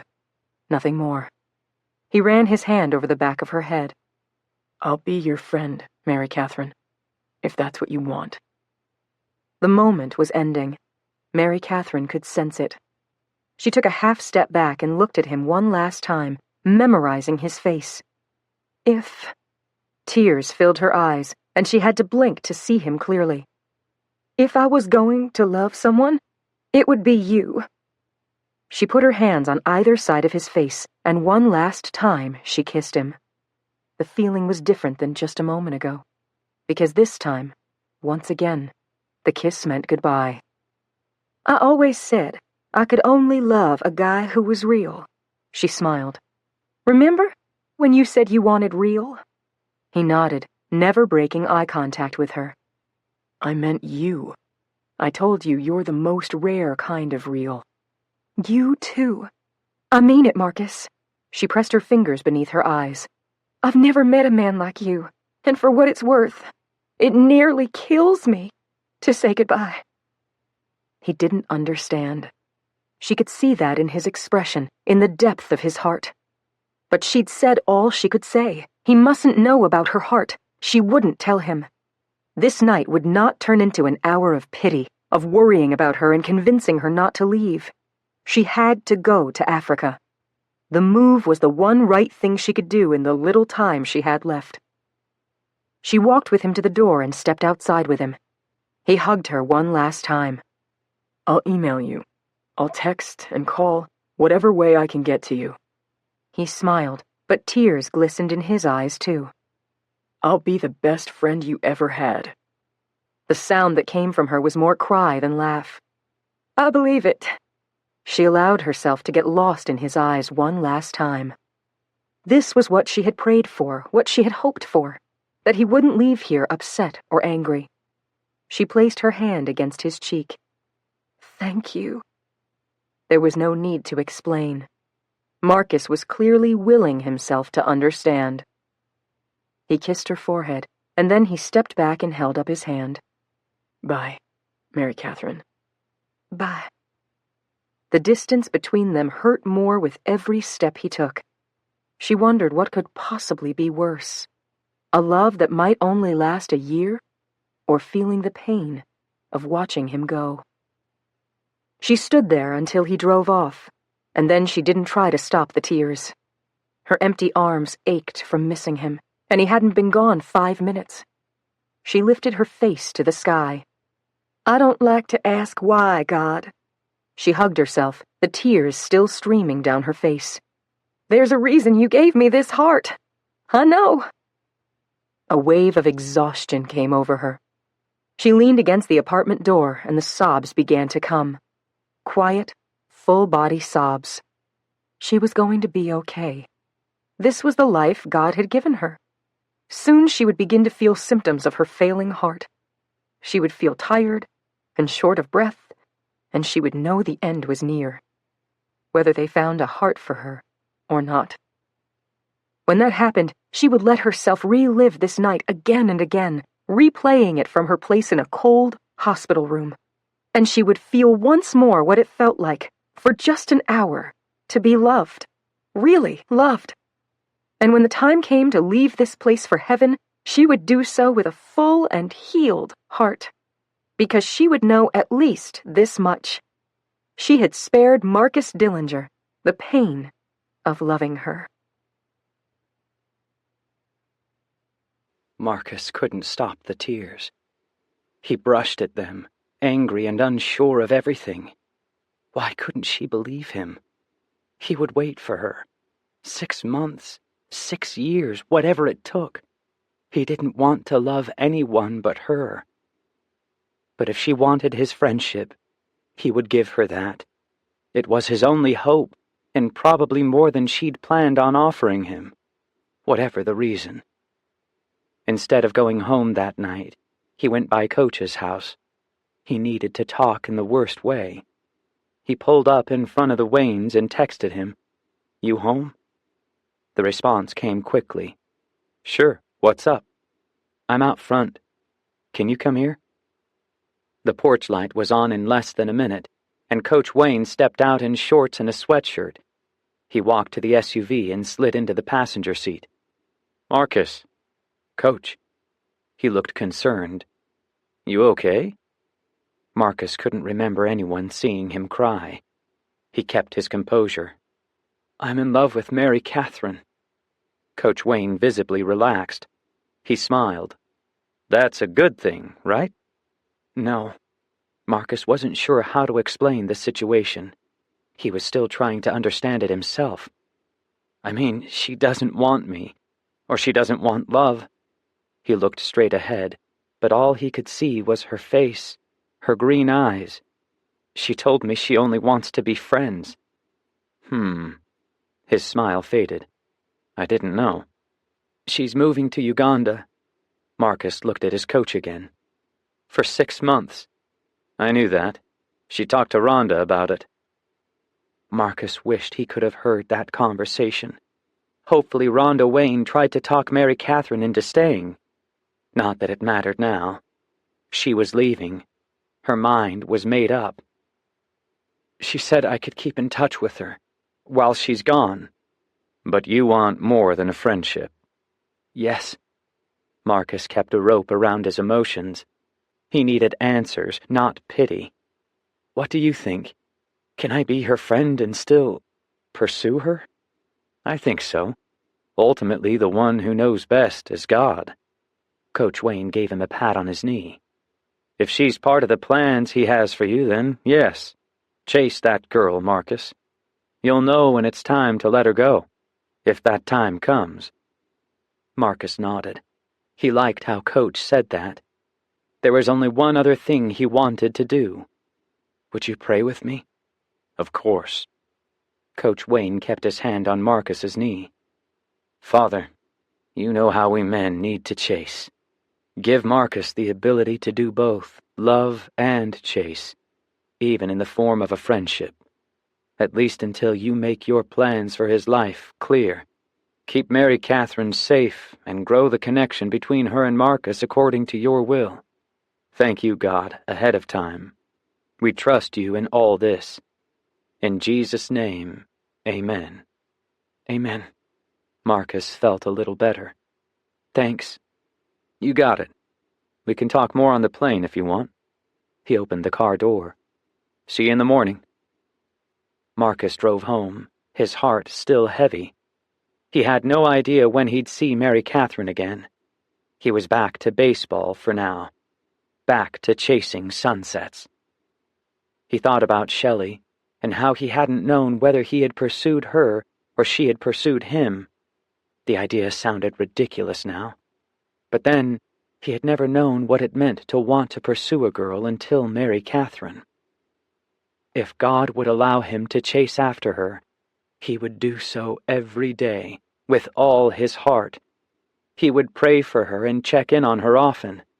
She wanted his friendship, so there would be good days ahead. Times when they would text and laugh and tease. Times when they would share their hearts and fears and hopes and dreams, even from different continents, and not for one day would he think about giving up on her. Not unless God himself made that clear. Tyler Ames made the drive to Sammy's grandparents' house early the next morning, 2 hours before the flight to Arizona. There was something he had to ask them, something that couldn't wait. Her grandfather opened the door. It was only 7:30, but already the older man was dressed in a stylish dark gray suit, ready for the next power meeting. "Tyler?" He opened the door and Tyler stepped inside. The man looked slightly bothered. "How have you been?" "Well, thank you." He shook the man's hand. "You? We'd like to see our granddaughter more often." He softened a bit. "Of course, we've been at our San Francisco home." He chuckled, but he made no attempt to invite Tyler into the house. "We've only been back a week." "She told me she's planning to come by. Maybe tonight." "Perfect." Mr. Dawson studied him. "You look good, Tyler. Coaching now, isn't that right?" "Yes, sir. It's going better than I hoped." Tyler needed to get the question out. If he didn't get back on the road soon, he'd miss his 10 o'clock flight. "Anyway, I came because Sammy and I have gotten very close." The man remained unmoving, as if he had no idea what was coming. "We share the same faith, same dreams and goals." Tyler could feel sweat on his palms. He would probably be one of the few guys in history turned down at this phase of the ask. He put the thought out of his head. "Anyway, before I leave for Arizona this morning, I wanted to ask you." Mr. Dawson blinked. "Ask me what, young man?" "For Sammy's hand in marriage. I want to marry her, sir." Regardless of what happened next, Tyler felt a rush of joy. Just saying the words left his heart practically bursting. Tyler really wasn't sure what Sammy's grandfather was going to do next. For several seconds, he only stood there, like he was either in shock or thinking of a way to tell Tyler no. But then his expression changed, and his eyes grew damp. "Tyler," he hesitated, "I believe I owe you an apology." "Sir?" "You see," his chin quivered and he shook his head, clearly trying to find the words. "When you left Samantha, she was never the same." He put his hand on Tyler's shoulder. "I vowed you would never break her heart again." He allowed the hint of a smile. "Can you promise me that, Tyler? That you'll never break her heart again?" Tyler gave the man a hug, the kind a father and son might share at a reunion. "Yes, sir. With everything I am, I promise you." Mr. Dawson stepped back, and this time his smile stretched across his face. "Well then, my answer is yes. You have my blessing." Sammy's grandmother joined them. "What's this?" She was wiping her hands on a dish towel. When she saw Tyler, she stopped short. "Hello, Tyler. Is everything okay?" "Yes, ma'am." He was one step closer to marrying Sammy.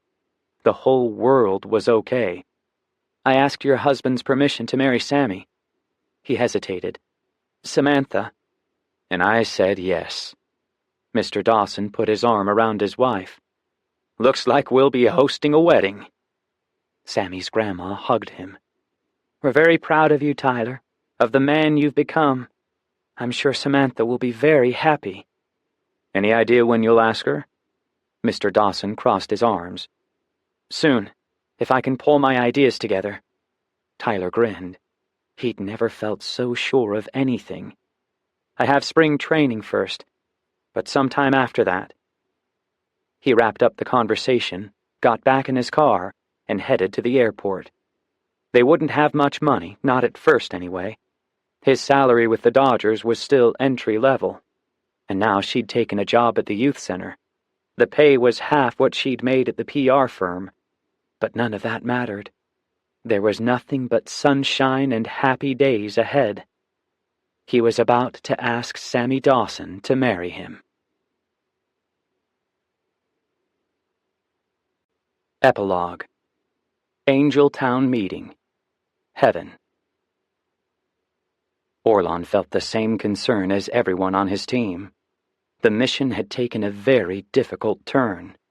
The baby who was supposed to be born in time might never be born. Their greatest goal was definitely in jeopardy. Like everything else, good and true and right on Earth. The angels entered the room, their faces somber, serious. Usually at the end of an angel's walking mission, there would be cause to celebrate, reason to know they had succeeded. Not this time.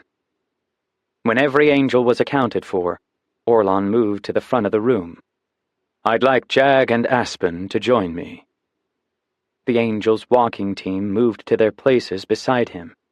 I want to make one thing clear.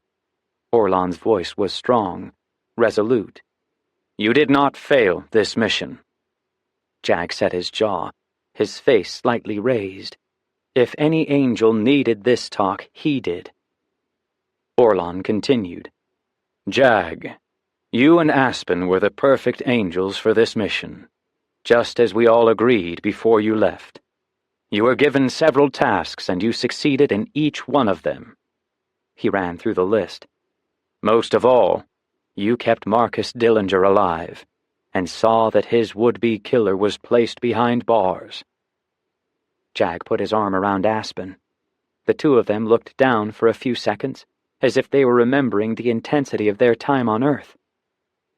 I can't remember a recent Angels Walking mission with so much danger, where so many lives were at stake.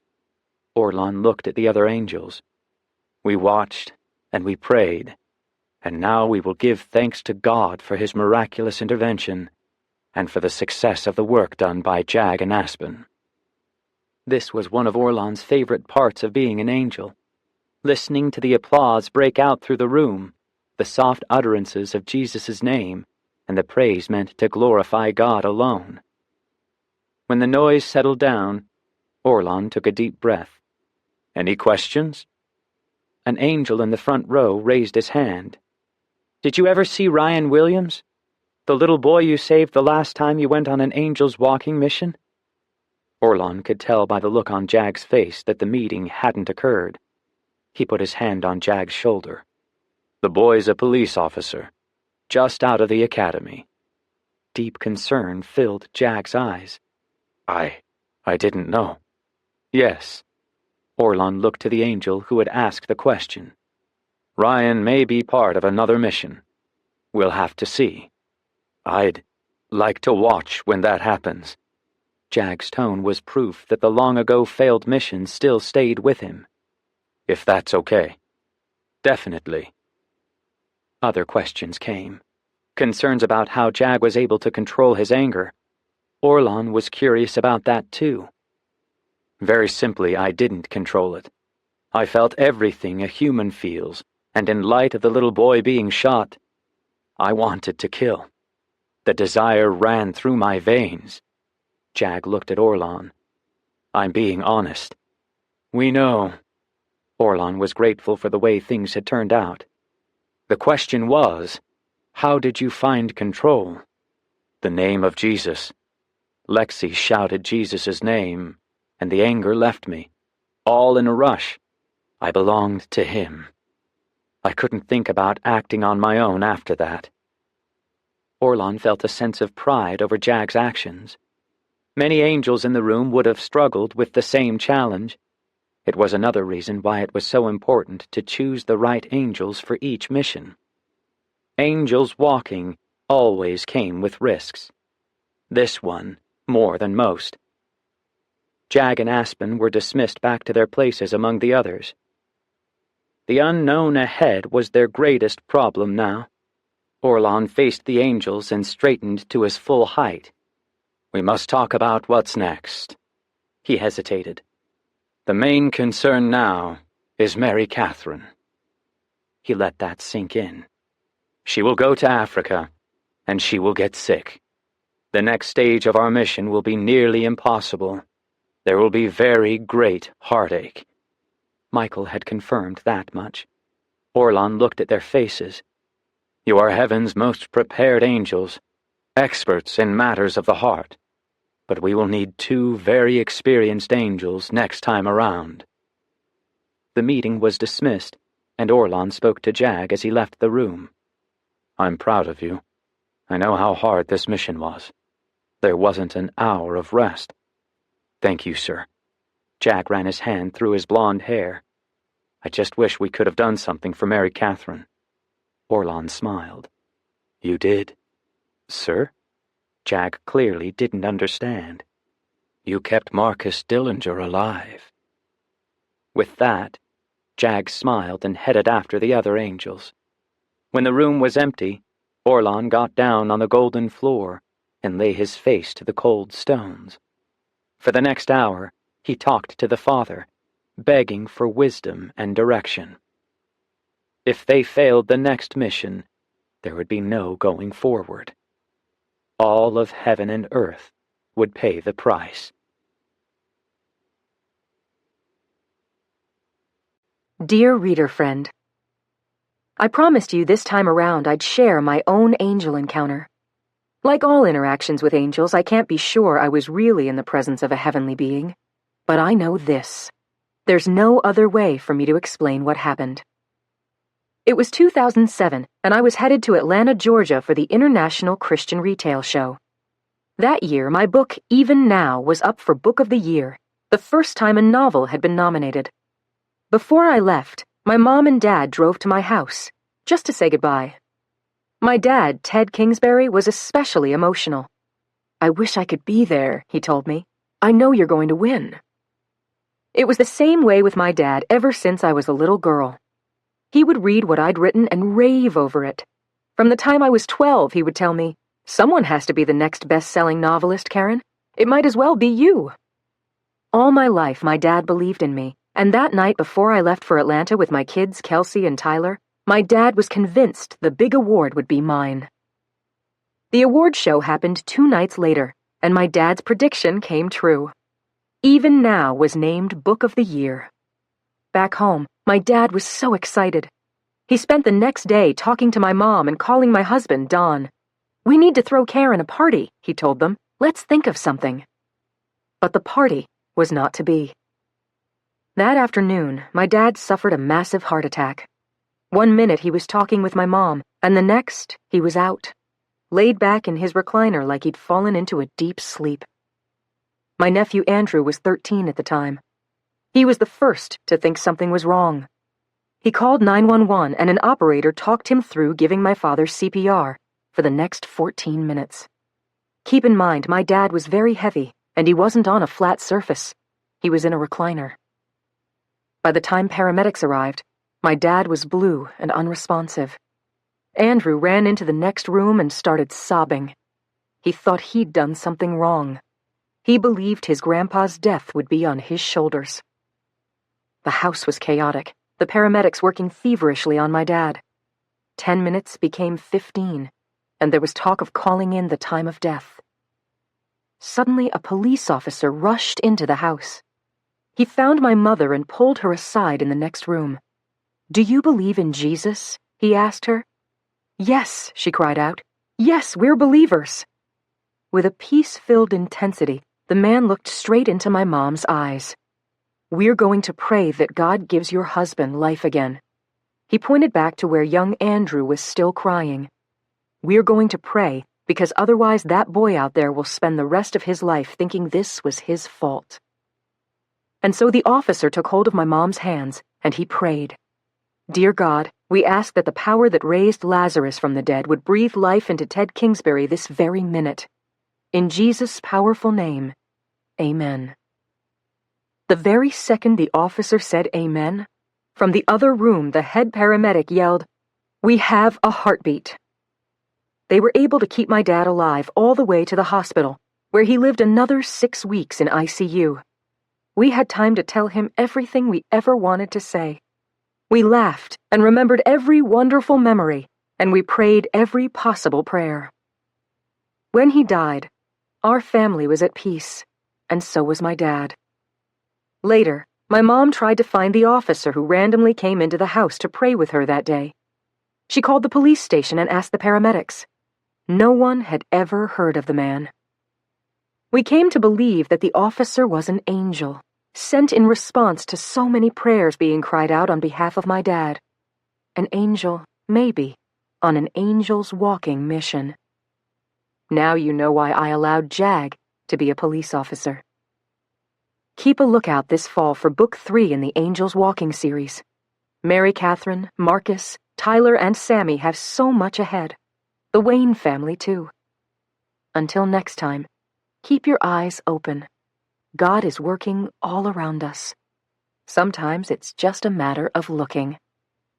In His light and love, Karen Kingsbury. P.S. Connect with me on Facebook or Twitter @Karen Kingsbury. If you found yourself changed while reading Chasing Sunsets, if you became closer to God, or if you gave your life to Jesus for the first time, then drop me an email at karen@karenkingsbury.com. Write "Life Changed" in the subject line. If you do, I'd love to send you a scripture letter I put together. Also, if you are unable to afford a Bible, and if you are unable to borrow one from your church or a family member, I will send you one. Simply write "Bible" in the subject line of your email.